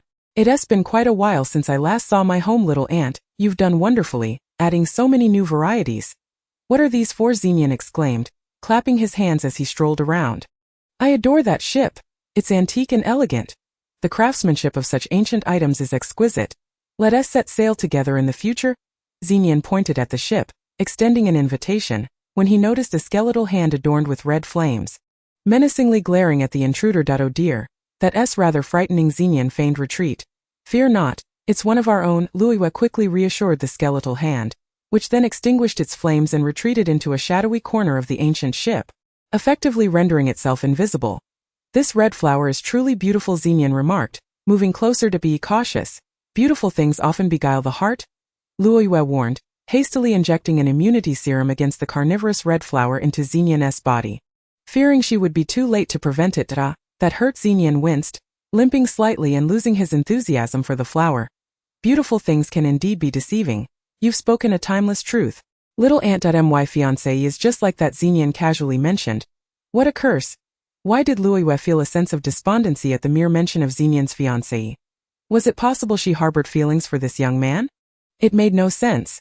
Luoyue had always been indifferent to such matters, never intending to marry, only seeking vengeance against her enemies. "You've grown listless again. Little ant, are you still fatigued? The spiritual energy here can restore your vitality," Xenian said. Xenian was oblivious to the complexities of a girl's heart. "I'm off to soak in the hot springs," Xenian declared, stripping off his clothes and leaping into the icy lake. Baring his shoulders with a splash, he exclaimed, "Wow, this feels amazing. It's exactly what I needed." "Little ant, I can't bear to be apart from you. I've missed this feeling so much. I even dreamt of it." Xenian reveled in his delight. Upon opening his eyes, he found a skeletal hand gazing intently at him. An unsettling sight indeed. "Could it be that this thing has taken a liking to me?" Xenian remarked, pointing at the skeletal hand. The skeletal hand creaked as it swam over the water's surface, one pursuing the other, engaged in a playful chase. After a while, Xenian felt revitalized. "Auntie, come join me." Xenian extended his hand, beads of sweat glistening along his arm. Chapter 139. The tense moment of pursuit. Luoyue hesitated. After all, propriety dictates that men and women should maintain a certain distance. Though they had endured life and death together and bore a striking resemblance. The thought lingered. Xenian leaped forth, abruptly pulling Luoyue into the water, leaving no room for further contemplation. The two of them soaked for half an hour, with Xenian feeling no sense of discomfort, as if Luoyue were a family member with whom he shared an unspoken bond. "Ah, a little fish is tickling my feet, how delightful," Xenian exclaimed. When fatigue set in, they retreated to an ancient boat, paddling leisurely, What a splendid experience. There's a big one. I just spotted our dinner. Xenian appeared anything but a fugitive. Auntie, what are you thinking about? Xenian sensed Luoyue was somewhat distracted. I'm thinking about your fiancé, Luoyue replied casually. Why bother? The term fiancé merely indicates an unfulfilled marriage, much like your own fiancé, Xenian explained, and Luoyue's understanding blossomed. Luoyue recounted the various new varieties and functions that had entered the Rouge Ring during Xenian's absence, but she glossed over the perils she faced in her search for him. Some experiences are best kept to oneself. Upon exiting the ring, they discovered the restaurant had been demolished, with the remains of the waiter and his pet cat nailed to the wall. A fragment of dragon scale remained. The dragon-bodied man had been here. This had occurred just as they were within the ring. Xenian gathered the remains. The waiter had always treated him kindly, and sometimes one is unaware of when fate may strike. It was only right to give him a proper burial. In the kitchen, he found a spark and cremated the waiter's remains. They could no longer stay in this little restaurant, for the dragon-bodied man would surely return. Yet, the fire did not completely reduce the remains to ashes. Luoyue had the skeletal right hand ignite a true fire of 3 flavors, incinerating the entire restaurant, along with the waiter's remains and the dragon-bodied man's discarded scales until nothing was left. At that moment, the dragon-bodied man, not far away, sensed something amiss and rushed towards them, his tail sweeping away debris as he stood before them. Haha, Xenian, I've been waiting for you for a long time. You've finally shown yourself, the dragon-bodied man declared, retrieving his scale from the ashes and blowing it gently. It was left there as a mark, allowing him to sense any disturbances. Now it had served its purpose. Quite cunning, Luoyue resolved to confront him. Currently, he was alone. He had already dispatched 2 foes at the temple, with the other 2 unaccounted for. With the skeletal hand and the red bird, victory was not out of reach. It is not cunningness on my part, but rather your naivety. The dragon-bodied man dismissed Luoyue entirely, sensing only the hidden spiritual power within her while remaining oblivious to the lethal weapon concealed within her ring. Then let us engage, Luoyue declared, gripping her ice blade, her eyes filled with determination. No, auntie, this is my grudge to settle, Xenian interrupted. But Xenian, Luoyue was taken aback. It sounded like a final farewell. Regardless of what transpired, Luoyue would not allow any harm to befall Xenian. Chapter 140. Xenian's battle against the Celestial Alliance. Xenian issued commands, and Luoyue was relegated to a spectator, unable to intervene as he sought to resolve his issues with the dragon-bodied man alone. Luoyue was reluctant, but once Xenian adopted a serious demeanor, she felt compelled to comply with his wishes, a sensation she had never experienced before. Reluctantly, Luoyue stepped back as Xenian faced the dragon-bodied man in the middle of the alley, preparing for a close-quarters battle. Haha, if I am destined to be deprived of you, then no one else shall claim the bounty, nor shall they possess your soul, the dragon-bodied man proclaimed, removing a glittering scale from his person. Poisonous scale, that was Luoyue's immediate reaction. Upon closer inspection, she noticed the dragon-bodied man was clad in toxic scales, and any breach of the skin would allow the poison to permeate the bloodstream, making even the most skilled healer powerless. Xenian, be cautious, Luoyue silently prayed. She had never prayed before. This was her first time praying for Xenian because his fate was beyond her control. Boss, I'll handle this. You stay out of it. Fish sister and eagle brother are already dead. At that moment, leopard man appeared, baring his fangs and howling, charging forward upon his leopard, which seemed as if it hadn't eaten in 3 days. Rip him apart. Tear him to shreds, leopard man commanded, as the leopard lunged towards Xenian, its fangs and drool dripping from its jaws. Luoyue took a deep breath, her gaze fixed intently, yet Xenian remained motionless. This made Luoyue anxious. Wasn't he a skilled tomb raider known for his agility? Why was he not even attempting to flee? Using her spiritual energy, she quickly scanned Xenian's surroundings. He was not sealed and could move. So why wasn't he? Just as the leopard was about to pounce, Xenian vanished in a flash, inserting something into the creature's gaping maw, directly into its body. Before long, the leopard collapsed, and Xenian swiftly drew a dagger from his boot, slashing down, blood spraying everywhere. Previously, that was Xenian remained calm and collected, no longer the impulsive youth from 7.5 years prior. In the midst of this counter-pursuit, he had gradually revealed his true nature. Or rather, he had discovered it. The dragon man had not anticipated the leopard's swift demise. Xenian sheathed his dagger. While bathing, I smoothly crafted a few ice needles, such fine items indeed. They do not melt in my hand. But upon entering the enemy's abdomen, they transform into water, releasing poison. Xenian winked at Luoyue. Luoyue exhaled a sigh of relief, yet the formidable dragon man remained, a more powerful adversary. Luoyue glanced at the fallen leopard. Pursing her lips, "I desire a dragon skin for a dress." Luoyue was perplexed by her own words, as if she had deliberately urged Xenian to present himself as a target. "Haha, consider it done. I shall grant your wish." Xenian laughed heartily. The dragon-bodied man, upon hearing this, was infuriated, his scales bristling in rage. Every scale on his body was toxic. This fellow was truly a concealed threat. "Your end is nigh. You wretched boy," the dragon-bodied man roared, his scales hurtling towards Xenian. "Be careful, Xenian." Luoyue prayed earnestly. Chapter 141. The dragon slayer Xenian dodged the scales, which embedded themselves into a nearby tree with a resounding crack. Toppling the trunk in mere seconds, crashing into a vacant building beside it. Had that struck a person, the consequences would have been dire. Yet Xenian appeared unfazed, while Luoyue felt a pang of anxiety. The ice needles had been spotted by the dragon man, rendering that tactic ineffective. What other means could Xenian employ?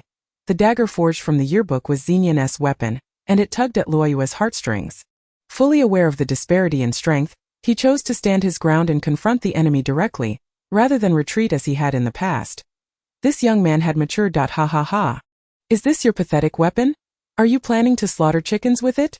The dragon man mocked disdainfully. In that moment, Xenian summoned the white origin wax elephant, mounting it as it sprouted wings, soaring toward the dragon man with dagger in hand. He charged forward. At this juncture, if the dragon-bodied man struck Xenian with a single scale, it would spell disaster. As Luoyue pondered this, the dragon-bodied man seized another scale, launching it toward Xenian. "Brother, I'm counting on you." Xenian urged the white elephant, which, despite its massive size, maneuvered through the air with the grace of a celestial steed. Scales rained down like a meteor shower. This was indeed a celestial event, hurtling toward Xenian and the steed. Luoyue longed to erect a protective barrier, her spiritual energy gathering in her arm, yet Xenian had instructed her not to intervene. The celestial steed bore Xenian not only past the scales but straight toward the dragon man's rear. The dragon man continued to unleash scales. "Hey, you scaly brute, are you planning to strip yourself bare?" Luoyue shouted. Xenian had only said not to act, but he had not forbidden her from speaking. The dragon man glared at Luoyue. Infuriated by her disrespect towards his kind, however, he did not divert his attention. His primary target remained the young boy, intending to deal with her afterward. "Haha, do not presume that I possess only this level of skill." Long Nan seethed with fury, fully aware that the consequences would be dire. Xenian struck from behind with several blows, yet none could pierce Long Nan's defenses. Indeed, the fabric of his attire, impervious to both water and fire, proved to be an excellent material for a skirt. A golden mist emanated from Long Nan's entire being, enveloping the surroundings. Xenian could discern nothing, and neither could Luoyue, as if they were ensnared within a thick fog. The air was filled with the ominous sounds of blades being sharpened, rendering it impossible to distinguish reality from illusion. Xenian spun about in confusion, every path leading to a dead end, and his breath became increasingly labored. "White origin elephant, I shall break free from this fog.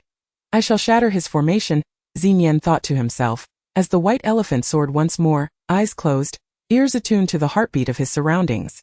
In a swift motion he leapt, flipped, spun and quaked, finally bursting through the mist as if leaping over a waterfall. When Xenian opened his eyes, he beheld the white elephant delivering a powerful stomp to Long Nan. Sending him flying, Long Nan gazed in astonishment at the duo before him. The mist dispersed, revealing the light of day once more. Long Nan realized he had underestimated this young man.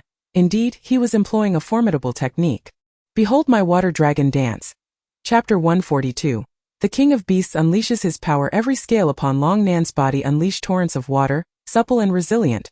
What appeared to be mere water was, in truth, ropes of liquid binding their prey. With each struggle, the corrosive grip would tighten, hastening their demise. Countless strands surged towards Xenian, the white elephant gripped by terror, knowing there was no salvation unless they could flee. Yet the water ropes moved with alarming speed, and exhaustion would inevitably follow as the white elephant faltered. Xenian's heart sank. Was he destined to perish here? What would become of my little aunt? I promised to take her to my homeland. No, absolutely not.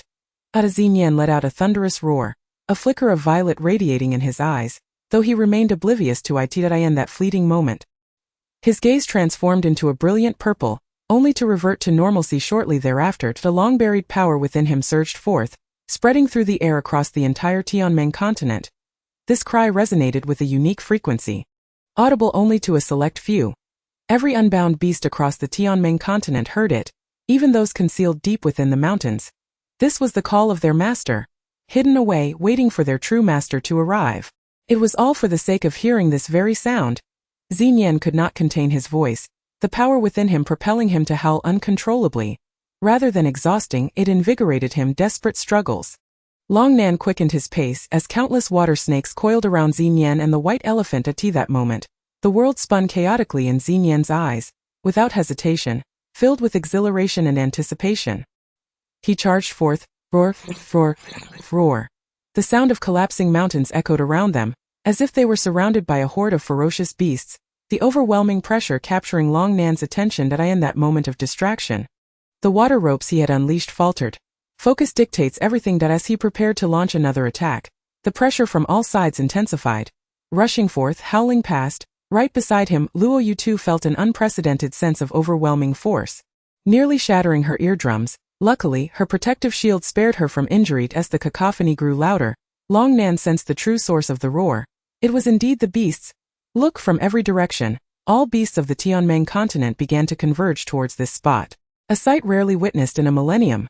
Fat and thin, large and small, lions, tigers, black bears, golden monkeys, every creature that roamed the earth came forth. Long Nan was struck with disbelief. Luo Yu understood Xinyan's control over beasts. Yet she never anticipated such a monumental gathering. Was this not the king of beasts? Had his king of beasts mode been activated? Had his soul fused with his body? Long Nan looked up at Xinyan in shock. Momentarily forgetting to ensnare him with water ropes, the beasts drew closer, surrounding Xinyan, all bowing in reverence. What proud creatures, once dismissive of humanity, now emerged from the mountains at the summons of this young boy. Chapter 143. The King of Beasts mode officially activated. Moreover, there were ancient beasts, some previously unseen and unheard, all emerging to kneel as if they were servants. His King of Beasts mode had officially been activated. From a distance, it appeared as though a flood was surging forth. Not only was Long Nan astonished, but even Luo Yu had not foreseen such a spectacle. Initially, she had thought Xinyan would only command a few lions and leopards.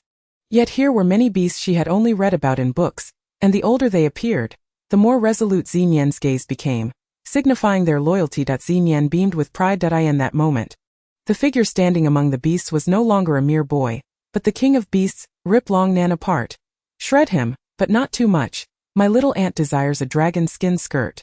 Xinyan mused, recalling how he had treated the white elephant. It would follow his commands, for they were all beasts and communication was universal. Yet the beasts did not respond to Xinyan's wishes. They merely knelt in place, unmoving, some ancient beasts even shedding tears. This tactic was ineffective. How to command these creatures now? At this juncture, Long Nan was utterly daunted. His opponent was the King of Beasts. A sight to behold. Long Nan's subordinate, the Fire Wolf Man, approached, initially intending to aid him, but upon witnessing the unfolding scene, he became a fence-sitter, shamelessly coming to Xinyan's feet, lifting his foot and placing it upon his back, allowing Xinyan to tread upon him, thus emphasizing Xinyan's stature and might, reigning over all beasts, while simultaneously signaling his submission, hoping only for his master to spare his life. Ha ha. So you are but a false dragon. Xinyan laughed heartily. Though the beasts remained unyielding for the moment, he had yet to discover how to command them, yet the majesty of the situation was undeniable. Long Nan surely believed he could control these creatures. I am the true dragon. The true dragon, Long Nan bellowed. Despising the accusation of being a false dragon, he shot a fierce glare at the Fire Wolf Man, wishing to tear him apart for his obsequiousness, revealing Long Nan's past grievances. A false dragon? Why a false dragon? Xinyan pondered swiftly. Identifying the enemy's weaknesses was the key to victory. You foolish, lowly beasts. I am the true dragon, the King of Beasts. You kneel before the wrong master. Long Nan roared, desperation evident in his voice as he sought to assert his identity. Xinyan reflected on Long Nan's scales and the jets of water he emitted. He had initially presumed him to be a water dragon of the dragon kin, yet now sensed something amiss. What exactly was he? Ha ha. A sudden realization struck Xinyan with a grin. He firmly stood upon the Fire Wolf, supported by the fierce winds, one hand propping his chin, the king deep in thought. Chapter 144. The true form of Long Nan. Long Nan feared that these beasts might turn on him at any moment. He was reluctant to make any rash moves to capture Xinyan. If he were to provoke these beasts, he would not merely be torn apart, it was likely that he would be reduced to mere bones. Long Nan was acutely aware of the dire consequences and the torturous process that would ensue. Thus, he had no choice but to endure. even though he yearned to eliminate Xinyan in one fell swoop. Now Long Nan's envy and resentment towards Xinyan had intensified. He longed for the beasts to bow before him, not this admired youth. This boy remained oblivious to the immense power he wielded, and even more so to how to exploit it. What a waste, what a waste! As Long Nan raged, a few beasts turned their heads to face him, growling ferociously, their breath fierce enough to sweep a person away. Long Nan dared not continue his raucous proclamations, his teeth grinding in frustration. Why was it not himself? Why? Damn the heavens, damn the boy! If only he could seize the boy's soul, he too would possess such abilities. The boy's soul, pursued for so long, had finally been found, inadvertently transforming him into the King of Beasts, activating the King of Beasts mode. It was a fusion. Heavens, are you mocking me? And you dare call yourself a water dragon? You are but a fish, Xinyan mocked Long Nan, intent on trampling his dignity, delivering a scathing insult, a brutal humiliation. For this was the very manner in which he could not abide. This method proves ineffective against the fire wolf man. What truly works against him is the threat of death. Ha ha ha. To call you a fish is to elevate you. You are merely a large loach. Xinyan laughed heartily, maintaining an air of superiority throughout. A testament to the might of the myriad beasts, he commanded. At this moment, Luo Yu aptly emerged from the icy lake, capturing a large loach, which the skeletal hand swiftly roasted to perfection, crispy on the outside, tender within. Before presenting it to Xinyan, the dragon man was so enraged that he nearly snapped his tail. He dared not launch a reckless attack. Instead, he vented his fury by thrashing his dragon tail. Intimidation to intimidate the opponent. Alas, even if that dragon tail were to thrash into the heavens, it would not instill fear in Xinyan or the myriad beasts that revered him. As Xinyan bit into the roasted loach, wiping his mouth, he savored the delightful meal. All of this led the dragon man to feel that victory was firmly in Xinyan's grasp. He was but fish meat laid out on Xinyan's chopping board. I am a dragon. A dragon is invincible. The dragon man stubbornly insisted on having Xinyan and the myriad beasts acknowledge his draconic lineage. Regrettably, your bloodline is inferior. You are a dragon born from the leap of a carp at the dragon gate. Thus only half of you is truly a dragon. In essence, you are merely a large carp. A carp, I prefer it sweet and sour or braised. Steamed is unpalatable, especially yours, for your flesh is too tough. Xinyan cackled, having discerned his true identity. No, the dragon man was on the verge of unleashing his wrath. Just accept it. Everyone knows the truth now. The fire wolf man seized the opportunity to ingratiate himself with Xinyan, attempting to persuade the dragon man traitor. You treacherous wretch. The dragon man glared at the fire wolf man with disdain. His identity laid bare. The dragon man felt an overwhelming shame before the myriad beasts. Realizing he was merely one among them, did he dare to fight back? Bai Xiang, we cannot rely on these creatures for the time being. They will foolishly kneel. The only one I can depend on is you. Prepare to attack his weak spot. Xinyan instructed by Yuan the wax elephant in his heart. Chapter 145. A true man is poisonless since he is a water dragon born from a carp leaping over the dragon gate. His Achilles heel must undoubtedly lie in the bubble within his abdomen. Without it, he would be nothing. Xinyan conveyed his thoughts to Bai Yuan the wax elephant. Understanding the implication, Bai Yuan leapt into action amidst the kneeling myriad beasts, soaring through the air to strike directly at the dragon man's abdomen. Elephant, why do you use your head instead of your feet to kick? Your head is soft, yet your feet are strong. Xinyan questioned, somewhat perplexed. How could a cunning master have a foolish steed? Bai Xiang, I hold you in high regard, Xinyan exclaimed, jostling atop the wax elephant, readying his dagger. After Xinyan rose, the myriad beasts stood and bowed towards him, emitting low growls that resembled cheers, undeniably capturing 2/3 of the dragon man's attention. 1, 2, 3, aim for the target, fire. Horns activate. Bai Xiang charged forward, accurately targeting the dragon man's bubble. Indeed, the dragon man felt the spiritual energy within his belly being released all at once. Caught off guard, Xinyan's dagger sliced through the upper half of the dragon man's body, especially marking his face. Xinyan drew in symbol. Hey, this is a tattoo bestowed upon you by me. It is your honor. Blood drenched the dragon man's entire form. I wanted a golden skirt, not red. Red is difficult to match, Luo Yu muttered. Girl, you are so heartless. You do not assist my Bai Xiang and only think of your tattered skirt. Vain Hong Niao watched intently, ready to rush out 1,000 times if not for Luo Yu's restraint. Xinyan had previously instructed her not to interfere. Wanting to devour the dragon man's core requires you to behave. Luo Yu's words made Hong Niao obediently shut her mouth, swallowing her saliva to her. The entire dragon was merely a large core. It must be succulent and delectable, a delicacy among foods without poison. There is no true man. Thank you for your praise, Xinyan replied with a grin. Excellent kill, splendid job, master, you are truly remarkable. The fire wolf man danced with joy, showing no sign of mourning for his former master. The dragon man's complexion turned pale. He had fortified this energy gate with double-layered scales, only to find that this damned horned, winged elephant could penetrate it. All his years of spiritual energy had converged here. Now, aside from basic functions, he was nothing but a useless dragon with a tattoo on his face. No one knew the location of his energy gate, not even his 4 subordinates, who would have thought this youth could analyze such a detail and accurately pinpoint the location of the bubble with his sharp eyes. Chapter 146. The Water Dragon's Destination. What 1,000 regrets. Seeing Xinyan so formidable, having defeated the dragon man, the myriad beasts' low growls transformed into jubilant roars. They encircled Xinyan, celebrating him, even lifting him high, dancing joyously. What use is this celebration for me? When it mattered most, they did not lend a hand. Only my Baixiang is truly dependable, master. They judge your worth based on your utility, Baixiang candidly remarked. This is also a requisite for becoming the king of beasts. Do not think merely having a soul is sufficient. It is my honor, Baixiang replied bashfully. Seeing the dragon man subdued, the myriad beasts began to retreat. Seizing the moment, Xinyan cut his finger, letting his blood flow freely into the air, nourishing the myriad beasts. This was the blood pact. Once again, the myriad beasts bowed deeply, chanting in beast language that they would follow their master in this life and the next, obeying his every command. For Xinyan was the master they had sought for millennia without success, endowed with a reincarnated soul, immense wisdom, and a flower-like smile.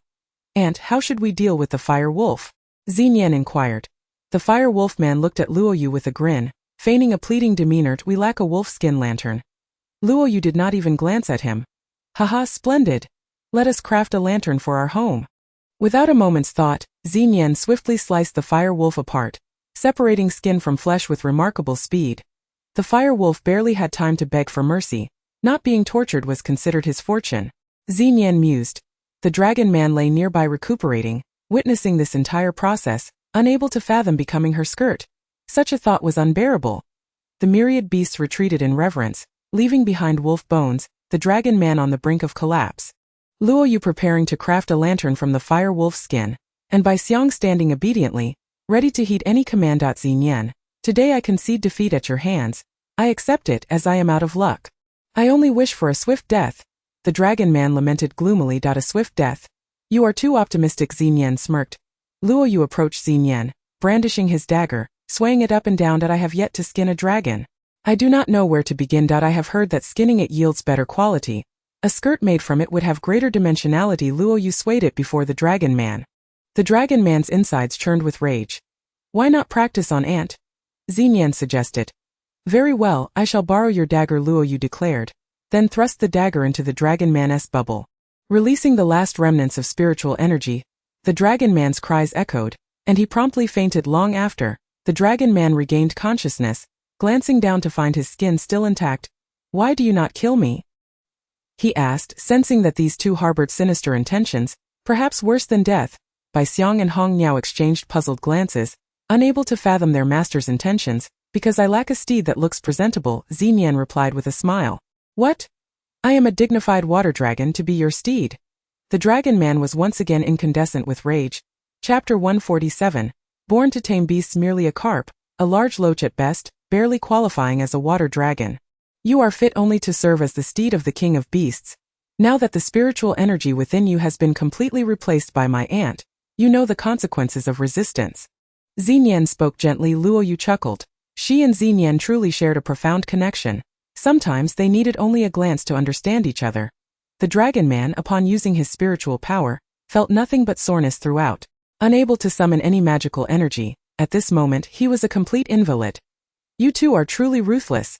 The dragon man roared, now a hollow water dragon, capable only of flying, swimming and foraging, utterly powerless. Incorrect. We are the Beast King and the Poison Empress. Xinyan promptly corrected him. Beast King, Poison Empress. Luoyu smiled inwardly. Was this the title of a consort? Just kill me, please. I do not wish to be an invalid. The water dragon pleaded, his roar lacking any vigor. No, you are not an invalid. You are a useless dragon as my steed. You still hold some value. Once I have had my fill of riding you, I will take your skin for my aunt to fashion a skirt. Xinyan chuckled, seizing the 2 dragon horns and mounting him, striking a pose reminiscent of the Beast King.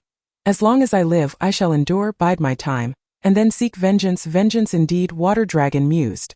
Is that young man not concerned about nurturing a potential threat? Are you not worried? Be cautious, lest you find yourself widowed in the future, the red bird remarked, having discerned water dragon's dark intentions. He is the Beast King, born to tame creatures, and a dragon is merely a type of beast, especially one as formidable as a great carp. Hence, I harbor no concerns. Besides, he shall not be my husband in the future. What of your own romantic entanglements? Have you considered the implications of interspecies relationships? The offspring may well be hybrids. Falling Moon swiftly diverted the topic. Just moments ago, the red bird had linked herself with Purple Year, causing her cheeks to flush, a feeling that quickly passed. Why was she suddenly reminded of his fiancée? A vision of a beautiful woman floated through Falling Moon's mind, undoubtedly a manifestation of her imagination's pinnacle of beauty. Water Dragon struggled momentarily before submitting, while Purple Year mounted him. Feeling somewhat rigid, he retrieved 2 animal skins from Falling Moon to provide some comfort.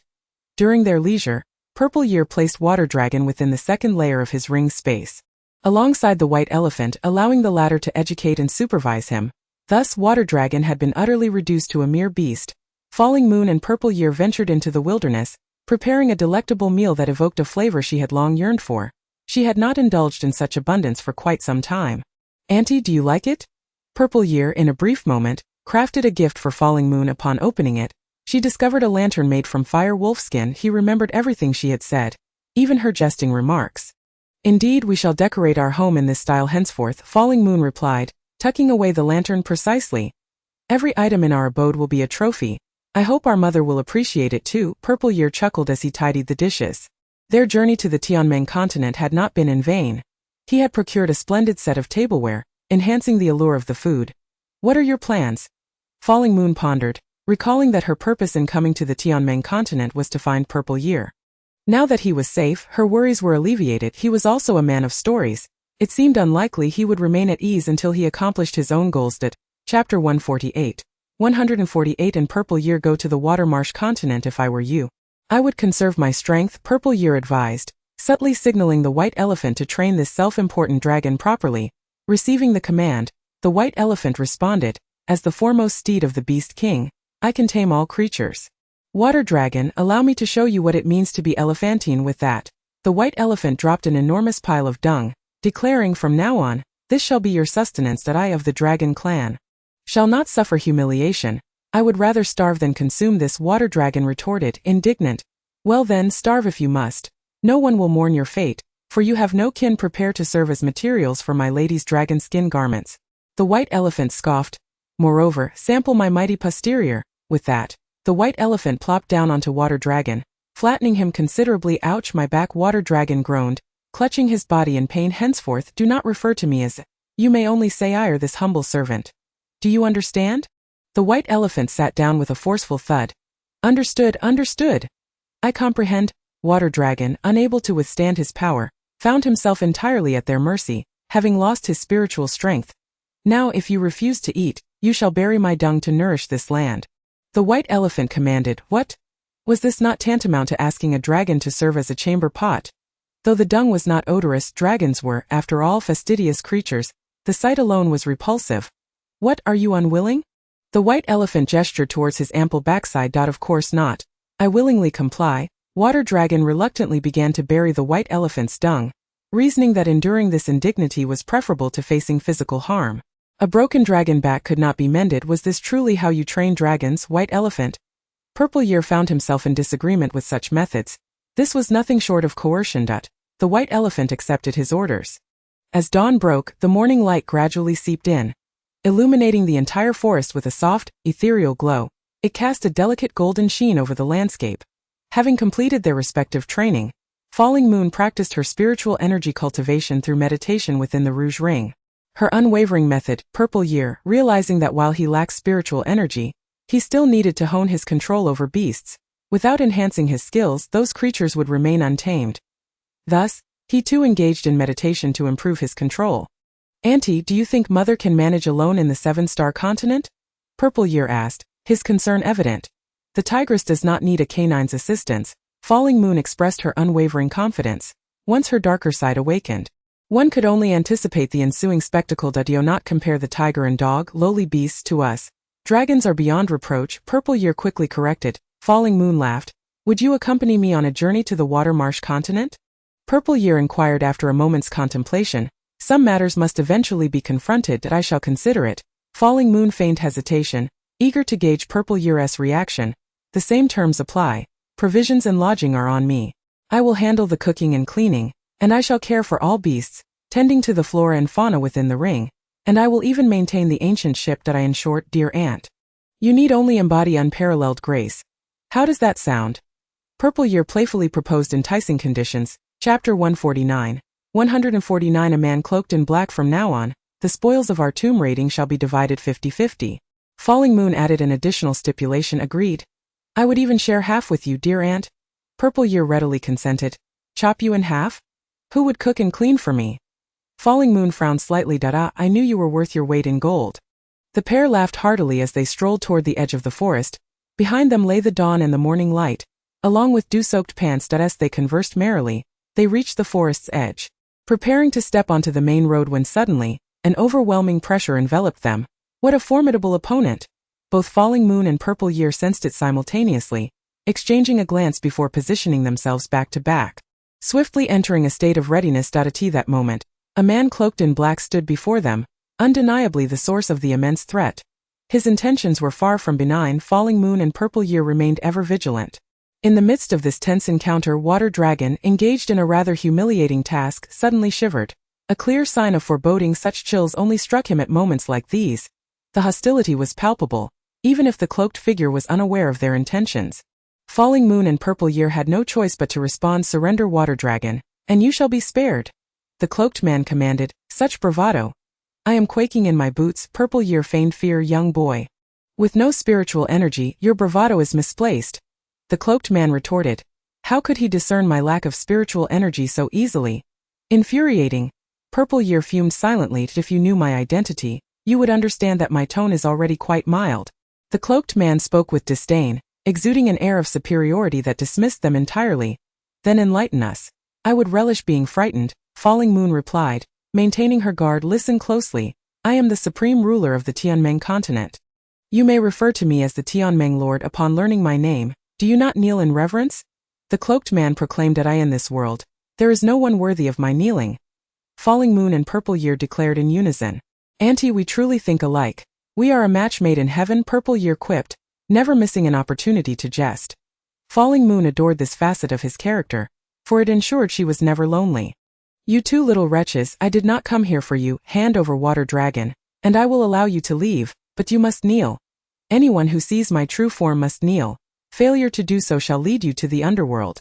The cloaked man asserted with conviction. Water Dragon. Purple Year murmured. Young boy, do not surrender me to this old wretch. Water Dragon listened intently to the unfolding drama. He understood, sensing the presence of the Tianmeng Lord. What do you care to call me? Purple Year inquired. Young master. No, my lord. Master. Water Dragon promptly corrected himself. That I had no intention of turning you over, but I am eager to witness your fear. What harm is there in surrendering you? At least I would ensure my safety, while your fate is of no concern to me. Ha. Since you wish for my demise, why not let you perish first? I am quite curious about the Tianmeng Lord's true capabilities. Purple Year feigned emotion to extract Water Dragon from the ring. Master, you must protect your subordinate. After all, I am your steed. You absolutely cannot surrender me. I promise to obey. I will even consume elephant dung. Please, I beg you, Purple Year. Master. Purple Year. Water Dragon suddenly knelt, weeping profusely, tears and snot streaming down his face. Chapter 150. A kiss in an instant. Who can discern whether it's water or genuine tears? He is my adversary. That if you send him away, I shall regale you with the tale. In short, we share a deep-seated enmity, and at present, I lack the spiritual energy to contend with him, Shui Long stated. Oh, so your foe has come seeking vengeance. You must have committed some misdeed. Perhaps you bullied his sister, or usurped his sister-in-law, or were you attempting to elope with his maid? Xinyan inquired with a smile, remaining ever so irreverent. Not at all. I am Shui Long, not a lecherous dragon. Why must you tarnish my reputation? Shui Long hastily defended his honor. wishing to cultivate a more virtuous image to influence his fate. I cannot defeat him. Handing you over to him seems the simplest solution, Xinyan retorted, uninterested. Master, I implore you. I, Shuilong, vow that if I survive this ordeal, I shall remain eternally loyal to you. Shuilong knelt. 3 fingers raised to the heavens, swearing an oath, then pricked his finger to offer blood as a testament to his promise. Why your appearance? You seem to have engaged in no noble deeds. Xinyan shot him a fierce glare. He simply revels in being worshipped. A few words of flattery will suffice. Shuilong began to offer advice. Make me kneel. I would sooner call you out. Xinyan glared at him once more. Shuilong realized his error and quickly proffered apologies, his demeanor more humble than ever. Xinyan held little interest in humility. However, Shuilong's blood oath piqued his curiosity. After all, it was a rare opportunity to tame a means of transportation. How could he simply relinquish it to this arrogant cloak-wearing man? Regardless of whether he was the lord of the Tianmeng continent. Do not test my patience, the lord of Tianmeng issued his final ultimatum, the pressure around them intensifying, bordering on suffocating Shuilong. He has already descended into the 18th level of hell, clad in black. You are misguided, Xinyan pointed downward. The lord of Tianmeng had never encountered anyone claiming to wear black garments. Where was his dignity? Do you believe I will crush you 2 little pests? The lord of Tianmeng fumed, conjuring a protective barrier that enveloped Luo Yu and Xinyan. With his spiritual energy, he could manipulate the barrier's shape at will, even crushing it to smithereens. Now in a display of his might, he spun the protective barrier, causing Luo Yu and Xinyan to tumble within like a snowball. After a hearty breakfast, it would be a shame if they ended up regurgitating it. Apologies, dear aunt, for the distress you've endured, Xinyan said sheepishly. He grasped Luo Yu's hand, attempting to lessen the force of their rolling. I am fine. Luo Yu replied that as the barrier continued to spin, they occasionally collided. Sharing an intimate moment. A sudden 720-degree spin left them dizzy, and they suddenly felt a warm, gentle sensation against their lips. Opening their eyes, they found themselves gazing into each other's eyes. What a most unexpected kiss. Before either could fully register their astonishment, the barrier spun again, altering their positions. Aunt, did you coat the roasted rabbit legs in honey? Xinyan mused, tasting a hint of sweetness at the corner of his lips. Yes, I do enjoy sweet flavors. Yours, on the other hand, must be doused in a bottle of black pepper, Luo Yu replied. The lord of Tianmeng was furious. Were these 2 imps discussing breakfast? I am the focus here. You 2 little rascals, do not stray from the point, he roared in wrath. Why are the people of Tianmeng continent so irritable? Could it be the heat of the day? What do you think? Aunt? Xinyan continued his conversation with her. This moment, Luo Yu had used her spiritual energy to encase them, providing a cushion against impacts, akin to layering their bodies with thick sponges, allowing them to roll freely, treating it as morning exercise. Indeed, every region nurtures its own beasts, Luo Yu concurred. The lord of Tianmeng raised his wrist, manipulating the protective barrier he had conjured. The air thinned abruptly, the oxygen dwindling, prompting Xinyan and Luo Yu to gasp for breath. Ah, now you comprehend the gravity of the situation, the lord of Tianmeng thought. All right, Xinyan called for a halt. The lord of Tianmeng indeed relaxed his grip. Xinyan, let us agree that you will not hand me over. Shuilong's heart remained in turmoil. Must one even speak of trust when conversing with you? Xinyan queried. Did I have entrusted my life to you? Do not speak so grandly, I cannot bear such weight. It is merely a matter of mounting me, anyone could do that. Right now you are but a useless dragon, a mere loach. All right, whatever you say is true. I am a useless dragon, a loach. I shall tidy up the mess. Shuilong surprisingly behaved obediently for once. Clad in black, retract that barrier, and let us converse amicably. Xinyan proposed a reasonable condition, to which the lord of Tianmeng naturally acquiesced. Are you searching for that dragon-bodied man? The one with a tail like a dragon and a face like a human? Xinyan inquired. Though Shuilong was busy tidying up, he perked up his ears to listen. He is truly dead. Merely recently deceased, which is why you can sense his presence here, Xinyan explained. Then where is his body? The lord of Tianmeng remained unconvinced, certain he felt an unmistakable energy fluctuation. The body? Fed to the dogs. Xinyan dismissed it entirely. Kid, do not play tricks. Sacrificing your life and your dear ladies for him is hardly a bargain. Hand yourself over to me, and we shall be even.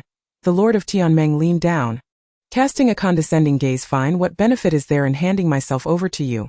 The benefit is that you both will remain alive. Is that not enough? The lord of Tianmeng asserted that it seems we have gained nothing but loss. What say you, dear aunt? Xinyan turned to Luoyu. Indeed. Luoyu agreed readily. Xinyan grasped two crucial points. First, Shui Long still possessed utility, namely the invaluable cores amassed over millennia. Second, the Lord of Tianmeng before them was a situation of either his demise or theirs. Ahem. Xinyan coughed twice. Chapter 152. Dual beasts. Now you comprehend who I am, and the enmity I share with Shui Long. This is your final opportunity. The Lord of Tianmeng prepared to unleash his fury. And are you ready? Xinyan winked at Luoyu, their understanding mutual. Clad in black, catch this, Xinyan declared, unleashing a powerful projectile toward the Lord of Tianmeng. He caught it with his arms, only to discover it was a mass of white elephant dung. Splattering across his garments, ha ha. Xinyan laughed heartily. Did you dare to toy with me? The Lord of Tianmeng could no longer contain his fury. In this world there are second chances but never third. Alas, rumble, was that thunder in the distance? No. It emanated from within the Lord of Tianmeng himself. This fellow had arrived without a contracted beast, defying the customs of the Tianmeng continent. Both Xinyan and Luoyu proceeded with utmost caution. Challenging a formidable opponent was their desire, both to enhance their combat skills and adaptability, and to claim the opponent's core, thereby augmenting their own spiritual energy. Indeed, following the resounding crash, the Lord of Tianmeng transformed. Another head emerged from his neck, one to the left and then another to the right. He possessed 3 heads. It turned out his heads were his contracted beasts, 2-headed, dual beasts. Following that, additional arms sprouted from his limbs. He was, in fact, a 3-headed, 6-armed entity. 3 weapons wielded simultaneously, with 3 heads spinning 360 degrees without blind spots. No matter how Xinyan and Luoyu attacked, he effortlessly blocked their strikes. Luoyu summoned her full strength to construct a protective barrier, attempting to subdue him, yet before she could deliver a decisive blow, her efforts were shattered, like a deflated balloon. At such a tender age, possessing 4 rounds of spiritual energy, if only you hadn't angered me. I could have taken you as my apprentice and imparted my skills to you. Alas, you lack the fortune and shall meet your demise. The Lord of Tianmeng declared that to perish at our hands would indeed be your fortune. Luoyu was unafraid.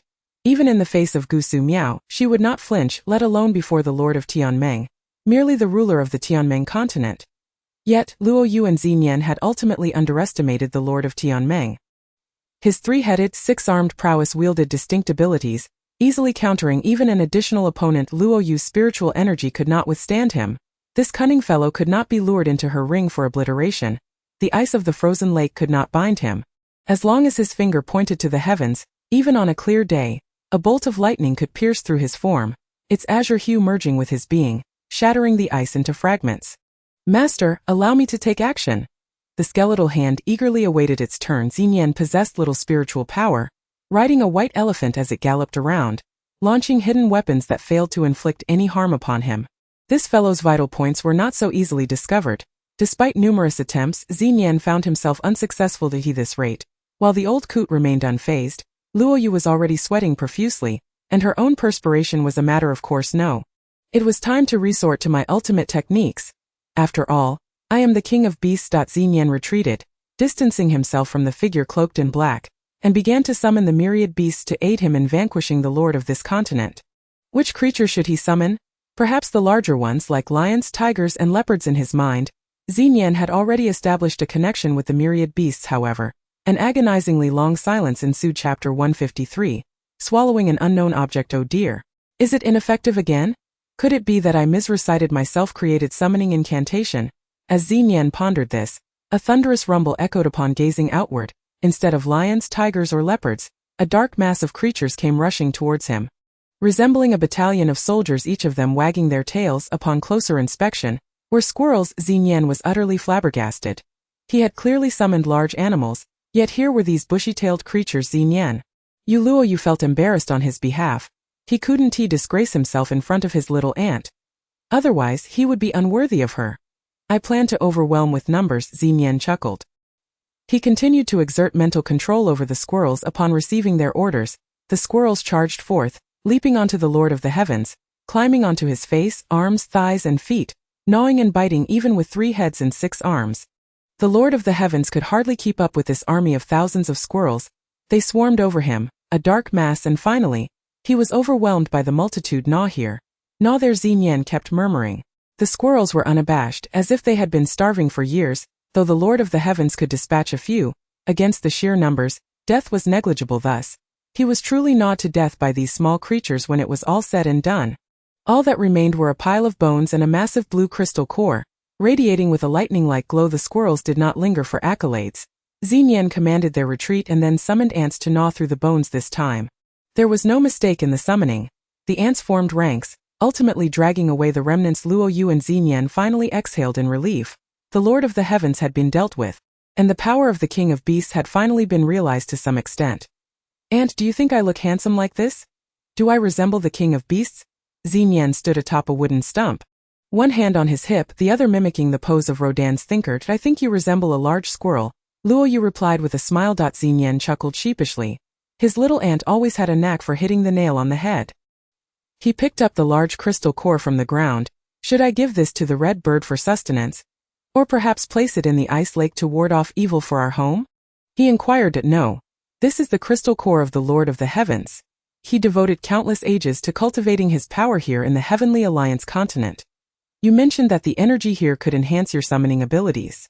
If you grind it into powder and consume it, it will transform into strength within your body for your use," Luo Yu explained. "My little ant is right," Xinyan said as he hastily swallowed it whole. "Oh dear, my sustenance, my sustenance. Master, that was clearly my superior food source, yet you turned your elbow outward, favoring the young lad. That I'm feeling jealous. I'm feeling jealous," the red phoenix squawked. "Silence." Luo Yu's gentle command silenced her immediately, leaving only the colorful creature to express its grievances. "Swallowing it whole may lead to poor digestion." Luo Yu offered Xinyan her water flask. The water from the ice lake was beneficial for decomposition and digestion. "This is not good. I feel a tremor within my chest and abdomen," Xinyan said, clutching his torso, his brow furrowed in distress. Luo Yu felt a tightening in her heart. Could it be that Xinyan could not withstand the power of the crystal core? No, his physical resilience exceeded all expectations. "Ant, I feel terribly unwell." Xinyan grasped his chest with one hand, pulling Luo Yu closer, his face not merely flushed but a deep shade of blue. Chapter 154. "Xinyan is dying." His face shimmered with a blue glow. "Xinyan." Luo Yu laid him down, attempting to use her own spiritual energy to halt the spread of the crystal core's power within him, but to no avail. Xinyan was drenched in sweat. Even his perspiration appeared blue, clear and transparent, pooling on the grass below. At a sudden, inexplicable sorrow welled up within Luo Yu. "Ant," Xinyan gripped her hand tightly, "you are my only kin in this world." All the words he wished to express coalesced into silence. Luo Yu nodded. How could she not understand? From sorrow more sorrow was born. "You cannot die. You still have a fiancé," Luo Yu recalled. "Indeed, I cannot perish. I have a fiancé and matters yet unresolved." Xinyan took a deep breath as Luo Yu raised a protective barrier around him, while the white elephant stood guard outside. Within Luo Yu's protective barrier, Xinyan began to meditate, gradually finding stability, though his complexion became increasingly azure. His sweat became more profuse. Luo Yu could only assist him in focusing. Some tribulations must be faced alone. Either one overcomes them or perishes. The consequence of recklessly consuming a crystal core, Luo Yu quipped to lighten the atmosphere. Yet Xinyan began to convulse again, veins bulging, flashes of blue light flickering, causing Luo Yu to retreat in alarm. Despite several attempts, she could not approach him. It was a solitary moment of tribulation. Xinyan, we have so much left to accomplish. There is no suffering in this world that cannot be endured. Bone extraction is nothing and tribulation is nothing. No matter the challenge, individuals like us deserve to live, deserving of a better life. As Luo Yu was expelled from the protective barrier, she shouted to him. Uncertain if he heard her at that moment, bolts of lightning suddenly descended from the heavens, accompanied by deafening thunder, striking directly above Xinyan, where smoke began to rise. The smoke was blue, pure as mist. Luo Yu could not see Xinyan clearly, unsure of what was transpiring. The protective barrier she had erected was now impenetrable, the natural forces within far too potent. Crack! Crack! In an instant, Luo Yu's protective barrier shattered into shards. The fragments sparkled with blue light as they flew forth. Luo Yu dodged just in time, nearly losing her visage. After all, it was a face gifted by Xinyan. As the smoke gradually dissipated and tranquility returned, there was finally nothing obstructing Luo Yu from approaching Xinyan. He had returned to his normal state. Sleeping soundly, he must have been utterly exhausted. Luo Yu kindled a campfire, vigilantly watching over Xinyan throughout the night. He remained in a state of fasting and slumber, his eyes reflecting fatigue. "Ant," Xinyan exclaimed excitedly, rushing toward Luo Yu. Seizing her hand without regard for the wild mushroom she held, This was certainly not the behavior of a gluttonous little chef. Something significant must have occurred. Look, Xinyan freed one hand. Grasping at the air with a surge of mental energy, a bolt of lightning materialized in his palm. As he swung his arm, the blue lightning struck a large tree, and with a crack it toppled. Xinyan, you have acquired the power of lightning. Luo Yu exclaimed in astonishment. Indeed, little ant, you possess the powers of water and fire, while I now wield the power of lightning. Chapter 155. Soaring towards the water marsh continent, the two of them leaped in place, hand in hand, crushing the freshly picked mushrooms beneath their feet, yet neither felt remorse. Nothing could bring greater joy than becoming stronger oneself and witnessing one's companions grow more formidable, especially when life and death were intertwined, entrusting one's very existence to each other, a bond that surpassed mere love. Xinyan reached skyward once more. A streak of blue light had already coalesced in his hand, aiming for another tree. Alas, he miscalculated, and instead cleaved a portion of a nearby rocky hill, causing stones to tumble down. Xinyan offered an embarrassed smile. After all, it was his first experience wielding such power, and he had yet to master it. The water dragon, who had been anxiously awaiting the outcome, finally relaxed. The crystal core of the Lord of the Heavens had been consumed and digested by Xinyan, transforming into lightning, signifying that the Lord was no more. Xinyan, thank you for protecting me, the water dragon expressed. Not at all. Xinyan neither threatened nor sought accolades with the power of lightning. It could be said that the water dragon had gained fortune through misfortune. As for its own fate, it had become inconsequential to Xinyan. Initially, the water dragon contemplated how to dissolve its oath, yet it was taken aback by Xinyan's nonchalance, not reveling in having acquired a free servant. Leaving the water dragon feeling unexpectedly dejected. Reflecting on the past, it recalled being a koi in a pond, fortunate enough to leap over the dragon gate, fortuitously obtaining the treasure that the Lord of the Heavens had prepared for ascension, thus transforming into a dragon. Although spiritual power has been replaced, as long as the crystal core remains and a suitable location is found, one can cultivate anew. Had it not been for the obsession with Xinyan's soul, I would not have fallen to such a state today. Failing to catch the chicken only leads to the loss of rice. Shui Long suddenly realizes his folly. Xinyan seems unconcerned. Is he truly considering using the peeled skin as a skirt for his little ant and then consuming his own crystal core? The image of him devouring the crystal core of the Heavenly Alliance leader unsettles Shui Long. The thoughts of youth are unfathomable, but for now, he decides to keep a low profile, waiting for the right moment to either escape or retaliate. Shui Long, come out and let me ride you for a while. Xinyan summons. A shiver runs through Shui Long. Could it be that he is merely using the guise of a summon to plot his demise? Why are you so slow to respond? By Yuan La Xiang, noticing Shui Long's dazed demeanor, assumes he has been frightened into a stupor by the Heavenly Alliance leader and kicks him out of the ring. Shui Long crouches on the ground, mimicking a beast. Please, my little ant, Xinyan gestures invitingly. I would prefer to ride the red phoenix. After all, this will eventually be my skirt, and its elasticity is quite remarkable. Luo Yu remarks, tugging at the dragon's skin. The mere mention of a skirt. Shui Long's heart races, knowing the stakes are high. Thus, a dragon and a phoenix soared away from the Heavenly Alliance continent, heading towards the water marsh continent. The distance between the two is far from short, traversing wilderness, mist, plains, mountains, and oceans. They flew for 3 days and nights, all in tranquil silence. Hey, you're a phoenix and I'm a dragon. Are we not the legendary pair of dragon and phoenix? Shui Long playfully engaged the red phoenix. I am the phoenix perched upon the branches of the wutong tree at the horizon, sipping nectar and feasting on gentle breezes, my lineage pure. And you? Merely a second-class citizen, a transformed koi. Aside from appearances, our bloodlines are worlds apart, the red phoenix retorted. Full of disdain, Shui Long had intended to cultivate a closer rapport, hoping to sway the red phoenix to aid in his escape, only to find her utterly unresponsive. Look at you, so haughty. If I were to ascend to immortality, I would take you with me, relegating you to the role of serving wine, thus diminishing your pride, Shui Long mused, forgetting how unattainable he himself appeared as an envoy of the Heavenly Alliance. You shall one day be the skirt of my master, and I shall help my master ascend. Perhaps we will still be together if my master has not grown weary of a skin dragon skirt by then, the red phoenix stated. This only spurred Shui Long further, feeling an unyielding determination. Why is the water marsh continent so far? Luo Yu conversed with Xinyan. Please, I'm carrying you and feel no fatigue. Are you complaining about the distance? The red phoenix feigned a stumble, nearly causing Luo Yu to fall, purely to frighten her. If you continue this nonsense, do you believe I won't knit you a scarf from your feathers? Luo Yu threatened. Aha. Serves you right. Shui Long chuckled with glee. Not far ahead, the Red Phoenix suddenly halted. If we proceed any further, we will enter someone's range, the Red Phoenix warned. Though it did not concern itself with Shui Long, he had exhausted his spiritual power and could merely fly. Incapable of sensing such threats, however, Xinyan heard a series of bowstrings being drawn taut in the air. Just as Shui Long came to a stop, a black arrow landed merely half an inch from his head. Had he pressed on recklessly or delayed stopping by even a few seconds, that arrow would not have struck the ground but would have pierced his skull. Did Xinyan just save him? Surely, it must have been unintentional, Shui Long thought suddenly. The once clear and sunny sky darkened ominously as the celestial dog devouring the moon. The Red Phoenix said, a hint of fear in her voice as she inched closer to Luoyu, who promptly placed her within the rouge ring. Shui Long nudged Xinyan's thigh, signaling, "Master, please take me in as well. I'm merely a mount now, utterly defenseless," Xinyan obliged, his gaze seemingly conveying. "Just material for a skin skirt, Skin Dragon, Bai Xiang exclaimed jubilantly, "Hurry and take care of the waist. Why are you so prolific? Do you dare to retort?"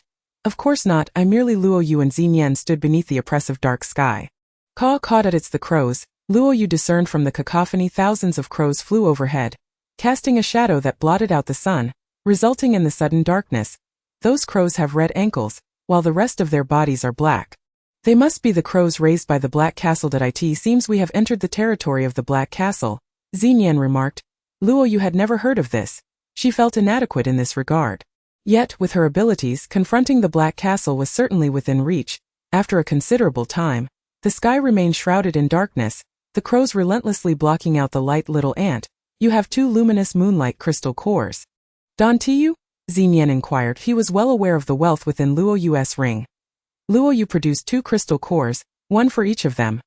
This illuminated their surroundings, and upon glancing up, the crow's pitch-black eyes revealed a certain malevolence. Without spiritual power, one would undoubtedly feel chills running down their spine, especially with thousands of such eyes fixated upon them. The characteristics of the Black Castle dictate that it is shrouded in darkness, rendering visibility nearly null, while those residing within perceive everything with clarity. "Little ant, we are about to embark on another adventure.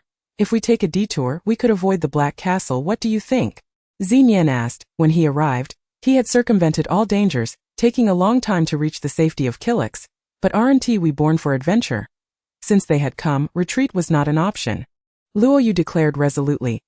"Hey, I adore this side of you, little ant," Xinyan exclaimed, eager to embrace her, both in agreement as they held the moonlight crystal cores aloft to illuminate the path ahead. Just as they were about to step forward, a flurry of arrows rained down upon them, narrowly missing their feet that were merely passing through. "Please grant us safe passage," Xinyan shouted. This call, however, only brought forth a greater storm of arrows, pelting them with a cacophony of sound. Luoyu and Xinyan had no choice but to defend themselves. This could not continue. Luoyu utilized her spiritual power to encase all incoming arrows in ice, forming an ice mountain beside them. Within the ice mountain lay several moonlight crystal cores, allowing them to discern their surroundings, and they could vaguely see a foreboding castle ahead.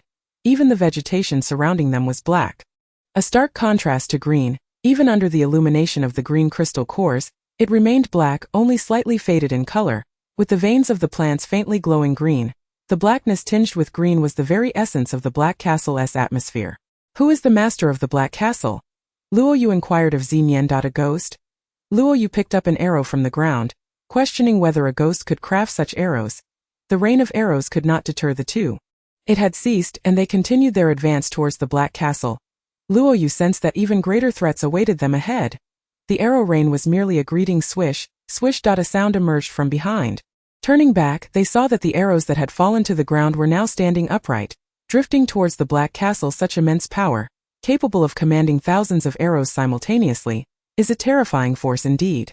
Luoyu never underestimated her opponents. Hand in hand with Xinyan, they proceeded with utmost caution, taking every step with care. "Shall we set it ablaze with a true flame?" Luoyu sought his opinion. "I know you have a fiery temper, little ant. Perhaps it's best not to offend anyone just yet," Xinyan replied with a smile. "Do you truly believe I jest? At a time like this, how could Xinyan not take you seriously? Oh. What was that?" Xinyan touched his head, sensing something had flown past him, leaving a trace. Fortunately, it was something solid, a black feather. Had it been excrement, Shui Long and Bai Xiang would have laughed him to scorn. "That was not a crow that just flew by," Luoyu asserted firmly. for the frequency of its wing beats differed from that of a crow, yet it had zipped past too quickly to discern. What was it? Xinyan pondered, holding the feather in a daze. According to a book I once read at the Mu Chao family, a feather placed upon your head signifies that you belong to that being. Luo Yu recalled vaguely that is this feather implying that I am to be the groom? Xinyan hastily discarded it, but it was too late. Perhaps it suggests you become a servant. Don't flatter yourself too much. Luo Yu doused his hopes with cold water. In any case, they have found a connection with Xinyan thus far. They remained on the periphery of the Black Castle, yet had not yet set foot within its ominous confines. As their footsteps drew nearer, a ghostly green light flickered from the various windows of the Black Castle, pulsating like countless eyes quietly observing them, poised to devour their souls at any moment. What struck one as particularly peculiar about this Black Castle was the presence of diverse forces emanating from every direction. A sensation that Luo Yu could distinctly perceive. These were not of a singular type of spiritual energy, but rather an array of them. Xinyan released the white elephant. Should any unforeseen circumstance arise, its spiritual energy could sense it, and it could ferry both his little aunt and himself to safety. Having an ally was always advantageous, and the white elephant was indeed quite reliable. Suddenly, a sweet metallic scent wafted through the air. Lowering the moonlight crystal core, Luo Yu discovered that a type of seaweed-like plant had drawn a horizontal line upon the ground. This is a warning line, marking territorial boundaries. If we cross it, I fear. As Luo Yu pondered, the white elephant had already stepped over it, its large foot having failed to halt in time. It cast an apologetic glance at Luo Yu and Xinyan, aware that it had caused a stir. Another one succumbing to the trap, Luo Yu observed as the white elephant lifted its large foot, revealing it smeared with a considerable amount of liquid. At that moment, a creaking sound echoed. What was that? It was the sound of growth, as the surrounding vines lunged toward Xinyan and the white elephant, ensnaring them both, one having invaded the territory, the other being singled out. The vines coiled with astonishing speed, leaving the pair bound like cocoons, with only their mouths left to cry out, "Why am I not the chosen one? Is it because of my appearance? We are quite similar," Luo Yu mused, producing a crystal core as a makeshift mirror. "Little ant, at such a time, come and rescue your Xinyan. I do not wish to be abducted," Xinyan exclaimed, struggling in vain. Luo Yu unleashed a temporal rift of spiritual energy, yet was taken aback as the vines adeptly evaded the attack. "I shall try ice needles instead." Luo Yu summoned forth a dozen icy projectiles.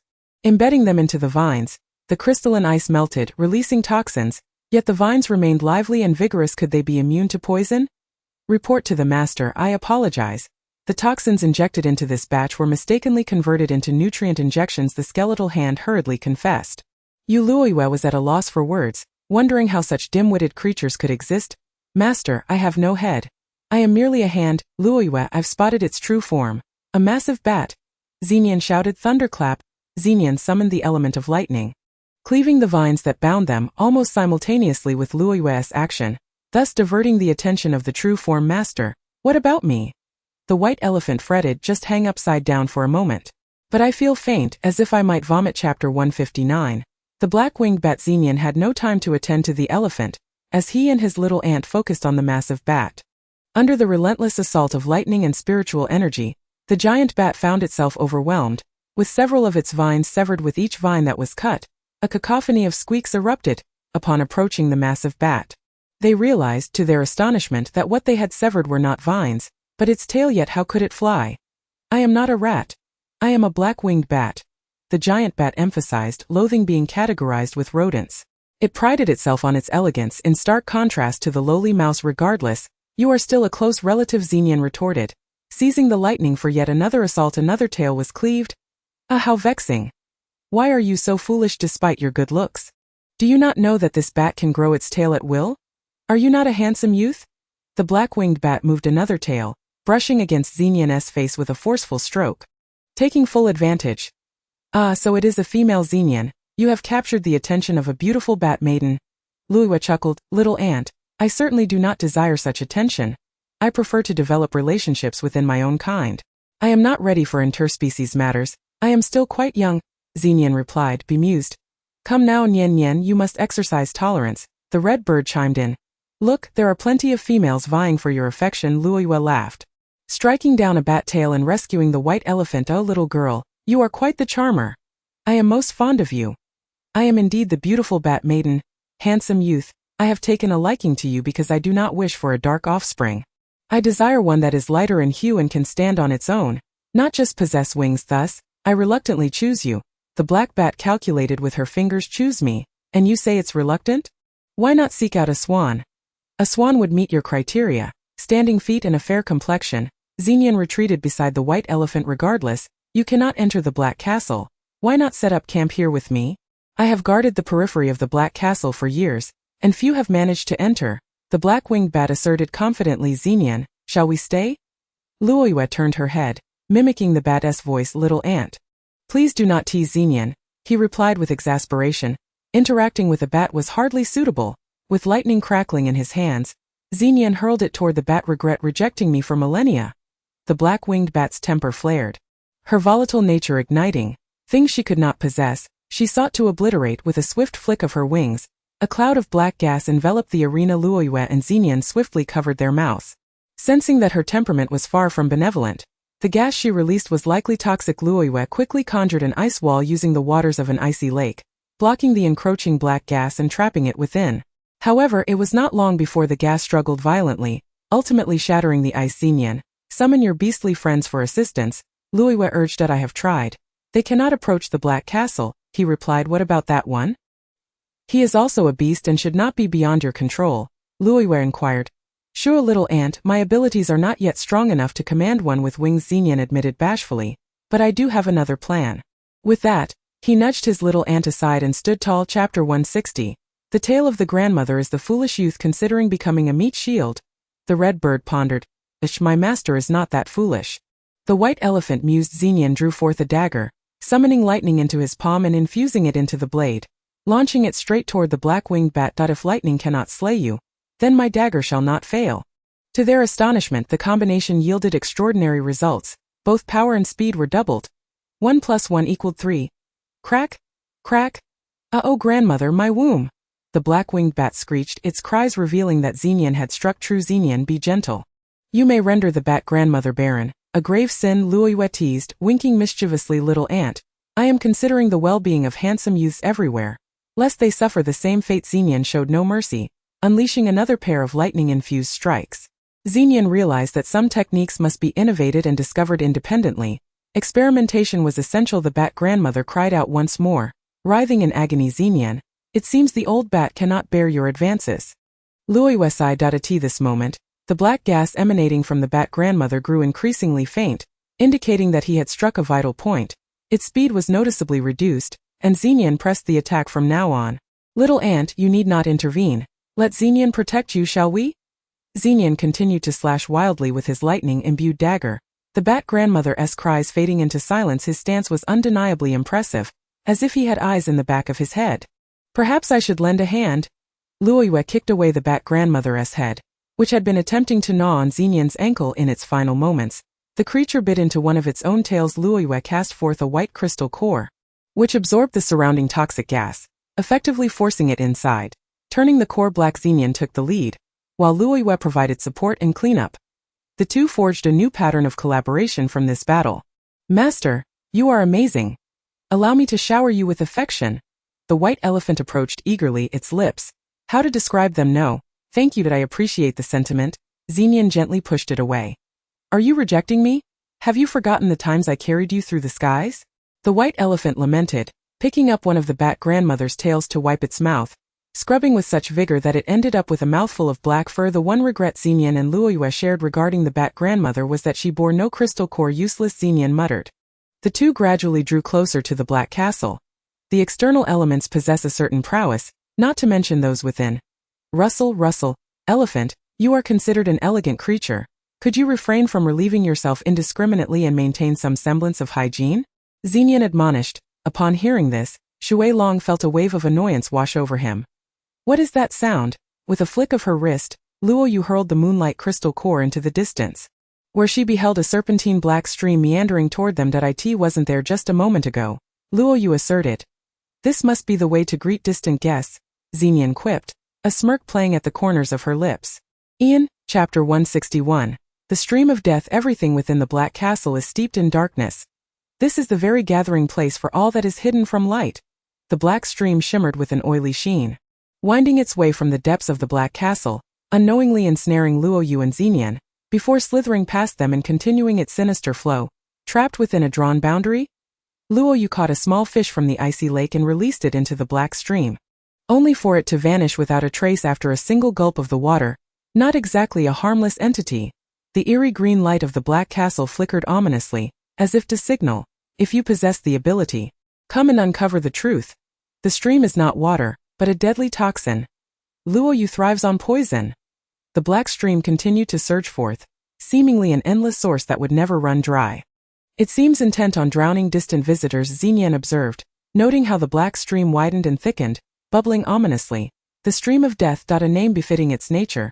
They were now barely able to move. The water swelled ever more, converging upon Xinyan and Luoyu. Red Phoenix, it's your time to shine, Luoyu called, and the red bird immediately took flight, transforming into a phoenix to carry her away. Hey, don't you care about me? Xinyan inquired, casting a glance.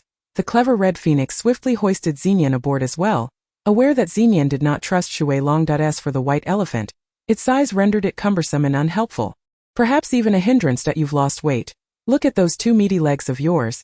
As a connoisseur of fine cuisine, I have shown remarkable restraint by not considering them as delicacies, Xinyan teased, pinching the red phoenix's leg. Oh dear master, you are quite the lecher. Can't you do something about it? I don't even wear any undergarments. The red phoenix whimpered playfully before entering the black castle. One must seek some amusement, after all, master, the phoenix is weary. Allow me to carry you, Shui Long rumbled ominously. He had already schemed to thrust her into the black stream, ensuring she could never resurface, yet he also had to keep an eye on Luoyu. For she was no fool. Perhaps you should attend to your own matters. That area could use your expertise, Xinyan remarked. White elephant, I command you to eat and excrete abundantly. Understood. The red phoenix suddenly plummeted, its wings unable to catch the air. What to do now? After several attempts, it found itself unable to take flight again, as if some strange force were constraining its wings. In an instant, they had landed beside the black stream, which had now transformed into small lakes, leaving scant room to stand. Xinyan summoned the white elephant. After all, it also had wings, but at this moment it too could not ascend. The wings were unresponsive. A strange force at play. The lakes merged together, forming a vast expanse, with bubbles growing larger and more numerous. The land was rapidly diminishing. It's those bubbles, Luoyu exclaimed, by breaking a few. The red phoenix could flap its wings again. Yet more bubbles proliferated from the water, making it impossible to break free. The most troubling aspect was that from the shattered bubbles emerged a peculiar creature, resembling a dragonfly, with two enormous eyes and exceptionally long ears. Chapter 162. The Black Elf King. Look, this is the result of a mosquito and a dragonfly merging. We must find similar beings to avoid creating a monstrosity, Xinyan remarked. These black dragonflies possessed green eyes, black bodies and green wings glowing in the darkness, and they surged toward Luoyu and Xinyan like arrows. The two dodged and weaved, ever mindful of the rising waters threatening to engulf them. Seizing the opportunity, Luoyu caught one to examine its bizarre nature. Upon making eye contact, she noticed that its large eyes emitted needle-like protrusions. Acting quickly, she shielded herself with a block of ice, which allowed the poisonous needle to spread throughout the ice, transforming into the same toxic substance as the stream. This creature was a derivative of the black stream. With such large ears and eyes, could it be related to elves? The thought flashed through her mind. Auntie, what do we do? Xinyan panted, having slapped at the mosquito-like creatures until his arms ached. I'll handle the aftermath, Luoyu replied. Auntie, Xinyan whimpered, feeling overwhelmed. Do you have any salt or vinegar? Luoyu inquired. Auntie, are you planning to turn the tables and host these creatures?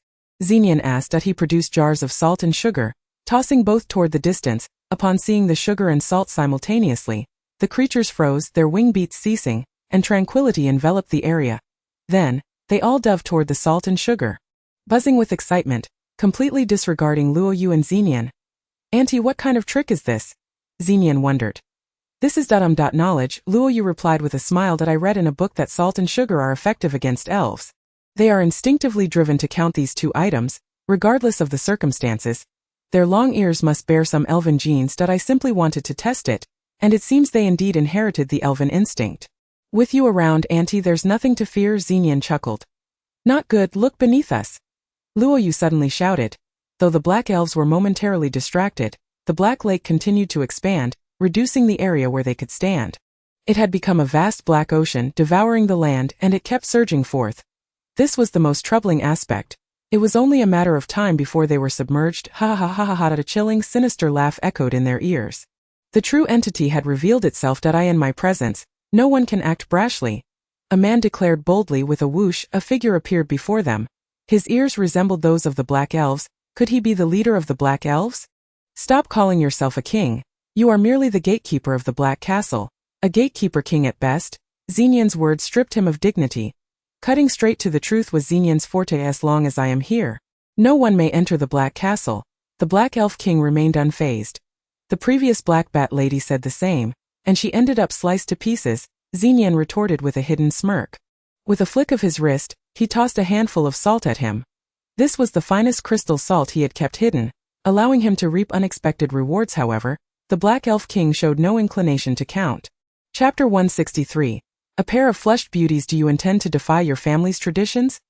Xenian inquired. No, I have transcended such traditions. Instincts are unbound yet restrained. Distant guest, is that all you've got? The Black Elf King chuckled. He seemed unperturbed, likely possessing a longer lifespan than the Bat Lady. Nyener Luoyu bit her lip, recognizing that this was more than mere assistance. It felt like a scheme in the making. Ha ha ha, I see you two exquisite beings should not venture into the Black Castle. There is nothing there to delight the senses. All is. He paused. Perhaps I can offer you an escape. You are merely a gatekeeper king, and you ought to realize that you should not set your sights on my aunt. You two are utterly mismatched. Xenian instinctively positioned himself before Luoyu, shielding her from the Black Elf King's gaze. We are mismatched. How could beauty and beast not be compatible? I am the quintessential versatile companion. Why not stay and help me enact an epic romance? I am a gentle and romantic beast. After all, Xenian felt a wave of nausea wash over him. Luoyu and Xenian were now covered in the black stream. Perched together on the shoulder of the Red Phoenix, they could only hear the Red Phoenix erupting in a fit of mischievous laughter. Versatile is just a euphemism for lack of taste. My aunt is simply beyond your league, Xenian proclaimed, grasping Luoyu's hand defiantly, leaving the Black Elf King in despair. Tess, my esteemed aunt, someone you can just approach at will. Luoyu snapped, her flying needles darting toward the Black Elf King from every angle. At that moment, a vividly red figure sprang forth, strikingly conspicuous against the surrounding darkness. It was a red sprite. Do not harm my husband. The red sprite exclaimed with agility, deftly catching the poisonous needles that fell from Luoyu. I am his queen indeed. It was the queen of the red sprites. Isn't your husband flirting with other females? Don't you feel anger? Why assist him? Such a fickle man deserves to be divorced. Xenian began to sow discord. The red sprite glanced at Luoyu. We are not of the same kind. Why would I feel jealous? My ears are the most exquisite in the world, far surpassing hers, the red sprite proudly declared, fluttering her long ears in a display of vanity. This was the alluring characteristic of the sprite race. Their ears broad and elongated. You make a valid point. My aunt is indeed lacking in comparison. However, if you insist on obstructing our path, we shall have no choice but to turn allies into foes. Xenian firmly grasped Luoyue's hand, particularly in the presence of men who admired her, clearly signaling that this ethereal beauty was already taken, and they should not entertain such notions. Luoyue, however, was indifferent, for the skeletal hand was busy crafting poisonous needles. If something displeased her, she would simply launch a couple. Diplomacy has failed. We must resort to force, the Black Sprite King declared, stepping back. At that moment, alongside the Red Sprite Queen, blue sprites, green sprites, white sprites, and others emerged. Polygamy is indeed a despicable custom, Xenian clucked disapprovingly.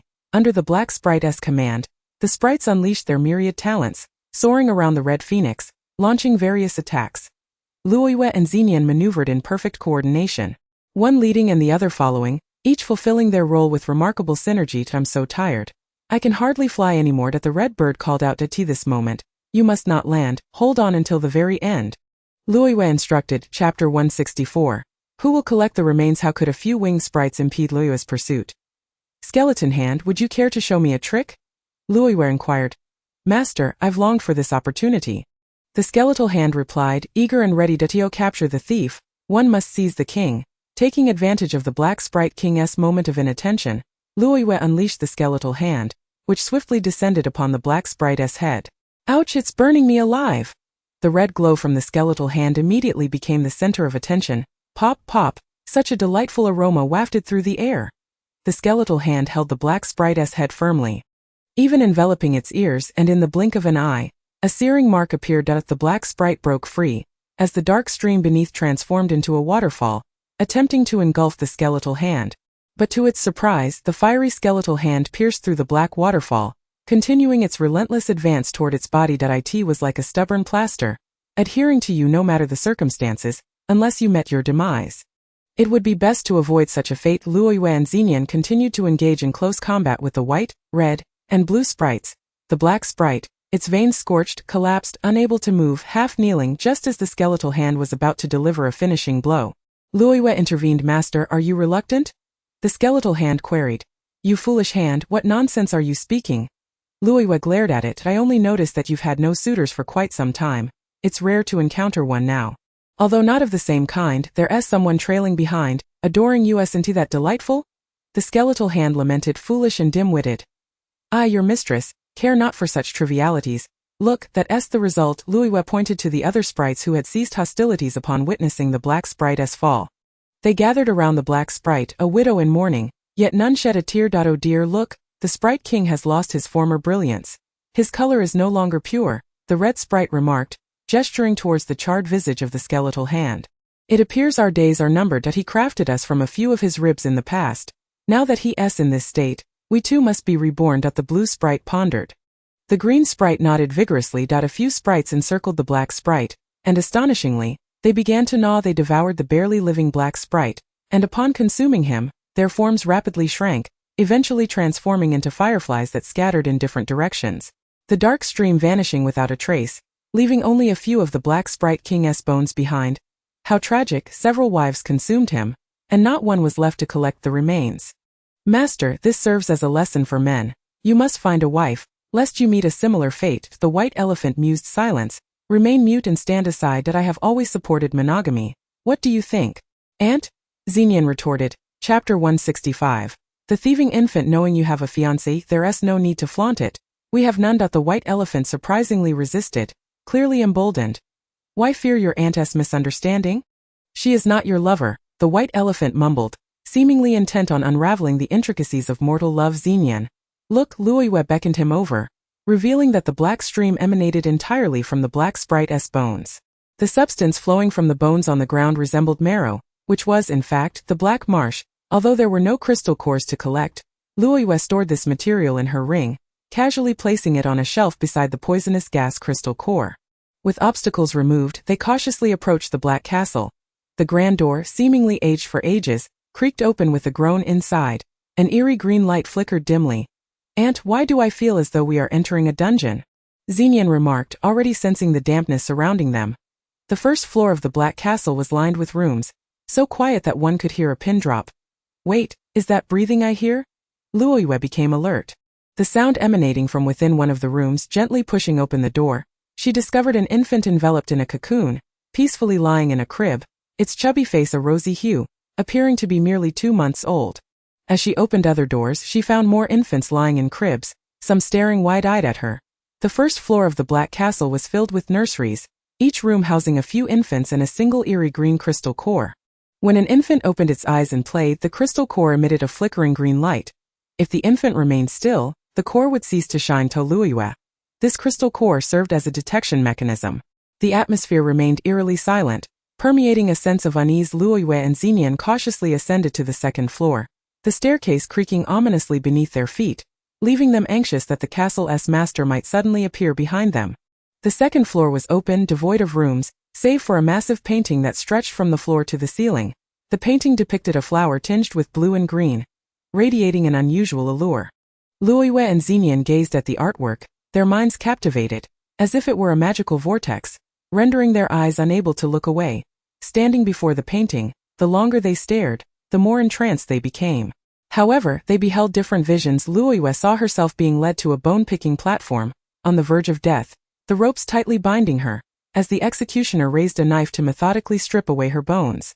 The excruciating pain once again clouded Luoyue's consciousness. Meanwhile, Xenian envisioned a desolate slumber, perpetually pursued and hunted, suffering from hunger and cold.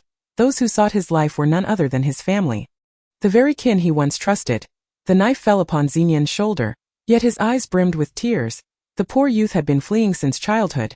Never ceasing, they were utterly oblivious. Xenian's summoning power was being drained away. Chapter 166. The eerie painting. The two stood dumbfounded before the painting, their inner strength silently being consumed. Yet they remained unaware. They were being drawn in, deluded, and controlled. Luoyue. That is an illusion. You are currently on the path of vengeance. Regain your focus. The Red Phoenix sensed something was amiss. This was not the Luoyue she knew. Upon hearing the Red Phoenix's urgent call, Luoyue jolted awake. Xenian, do not gaze at that painting. It will conjure illusions and siphon your strength. The warning came from the water dragon, fearing that if Xenian's power were fully drained, the water dragon might remain trapped in the second layer forever, for there was no sustenance to be found, nor a means to cultivate. Without nourishment it would surely starve. The white elephant, too, was becoming dazed and lost. Seeing that Luoyue remained unresponsive, the Red Phoenix flew to the icy lake, stirring the waters alongside the skeletal hand, creating a tempest that sent waves crashing. The falling moon cast a fleeting glance towards Xenian, who in turn returned her gaze subsequently. The two found themselves entranced, staring vacantly at the enchanting and eerie tableau of the night heavens. What a dire predicament! What on earth was the Red Phoenix doing, flailing about within the confines of the ring? Luoyue remained fixated on that grand painting, as if she had succumbed to a fit of madness, recalling how the phoenix spiraled in circles, nearly biting its own tail. Almost no one could escape that moment. A boy of about 6 or 7 with striking green eyes descended the stairs with a gentle grace, positioning himself behind Xenian and Luoyue. The smile gracing his lips was decidedly uncharacteristic of one so young. It seems I shall soon possess another splendid creation, the boy with emerald eyes remarked with a soft smile, beckoning forth dozens of children, aged 4 or 5, who emerged from the shadows, obedient to his command. Lift them inside. The boy instructed. The children murmured amongst themselves before proceeding to hoist Luoyue and Xenian, carrying them to a room nestled in the far corner of the 3rd floor. Despite their tender years, the children's strength was astonishing. As they moved, neither Luoyue nor Xenian felt a thing, causing the Red Phoenix and the water dragon to grow increasingly anxious. The water dragon kicked the white elephant, who remained obliviously wide-eyed, seemingly resigned to his fate. The magic of this illusionary creation was overwhelming. Even the white elephant trapped within the ring had fallen prey to its spell, merely for having stolen a glance. The water dragon felt fortunate that he had been preoccupied with burying its droppings, narrowly escaping disaster. Yet now, it appeared that a second calamity was inevitable. You have drained all my inspiration. The skeletal hand lamented. Who do you think Luoyue cherishes the most? The skeletal hand suggested. Need you ask? Of course it's me, her true essence, came the reply. That if she truly holds you dear, then you should either take your own life or inflict pain upon yourself. Such actions might awaken her, the skeletal hand advised. Actually, the one she loves most is you. The Red Phoenix quickly countered. Nevertheless, self-harm might indeed prove a viable approach. The jest had piqued the Red Phoenix's interest.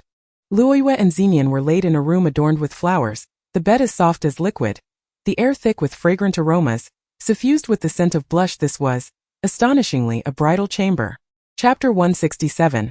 The Lord of the Green-Eyed Fortress. The scent of incense filled the room, intoxicating in its sweetness, a vivid embodiment of the legendary romantic setting. And this moment, the harmony of beauty and grace made it all too easy to entertain thoughts of fleeting romance. This was precisely what the green-eyed boy desired, and it had proven infallible. Luoyue and Xenian lay together in bed, succumbing to drowsiness. Should we offer them a little assistance? The small boy inquired of the green-eyed lord. No need. The fragrance has already stirred their internal hormones. Once they awaken, they will instinctively seek one another, and thus we shall soon have another little one. Their exquisite features guarantee that the offspring will be remarkable. The green-eyed boy replied. Congratulations, Lord! The child exclaimed. Ha ha ha as the door closed. The laughter of the green-eyed boy echoed. But was it merely the laughter of a child? No, it was far more than that. Luoyue and Xenian lay peacefully in slumber, their breath steady as the fragrant air enveloped them, gently flowing into their nostrils and filling their beings. The Red Phoenix resolved to test the skeletal hand's method, attempting to awaken Luoyue through self-inflicted pain. Should Luoyue and Xenian unite, they would fall victim to the green-eyed boy's cunning scheme. Moreover, the painting had already siphoned off a substantial portion of their spiritual energy. Should they merge now, their inner powers would dissipate. Squandered within this chamber, the Red Phoenix would never allow such a fate to befall her mistress, for I am a proud phoenix, and my mistress must also embody that pride. Dear mistress, I undertake this for you. The Red Phoenix wiped away a tear, as if marching toward an execution. Go on, go on. The skeletal hand and the colorful creature cheered from the sidelines. The Red Phoenix shot them a fierce glare, then took a deep breath and cawed loudly. She pecked at her own thigh, wailing, blood flowing. Oh, the pain! Cawing once more, pecking at her own beautiful feathers. which fell away yet. Luoyue remained unresponsive. Phoenix, your efforts lack sufficient intensity. The skeletal hand pointed out, care to give it a try? Only those who attempt it can truly grasp the pain. The red phoenix retorted, tears unable to flow from her pain-stricken eyes. My bond with the mistress is brief. She likely harbors little affection for me. That the skeletal hand mused, relieved. The red phoenix soared into the air, crashing forcefully against the ancient ship. Clang! Now that was a decisive blow. She had knocked herself unconscious. Roasted phoenix, that the skeletal hand muttered to itself, half joking, unaware that this creature had genuinely rendered herself unconscious, and with such fervor chirped at the colorful creature flitted by, pecking at the skeletal hand, implying roast you instead. The night was tranquil. Desolate, yet gentle. Xenian opened his eyes, rising to gaze out the window, a breathtaking vista before him. He then turned to observe the slumbering Luoyue, her face a vision of beauty, and he could not resist reaching out to touch her from her forehead to her cheek. Trailing down to the corner of her lips, his fingers glided down, only to become ensnared in her hair. At that moment, someone lurked in the shadows watching. Almost there, Lord? Look, one has awakened, the small boy exclaimed. Ha, just as anticipated. No one can withstand the painting's allure, the green-eyed boy chuckled. Luoyue felt a chill on her cheek. Achoo! Achoo! After a couple of sneezes, she too roused from her slumber. Both Luoyue and Xenian remained in a daze, gazing at one another. Chapter 168. Unveiling the illusion. Luoyue supported Xenian, resting her chin on his shoulder, her head drooping as she drifted back to sleep. Why was she still so weary? Lord, she dozed off again. Let us add a little more to the mix, the small boy suggested, opening a jar towards the ventilation, allowing the gas to flow into Xenian and Luoyue's room.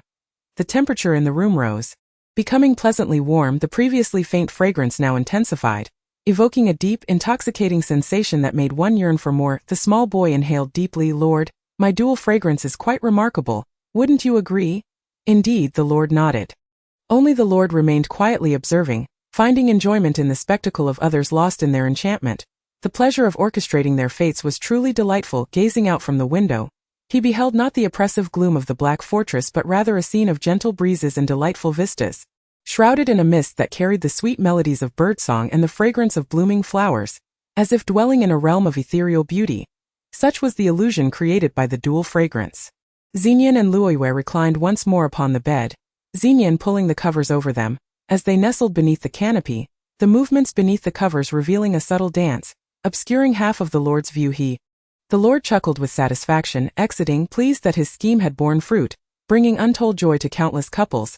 The room returned to its serene stillness. Little aunt, the green-eyed one has departed, Xenian whispered from beneath the covers. Luoyue opened her eyes and hastily retrieved 2 types of herbs from her ring, one a withered flower herb and the other a withered leaf herb. She chewed half and offered the remaining portion to Xenian. Upon consuming them, their bodies felt vastly improved, their minds cleared, and the illusion dissipated. Looking outside, there was no verdant willow or fragrant lotus, only darkness prevailed, with crows flitting about the bed. Too was no flower-laden haven, but rather a grim beast-hide, adorned with a few twigs and leaves. Everything had been but an illusion. Luoyue and Xenian exchanged knowing smiles. Mistress, you're awake. Was it my doing? The skeletal hand proclaimed, eager for recognition. It then patted the red phoenix, who finally stirred from her stupor. Luoyue, are you all right? The red phoenix's first concern was not for herself, but for her mistress. Phoenix, thank you for all you've done for me. I love you, Luoyue expressed warmly. So it seems my self-inflicted pain roused you. It was worth it. The phoenix responded joyfully. What? Luoyue, you made me suffer for nothing. Why didn't you say so sooner? The red phoenix was incensed, fluttering about the ring in indignation, feeling utterly wronged. The skeletal hand snickered in the background. You were too foolish to see your mistress's foresight. The red phoenix turned to glare at the skeletal hand. If I recall, it was you who incited my self-harm. Humph. The two entities once again stirred up a tempest around the ancient ship upon the icy lake. Waka kaka ka Xenian, when did you awaken? The water dragon inquired. Chapter 169. The essence of humanity. At this moment, the white elephant remained in a state of dazed confusion. I am not the least bit confused. I am immune to such matters, a natural immunity. Perhaps due to the sheer strength of my mental fortitude. After all, how could one summon a myriad of beasts without such power? In the presence of the grand painting, when Luoyue and I exchanged glances, we had already reached a consensus to play along. Nonetheless, I appreciate your greeting, even if it was for your own benefit, Xenian declared. Shuilong fell silent, his thoughts laid bare. This statement subtly hinted to Xuelong that harboring ill intentions would yield no mercy. Xenian clenched his fist. How could one capable of controlling countless beasts be entranced by mere illusions? His wicked smile brimmed with allure. Luoyue chuckled softly. Without playing along, how could one draw out the castle lord and discern his true intentions? I now suspect that the infants on the first floor were all birthed by the striking beauties the castle lord has gathered. Xenian remarked. To indulge in romance under the moonlight for 10 months. Enjoying the privileges akin to emperors and empresses, yet once the infants are born, the parents may not even find their remains. Luoyue concurred in thought. No, auntie, the remains can indeed be found. Xenian stood and gestured towards the bed. Lifting the sheet revealed that the bed was constructed of bones, merely a synthesis of skeletal remains. It seems the Black Castle is abundant with the bones of those who have just become parents. What a resourceful utilization. It appears progress is satisfactory. The green-eyed lord of the castle occasionally inspected the progress of these handsome couples, but he glanced at his wrist where a luminous watch rested. Impressive power surpassing all previous visitors. A new record of 2 hours, the lord proclaimed before departing. My arms are aching. Xenian finally relinquished his position, panting atop the bed, deservedly so. Hongniao was still irked at the two individuals. Luoyue hurriedly retrieved a crystal core the size of a head from the icy lake and offered it to Hongniao. Her utmost apology. If you had not awakened me, I would not be where I am now. I love you, you know that. Luoyue caressed Hongniao's head. As the phoenix nestled against her chest. It was a rare display of tenderness from Luoyue, who had never shown such warmth since their acquaintance. She had never gazed affectionately, nor had she checked for any hidden male appendages. A concern for a daughter-in-law. After a moment of consolation, Hongniao's ire subsided. Of course, she wasn't foolish. She had also secured a large crystal core for herself, initially desiring two, but Luoyue's gentleness had worn her patience thin, and she quieted down. Luoyue and Xenian continued to feign daze, wandering through the castle until they reached the second floor, where they beheld a painting that seemed like any ordinary artwork. Upon reaching the first floor, they noticed a child's room with the door ajar, revealing the castle lord siphoning a greenish substance from the child's head. That was the marrow of a newborn. It was said that consuming the marrow of a newborn for extended periods could grant one eternal youth. Thus, the green-eyed figure was not a mere boy but an ancient wretch in disguise. The more exquisite the infants, the more refined the marrow. Stronger parents produced marrow of greater value. Chapter 170. The Deceptive Child. Castle Lord. Once we gather 1,000, when you reach infancy, you shall ascend to immortality. Just like the previous lords, do not forget your little brother, who has toiled to deceive many striking beauties. I hope to share in the spoils. The child clapped his hands, bowing servilely, clearly a sycophant. The sweetest pleasure is nothing less than this. The castle lord greedily consumed, as the child who had ingested the marrow fell into a deep slumber, the cocoon providing sustenance for subsequent marrow production, though increasingly diminished until it ceased altogether, rendering them useless. What are you still doing here? Do you not see the multitude of empty rooms? The green-eyed lord shot a cold glance at the child. Luoyue and Xenian had grasped the situation. It turned out that the consumption of newborn marrow was the cultivation method for the previous lords of the Black Castle to attain immortality. Young lad, one for each of us. You may choose first. Luoyue gestured towards the castle lord and the child from before it. I recall you calling me Nienner. Do not refer to me as a young lad. I merely possess a youthful appearance. Xenian replied with a hint of pride. I shall choose the more manageable castle lord. Although Xenian could summon myriad beasts, this place did not allow for such summoning. And while crows and other creatures filled the skies outside, he could not control those with wings. Choosing the castle lord was undoubtedly a protective measure for Luoyue. You are a man. Rather, opt for the trickier child. Luoyue chuckled, nudging him forward. Do not call me a lad. At least not you. Xenian commanded. However, he was right. I must accelerate my cultivation to catch up to Auntie. It is not merely about some masculine pride. When Auntie finds herself in peril, I wish to be a capable ally, able to assist her. If one bears a resemblance yet possesses vastly inferior strength, one would become a source of ridicule. Xenian chased after the child. The child soon exited the confines of the Black Castle. Hey, little one, now that you have left, you are destined to be torn apart by wild beasts. Xenian closely followed the child. Keen to discover how he deceived so many, the child arrived at the nearest bustling district, where couples strolled together in the evening. The child approached a woman, clinging to her leg. Sister, beautiful sister, please buy a flower. I have not eaten in days and my parents are bedridden at home. With tears streaming down his face, the child wailed. Look, there are truly kind-hearted brothers and sisters, foolish enough to believe him, not only giving him money but Under the child's relentless emotional manipulation, they inexplicably followed him home. Xenian trailed closely behind. The child indeed led the pair to the vicinity of the Black Castle. Is this your home? The couple began to sense something amiss. But what threat could this child possibly pose? Yes, this is my home. Such are the consequences of blindly trusting others. The child switched to an adult's voice. Chapter 171. The green-eyed boy is not the true castle lord. You do not have gravely ill parents? The couple was on the verge of a scream. You are truly slow on the uptake. Do you know how pigs meet their demise? They eat too much and are ultimately slaughtered, the child laughed. Having ensnared his prey, ready to report back to the castle lord, the couple huddled together in fear and turned to flee, but the child's speed far surpassed theirs, blocking their path in the blink of an eye. Do not worry.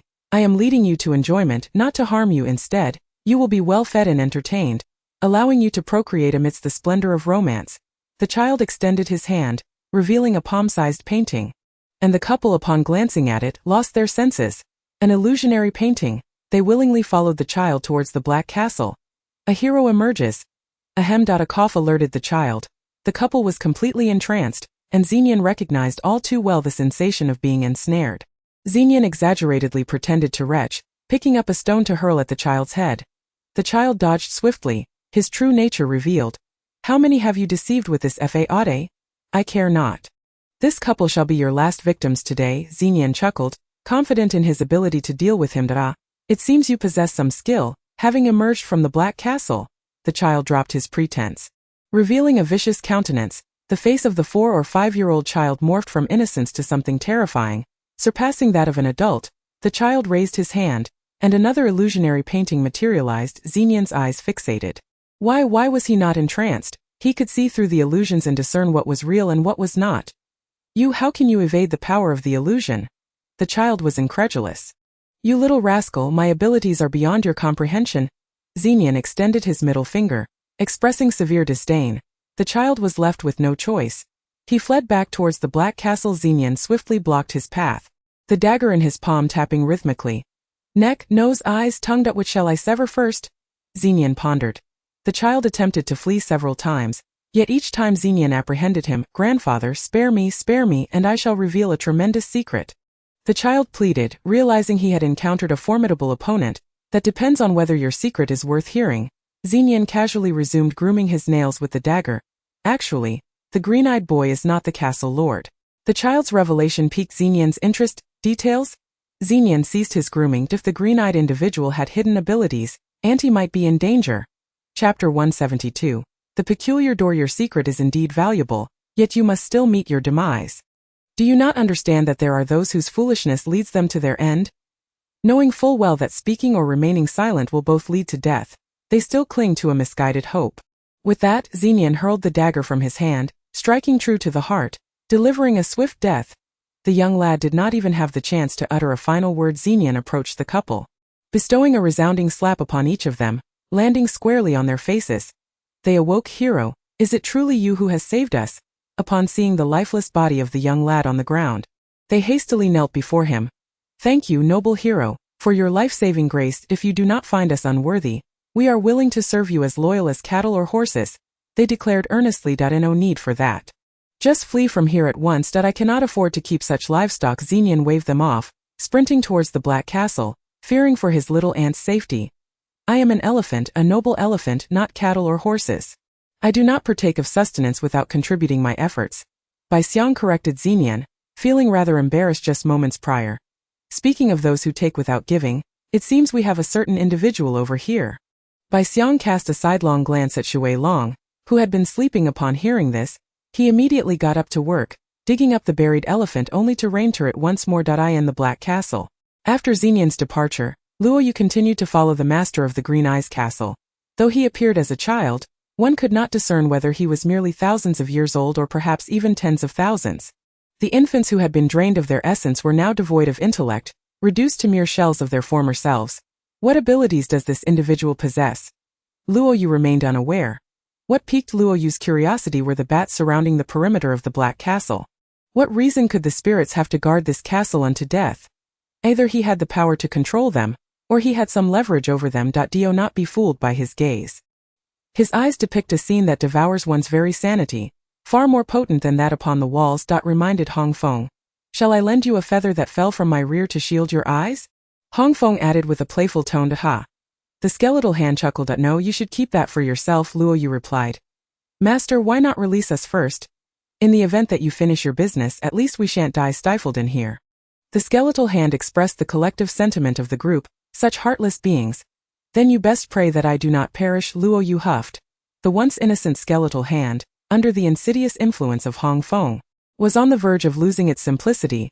The master of the Green Eyes Castle ascended to the second floor, with Luo Yu stealthily trailing behind. As she gazed at the painting, she felt herself teetering on the brink of an abyss.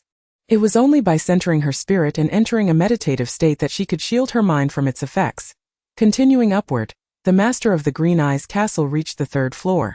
Traversing rooms adorned with bone beds meant for indulgence. At the far end stood a door emanating an eerie green glow, intricately carved with bizarre patterns that, at first glance, offered no aesthetic appeal and appeared entirely chaotic. Luo Yu committed these designs to memory, yet remained oblivious to their meanings. The patterns on the door shimmered with a ghostly green light. Flickering with a push, the master of the Green Eyes Castle opened the door, unleashing a more intense green light. Chapter 173, The Astrological Gate. In the blink of an eye, Luo Yu vanished. The only remnant was the door, seemingly untouched. This individual must have entered. Luo Yu examined the door. Finding no mechanisms or keyholes, only the flickering patterns. Suddenly, a realization dawned upon her. The master of the Green Eyes Castle had set up a grand painting on the second floor to siphon mental energy, indicating a particular affinity for mental power and eyes. This was his hallmark. Observing the door closely, Luo Yu deliberately crossed her eyes to view the three-dimensional image. As her eyes crossed, she noticed the shapes began to undulate. With the slightest blink, they would freeze, and when her gaze refocused, they sprang to life, resembling various forms trailing long tails. They moved with increasing rapidity, and instinctively Luo Yu reached out, her fingertip touching one of the symbols, which then danced in response to her motion. The Big Dipper, the Morning Star, Andromeda, Scorpius, and Pegasus were all present. Luo Yu quickly rearranged them according to their constellational positions, with a sudden whoosh as soon as she completed the arrangement. All the symbols disassembled, coalescing into a dark green light. Luo Yu leapt forward, successfully passing through the gate. Continuing onward, she tread cautiously, feeling as though the path stretched infinitely, seemingly never-ending, with identical ironwork adornments lining both sides, rendering it impossible to discern any differences. Where had the master of the Green Eyes Castle gone? Peering ahead, she found no end in sight, only an endless expanse of dimness. Looking back, the door had become blurred, shrouded in obscurity once more. Luo Yu had no choice but to press forward. Utilizing the faint glow from the moonlight crystal, she ventured on for quite some time, yet still found no conclusion. A sense of unease began to creep in. How could there exist such an interminable, purposeless corridor? Merely for show? Was this not madness? Luo Yu tied a rope to the wrought iron railing on the left side of the corridor and continued onward. Before long, she discovered that the red rope had somehow shifted to the right, still tied in the same distinctive bow. She was going in circles, looping left and right, trapped within this labyrinthine passage. If she did not devise a means of escape, she might very well perish within. Given that the master had already consumed the nourishment he required, what was his purpose in coming here? To rest? Just in case? No. The entire Black Castle was secure. There was no need for him to erect so many barriers within his own abode. Thus, it followed that the master must be involved in something clandestine. A task that required absolute safety to execute, one that he could not share with anyone else, possibly a secret known only to him. What could it be? Unraveling the journey would reveal all. Luo Yu began to reassess her surroundings, yet the dim light from the moonlight crystal proved insufficient. Skeletal hand, it is your turn to shine. She summoned it forth to illuminate the area around her. Master, I have been at your service for ages, ready for any command. I am yours, moi. The skeletal hand sprang forth. Be silent. Get to work. Who taught you to be so syrupy? Do not act coy. I do not favor simpering bones. Luo Yu admonished. Chapter 174. Falling into the celestial sphere. That winged creature told me that acting this way would make you like me more. She was merely toying with me. The skeletal hand realized. As the passageway transformed from darkness to clarity, the skeletal hand's flame still flickered dimly, akin to a setting sun having fallen into the corridor. It cast a soft, rosy glow upon the surroundings, yet lacked brightness. Using this light, Luo Yu scrutinized her surroundings. Above her loomed a ceiling taller than a person, elliptical in shape, surrounded by orderly ironwork. Luo Yu paused to ponder. If the grand door was arranged according to the celestial map, could this place be related to the cosmos? The red bird flew up to the ceiling, pecking at it, but could not make a dent. She flitted about before landing on Luo Yu's shoulder. This is the celestial dome, master. The moment you stepped through that door, you entered the realm I had laid out for you. The ceiling above is indeed the dome, and there is no exit. We might as well await our demise, the red bird lamented. How do you know it is the celestial dome? Luo Yu inquired that I have been to similar places before. In your alchemist terms, it is beyond remedy. The red bird assured. No, there must be a solution. Otherwise, how could the master come and go freely? There has to be a way. It is just that foolish you and I have yet to discover it. Luo Yu was not convinced that she was trapped. She refused to believe that any place could hold her captive. Luo Yu instructed the red bird to peck around, searching for weaknesses, while the skeletal hand remained industrious. Its flames dim but determined, it ignited the surrounding iron railings, illuminating the passageway in vibrant hues of red, thus lighting the way. You see, a headless being lacks emotional intelligence, while the red bird and the skeletal hand bickered. Luo Yu had already taken advantage of the light to thoroughly examine her surroundings. She attempted to find a breakthrough using her spiritual energy, but to no avail. The dome had no connection to the constellations. Luo Yu swept her gaze over the rouge ring, searching for anything useful, ultimately resting her eyes on the once white crystal, which had absorbed the bat's toxins and turned black. This item also hailed from the Black Castle. Luo Yu recalled that the tome on Mu Qiaoqi had mentioned that typically, the source of items within a system lies in a single location, closely constructed. In moments of despair, one might try using poison against poison. Luo Yu held the black crystal in her hand, roasting it over the skeletal hand's flames. As the toxins within began to seep out, she hurled it far away, watching as it traced a beautiful arc before landing ahead. Slowly releasing its toxic vapors. If you're contemplating suicide, at least give someone a heads up. The crimson phoenix suddenly leapt onto Luo Yu's shoulder, burying its head and exposing its rear. The skeletal hand pondered for a moment, extinguished its flame and hopped onto Luo Yu's other shoulder. After all, learning from the crimson phoenix is never a mistake. She is, after all, a bird spirit. Chapter 175. Luo Yu falls into the trap. It's so hot. Next time you should cool down first. Luo Yu felt a wave of heat on her shoulder. The poisonous gas gradually dispersed, consumed by the pointed tips of the surrounding iron railings, never having the chance to spread into the corridor. Luo Yu's audacious gamble had paid off. During her earlier observations, Luo Yu had noticed that the tips of the iron railings had small holes, though she was uncertain of their purpose. In the blink of an eye, those iron railings began to soften. They even started to tilt. Crack, crack. The dome appeared to fracture, and with a resounding bang it split open. Luo Yu leapt outside. Upon exiting, she beheld a midnight starry sky, just like the pattern on the door. Could this be yet another dome? For Luo Yu distinctly remembered that her entrance was certainly not during midnight. If it weren't for the arrangements of a great master, this wouldn't be the case. She thought, suddenly feeling a sense of ascendance, as if this was precisely what transcending meant in her imagination. Chio plucked the stars from the heavens. What kind of person could rearrange the celestial bodies, plucking them and arranging them within their own palace? The deep blue canopy, the vast Milky Way. If one were to forget the midday sunlight outside, this scene might just be the truest reality. The Lord of the Green Eyes? Judging by his greedy demeanor while feasting on marrow, he hardly seemed to possess such refinement and stature. One couldn't shake the impression that the inhabitants of this place ought to embody an ethereal grace. She felt no presence around her, yet the sounds were undeniably real, as if whispering in her ear. Alertly scanning her surroundings, she found nothing. This person was stronger than her. That was Luo Yu's immediate impression. There were masters lurking deep within the Black Castle. At that moment, the Lord of the Green Eyes emerged from a distance, seemingly appearing from nowhere, drawing closer, his eyes constantly shifting. It seems I misjudged you. He sneered, lacking any semblance of youthful innocence, instead exuding a sinister aura. Indeed, encountering me marks your end. Luo Yu was unfazed. Whoever struck first would fall first. After all, the initial attackers were merely pawns, while the true victor would take center stage. With poison needles already unleashed multiple times, Luo Yu felt a wave of nausea upon witnessing his marrow consumption. Her peripheral vision kept an eye on the figure behind the Lord, the one whose voice resonated with an ethereal quality. Yet Luo Yu gleaned nothing. That person was as elusive as clouds drifting through the air. Now that was the demeanor of a master. However, if this master had nurtured such a puppet of a lord, he might not be the embodiment of ethereal grace after all. Perhaps there were unspeakable secrets lurking behind. What a swift hand. Luo Yu mused. It appeared her poison needles needed an upgrade. The adversary she had recently encountered seemed impossible to kill. And this task would fall to the skeletal hand. Master, I'm feeling quite overwhelmed, the skeletal hand muttered. Then allow me to concoct a dose of anti-stress medicine for you. Luo Yu contemplated. No need, I shall delve into research immediately. The skeletal hand seemed to have gained some emotional intelligence. 1, 2, 3 freeze. The Lord pointed at Luo Yu, and she felt her movements slow down. Chapter 176. The green being as her movements were hindered.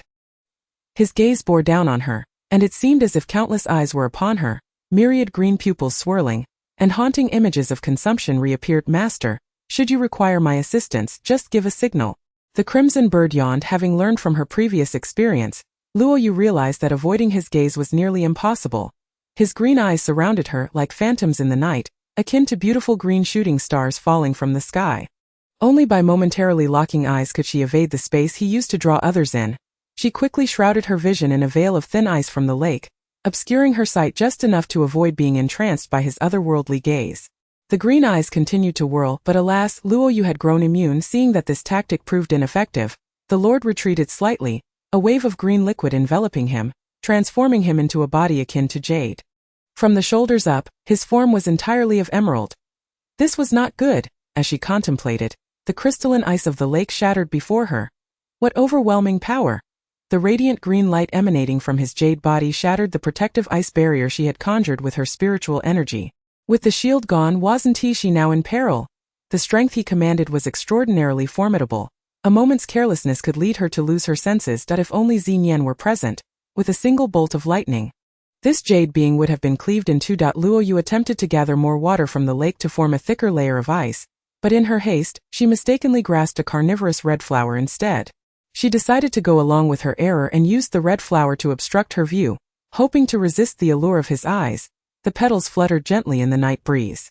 The enemy's body was transparent, save for his upper half, the radiance intensifying to the point that it rendered the petals dull and lifeless. Luo Yu tossed the carnivorous red flower beside the Lord. Closing her eyes and relying solely on her hearing to engage in battle, the adversary moved swiftly. Several of Luo Yu's needles missed their mark, and upon releasing her spiritual energy, they struck only emptiness. To her right, at the 5 o'clock position, she heard a strange noise. Where had he concealed himself? No, perhaps this was a ploy to draw her out. Luo Yu remained still. Sure enough, moments later she heard movement to her left. He was employing a feint. Luo Yu squinted slightly, swiftly closing her eyes. He was right before her, brandishing a jade dagger, poised to sever her head. Luo Yu concentrated her spiritual energy and kicked forward, sending the Lord flying. Ouch, she had indeed struck him. To her surprise, the jade being's body was surprisingly pliable. Had she aimed lower at his shoulder blade, it would have been ineffective, for that area was already fortified. Only above the shoulder blade remained vulnerable. Conjuring another shard of ice, she opened her eyes just as the Lord landed beside the red flower. His color noticeably dimmed, the red flower blossomed in resplendent beauty, ensnaring the jade being, rendering him unable to escape. Ah, now you too shall experience the sensation of being ensnared. Luo Yu smirked coldly within. Chapter 177. The red flower's core contains no life. Enveloping the Lord within the flower's core, the petals of the red blossom began to close one by one. Luo Yu awaited the spectacle of his consumption. Was he not the one who relished feasting on others? Now, as he was devoured by the red flower, it seemed he met a fitting end. Before her eyes, the vibrant red flower gradually transformed into green. Master, save me, save me. This was the last utterance of the Lord of the Green Eyes. That I knew there was someone behind you. Yet that person did not emerge to rescue him. Instead, they merely observed as he was consumed by the flower. Once the carnivorous red flower had devoured him, it digested even his bones, and the flower grew more robust and radiant. Moreover, it underwent a significant transformation. Its petals turning green, carnivorous green flower. Curiously, the crimson bird, the colorful being, and the skeletal hand all gathered around chirped at the colorful being called out twice before fainting. The crimson phoenix carried her away, placing her at the far end of the icy lake, atop a frozen waterfall, allowing her to dry for a spell until she finally awoke. Master! The crimson phoenix chirped excitedly. This green flower is not merely a carnivorous green flower. It has absorbed the powers of the Lord of the Green Eyes. Gazing upon it will induce illusions. The colorful one was caught unaware, but thankfully I rescued her in time. Then why did I see it unaffected earlier? Luo Yu realized, it turned out she had developed immunity against illusions. The red flower had consumed the Lord, amalgamating into a new illusion, emerald illusion. That would be the new name for this flower that it could now be used to deceive others. What a splendid tool. Luo Yu chuckled inwardly. Master, I took the liberty of extracting a bit of your blood earlier. I will now administer an injection to the colorful one to grant her immunity as well. The Crimson Phoenix reported that no wonder her fingertip had throbbed earlier. She had learned to act first and inform later. Having dealt with the Lord of the Green Eyes, the true mastermind had yet to reveal themselves. Luo Yu lay on the ground, gazing up at the starry sky, vast, beautiful and boundless, a tapestry of stars. She found herself at a loss for words. That I wished to ride the winds and return. She knew the true mastermind was watching her from somewhere. Yet she could not discern their precise location, nor did she know their appearance. That if they were not in a hurry to attack, why should she rush? Perhaps it would be best to calmly rest in this seemingly celestial realm for a while. Young lady, you've been lying down for quite some time. Are you not eager to meet me? A refined male voice echoed in her ear, as if drifting from afar. Your Excellency, if you do not offer your devotion, what can I, with my limited abilities, achieve in my impatience? It would be better to set sail on a small boat under the moonlight, drifting along the frosty river, and reveling in the boundless beauty of the night, said Luo Yu. She is quite the candid young lady. A shadow flitted by, like a drifting cloud across the sky. From the moment he spoke, Luo Yu had already concentrated her efforts on discerning his position. As if the entire galaxy resonated with his voice, or as if shadows flitted by from every corner. He was formless, his voice without an origin, a realm of lofty transcendence. This vast galaxy is your creation. Is it not? Such a refined individual, yet you choose to keep a servant with those green eyes? Luo Yu sought to provoke him into further conversation, advantageous for her assessment. She was determined to uncover some clue. Thus, I allowed him to meet his end in a fitting manner. The shadow darted past her once more, and for a fleeting moment, Luo Yu felt as if she had caught a glimpse of him. In the blink of an eye, he vanished amidst the clouds and stars. Chapter 178. The Black Cat. Baron, are you not weary from flitting about? Why not sit down and converse? Luo Yu suggested. Well, since the guest has extended an invitation, how could the host be rude? After all, in this long stretch of time, I have nothing to occupy my hours, and you cannot leave. Let us play chess and indulge in wine. Sharing the remainder of our lives. No sooner had he spoken than a dark silhouette halted before Luo Yu. With feet that barely touched the ground, he was pure and untainted by dust. A long tail swept across his tailcoat. His ears, his face, his eyes, his whiskers, his hands, these were undeniable indications that he was a cat. An elegant black cat. A male black Persian cat of human stature that could stand and walk. The imagined image of an ethereal old man with a white beard shattered entirely in Luo Yu's mind. Her expression inevitably fell into disappointment. Am I truly such a letdown? The Persian cat inquired. Exuding grace and gentlemanly poise, I had thought you were a human, only to discover you are a feline from the starry realm. Luo Yu maintained her vigilance. Please call me Baron. The catman cleared his throat. Removing his tall top hat and brushing away non-existent dust. Surely, this fellow must possess a touch of obsessive cleanliness. Luo Yu, intent on testing him, purposefully took a handful of soil from her ring and tossed it at the Baron at once.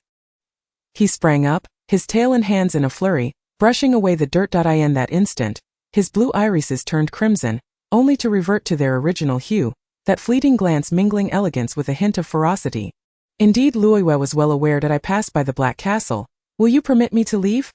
Luo Yu asked directly. The Black Cat. Baron stroked his whiskers and smiled. First, let us play chess. Should you win, we shall see. With a flick of his tail, a chessboard in pieces materialized. The pieces were black and white. The Baron took the white, while Luo Yu claimed the black. Please proceed. The Black Cat's tail swept again, producing 2 chairs. Luo Yu settled herself, intending to ascertain his capabilities before making her move. Do you not know how to play chess? Then you may end up like them. The Black Cat waved his sleeve, tearing away a portion of the clouds in the sky, revealing several skeletal frames hanging against the backdrop. Luo Yu inhaled sharply, realizing she was not the sole visitor here. They had all been turned to mummies. The skeletal hands ignored her, engrossed in examining poison needles. This chessboard was the heavens, and the pieces were the stars. This was celestial chess. Luo Yu recalled having seen something similar in a book at the Mu Chao household. Just a cursory glance without detailed examination. All she knew was that each piece had its own fixed movements and formats, that a misstep could lead to being unwittingly turned into a specimen hanging up there. Luo Yu made her move. She remembered that one piece could move freely, unbound by the usual constraints. The pentagram-shaped piece. Luoyue placed the pentagram piece in the center of the board, her gaze barely straying from the Black Cat Baron, intent on observing him for any insights. At that moment, even if she could not play, she had to feign competence. The Black Cat Baron seemed slightly taken aback by her actions. What a pity. It appears my collection of human specimens will be lacking your presence. In truth, you would have made the ideal candidate. The Black Cat Baron chuckled, selecting a piece of his own to place on the board. Chapter 179. Eradicating the Catman. He chose a triangular piece, placing it in a corner. Luoyue, utterly unfamiliar with what the pieces represented, picked up a triangular piece as well, positioning it in the corner of the board. Gazing across at the Baron, following his lead to avoid any mistakes, to her surprise, the Black Cat Baron then chose the versatile pentagram piece. A dark line crossed Luoyue's vision, and she recalled the skeletons dangling above. How cunning. The Black Cat Baron also regarded the skeletal figures, as if to say, another perfect specimen is about to join the collection. It is your turn, the Black Cat Baron said with a knowing tone. With a box of pieces, selecting which to place where became a dilemma. One wrong move could lead to a dead end. Place the circular piece in a haphazard position, the silent skeletal hand instructed. Are you not bewildered? I certainly am. A red phoenix fluttered down from the crimson tree. It is your turn, the Black Cat Baron said, his tone peculiar as he stroked his whiskers, having urged her twice. Luoyue had no choice but to heed the skeletal hand's guidance. My apologies, I was momentarily distracted. Recalling a prior chess match, Luoyue delicately picked up the circular white piece, placing it in a random position. Her movements fluid and unhurried. Had there been onlookers, they would surely have mistaken her for a master chess player. Yet Luoyue knew she was a novice. The Black Cat Baron was momentarily stunned. Astonished that she truly could play. Moreover, her placement was remarkably advantageous. She not only understood the rules but also possessed skill. This game had languished for far too long. At last, it was lively. The Black Cat Baron appeared quite excited. No one has ever finished this match, he declared, picking up a flower petal-shaped piece and placing it in the center, casting a glance at the skeleton's skeletal hand. All rests upon you, Luoyue thought. After several minutes, Luoyue and the Black Cat Baron reached a stalemate. The Baron realized he had underestimated her. He had not encountered such a worthy opponent in millennia. Where was your last chess match? The Black Cat Baron inquired. I won. If you let me pass, I shall tell you. If you win, I will divulge the information. Luoyue proposed a fair condition. This is merely the opening. No one has ever defeated me. Those who could have are long gone. Should I win, there will merely be another corpse added to the collection. To have made it this far is commendable. Be content, for you are still young. The Black Cat Baron twirled his whiskers. Based on that statement, Luoyue decided against merely passing through. I shall eradicate you, you unyielding catman. Under Luoyue's command, the skeletal hand adjusted its battle strategy, aiming for a swift and decisive victory on the chessboard. As the skeletal hand guided her, Luoyue followed its lead, soon noticing beads of sweat forming on the Black Cat Baron's forehead. They had now entered the middle game. Luoyue continued her relentless onslaught. Determined to leave no trace of him, the Black Cat Baron moved his pieces slowly, hesitating, occasionally furrowing his brow. Luoyue smirked inwardly. Do not waste time, Catman, please call me Baron. The Black Cat Baron insisted on his title. The skeletal hand proved remarkably efficient, causing the red phoenix and the colorful bird to admire it profoundly. It was indeed a master of this ancient, nearly forgotten game. Chapter 180. Leaving no trace behind. How do you possess such knowledge? The phoenix inquired, puzzled. I have played under this hand. I have set every chessboard. The skeletal hand creaked as it flexed its 5 fingers. Can you remember everything you have played? The phoenix asked. Of course. The structure is simple. There are no ulterior motives. All my energy goes into learning, the skeletal hand boasted. And what else can you do? The phoenix probed. Roasting bird meat, of course. Crispy on the outside, tender on the inside. It smells divine, especially when cooked with the feathers on it. The aroma of roasted feathers is simply delightful. The skeletal hand gulped, swallowing audibly. The red phoenix fell silent. A dangerous being. Maintain your distance. You are of the water, I dwell on land. Let us delineate our territories. Baron, your hands are trembling, Luoyue remarked. The skeletal hand had already left no trace of him behind, particularly with the last 3 moves that caught him utterly off guard. How devious of you to threaten with your life, knowing that few can play this game. Luoyue retorted. I am a disciple of a singular hand. Luoyue casually responded after a moment's thought. You are a student of the one-hand sect? I once faced one hand in a match. He defeated me and ascended to the celestial realm before his departure, he boasted. I can defeat you, and one day my disciple shall too. The Black Cat Baron gazed at Luoyue, an indescribable expression gracing his features. Alas, I merely spoke casually, never anticipating that there truly existed a remarkable individual known as One Hand. This misunderstanding seems impossible to clarify, and I have no desire to explain it to him. Congratulations, you shall not be hung there. Surrender your ultimate skills to me. I intend to harness them to vanquish him, declared Baron Black Cat. That if I were you, I would contemplate how to turn the tables. Luoyu retorted, refusing to engage further. Lowering his gaze, he focused on the chessboard. Luoyu switched places with him, taking the black pieces and allowing him one move. Master, you are putting me in a difficult position. The skeletal hand lamented. Just handle it as you see fit. By the way, do you know who One Hand is? Luoyu inquired. If you win, master, how about letting me roast some bird meat? The kind with feathers. Colorful ones at the tail, the skeletal hand suggested. After a fierce contest of 17 pieces, Luoyu emerged victorious once more. Crack, with Luoyu's triumph, the chessboard fractured, and the pieces soared towards the celestial canopy, which also split open, revealing the outside bathed in perfect sunlight. That was the way out. The Baron rose, his expression shifting dramatically. Though he retained an air of elegance, it was now marred by a sinister snarl. With a swift motion of his paw, he sealed the opened canopy, stitching it shut. Unable to slay the true One Hand, I shall settle for eliminating one of his disciples instead, Baron Black Cat declared. A formidable power surging through him. Regardless of whether you disclose the chess moves, you shall meet your demise, Baron Black Cat reiterated. Chapter 181. So it turns out, he is the gentleman is elegant. Yet your heart is base. You shall never ascend to immortality. This self-constructed paradise suits you well, as you find satisfaction in occasionally capturing a few souls from outside the castle, Luoyu remarked, drawing forth a significant handful of small shrimp, fish, and aquatic plants from his ring. The Black Cat's eyes gleamed. Stars in the canopy descended like blades, raining down upon Luoyu, creating a cacophony as meteorites fell. Forming a veritable mountain of daggers and a sea of arrows, Luoyu cast his offerings aside, having calculated the trajectory to land them atop the Black Cat's head. You insufferable little girl.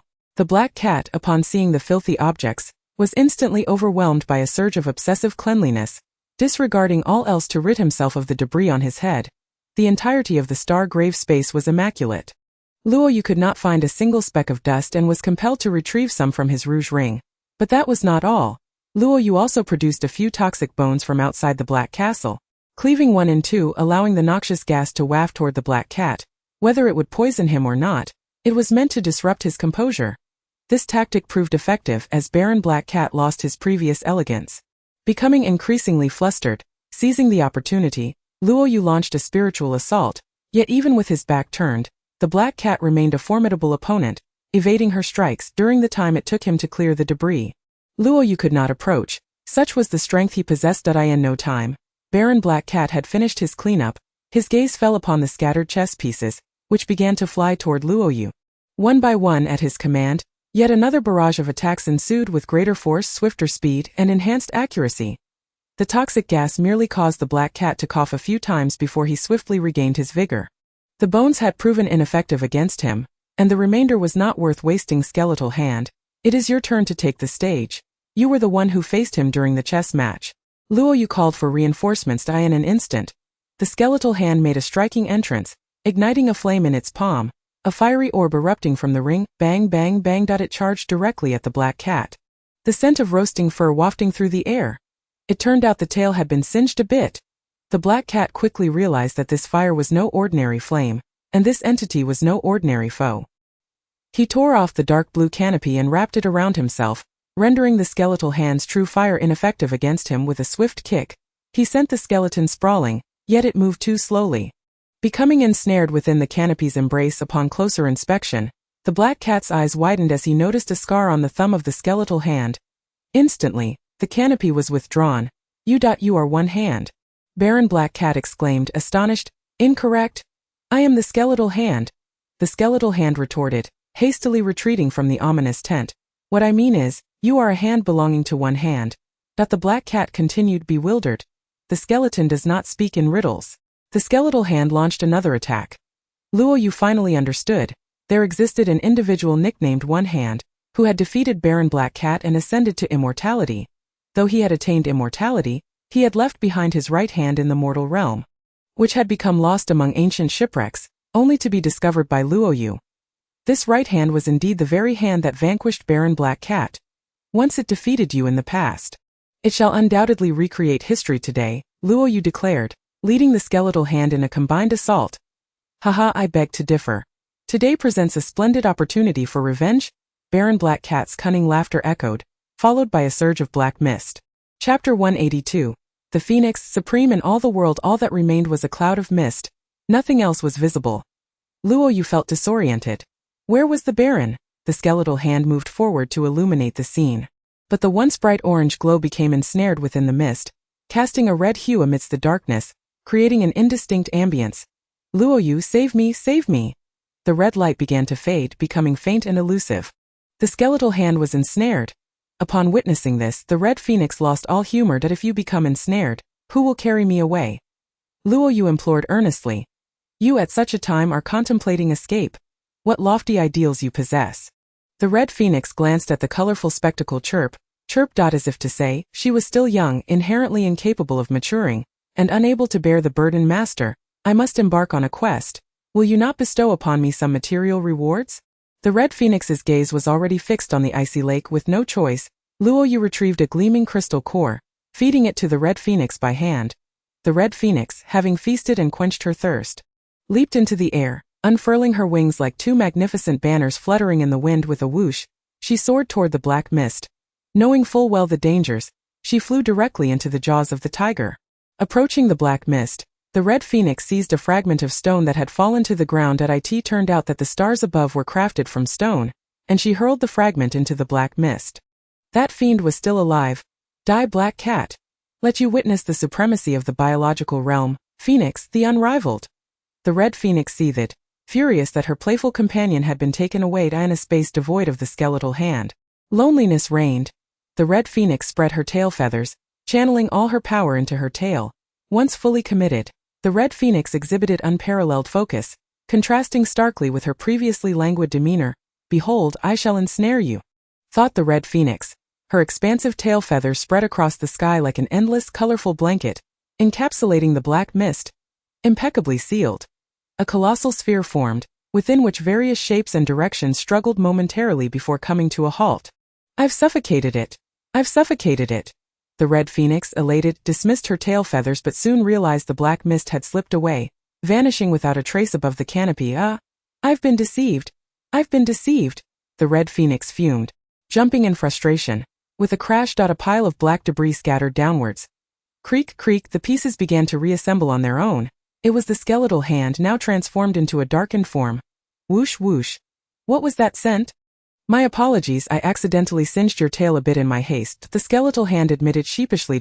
You dare to roast a bird? Luoyu, unable to bear the sight, hastily covered her eyes, yet her ears strained to catch the black cat's voice, which had transformed into countless fragmented stars, hidden amidst the shattered canopy. I need a bath. The skeletal hand plunged into the icy lake, splashing about, turning the entire water black. After a time, it managed to absorb the few white crystal cores, each the size of a head, leaving them blackened while the icy lake's water turned blue once more. Chapter 183. Xylan came to rescue Luoyu. Such petty tricks. The phoenix is hardly impressive. Were I in your position, I would retreat to the sidelines and allow your master to emerge. She possesses far greater strength than you. The voice of Baron Black Cat echoed from the shattered stars in the canopy. Though the phoenix was formidable, her discernment was somewhat lacking. With just a little provocation, she was ready to charge headlong into danger, and Luoyu promptly pulled her into the scarlet ring. Only she and Baron Black Cat remained. Luoyu unleashed 1,000 stored poison needles from her sleeves, determined that at least one would strike true. They shot towards the canopy, the sound of impacts resonating. Luoyu expended all her spiritual energy in an attempt to drag him down. Yet he remained immovable within, while an avalanche of debris rained down, darkening the skies and stirring up dust. Are these the stars you deceive yourself with? Merely worthless stones dragged from the foot of a mountain. I dare say you shall never ascend to the celestial realm, destined instead to perish in ignominy. Luoyu shouted at the rain-like barrage of stones. As soon as his words faded, more debris rained down from the sky. His main body situated just beneath it, Luoyu witnessed. After a brief pause of several seconds, Luoyu had gathered his full strength, poised to strike, when suddenly a massive rock descended upon him at a speed surpassing that of free fall. Where had this boulder come from? It was none other than the smaller stones that had just landed, now converging. There was no time to evade. Its velocity was beyond imagination, just as Luoyue prepared to retreat into the crimson ring. A shadow darted past. Watch out! Xenian suddenly appeared out of nowhere, shoving Luoyue aside. Having not seen him for several hours, Xenian's speed had markedly increased. Clang! Yet his arm was pinned beneath the colossal rock. Ouch, that hurts! Xenian winced, grimacing in pain. That it was a miracle he wasn't crushed to smithereens. Such a massive stone, such speed! A surge of anxiety gripped Luoyue, and with it tears began to spill. Wow, the little ant's golden droplets. Xenian caught Luoyue's tears, finally extricating the arm he had hidden in his embrace. It turned out the rock had only pressed against his sleeve. Xenian had learned mischief. He was now teasing his little ant. Hey, that self-proclaimed Baron Black Cat, did you come out on your own, or did ye summon you with a spell? A cat is just a cat, with 4 paws and a tail. What nonsense is this about barons and viscounts? Trying to be refined, Xenian bellowed at the sky. Such disgrace, such disgrace. The Black Cat Baron, upon hearing the insult, felt as if dirt had sullied his attire. This was intolerable. Leave it to me. Xenian winked at Luoyue. I am electrified, I'm electrified, I've been electrocuted. At the Red Phoenix chirped, feigning a faint. Why can't I feel the electricity? The skeletal hand asked, bewildered. Because you don't have a head, hence no emotional intelligence. The Red Phoenix exclaimed, thrilled to see him collide with the muzzle. This was a sentiment long awaited. Both of you, be silent. If Xenian suffers even a slight mishap, you shall both accompany him to the grave. Luoyue issued a stern command, prioritizing romance over friendship. The Black Cat Baron was reluctant to emerge, but Xenian was undeterred, mentally reciting the summoning incantation for beasts. As long as it didn't have wings, everything would be fine. No sooner had he uttered a few lines of the spell than the Black Cat somersaulted, descending directly from the sky. His expression was one of utter reluctance, yet he could not resist Xenian's summoning power. Chapter 184. He walked into a trap. Get back up there. You must roll, not crawl. Xenian was growing more enthusiastic. This tormenting was becoming an exceedingly entertaining affair. How can you control my body? The Black Cat Baron gazed at Xenian in utter astonishment, fear filling his eyes as his body involuntarily rolled upwards. Isn't my little ant beautiful? Xenian inquired. Indeed, my little ant is correct. Accelerate. 1, 2, 3, let us go. The Black Cat Baron transformed into a ball, bouncing up and down incessantly, exhausted and panting.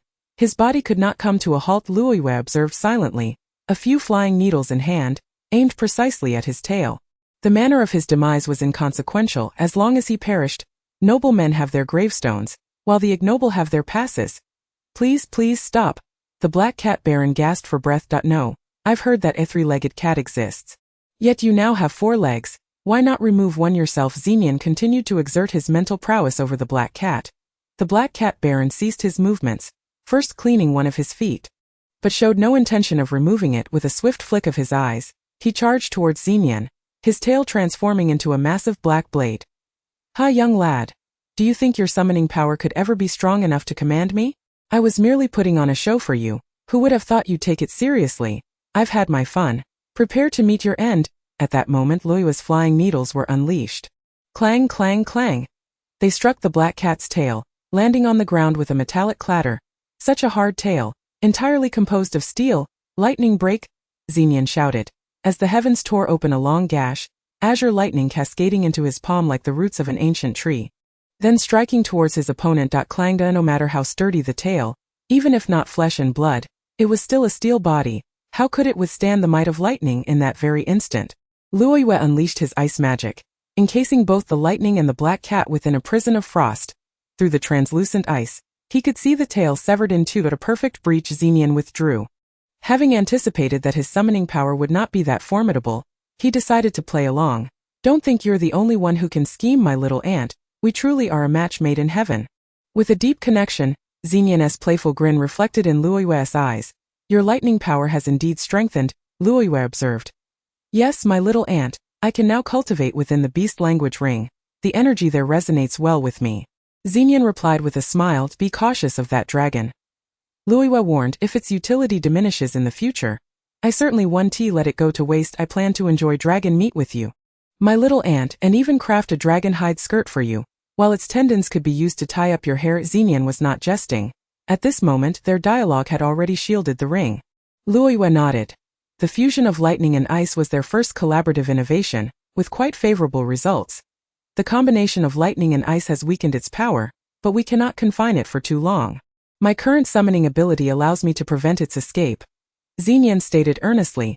Chapter 185 Soul of Snow. The Black Cat Baron had formed a complete adamantine body, a means of self-preservation, while lightning and ice could weaken him. They could not harm him. The Black Cat Baron still had his two round eyes wide open, resembling two crystalline cores. This is not an adamantine body. Luoyue melted the ice that encased his eyes into water. As they spoke, Luoyue did not even blink, launching two flying needles connected by silver threads, piercing through the cat's eyeballs, which flew from their sockets. He couldn't even let out a scream when dealing with foes.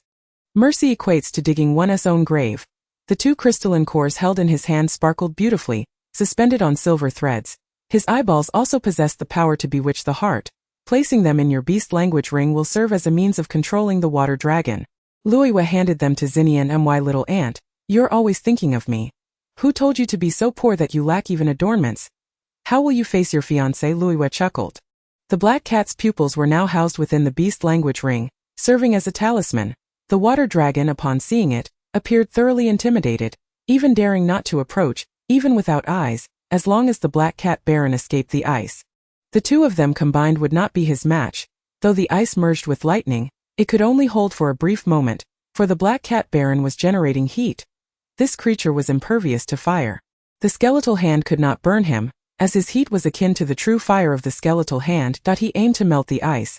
It seemed that the earlier act of claiming spoils had truly enraged him. Just as the ice was about to melt, Luoyue pulled Xenian back sharply, retreating 5 feet. Soul of Snow. A melodious voice resonated from Luoyue's lips. My little aunt, your voice is truly enchanting. Xenian gazed wide-eyed. Focus on the matter at hand. Luoyue dismissed his playful remark. The melting ice instantly transformed into swirling snowflakes around the Black Cat Baron, spinning rapidly, creating a sea of white. These were no ordinary snowflakes. They were snowflake blades. Seemingly soft yet merciless, one careless move could result in severe injury. When did you learn to control snow? Xenian asked, astonished. Let me infuse your snow blades with lightning. You within me and I within you. Xenian grasped the lightning and hurled it forward. The Black Cat Baron was greatly stimulated.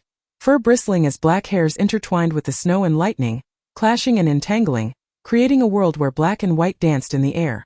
It was an extraordinarily beautiful scene, soft yet firm. As the black fur began to shed, a turning point emerged. Look, his chest and abdomen are moving. Xenian observed from a distance, attempting once more to summon the black cat. But he found he could no longer control it, not even a little. I suspect that his true form is not that of a black cat. The black cat is merely a vessel, Xenian declared. Luoyue also sensed it. No matter what it was, it had to be eradicated. Snow Soul. Luoyue intensified her efforts, as the waters of the icy lake surged forth, transforming into snow blades. Snow Arrows and Snow Spears. Chapter 186. The host's fate. Luoyue unleashed the ultimate allure of the Snow Soul, as the lethal snow blades, arrows, and spears surged toward the body of the black cat in succession. No one could foresee what would transpire in the next moment. Thud, thud, thud. Every manifestation of the Snow Soul struck the Baron of the Black Cat, precisely at the chest and abdomen. The Baron of the Black Cat collapsed to the ground.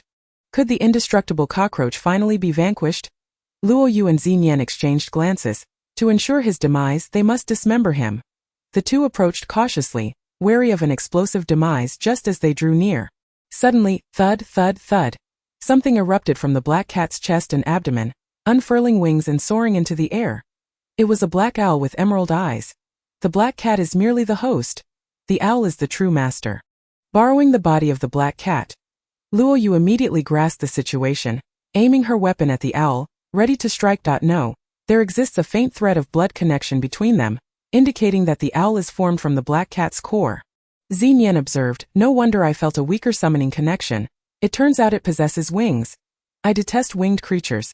The core can give rise to living beings. What formidable cultivation! As Luoyue and Xenian prepared to attack the owl, it had just emerged, its spiritual energy still unformed within, making it a prime target for assault. Gazing into the owl's eyes, a sudden wave of dizziness washed over them. Luoyue, you are the enchanting beauty. Xenian reached out a hand, brushing against Luoyue's cheek, her hair, and the corner of her lips. Xenian, gentle as jade, with eyes like azure waves. Luo Yu pressed her cheek against the back of Xinyan's hand. Lingering reluctant to part. It was warm yet cool, a source of comfort she longed to cling to, even wishing to spend a lifetime in this embrace. The young couple suddenly found themselves locked in a tight embrace. Filled with tenderness and warmth, after a prolonged moment of serenity, a snowflake drifted down. It was the very snowflake formed by the snow soul, landing perfectly between their cheeks. Both were jolted awake, they released each other. It seems Luo Yu licked the corner of her lips. The previous moments, each word, were vividly etched in her memory. It certainly appeared so. Xinyan dared not meet Luo Yu's gaze. Let us forget it. As if it never occurred, though the mouthwash with orchid fragrance was delightful, Luo Yu remarked after a brief while. Their gazes turned toward the owl. It was about to unleash the spiritual energy within. It's all his fault. Luo Yu and Xinyan exclaimed in unison.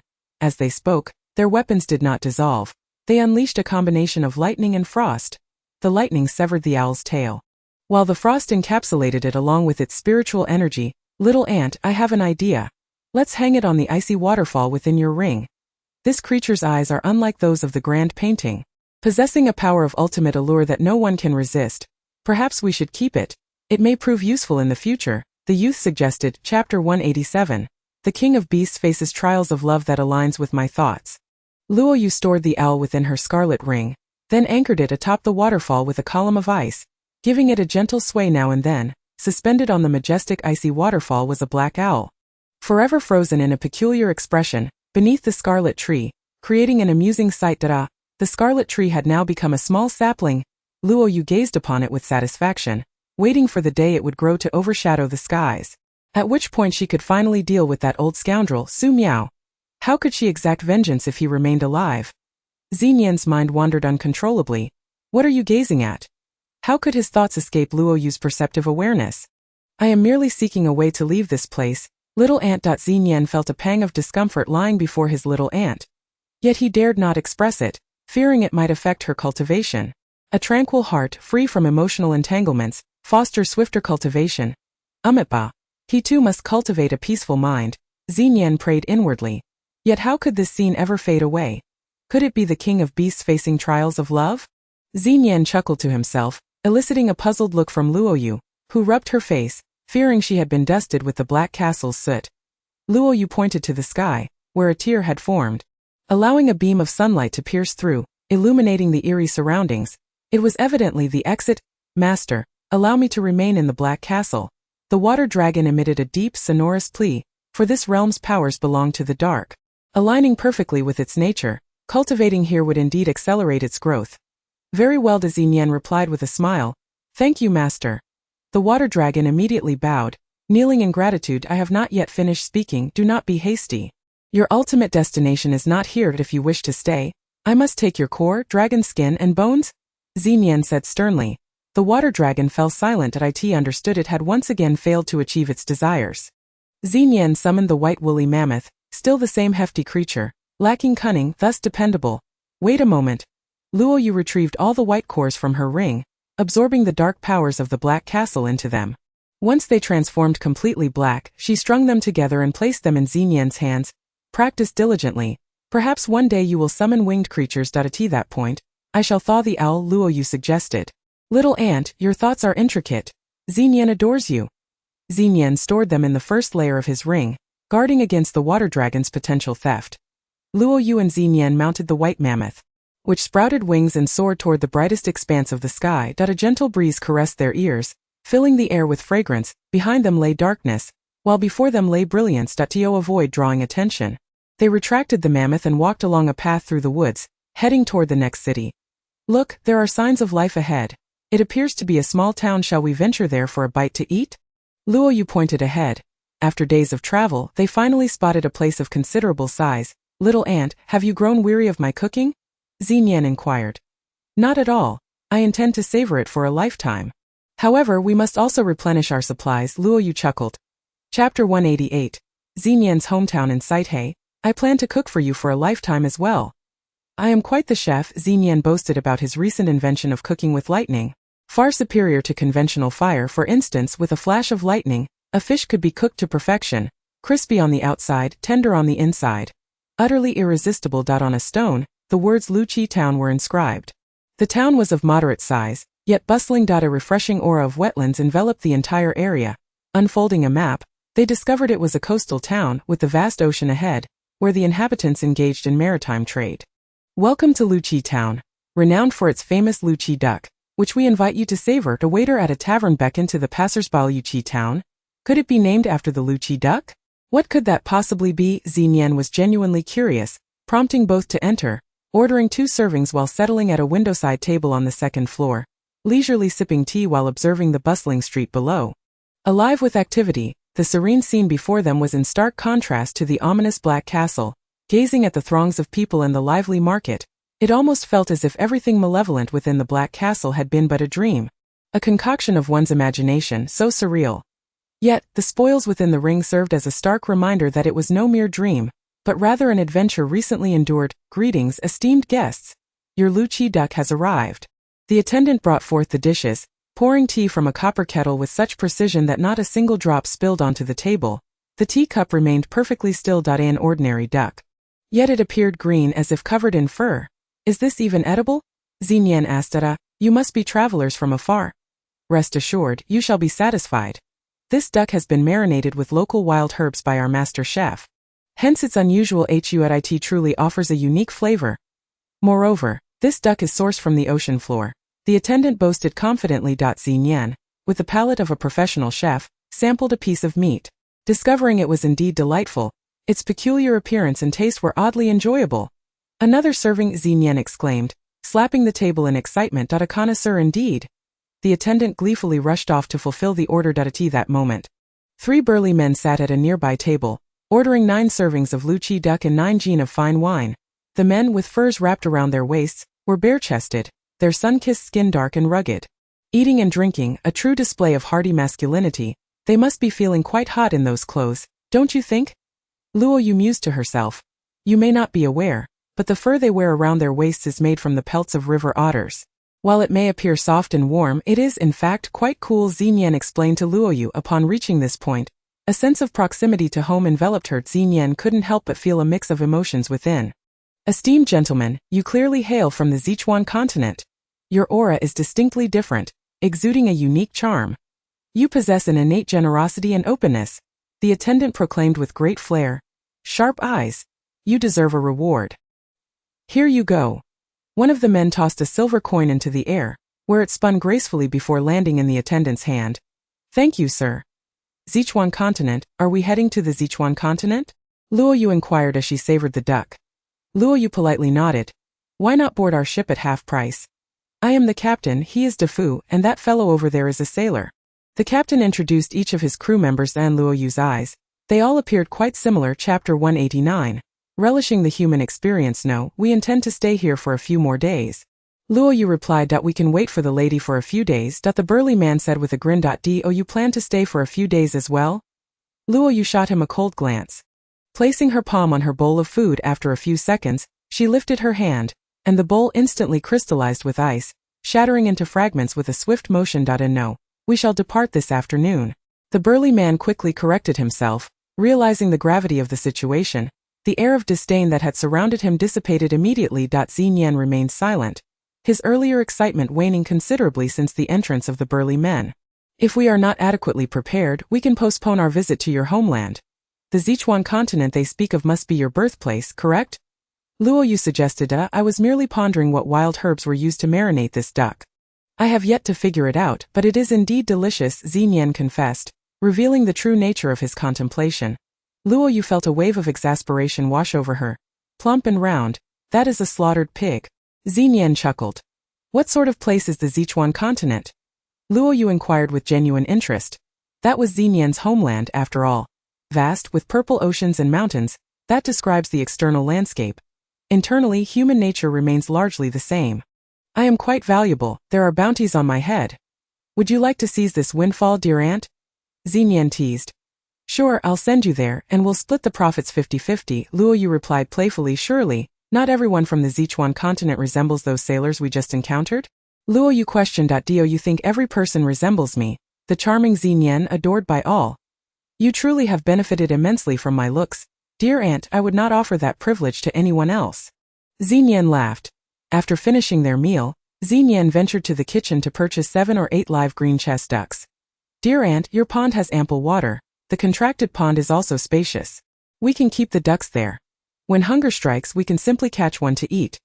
They can feed on algae without requiring special care, Xinyan proposed. Pond? That's a lake, Xinyan, Luoyu clarified. Well, they are essentially the same. It is just a body of water, Xinyan grinned as they were placed inside. The skeletal hand was startled by the raucous quacking of the ducks, which echoed around. The skeletal hand preferred tranquility and could not comprehend the raucousness of these unthinking creatures. There is truly no common language here, the skeletal hand lamented. They are merely food on the dining table. Unlike us who are higher beings, where would the common language arise? The proud red phoenix remarked. Disdainfully eyeing the ducks, keep quacking, and I shall show no mercy. As the ducks continued their noisy cacophony, the skeletal hand found it increasingly unbearable. Ultimately, he could no longer tolerate it, randomly picking one up and roasting it, causing it to sizzle and release delectable juices. The remaining ducks quieted down. The skeletal hand was now quite satisfied. He directed the remaining ducks to swim back and forth, navigating the waters. In the face of death, could the ducks not bow their heads? Chapter 190. An extraordinary staff. Upon leaving the tavern, Luoyu and Xinyan decided to leisurely stroll down the pedestrian street, relishing the human experience. The two indulged in a plethora of delightful items, tasting delicious treats and quenching their thirst on the spot, while also acquiring fashionable attire. After all, silver coins were universally accepted. Xinyan rummaged through his pocket, calculating his funds, and then pulled Luoyu into a nearby weapon shop. The shop featured an array of weapons, ranging from iron to mysterious iron, steel to cold steel, showcasing various metals and woods, including intricate steel-wood combinations, leaving one dazzled by the myriad of designs. For the first time, Luoyu encountered a weapon, a wooden staff adorned with gemstones. Which staff do you fancy? I can offer you a special price. The shopkeeper, a cheerful and meticulous woman, enthusiastically detailed the various staffs and their attributes. Luoyu found herself utterly confused. What is this for? She casually picked up a blue staff and inquired. The shopkeeper was equally perplexed. My dear, you do not know what a staff is for. By holding it and channeling your spiritual energy into it, it transforms into the energy form you require, the shopkeeper explained. Then why not convert the energy directly? Why go through the staff? Isn't that redundant? Luoyu still did not grasp the concept. To convert energy with bare hands would require an immense amount of spiritual power, the shopkeeper remarked, demonstrating with a blue gemmed staff, waving it in the air while chanting incantations. Miraculously, a bowl of water on the table levitated and poured itself into her mouth. Such effort. Luoyu nonchalantly pointed at another bowl, causing the water within to rise in a perfect arc, landing directly on her tongue, quenching her thirst. It isn't that much faster. You? The shopkeeper was astonished. Where did this girl come from, and how did she possess such skill? The colorful gemstones represented different energy sources and transformation mediums, but Luoyu found none appealing. Holding them felt cumbersome, as if a master would not engage in such sluggishness. Each one was priced quite extravagantly. Let me see that one. Xinyan pointed to a dark bronze staff nearby. Although it was intricately designed, it lacked a gemstone, making it considerably less valuable. Young man, if you are giving it to your girlfriend, it should be something splendid. This one is a defective piece, not worthy of your beautiful girlfriend. The shopkeeper explained. This is for my personal use. Since it is a defective piece, sell it to me for a single silver coin. Xinyan counterpoint. 1 silver coin. You might as well rob me. This used to be worth hundreds of silver coins. How about this? Give me half price, 200 silver coins. Does that seem fair? The shopkeeper proposed. 20 silver coins. That if you don't agree, then I shall leave. You can't expect to sell a defective item at full price. This is a clearance sale. Xinyan insisted, leading Luoyu towards the exit. 20 silver coins. Dealt. Xinyan produced the silver coins and took the staff. The shopkeeper untied the rope that was attached to the staff. Give me the rope as a complimentary gift. Otherwise, I won't take it, Xinyan said. You truly cannot let anyone gain anything at your expense. Can you? Very well, it's yours. Come again, the shopkeeper conceded, shaking her head in resignation, with one hand holding the staff and the other grasping Luoyu's hand. Xinyan stepped outside. Chapter 191. Dragon Tendon. Speak up, what's the deal? You don't strike me as the kind of person to spend 20 silver coins on a mere metal stick, Luoyu queried as they turned a few corners and entered an alley. Actually, I intended to gift dear aunt a present, Xinyan replied, caressing the staff. You mean to give me a defensive stick? Luoyu teased. No, what I am gifting you is this, Xinyan said as he removed the rope from the staff. So the gift is merely a bonus? Well, since it comes from you, how could I refuse? Luo Yu remarked, reaching for the rope, but Xinyan playfully lifted it higher. Let me take a bath in the ice lake first. Fine. That in light of the gift, Luo Yu relented, snapping her fingers to summon him. Xinyan dove into the ice lake. Submerging the staff and rope at the bottom, he soaked for half an hour. And when he emerged, he took the rope with him. After the immersion in the icy waters, the rope had shed its previous color, revealing its original hue. A vibrant orange-yellow. It shimmered with a luster. Appearing remarkably resilient and considerably thinner, Xinyan emerged with it in hand. He stretched it out. It felt splendid. Dear aunt, please take a seat. Xinyan smiled as he wrapped the fine rope around Luo Yu's long hair, gently tying it into a beautiful bow. Once finished, he produced a small mirror and held it beneath Luo Yu's eyes. What do you think? My craftsmanship is quite commendable, isn't it? I have practiced diligently several times. What is this? Luo Yu inquired as she touched the slender cord, its texture unmistakably superior to that of an ordinary rope. This is dragon sinew, genuine dragon sinew. It is a pity that the old lady does not recognize its worth.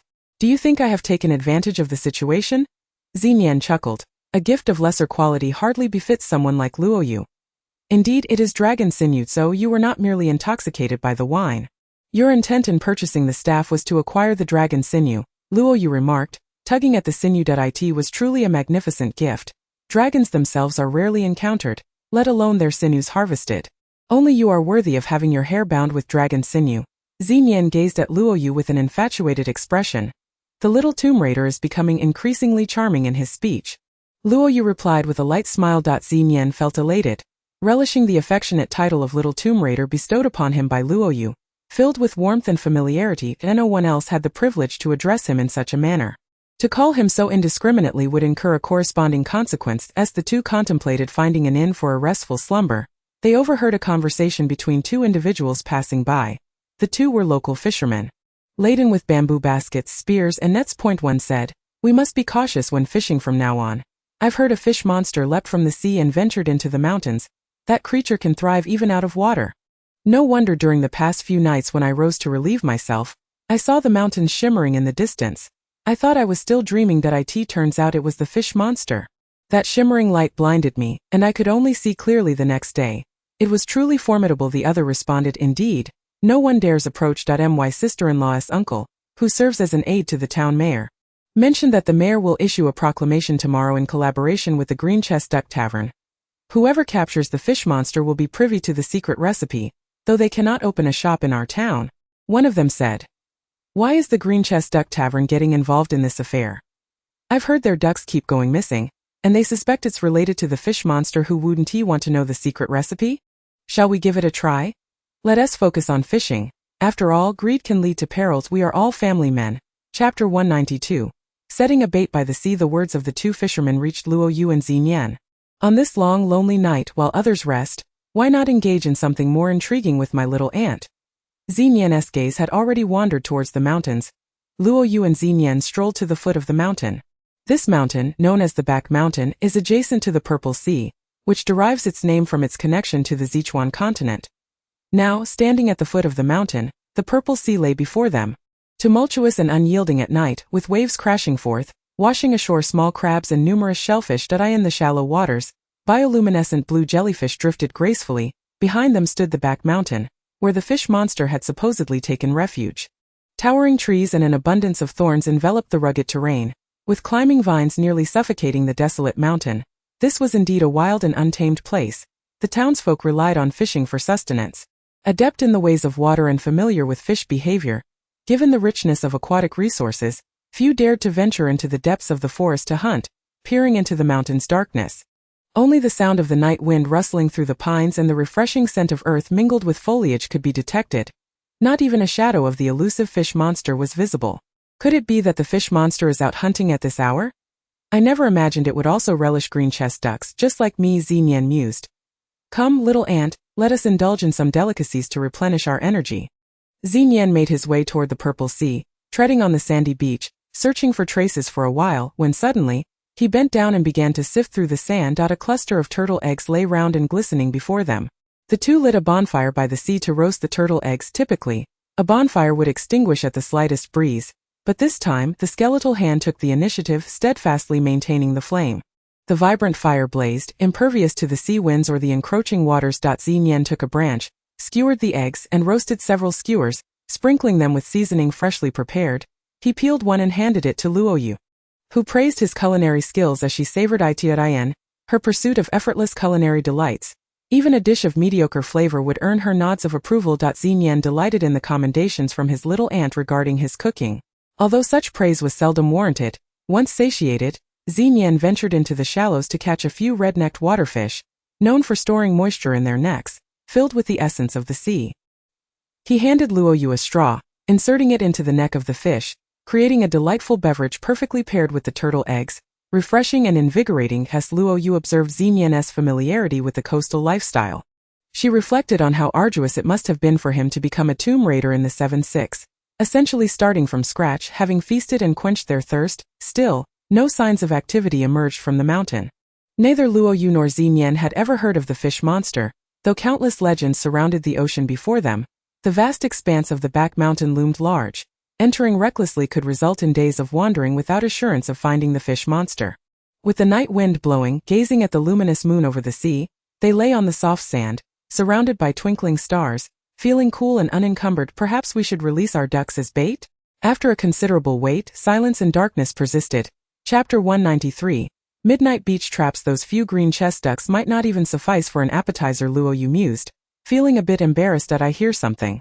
Zenyen's hearing had noticeably improved. He pulled Luoyu to hide in the nearby thicket. At that moment, 2 men and 2 women approached. Let us set a trap here.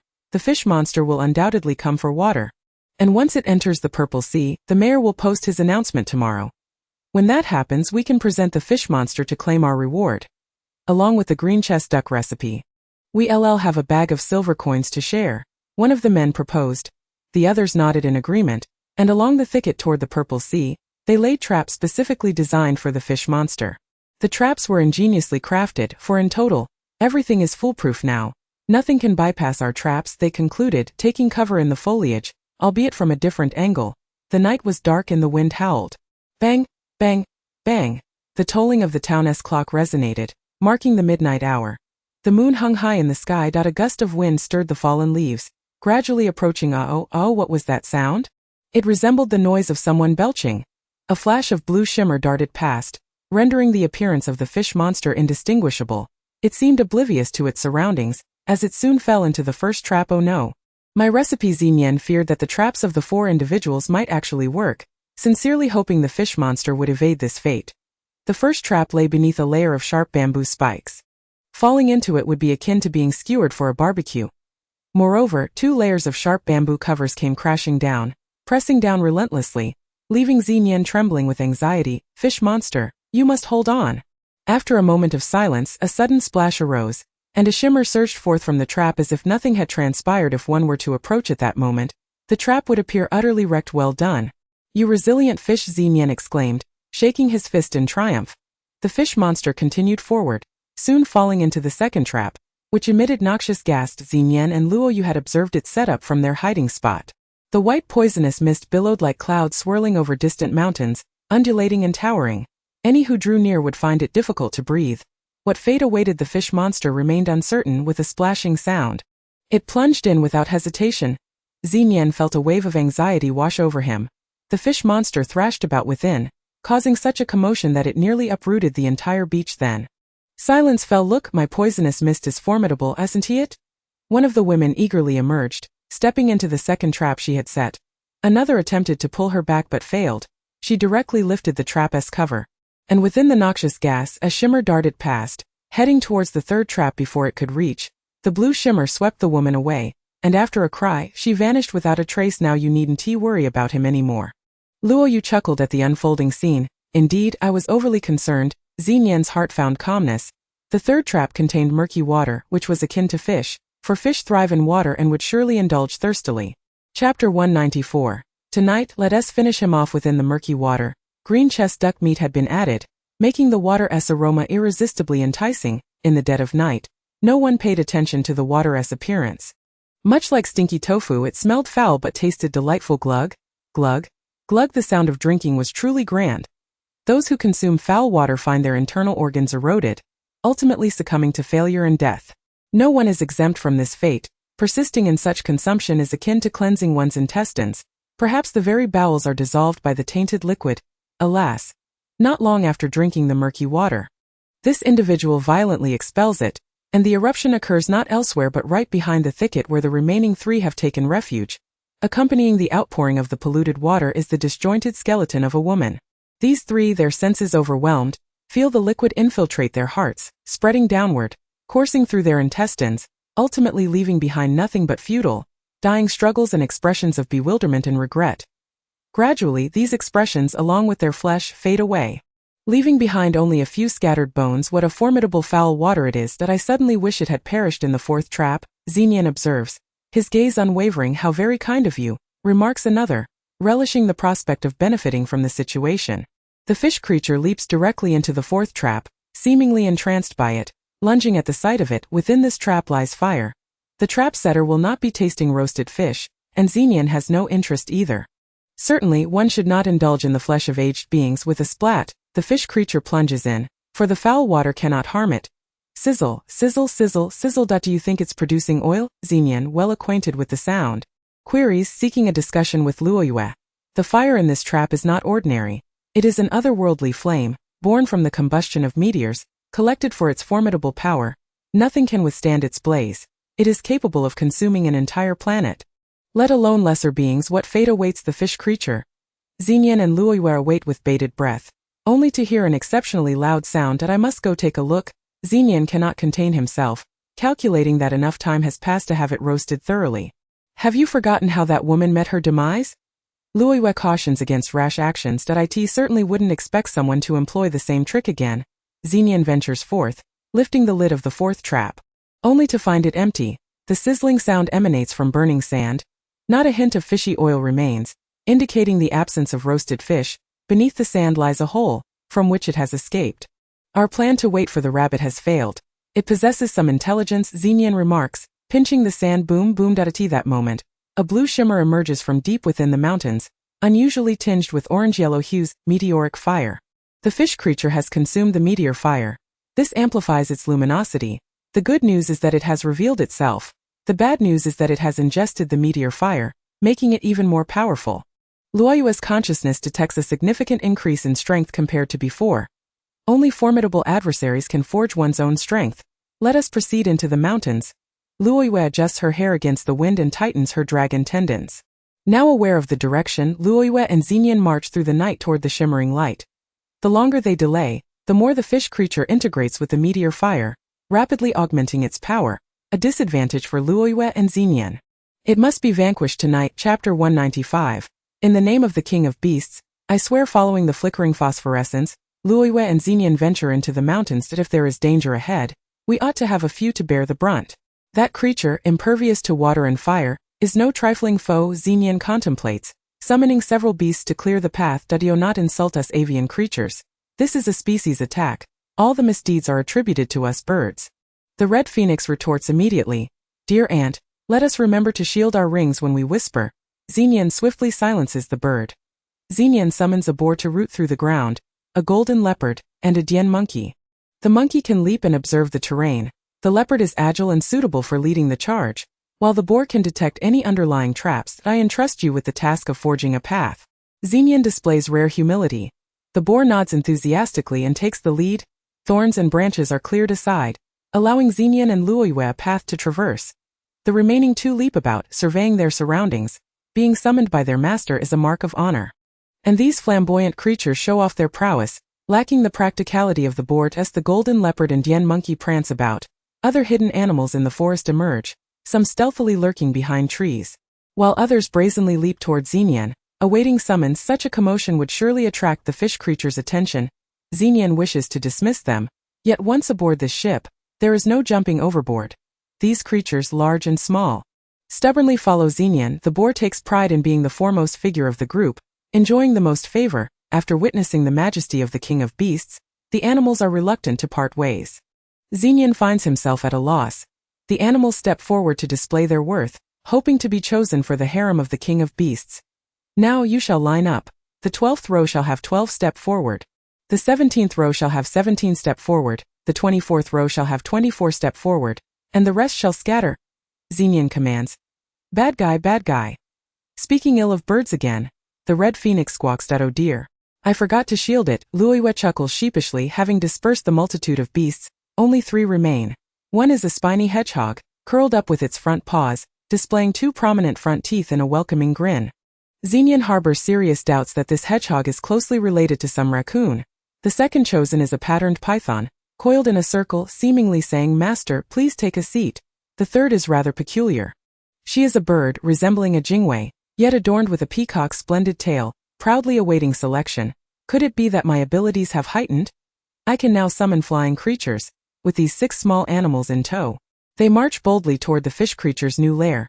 Along the way, the animals take charge of clearing the path, while Xenian and Luoyue merely follow, relishing the convenience. When weary, there is a soft serpentine seat for respite. Such treatment is hardly an adventure. It is akin to a display of prowess. Who could blame Luoyue for having the king of beasts by her side? In the forest, this aura is unmistakable. Chapter 196. Residing in the lair is a cultured gentleman ant. Please, Xenian is exceedingly courteous toward Luoyue. The beasts regard her with great respect, for she is the close friend of their master. The journey proceeds smoothly. Xenian has already instructed to keep an eye out for clues regarding the fish creature. They are set to confront a formidable and powerful foe. More crucially, it is shrouded in mystery. No one has yet glimpsed its true form. Only the shimmering glow. The beasts forge ahead, clearing the way. Crackle, crackle.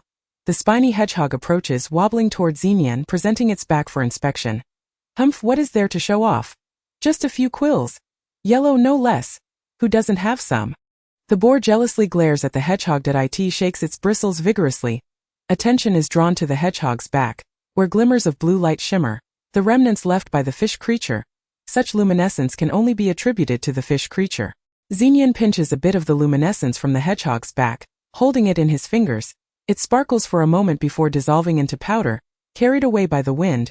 The fish creature is not far off. Luoyue steps forward, retrieving an object from beneath the boar's hooves, revealing a scale, palm-sized, thin, sharp yet flexible. The boar has been raising its foot in a gesture of triumph for quite some time. These are all valuable clues. Thank you for your efforts. Xenian flicks the remaining scale powder and fans the air with the scale, exerting considerable force. A scent reminiscent of green-headed ducks. Xenian detects, and boar, your stinky hooves, have you not washed your feet in a month? Continuing onward, each animal showcases its strengths and characteristics to leave a good impression on their master, seeking familiarity. Even the Jingwei peacock hybrid brings a scale from a branch to present to Xenian. Upon reaching the area illuminated by the fish creature, they find it to be a flat expanse at no caves, no hiding places. Before them stands a refined gentleman, enjoying grilled fish slices. The aroma is delightful. Surrounding them is a sea of luminescence and scattered scales, yet the monstrous fish is nowhere to be seen. Hey, would you like to join me? The gentleman invites everyone. The falling moon and Xenian were naturally cautious at first. But the 6 creatures, Pigsy and the golden leopard, were quite different. Upon catching a whiff of something delectable, particularly the enticing aroma of roasted delicacies, they lunged forward without hesitation. Indeed, it is said that humans die for wealth, and birds perish for food. Xenian murmured, "Master, Xenian is speaking ill of birds again." Red Phoenix interjected, having overheard that. "Oh dear, my apologies for forgetting to mute. Phoenix, avert your gaze and ears, and amuse yourself with the skeletal hand's tricks." Luoyue replied, "What? Am I, a dignified phoenix, to be dismissed with merely a red string? What is that fish fillet? It smells delightful." Red Bird sniffed eagerly, almost extending her nose out of the ring. "Truly, the saying about birds perishing for food holds true," Luoyue retorted, ignoring her. Luoyue scrutinized the man before her. He was fair-skinned, tall, and exuded a refined aura, yet upon closer inspection, she felt no surge of spiritual power emanating from him. Chapter 197. A gesture of goodwill. How did he ascend the mountain? Was he resting atop the lair of the fish monster? Luoyue's suspicions grew. A kindly invitation often conceals a trap. After the 6 creatures had finished their meal, they gathered around the man, eagerly anticipating the next course. "Master, master, this one is edible. I recognize him. We often come here to partake in feasts. This handsome gentleman is quite amiable." Jingwei chatted as he ate, not bothering to spit out the bones, his voice so honeyed that Xenian felt a shiver of discomfort. "What a shameless bird, master. I find her distasteful. She hardly seems a noble creature, and her appearance is rather peculiar." Red Phoenix whispered to Luoyue, having learned to be cunning, confiding only in Luoyue to avoid Xenian's ears. Luoyue deemed it unnecessary to mute her. After all, Red Phoenix was keeping a watchful eye on her behalf. Please indulge, the refined man offered Xenian a skewer of grilled fish. Thank you, but I am quite full today. To the point of discomfort, Xenian replied, scanning the surroundings. Where might the fish monster be lurking? The ground was littered with shimmering scales and powder, a blue hue tinged with gold, indicating they were remnants left after consuming the meteor's fire. The benevolence of the creature suggested it was nearby or had only recently departed. This is truly delicious. The man continued to smile gracefully, exuding gentlemanly charm as he presented a freshly grilled piece to Luoyue, even shaping the fish fillet into a heart. This was clearly a gesture of goodwill, and Xenian furrowed her brow. "No need that I trust you have surmised our purpose for being here," Luoyue remarked, casually kicking aside a scale. Its gentle trajectory reminiscent of a willow blade, landing perfectly upon a large tree opposite them. Before long, with a creaking sound, the tree collapsed unevenly to the ground. "You offer goodwill. I will demonstrate my might." Only someone with substantial skill could manage such force. It was not merely a display of prowess, but rather a demonstration of one's mastery over spiritual energy, often the key to success or failure.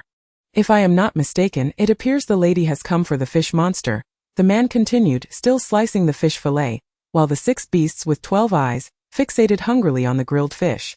Completely forgetting their original purpose for coming, Xenian sighed inwardly. Lowly creatures were indeed lowly creatures.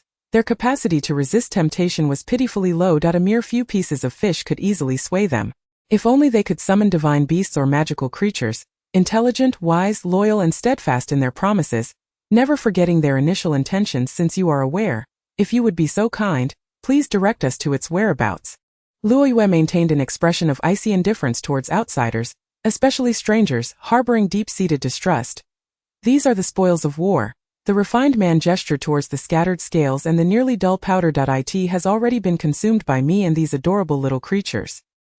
He added with a smile, "Your stomach seems quite accommodating," Xenian remarked skeptically. "The remainder has been dried and stored." The refined man shook his silver hair tie, revealing it as his storage tool, akin to a spatial ring. "Would you care for some? I can retrieve a portion." He smiled again. "What remarkable skill! In the blink of an eye, you managed to slay the fish monster and consume it," Xenian said. Chapter 198. The Death Trap. Ha! Xenian scoffed. "It is not a matter of my naivety, but rather your blatant fabrication." "Very well, I shall taste it." Luoyue stepped closer to the refined man. He delicately retrieved dried, sliced fish from his silver hair tie. "The lady is indeed fortunate," he proclaimed, presenting the offerings with a smile. "Allow me to sample instead," Xenian interjected, stepping in front of Luoyue. "Auntie, your teeth aren't suited for such fare. You shouldn't eat these." Just as Luoyue was about to respond, Xenian had already devoured the fish fillets. The beast suffered no ill effects, and Xenian was similarly unscathed. Even if there were consequences, it was her own concern. Auntie could always concoct an antidote as that all the flesh from such a large fish. "Is there more?" Xenian wiped her mouth, looking unsatisfied. "I thought you wouldn't partake." The refined man produced more. Xenian's appetite was insatiable. The final piece was enormous, with bones as thick as an arm, possessing a pleasing texture. Upon finishing, Xenian hurled the fish bone at the refined man. The motion was swift and fierce, leaving little room for evasion, yet the refined man effortlessly dodged. His skill was indeed commendable, Luoyue observed keenly, noting that his movements resembled a phantasm, ethereal and elusive, almost unhuman, akin to a mere shadow. "Is this how you repay kindness, with malice?" The refined man clapped his hands. "No, I merely identified the true target. When you tied back your hair, it was dusted with scales, orange-yellow scales. Thus you are the fish monster," Xenian declared earnestly. The refined man shuddered slightly. Luoyue had long harbored suspicions. As soon as the thought crystallized, the ice needle was already in her grasp. Without a moment's hesitation, she thrust it towards the fish monster's vital spot. That area was likely the softest part of its body. A scale swiftly emerged to block Luoyue's ice needle, confirming its identity as the fish monster. "You are quite astute." The fish monster regarded Xenian, then glanced at Luoyue, astonished that both had unraveled its guise. "How could you bear to roast your own flesh? You must have ground the meat of the green chest duck to create these fillets, embedding fish bones to roast them." Xenian continued to expose the truth. Both had a fondness for the flavor of that particular duck. Luoyue's ice needle had already launched a flurry of attacks. Striking first was the best strategy. Their essay saying, "Cleverness can lead to one's own downfall." The refined man smirked enigmatically, transforming into a glimmering blue light that burrowed into the ground like a drill. A wave of heat emanated from the entrance as a death trap. Don't go. The duck recipe isn't worth your life. Luoyue's skeletal hand sensed the heat, the very flames that the fish monster had devoured, the meteor's fire. Peering down, she beheld a cavern large enough to house an air raid shelter. Filled with blazing orange flames, the refined man had vanished without a trace within. Suddenly, the ground trembled violently, causing Luoyue and Xinyan to stumble, both plummeting into the fiery pit alongside the 6 creatures. Their cries echoing far beyond Xinyan and Luoyue's. The chasm was profound, an intense heat enveloping them. This is true barbecue, human flesh, pork, bird, fish, everything is here, Xinyan remarked, still managing to jest. Chapter 199, Disappearing into the Lava Elephant. Xinyan summoned the white original wax elephant, which landed beneath him, carrying both him and Luoyue as they continued their descent, surrounded by a sea of flames. Looking up, the night sky shone brightly, illuminated by the fire's glow. I'd prefer not to be roasted. Thank you. The white elephant quivered in fear. Clang. The 6 creatures landed atop the elephant's back. The elephant shook vigorously, trying to dislodge them, but they clung on desperately. There, Xinyan spotted the glimmering blue light deep within the fire pit, soaring towards the heart of the inferno. At a critical moment, the white original wax elephant did not hesitate, following suit without a second thought. It pondered anxiously, Master, if I become a roasted elephant, would you spare my meat? You must erect a gravestone for me, crafted from a crystal core that dazzles the eye, reaching the depths of the flames. They found no fire present. Gurgle, gurgle, golden lava bubbled with intense heat. Should one fall in, they would be reduced to ashes, perishing from the searing heat. There was no sign of the fish monster. Here it had completely vanished.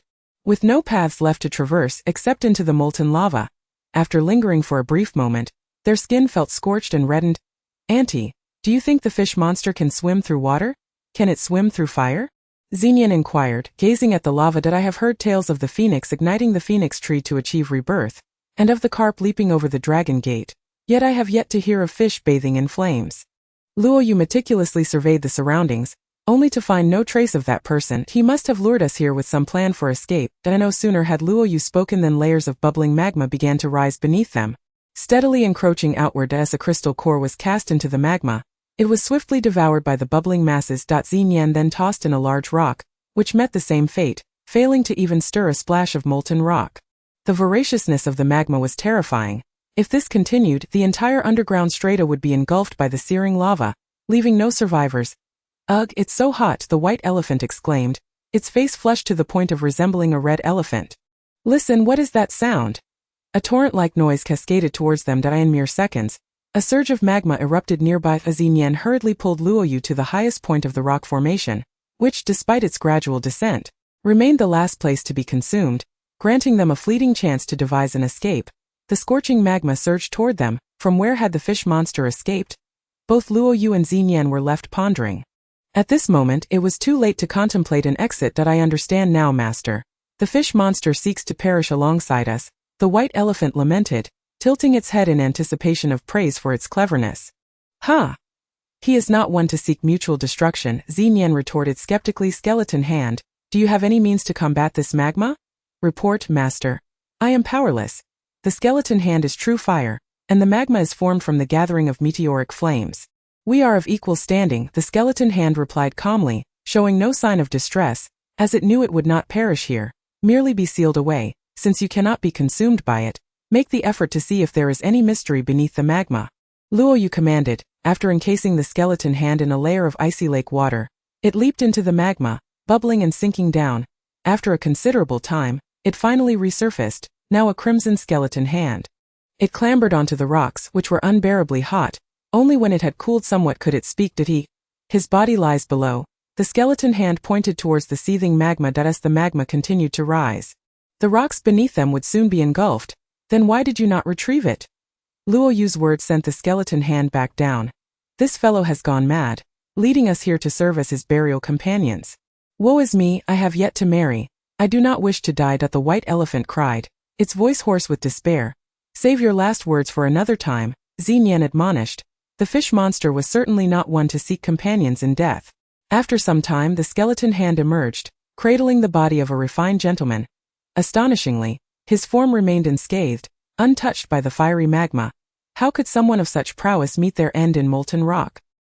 His complexion was rosy, devoid of life, confirming he had not perished in an explosion upon touching him. His skin felt soft, although some scales had shed. His body remained intact, neither burned nor eroded. How revolting with a form like this. He is bound to have neither kin nor kindred to cherish him. Living, he is destined to remain alone, the Red Phoenix mocked. The skeleton hand held the corpse aloft as Xinyan recalled how, while grilling fish fillets, there had been a fleeting shadow, and suddenly realization struck. Master, if we do not enter the ring soon, it will be too late. The white elephant urged anxiously. Very well, let us proceed. As soon as Xinyan spoke, he produced a net and unexpectedly ensnared one of the 6 beasts following him. Jingwei, I do not wish to die. You wouldn't roast me, would you? Jingwei whimpered, curling its wings in fear. Obedient to Xinyan's command, stop pretending. You are the true spirit of the fish monster. It was you who led us through the forest, and you had laid the groundwork for the discovery of the scale powder and fragments. It was you who spoke of the refined gentleman's grilled fish. Xinyan glared coldly. Binding Jingwei's claws and wings, he revealed the fish monster's spirit hidden within its belly. No. You misunderstand, Jingwei insisted. Eyes wide with hope for Luoyu's sympathy. Oh, not presume my compassion to be boundless. Luoyu withdrew a dagger from Xinyan's boot and brandished it menacingly at Jingwei's belly. Her gaze as cold as ice. I require no admission from you. I merely need to act, Xinyan declared, hoisting Jingwei while Luoyu pressed the dagger to its throat, poised to disembowel it and extract the monster's spirit. Your evidence is insufficient to convict me, Jingwei protested, still teary-eyed. Let me inform you that with my current command over beasts, I am unable to control those with wings. Yet you have come. Is this mere coincidence? You led us here where a corpse was blown apart. Are you not coveting my aunt's ring? Xinyan's words unveiled Jingwei's true nature. All right, I confess. Even the wisest can make mistakes. Jingwei capitulated. Oh, not flatter yourself. You are but a fish, Xinyan scoffed, his eyes fixated on its belly, yearning for the fish monster's spirit. Master, do we still require this body? The magma is rising.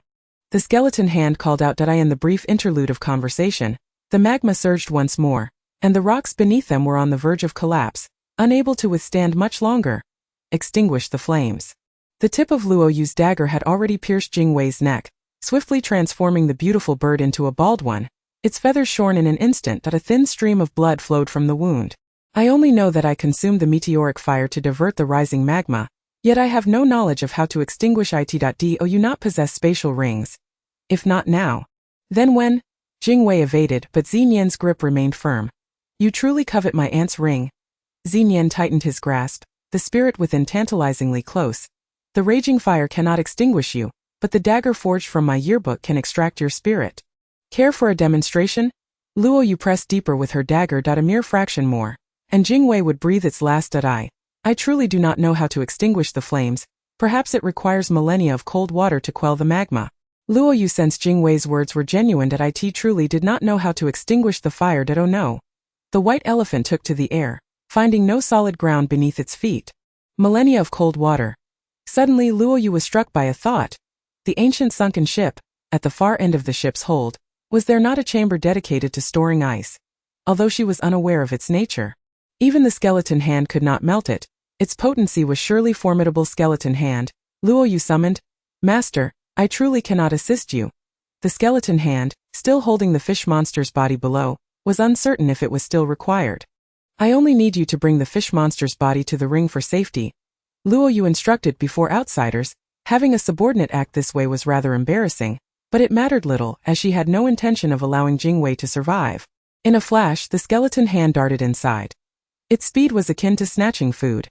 The white elephant and the other 5 small creatures also entered Xinyan's ring, while he maintained his grip on Jingwei's life source. Luoyu retrieved a piece of ancient ice from the sunken ship and, conducting a small-scale test, hurled it into the encroaching sea of flames below. A cacophony of sizzling ensued. The fiery magma intensified. What had once been magma now erupted into flames, nearly singeing Luoyu's brows. Oh, aunt, what a flammable substance you have sent. Xinyan barely escaped the same fate. Luoyu had not anticipated such an outcome. Logically, water should counter fire. Yet, this ancient ice had only intensified the flames. The inferno roared, as if seeking to consume the entire space, and no matter how one gazed upon it, it left one utterly helpless. Aunt, how do we resolve this? Xinyan frequently posed this question. Suddenly, the flames before them subsided, and the magma receded significantly, gradually circling closer to the ancient ice. performing a continuous orbit around it before long. The nearby magma was absorbed, melding into the ice, increasing in volume, density, and viscosity, causing the ice to transition from white to warm hues, then to gold until the entire block of ice resembled the color of magma. Luo Yu reached out, touching it, and it remained chillingly cold. This method could indeed work. As the waning moon summoned forth all the icy frost, it encircled itself and Jin Yan in a protective embrace, establishing a sanctuary within which they found refuge. The encroaching magma, relentless in its advance, was absorbed by the chilling frost. Unable to transcend this formidable barrier, trapped in a state of suffocation, the magma was left with no escape. Devoid of even the slightest breath of respite, within the frosty confines, flames and magma twirled together in a desperate dance, akin to a cornered beast on the brink of death. Gradually, as the supply of oxygen dwindled, their movements grew weaker, more feeble, until ultimately they succumbed, extinguishing into nothingness. Yet another surge of magma emerged, breaching the icy barrier, instigating a new round of struggle and dance, its ferocity intensified, yet yielding the same inevitable outcome. As one wave receded, another ascended, relentless in its pursuit. The frost, akin to a humble elder, absorbed every last bit of magma with unwavering composure, unperturbed by the chaos surrounding it. In the span of half an hour, all flames and magma beneath melded into the frost, vanishing without a trace. The frost transformed from a brilliant white to a fiery red, then to a hue reminiscent of lips, gradually assimilating these intruding entities before returning to its original alabaster form. Luo Yu reached out, touching it, only to find it colder than at the outset. Let alone preservation, it could be frozen in an instant, Luo Yu remarked with a smile directed at Jing Wei. Leaving only it behind. Skeleton Hand, refrain from playing with ice in the future. It is perilous, Luo Yu cautioned. I am already aware, Skeleton Hand replied, maintaining a respectful distance from the frost, now imbued with a newfound trepidation. The most daunting entities often exude a profound silence. As if nothing had transpired. Having resolved these matters, Luo Yu and Jin Yan turned their attention to Jing Wei. Silence enveloped the cavern. The searing heat that once pervaded had been entirely siphoned away. Even the dappled shade above offered a few refreshing whispers of coolness. Jing Wei had calmed, indifferent to the blood that continued to drip sporadically from its neck. Its corporeal form was merely a triviality. Yet within its belly, the soul of the fish monster stirred restlessly, emanating a true luminescence of orange-yellow. The meteor's fire resided here. At this moment, a sudden tearing sound echoed. Jing Wei's form was rent asunder, and from within surged a mingling of orange and blue. A watery soul. It retained the appearance and form of an elegant gentleman. However, it was entirely transparent, resembling soft water, as if contained within a resilient glass vessel. Ah, the soul has emerged, Jin Yan remarked. Indeed, this is my soul. It possesses the capacity to obliterate the entire cavern. Is it wrong to desire green chest ducks? The watery figure inquired with a seemingly unrelated remark. A droplet of water materialized from its being, cascading against the cavern wall, and upon impact, transformed into a waterfall, gushing forth. Such was the essence of the watery soul's power. Thus, the fish monster was merely a vessel you borrowed, Jin Yan suddenly stated. The watery soul scrutinized Jin Yan from head to toe. You have designs on me, just as I have designs on you. I have captured numerous crystal cores, yet I have yet to dissect a soul. I am quite curious to see what lies within, Jin Yan declared. The droplets of the watery soul continued to bounce against the rock wall, forming a circular waterfall that cascaded downwards, exhibiting a tendency to flow irreversibly. With 1,000 miles of ice encasing it, Luo Yu's fingertips danced with grace, and the surrounding waterfall immediately froze in place, as if time itself had come to a standstill. Snowflakes of ice whirled through the air, obscuring visibility in a blanket of white. You are of the Shuizhe clan. The watery soul was taken aback by Luo Yu's command over the water's essence. You know of Shuizhe? Luo Yu was equally astonished. Shuizhe continent. Ah, I hail from there. It is the origin of all waters, where the waters of the world are united as one. How could I be unaware of such a place? The watery soul smiled with a hint of depth. Seeking distant kin is futile. Today, I simply wish to dissect a soul. Jin Yan's dagger gleamed with cold intent. Young lady, your beauty compels me to advise you, in your lifetime, do not venture to Shuizhe continent. The watery soul regarded Luo Yu with sincerity. This is a free piece of advice. I perceive you are not an ordinary water spirit. You bear the unique essence of the aquatic flora from the depths of the Purple Sea. You are indeed the soul of the Purple Sea. Luo Yu discerned the true nature of the being before her. Truly astute, possessing a modicum of logical reasoning. Allow me to see this young man of yours. The soul of the Purple Sea formed a wall of aquamarine ice, peering through it at Jinyan for a moment. Jinyan felt a touch of discomfort under such scrutiny and grimaced playfully. "Ah, you two are indeed a match made in heaven," exclaimed the soul of the purple sea. Upon hearing this, Luo Yu felt her cheeks flushed. "I am eager to hear more." Jinyan was quite pleased to hear someone speak of him and his little aunt as a pair. Finding the notion quite agreeable, "The waters of the purple sea serve as a mirror to the heart, allowing me to gaze into your essence. Who would have thought that a wanted criminal from the Sichuan continent would dare to wander so near the purple sea?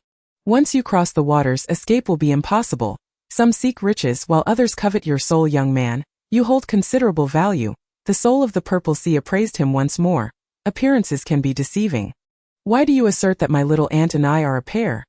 What leads you to such a conclusion?" Jinyan's curiosity piqued. That was merely a casual remark.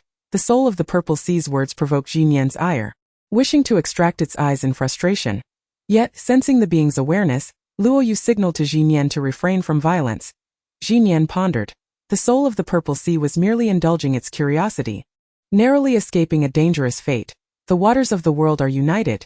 You may depart, we must also continue our journey tomorrow, and I hope all goes well," Luo Yu stated. "You are a wise individual. This is a favorable transaction. I am the soul of the purple sea, naturally governing the tempests above and the reefs below. As long as you do not encounter mermaids, all else is negotiable." The soul of the purple sea declared. "Moreover, young man, we shall meet again. Allow me to gift you a token, a drop of water from my essence." Upon concluding its words, the soul of the purple sea flicked a droplet of water into Jinyan's palm. This water had the capacity to expand infinitely, being the most refined essence from the depths of the purple sea. Indeed, it was a remarkable treasure, especially having absorbed the meteor's fire. "Let us not allow it to form a lake within the ring. We shall use it to raise ducks," Luo Yu suggested, having grown weary of the incessant quacking of the ducks and eager to part with them.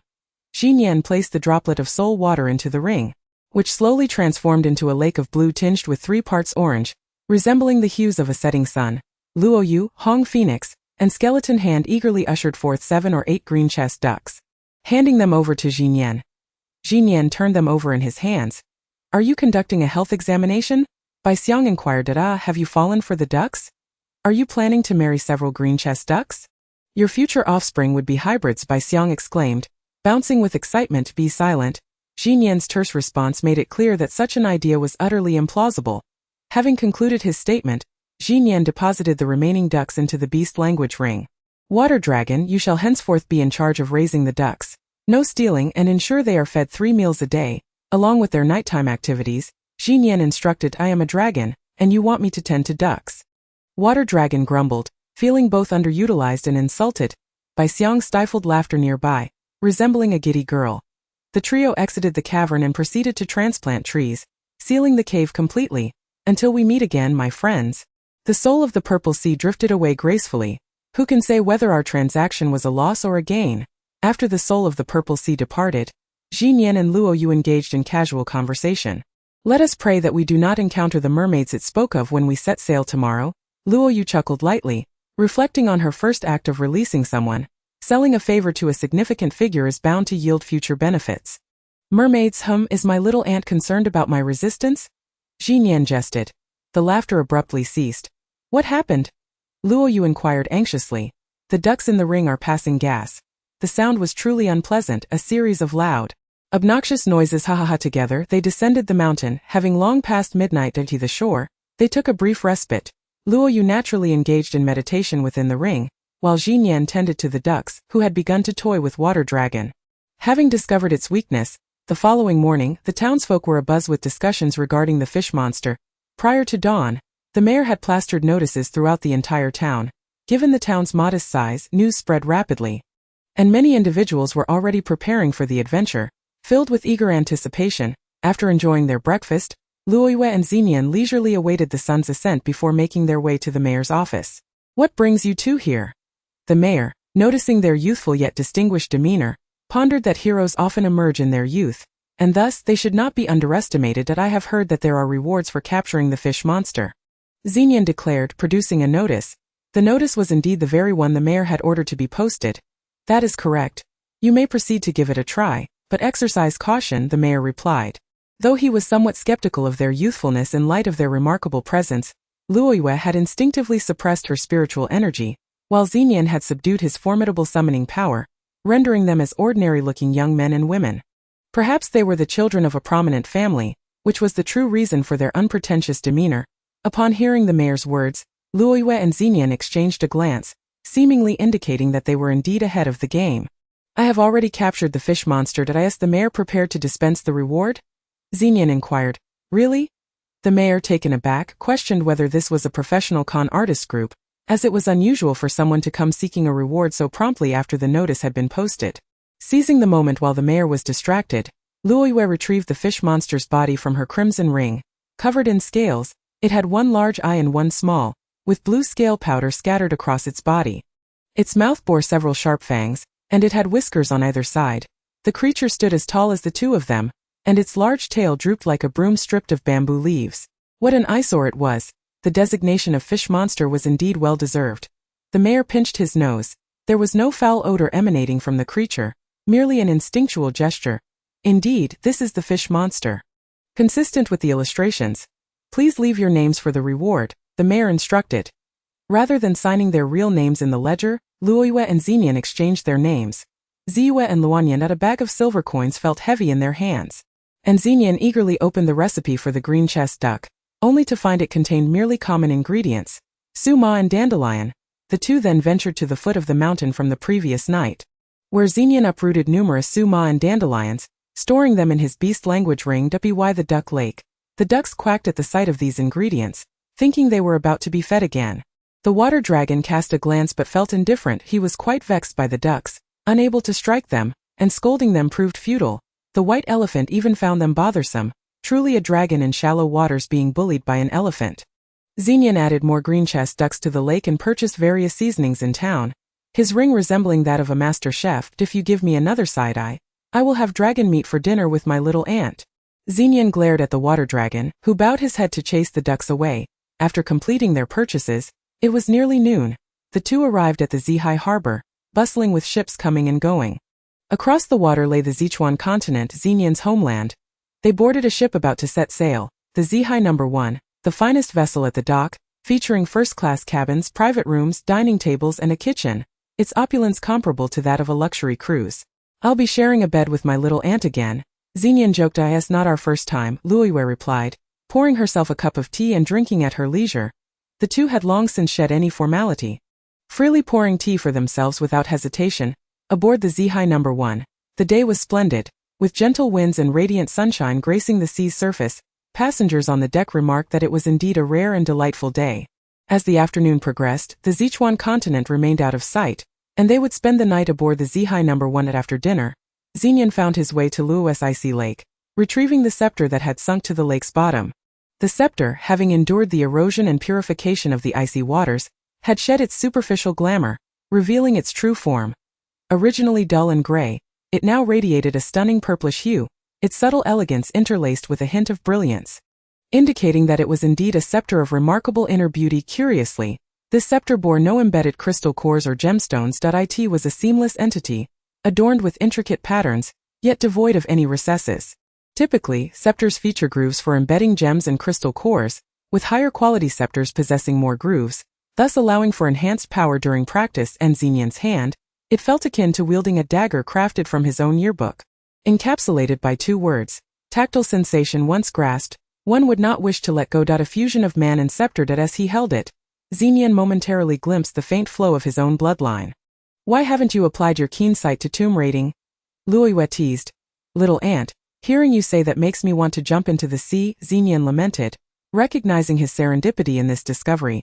Initially, he had hoped for a scepter assisted by dragon tendons, which would fetch a good price, but unexpectedly, it suited him so well that selling it was out of the question. Tonight, we can watch the full moon rise over the sea together. When I left Sichuan, I did so by stowing away on a rickety fishing boat, which several times was blown into the sea. I hid beneath a basket of fish, soaking in plenty of seawater, which is why I have developed a preference for mild flavors. Xenian recounted, glancing out the window where the moon was beginning to peek through. The night at sea was adorned with twinkling stars, and the moon shone particularly bright. Luoyue felt a stirring of her spiritual energy, tightening the dragon tendons that had unraveled in her hair, as ordinary hairpins lack such functionality. Should the water dragon witness Luoyue in this state, he would surely tremble in fear. as there was but one such hairpin. With no replacements, little ant, look! A full moon. Following Xenians, Luoyue beheld the pristine moon casting its silvery glow upon the sea, gradually ascending like a lotus flower emerging from the water, eventually reaching its zenith. In the midst of this idyllic scene, Xenian suddenly turned serious, cradling Luoyue's face in his hands.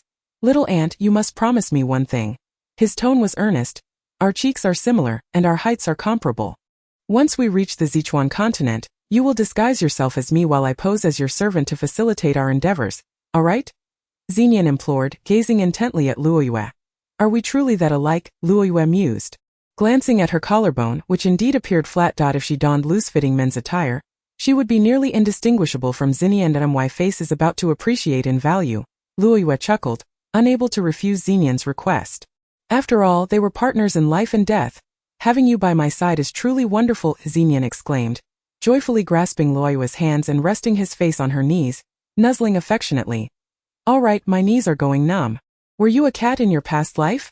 The cabin, once filled with the moon's soft glow, was suddenly shrouded in darkness. The two looked up to see a dark cloud obscuring the moon, with 4 stars twinkling beside it. This was the ominous phenomenon known as 4 ghosts lifting the sky, a dire omen. The moon's brilliance was entirely veiled by the clouds, darkness gradually enveloping the once spotless sea. One moment the sea was calm, the next a cacophony of winds howled, akin to the wails of lost souls, threatening to upend the entire ship. Such was the unpredictable nature of the sea. Luoyue and Xenian struggled to maintain their footing as the ship rocked violently with the waves. Swaying left and right, front and back. A massive wave crashed over, and as Luoyue's forehead was about to collide with the table, Xenian instinctively lunged forward, allowing Luoyue to tumble onto his back. His nose met the corner of the table with a painful thud, bringing tears to his eyes. How hard you are! It's all bones. Luoyue rubbed her face. You little ant are truly heartless that I nearly cried for you, and you complain about my bony frame, Xenian protested. Feeling utterly wronged. Oh. Another colossal wave surged, and Luoyue and Xenian's foreheads collided with a resounding thud. Now that is what I call bone. Luo's forehead reddened further, and Xenian was not faring much better. Xenian, what do we do? Luoyue asked, her voice urgent. How quick you are to steal my lines. I was just about to ask that, Xenian replied. Haha, I asked first this time. You figure it out while I watch? Though I can barely stay seated, Luoyue finally harnessed her spiritual energy to stabilize herself. Despite the tumultuous winds and towering waves that surged relentlessly, she remained serenely seated, as if belonging to a realm apart from the chaos surrounding her. Her countenance was unperturbed, her eyes unwavering, embodying a state of detachment from the tumult. The vessel possessed such an aura that in this era of violet skies, the call to summon was potent, yet whom to summon? The beasts roamed the land, and the waters held an ominous dread. The last thing they needed was a great shark emerging to devour the ship whole. The queen roamed freely moreover at this hour. Everyone else was ensconced in slumber. To summon anyone would be to invite misfortune upon them. The vessel rocked violently, and grasping onto anything proved futile. Outside, darkness loomed, where the sky and sea seemed to merge, while 4 stars continued to twinkle above. The winds and waves grew increasingly fierce, as objects continuously sank into the violet sea, luggage, planks, barrels, and more. Luoyue extended her hand. Allow me to lend you a hand. At last Xenian grasped this lifeline, binding both hands to her aunt's side for stability. She activated the beast language ring. Soul of the Violet Sea. Soul of the Violet Sea, Xenian called out fervently. This entity was a fragment of its own spirit and would surely sense the summons. The ducks slept, and the lake lay still. After a prolonged moment, a bubble surfaced, followed by a faint, languorous voice. Do you recall the terms of our agreement? Do you wish for us to meet our demise in the Violet Sea? Xenian inquired. Not at all. The 4 ghosts raising the heavens at night was not my doing, but rather your fortune. Encountering a mermaid. It was indeed the voice of the soul of the Violet Sea. A mermaid? They sound gentle, yet why are they so tyrannical? Xenian retorted. Perhaps the one you encountered possesses a rather irritable temperament. I wish to feast upon ducks. Do not summon me unnecessarily like a bothersome fly. After a few more bubbles, the soul fell silent. And, are you aware of the mermaids within the Violet Sea? Xenian asked. Clap, clap, clap. The winds and waves intensified. The ship is sinking, someone shouted. Luoyue and Xenian felt the vessel heaving amidst the waves, slowly descending. Outside, chaos reigned, as those on the deck marveling at the moonlit night were the first to suffer. A colossal wave crashed down, sweeping the entire deck clean. Heads bobbed in the water, flailing futilely. No matter one's swimming prowess, the monstrous wave would ultimately consume them, leaving no trace behind the cacophony of wind. Waves and the captain's alarm melded into an indistinguishable clamor, drowning out the guests' cries, which were predominantly screams of terror. The lifeboats were the last remaining hope, tossed onto the water's surface along with the grand vessel. Tourists spilled from the cabin, clamoring to leap into the small boats. Believing them to be a path to salvation, they soon found the towering waves capsizing these small vessels, struggling in the water. Gasping for air, weak and helpless at the mercy of the violet sea's fury, those still within the cabin fared no better. Water surged in from all sides, and as the ship sank, opening the cabin doors recklessly would invite a deluge of seawater. Every direction revealed no escape. The ship was in utter disarray. Luo Yu and Xinyan, trapped within the cabin, faced a similar plight, with water infiltrating from every corner. Yet what was there to fear? Luo Yu was one who reveled in water. Finally relinquishing her wine glass, she resolved not to waste the complimentary drinks, for she had spent a considerable amount of silver coins on this ticket. Xinyan, lacking her grace, embraced the traits of a tomb raider. Scaling the cabin's railing nearly to the ceiling, with water pooling beneath him, water out. Luo Yu waved her index finger, causing the water within the cabin to swirl in the direction of her gesture. Forming a narrow stream that flowed outward, the cabin was soon restored to its former dryness, prompting Xinyan to descend outside. Chaos reigned, cries of despair echoed. Rescuing them was not Luo Yu's responsibility, for those destined to perish must face their fate. The ship continued its descent. The encroaching seawater grew more abundant, having already engulfed many, and the cries for help diminished significantly. Luo Yu manipulated the waters of the Violet Sea, ensuring the cabin remained unchanged. Master, allow me to carry you across the Violet Sea. The water, worn from the duck's antics, offered its assistance. There's no need. Bai Xiang, stand down. Xinyan replied with a cold smile. Once the water dragon emerged, it was akin to unleashing a dragon into the sea. Once a dragon enters the ocean, capturing it becomes a formidable challenge. Bai Xiang appeared, and Luo Yu and Xinyan mounted it, soaring away from the ship that was nearly submerged. At that moment, the celestial tapestry above the moon stretched wider, infinitely expanding, enveloping the entire sky. The night over the sea grew ever darker. Ouch! Bai Xiang bumped its head, then it spun in place. What is it? Now is not the time for delays. Xinyan remarked, something blocked our path. We cannot fly over it. Oh no, my wings are losing their strength. I am going to fall. Bai Xiang shouted anxiously. At the critical moment, it falters. Xinyan smacked Bai Xiang's rear. My flower is still a daisy. You cannot simply claim it for yourself. Bai Xiang wagged its tail in protest. The protest bore no fruit. The night of the demon moon. Luo Yu pointed to the 4 stars in the sky, now positioned at each corner, drawing dark clouds. The clouds resembled a foreboding gray blanket, infinitely elastic, spreading boundlessly and impenetrably. Bai Xiang collided with the stretched dark clouds, which had enveloped the entirety of the Violet Sea. No one would escape this tempest. Luo Yu attempted once more to control the waters of the Violet Sea, only to find her power waning, not from her own inadequacy, but because she encountered a force far mightier. The water is being controlled. Luo Yu retracted her finger. This was no ordinary sea but rather one manipulated by unseen hands. Bai Xiang, half flying, half falling, finally managed to alight upon the nearly sunken vessel. Could you two refrain from moving so much?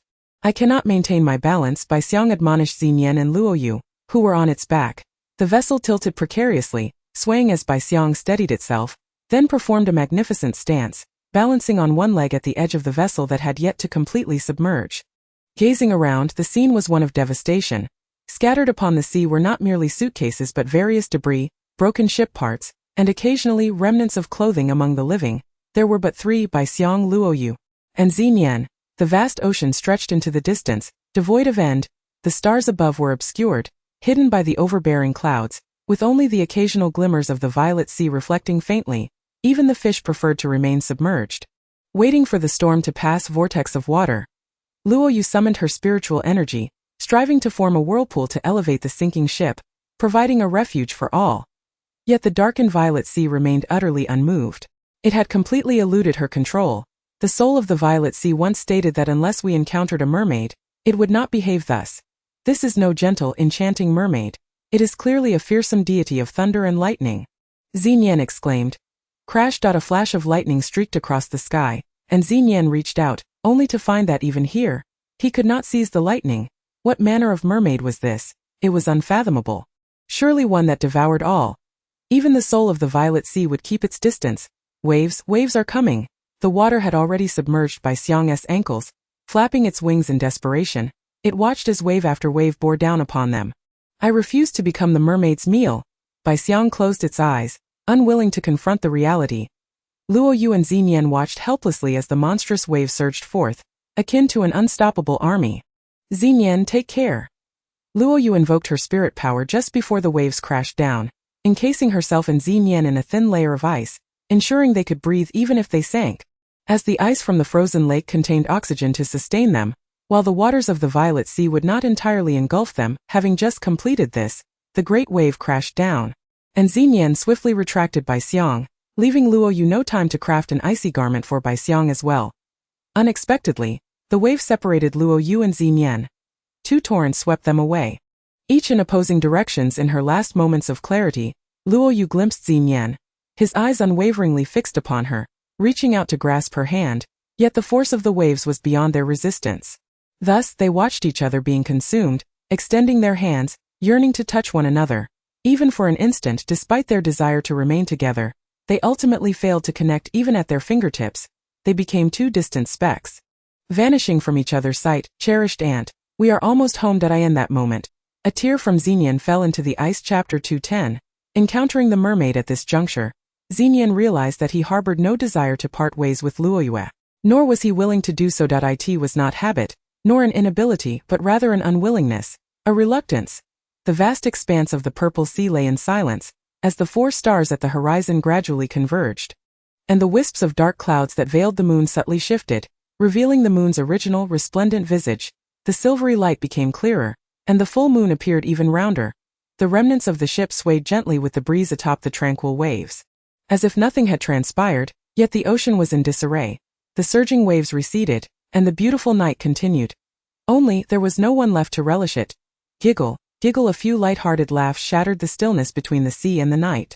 That sound was as clear as silver bells in the September breeze. After a few chuckles, silence fell once more. Luo Yu and Xinyan sank to the ocean floor, their gaze traversing a kaleidoscope of colors.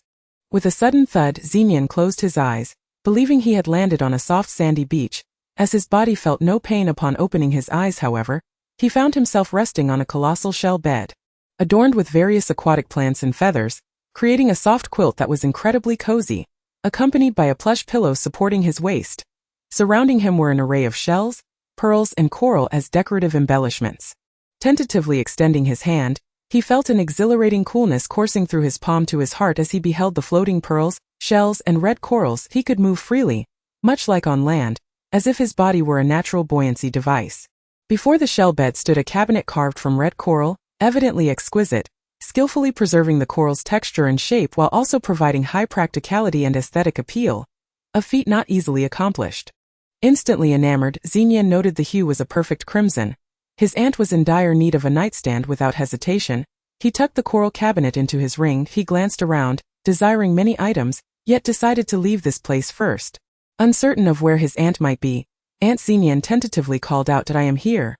A delicate and enchanting voice sent shivers down his spine, evoking a sense of longing. What kind of beauty could possess such a voice? Yet, it was certainly not Luo Yu. Luo Yu would simply retort, "What are you shouting for, you little grave robber?" At that moment, he yearned to hear his aunt's voice. How beautiful can a woman truly be? The figure before him epitomized perfection. With exquisitely chiseled features and an impeccably proportioned waist, she would undoubtedly be sought after by men across any continent.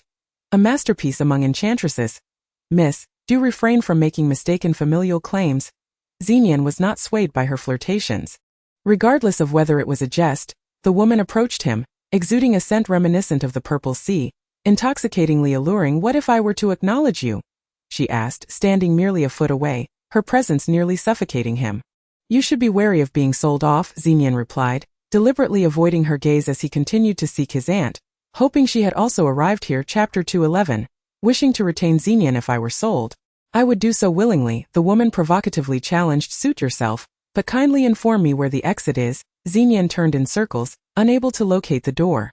Every direction led to water, though his body could immerse itself. Escape seemed impossible. Truly, heaven held no path, and the earth no door. "Will you just leave after taking my coral table?" she inquired. Giggle. The woman smirked, her allure captivatingly perfect. "What is so amusing? I am, after all, A thief, a little grave robber. Xenian realized for the first time that this identity brought him joy. Very well, I am Shuair. You may rest here at ease, for there is only a way in but none out, she announced.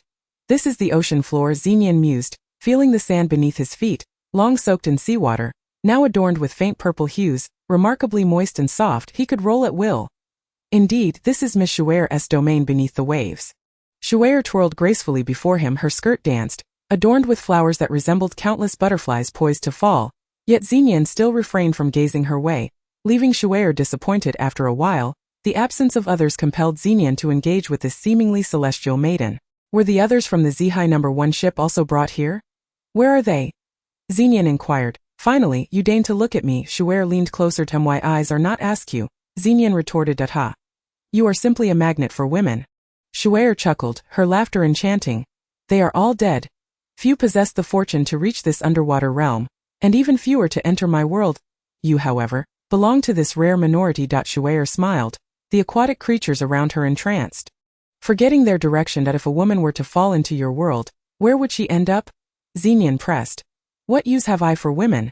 They would simply be dispatched. Shuair giggled, her laughter concealing a blade. Xenian inhaled sharply. But could his aunt simply be dismissed at whim? Why do I not see anyone else? Xenian questioned again. That if you refer to those from the ship, I regret to inform you that you shall never see them again. Additionally, you should know, they perished because of you. Shuair approached him, her fragrance intensifying, her smile more captivating. On what grounds do you say this? Xenian scrutinized her, finding her beauty the only remarkable trait.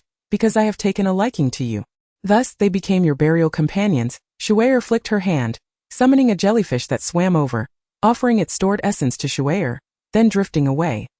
This was how Shuair enjoyed her tea. Xenian's gaze lingered on Shuair's lower half, wondering if beneath that beautiful skirt lay a grand fish tail, adorned with scales. Did her tail possess a spine to support her figure? Do you feel any guilt now? I am quite pleased to have so many burial companions. Yet alas, I remain alive, Xenian replied with a smile.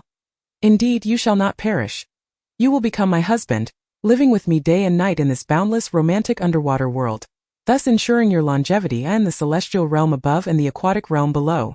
There exists a mermaid. Shuair spun around, letting her skirt fall. Chapter 212. Miss Shuair. Once Shuair's skirt fell away, a stunning crimson fishtail emerged, previously concealed within her garment, moving gracefully and with more steadiness than human feet. Though grand, she was remarkably agile. Xenian felt an inkling that this was not merely Shuair's legs but also her hidden weaponry. As the skirt fell, the upper portion could not escape either. Divided by her navel, below lay the fishtail, encrusted with red and white pearls that shimmered softly. Above her navel, she resembled an ordinary woman, her bosom adorned with two large shells, each embedded with rare black pearls. The harmonious blend of crimson, black, and white accentuated her figure's elegance, enhancing her already breathtaking visage. Coupled with her enchanting physique, it was enough to captivate any normal man. Most compelling was the allure of her embrace. Isn't this akin to playing a lute to a cow? My song is not even in tune, Xenian remarked. His gaze remained fixated on Shuair's bosom. Shuair, too, sensed his scrutiny. How could any man resist the charm of a beautiful woman? This was a truth she had gleaned from millennia spent beneath the waves. No man was impervious to a woman's allure, having dwelled beneath the Zihai for over 10,000 years. Shuair had witnessed countless ships pass by, observing their occupants. Occasionally, she would encounter someone appealing after millennia, and she would seize the entire vessel, claiming them as her own. Ultimately, these individuals would find themselves willingly entwined with her, residing in the ocean's depths, their love everlasting. Yet they would inevitably perish. Thus, Shuair was compelled to seek new targets. Finding someone appealing was no simple task. This year, fortune favored Shuair. It was a divine reward. How could she let it slip away? My dear husband, it is not necessary for you to comprehend the melodies of the zither and the lute. Your affection suffices. Shuair gently concluded her song and danced once more. Truly captivating, with beauty that could topple a kingdom, a rare elegance that Xenian could not possibly overlook. His gaze lingered, entranced, upon the treasures adorning her bosom. The black pearls nestled within the shell were indeed remarkable, large, plump, and resplendent, their quality unmistakably exquisite. Cultivating them in water ought to yield a bountiful harvest.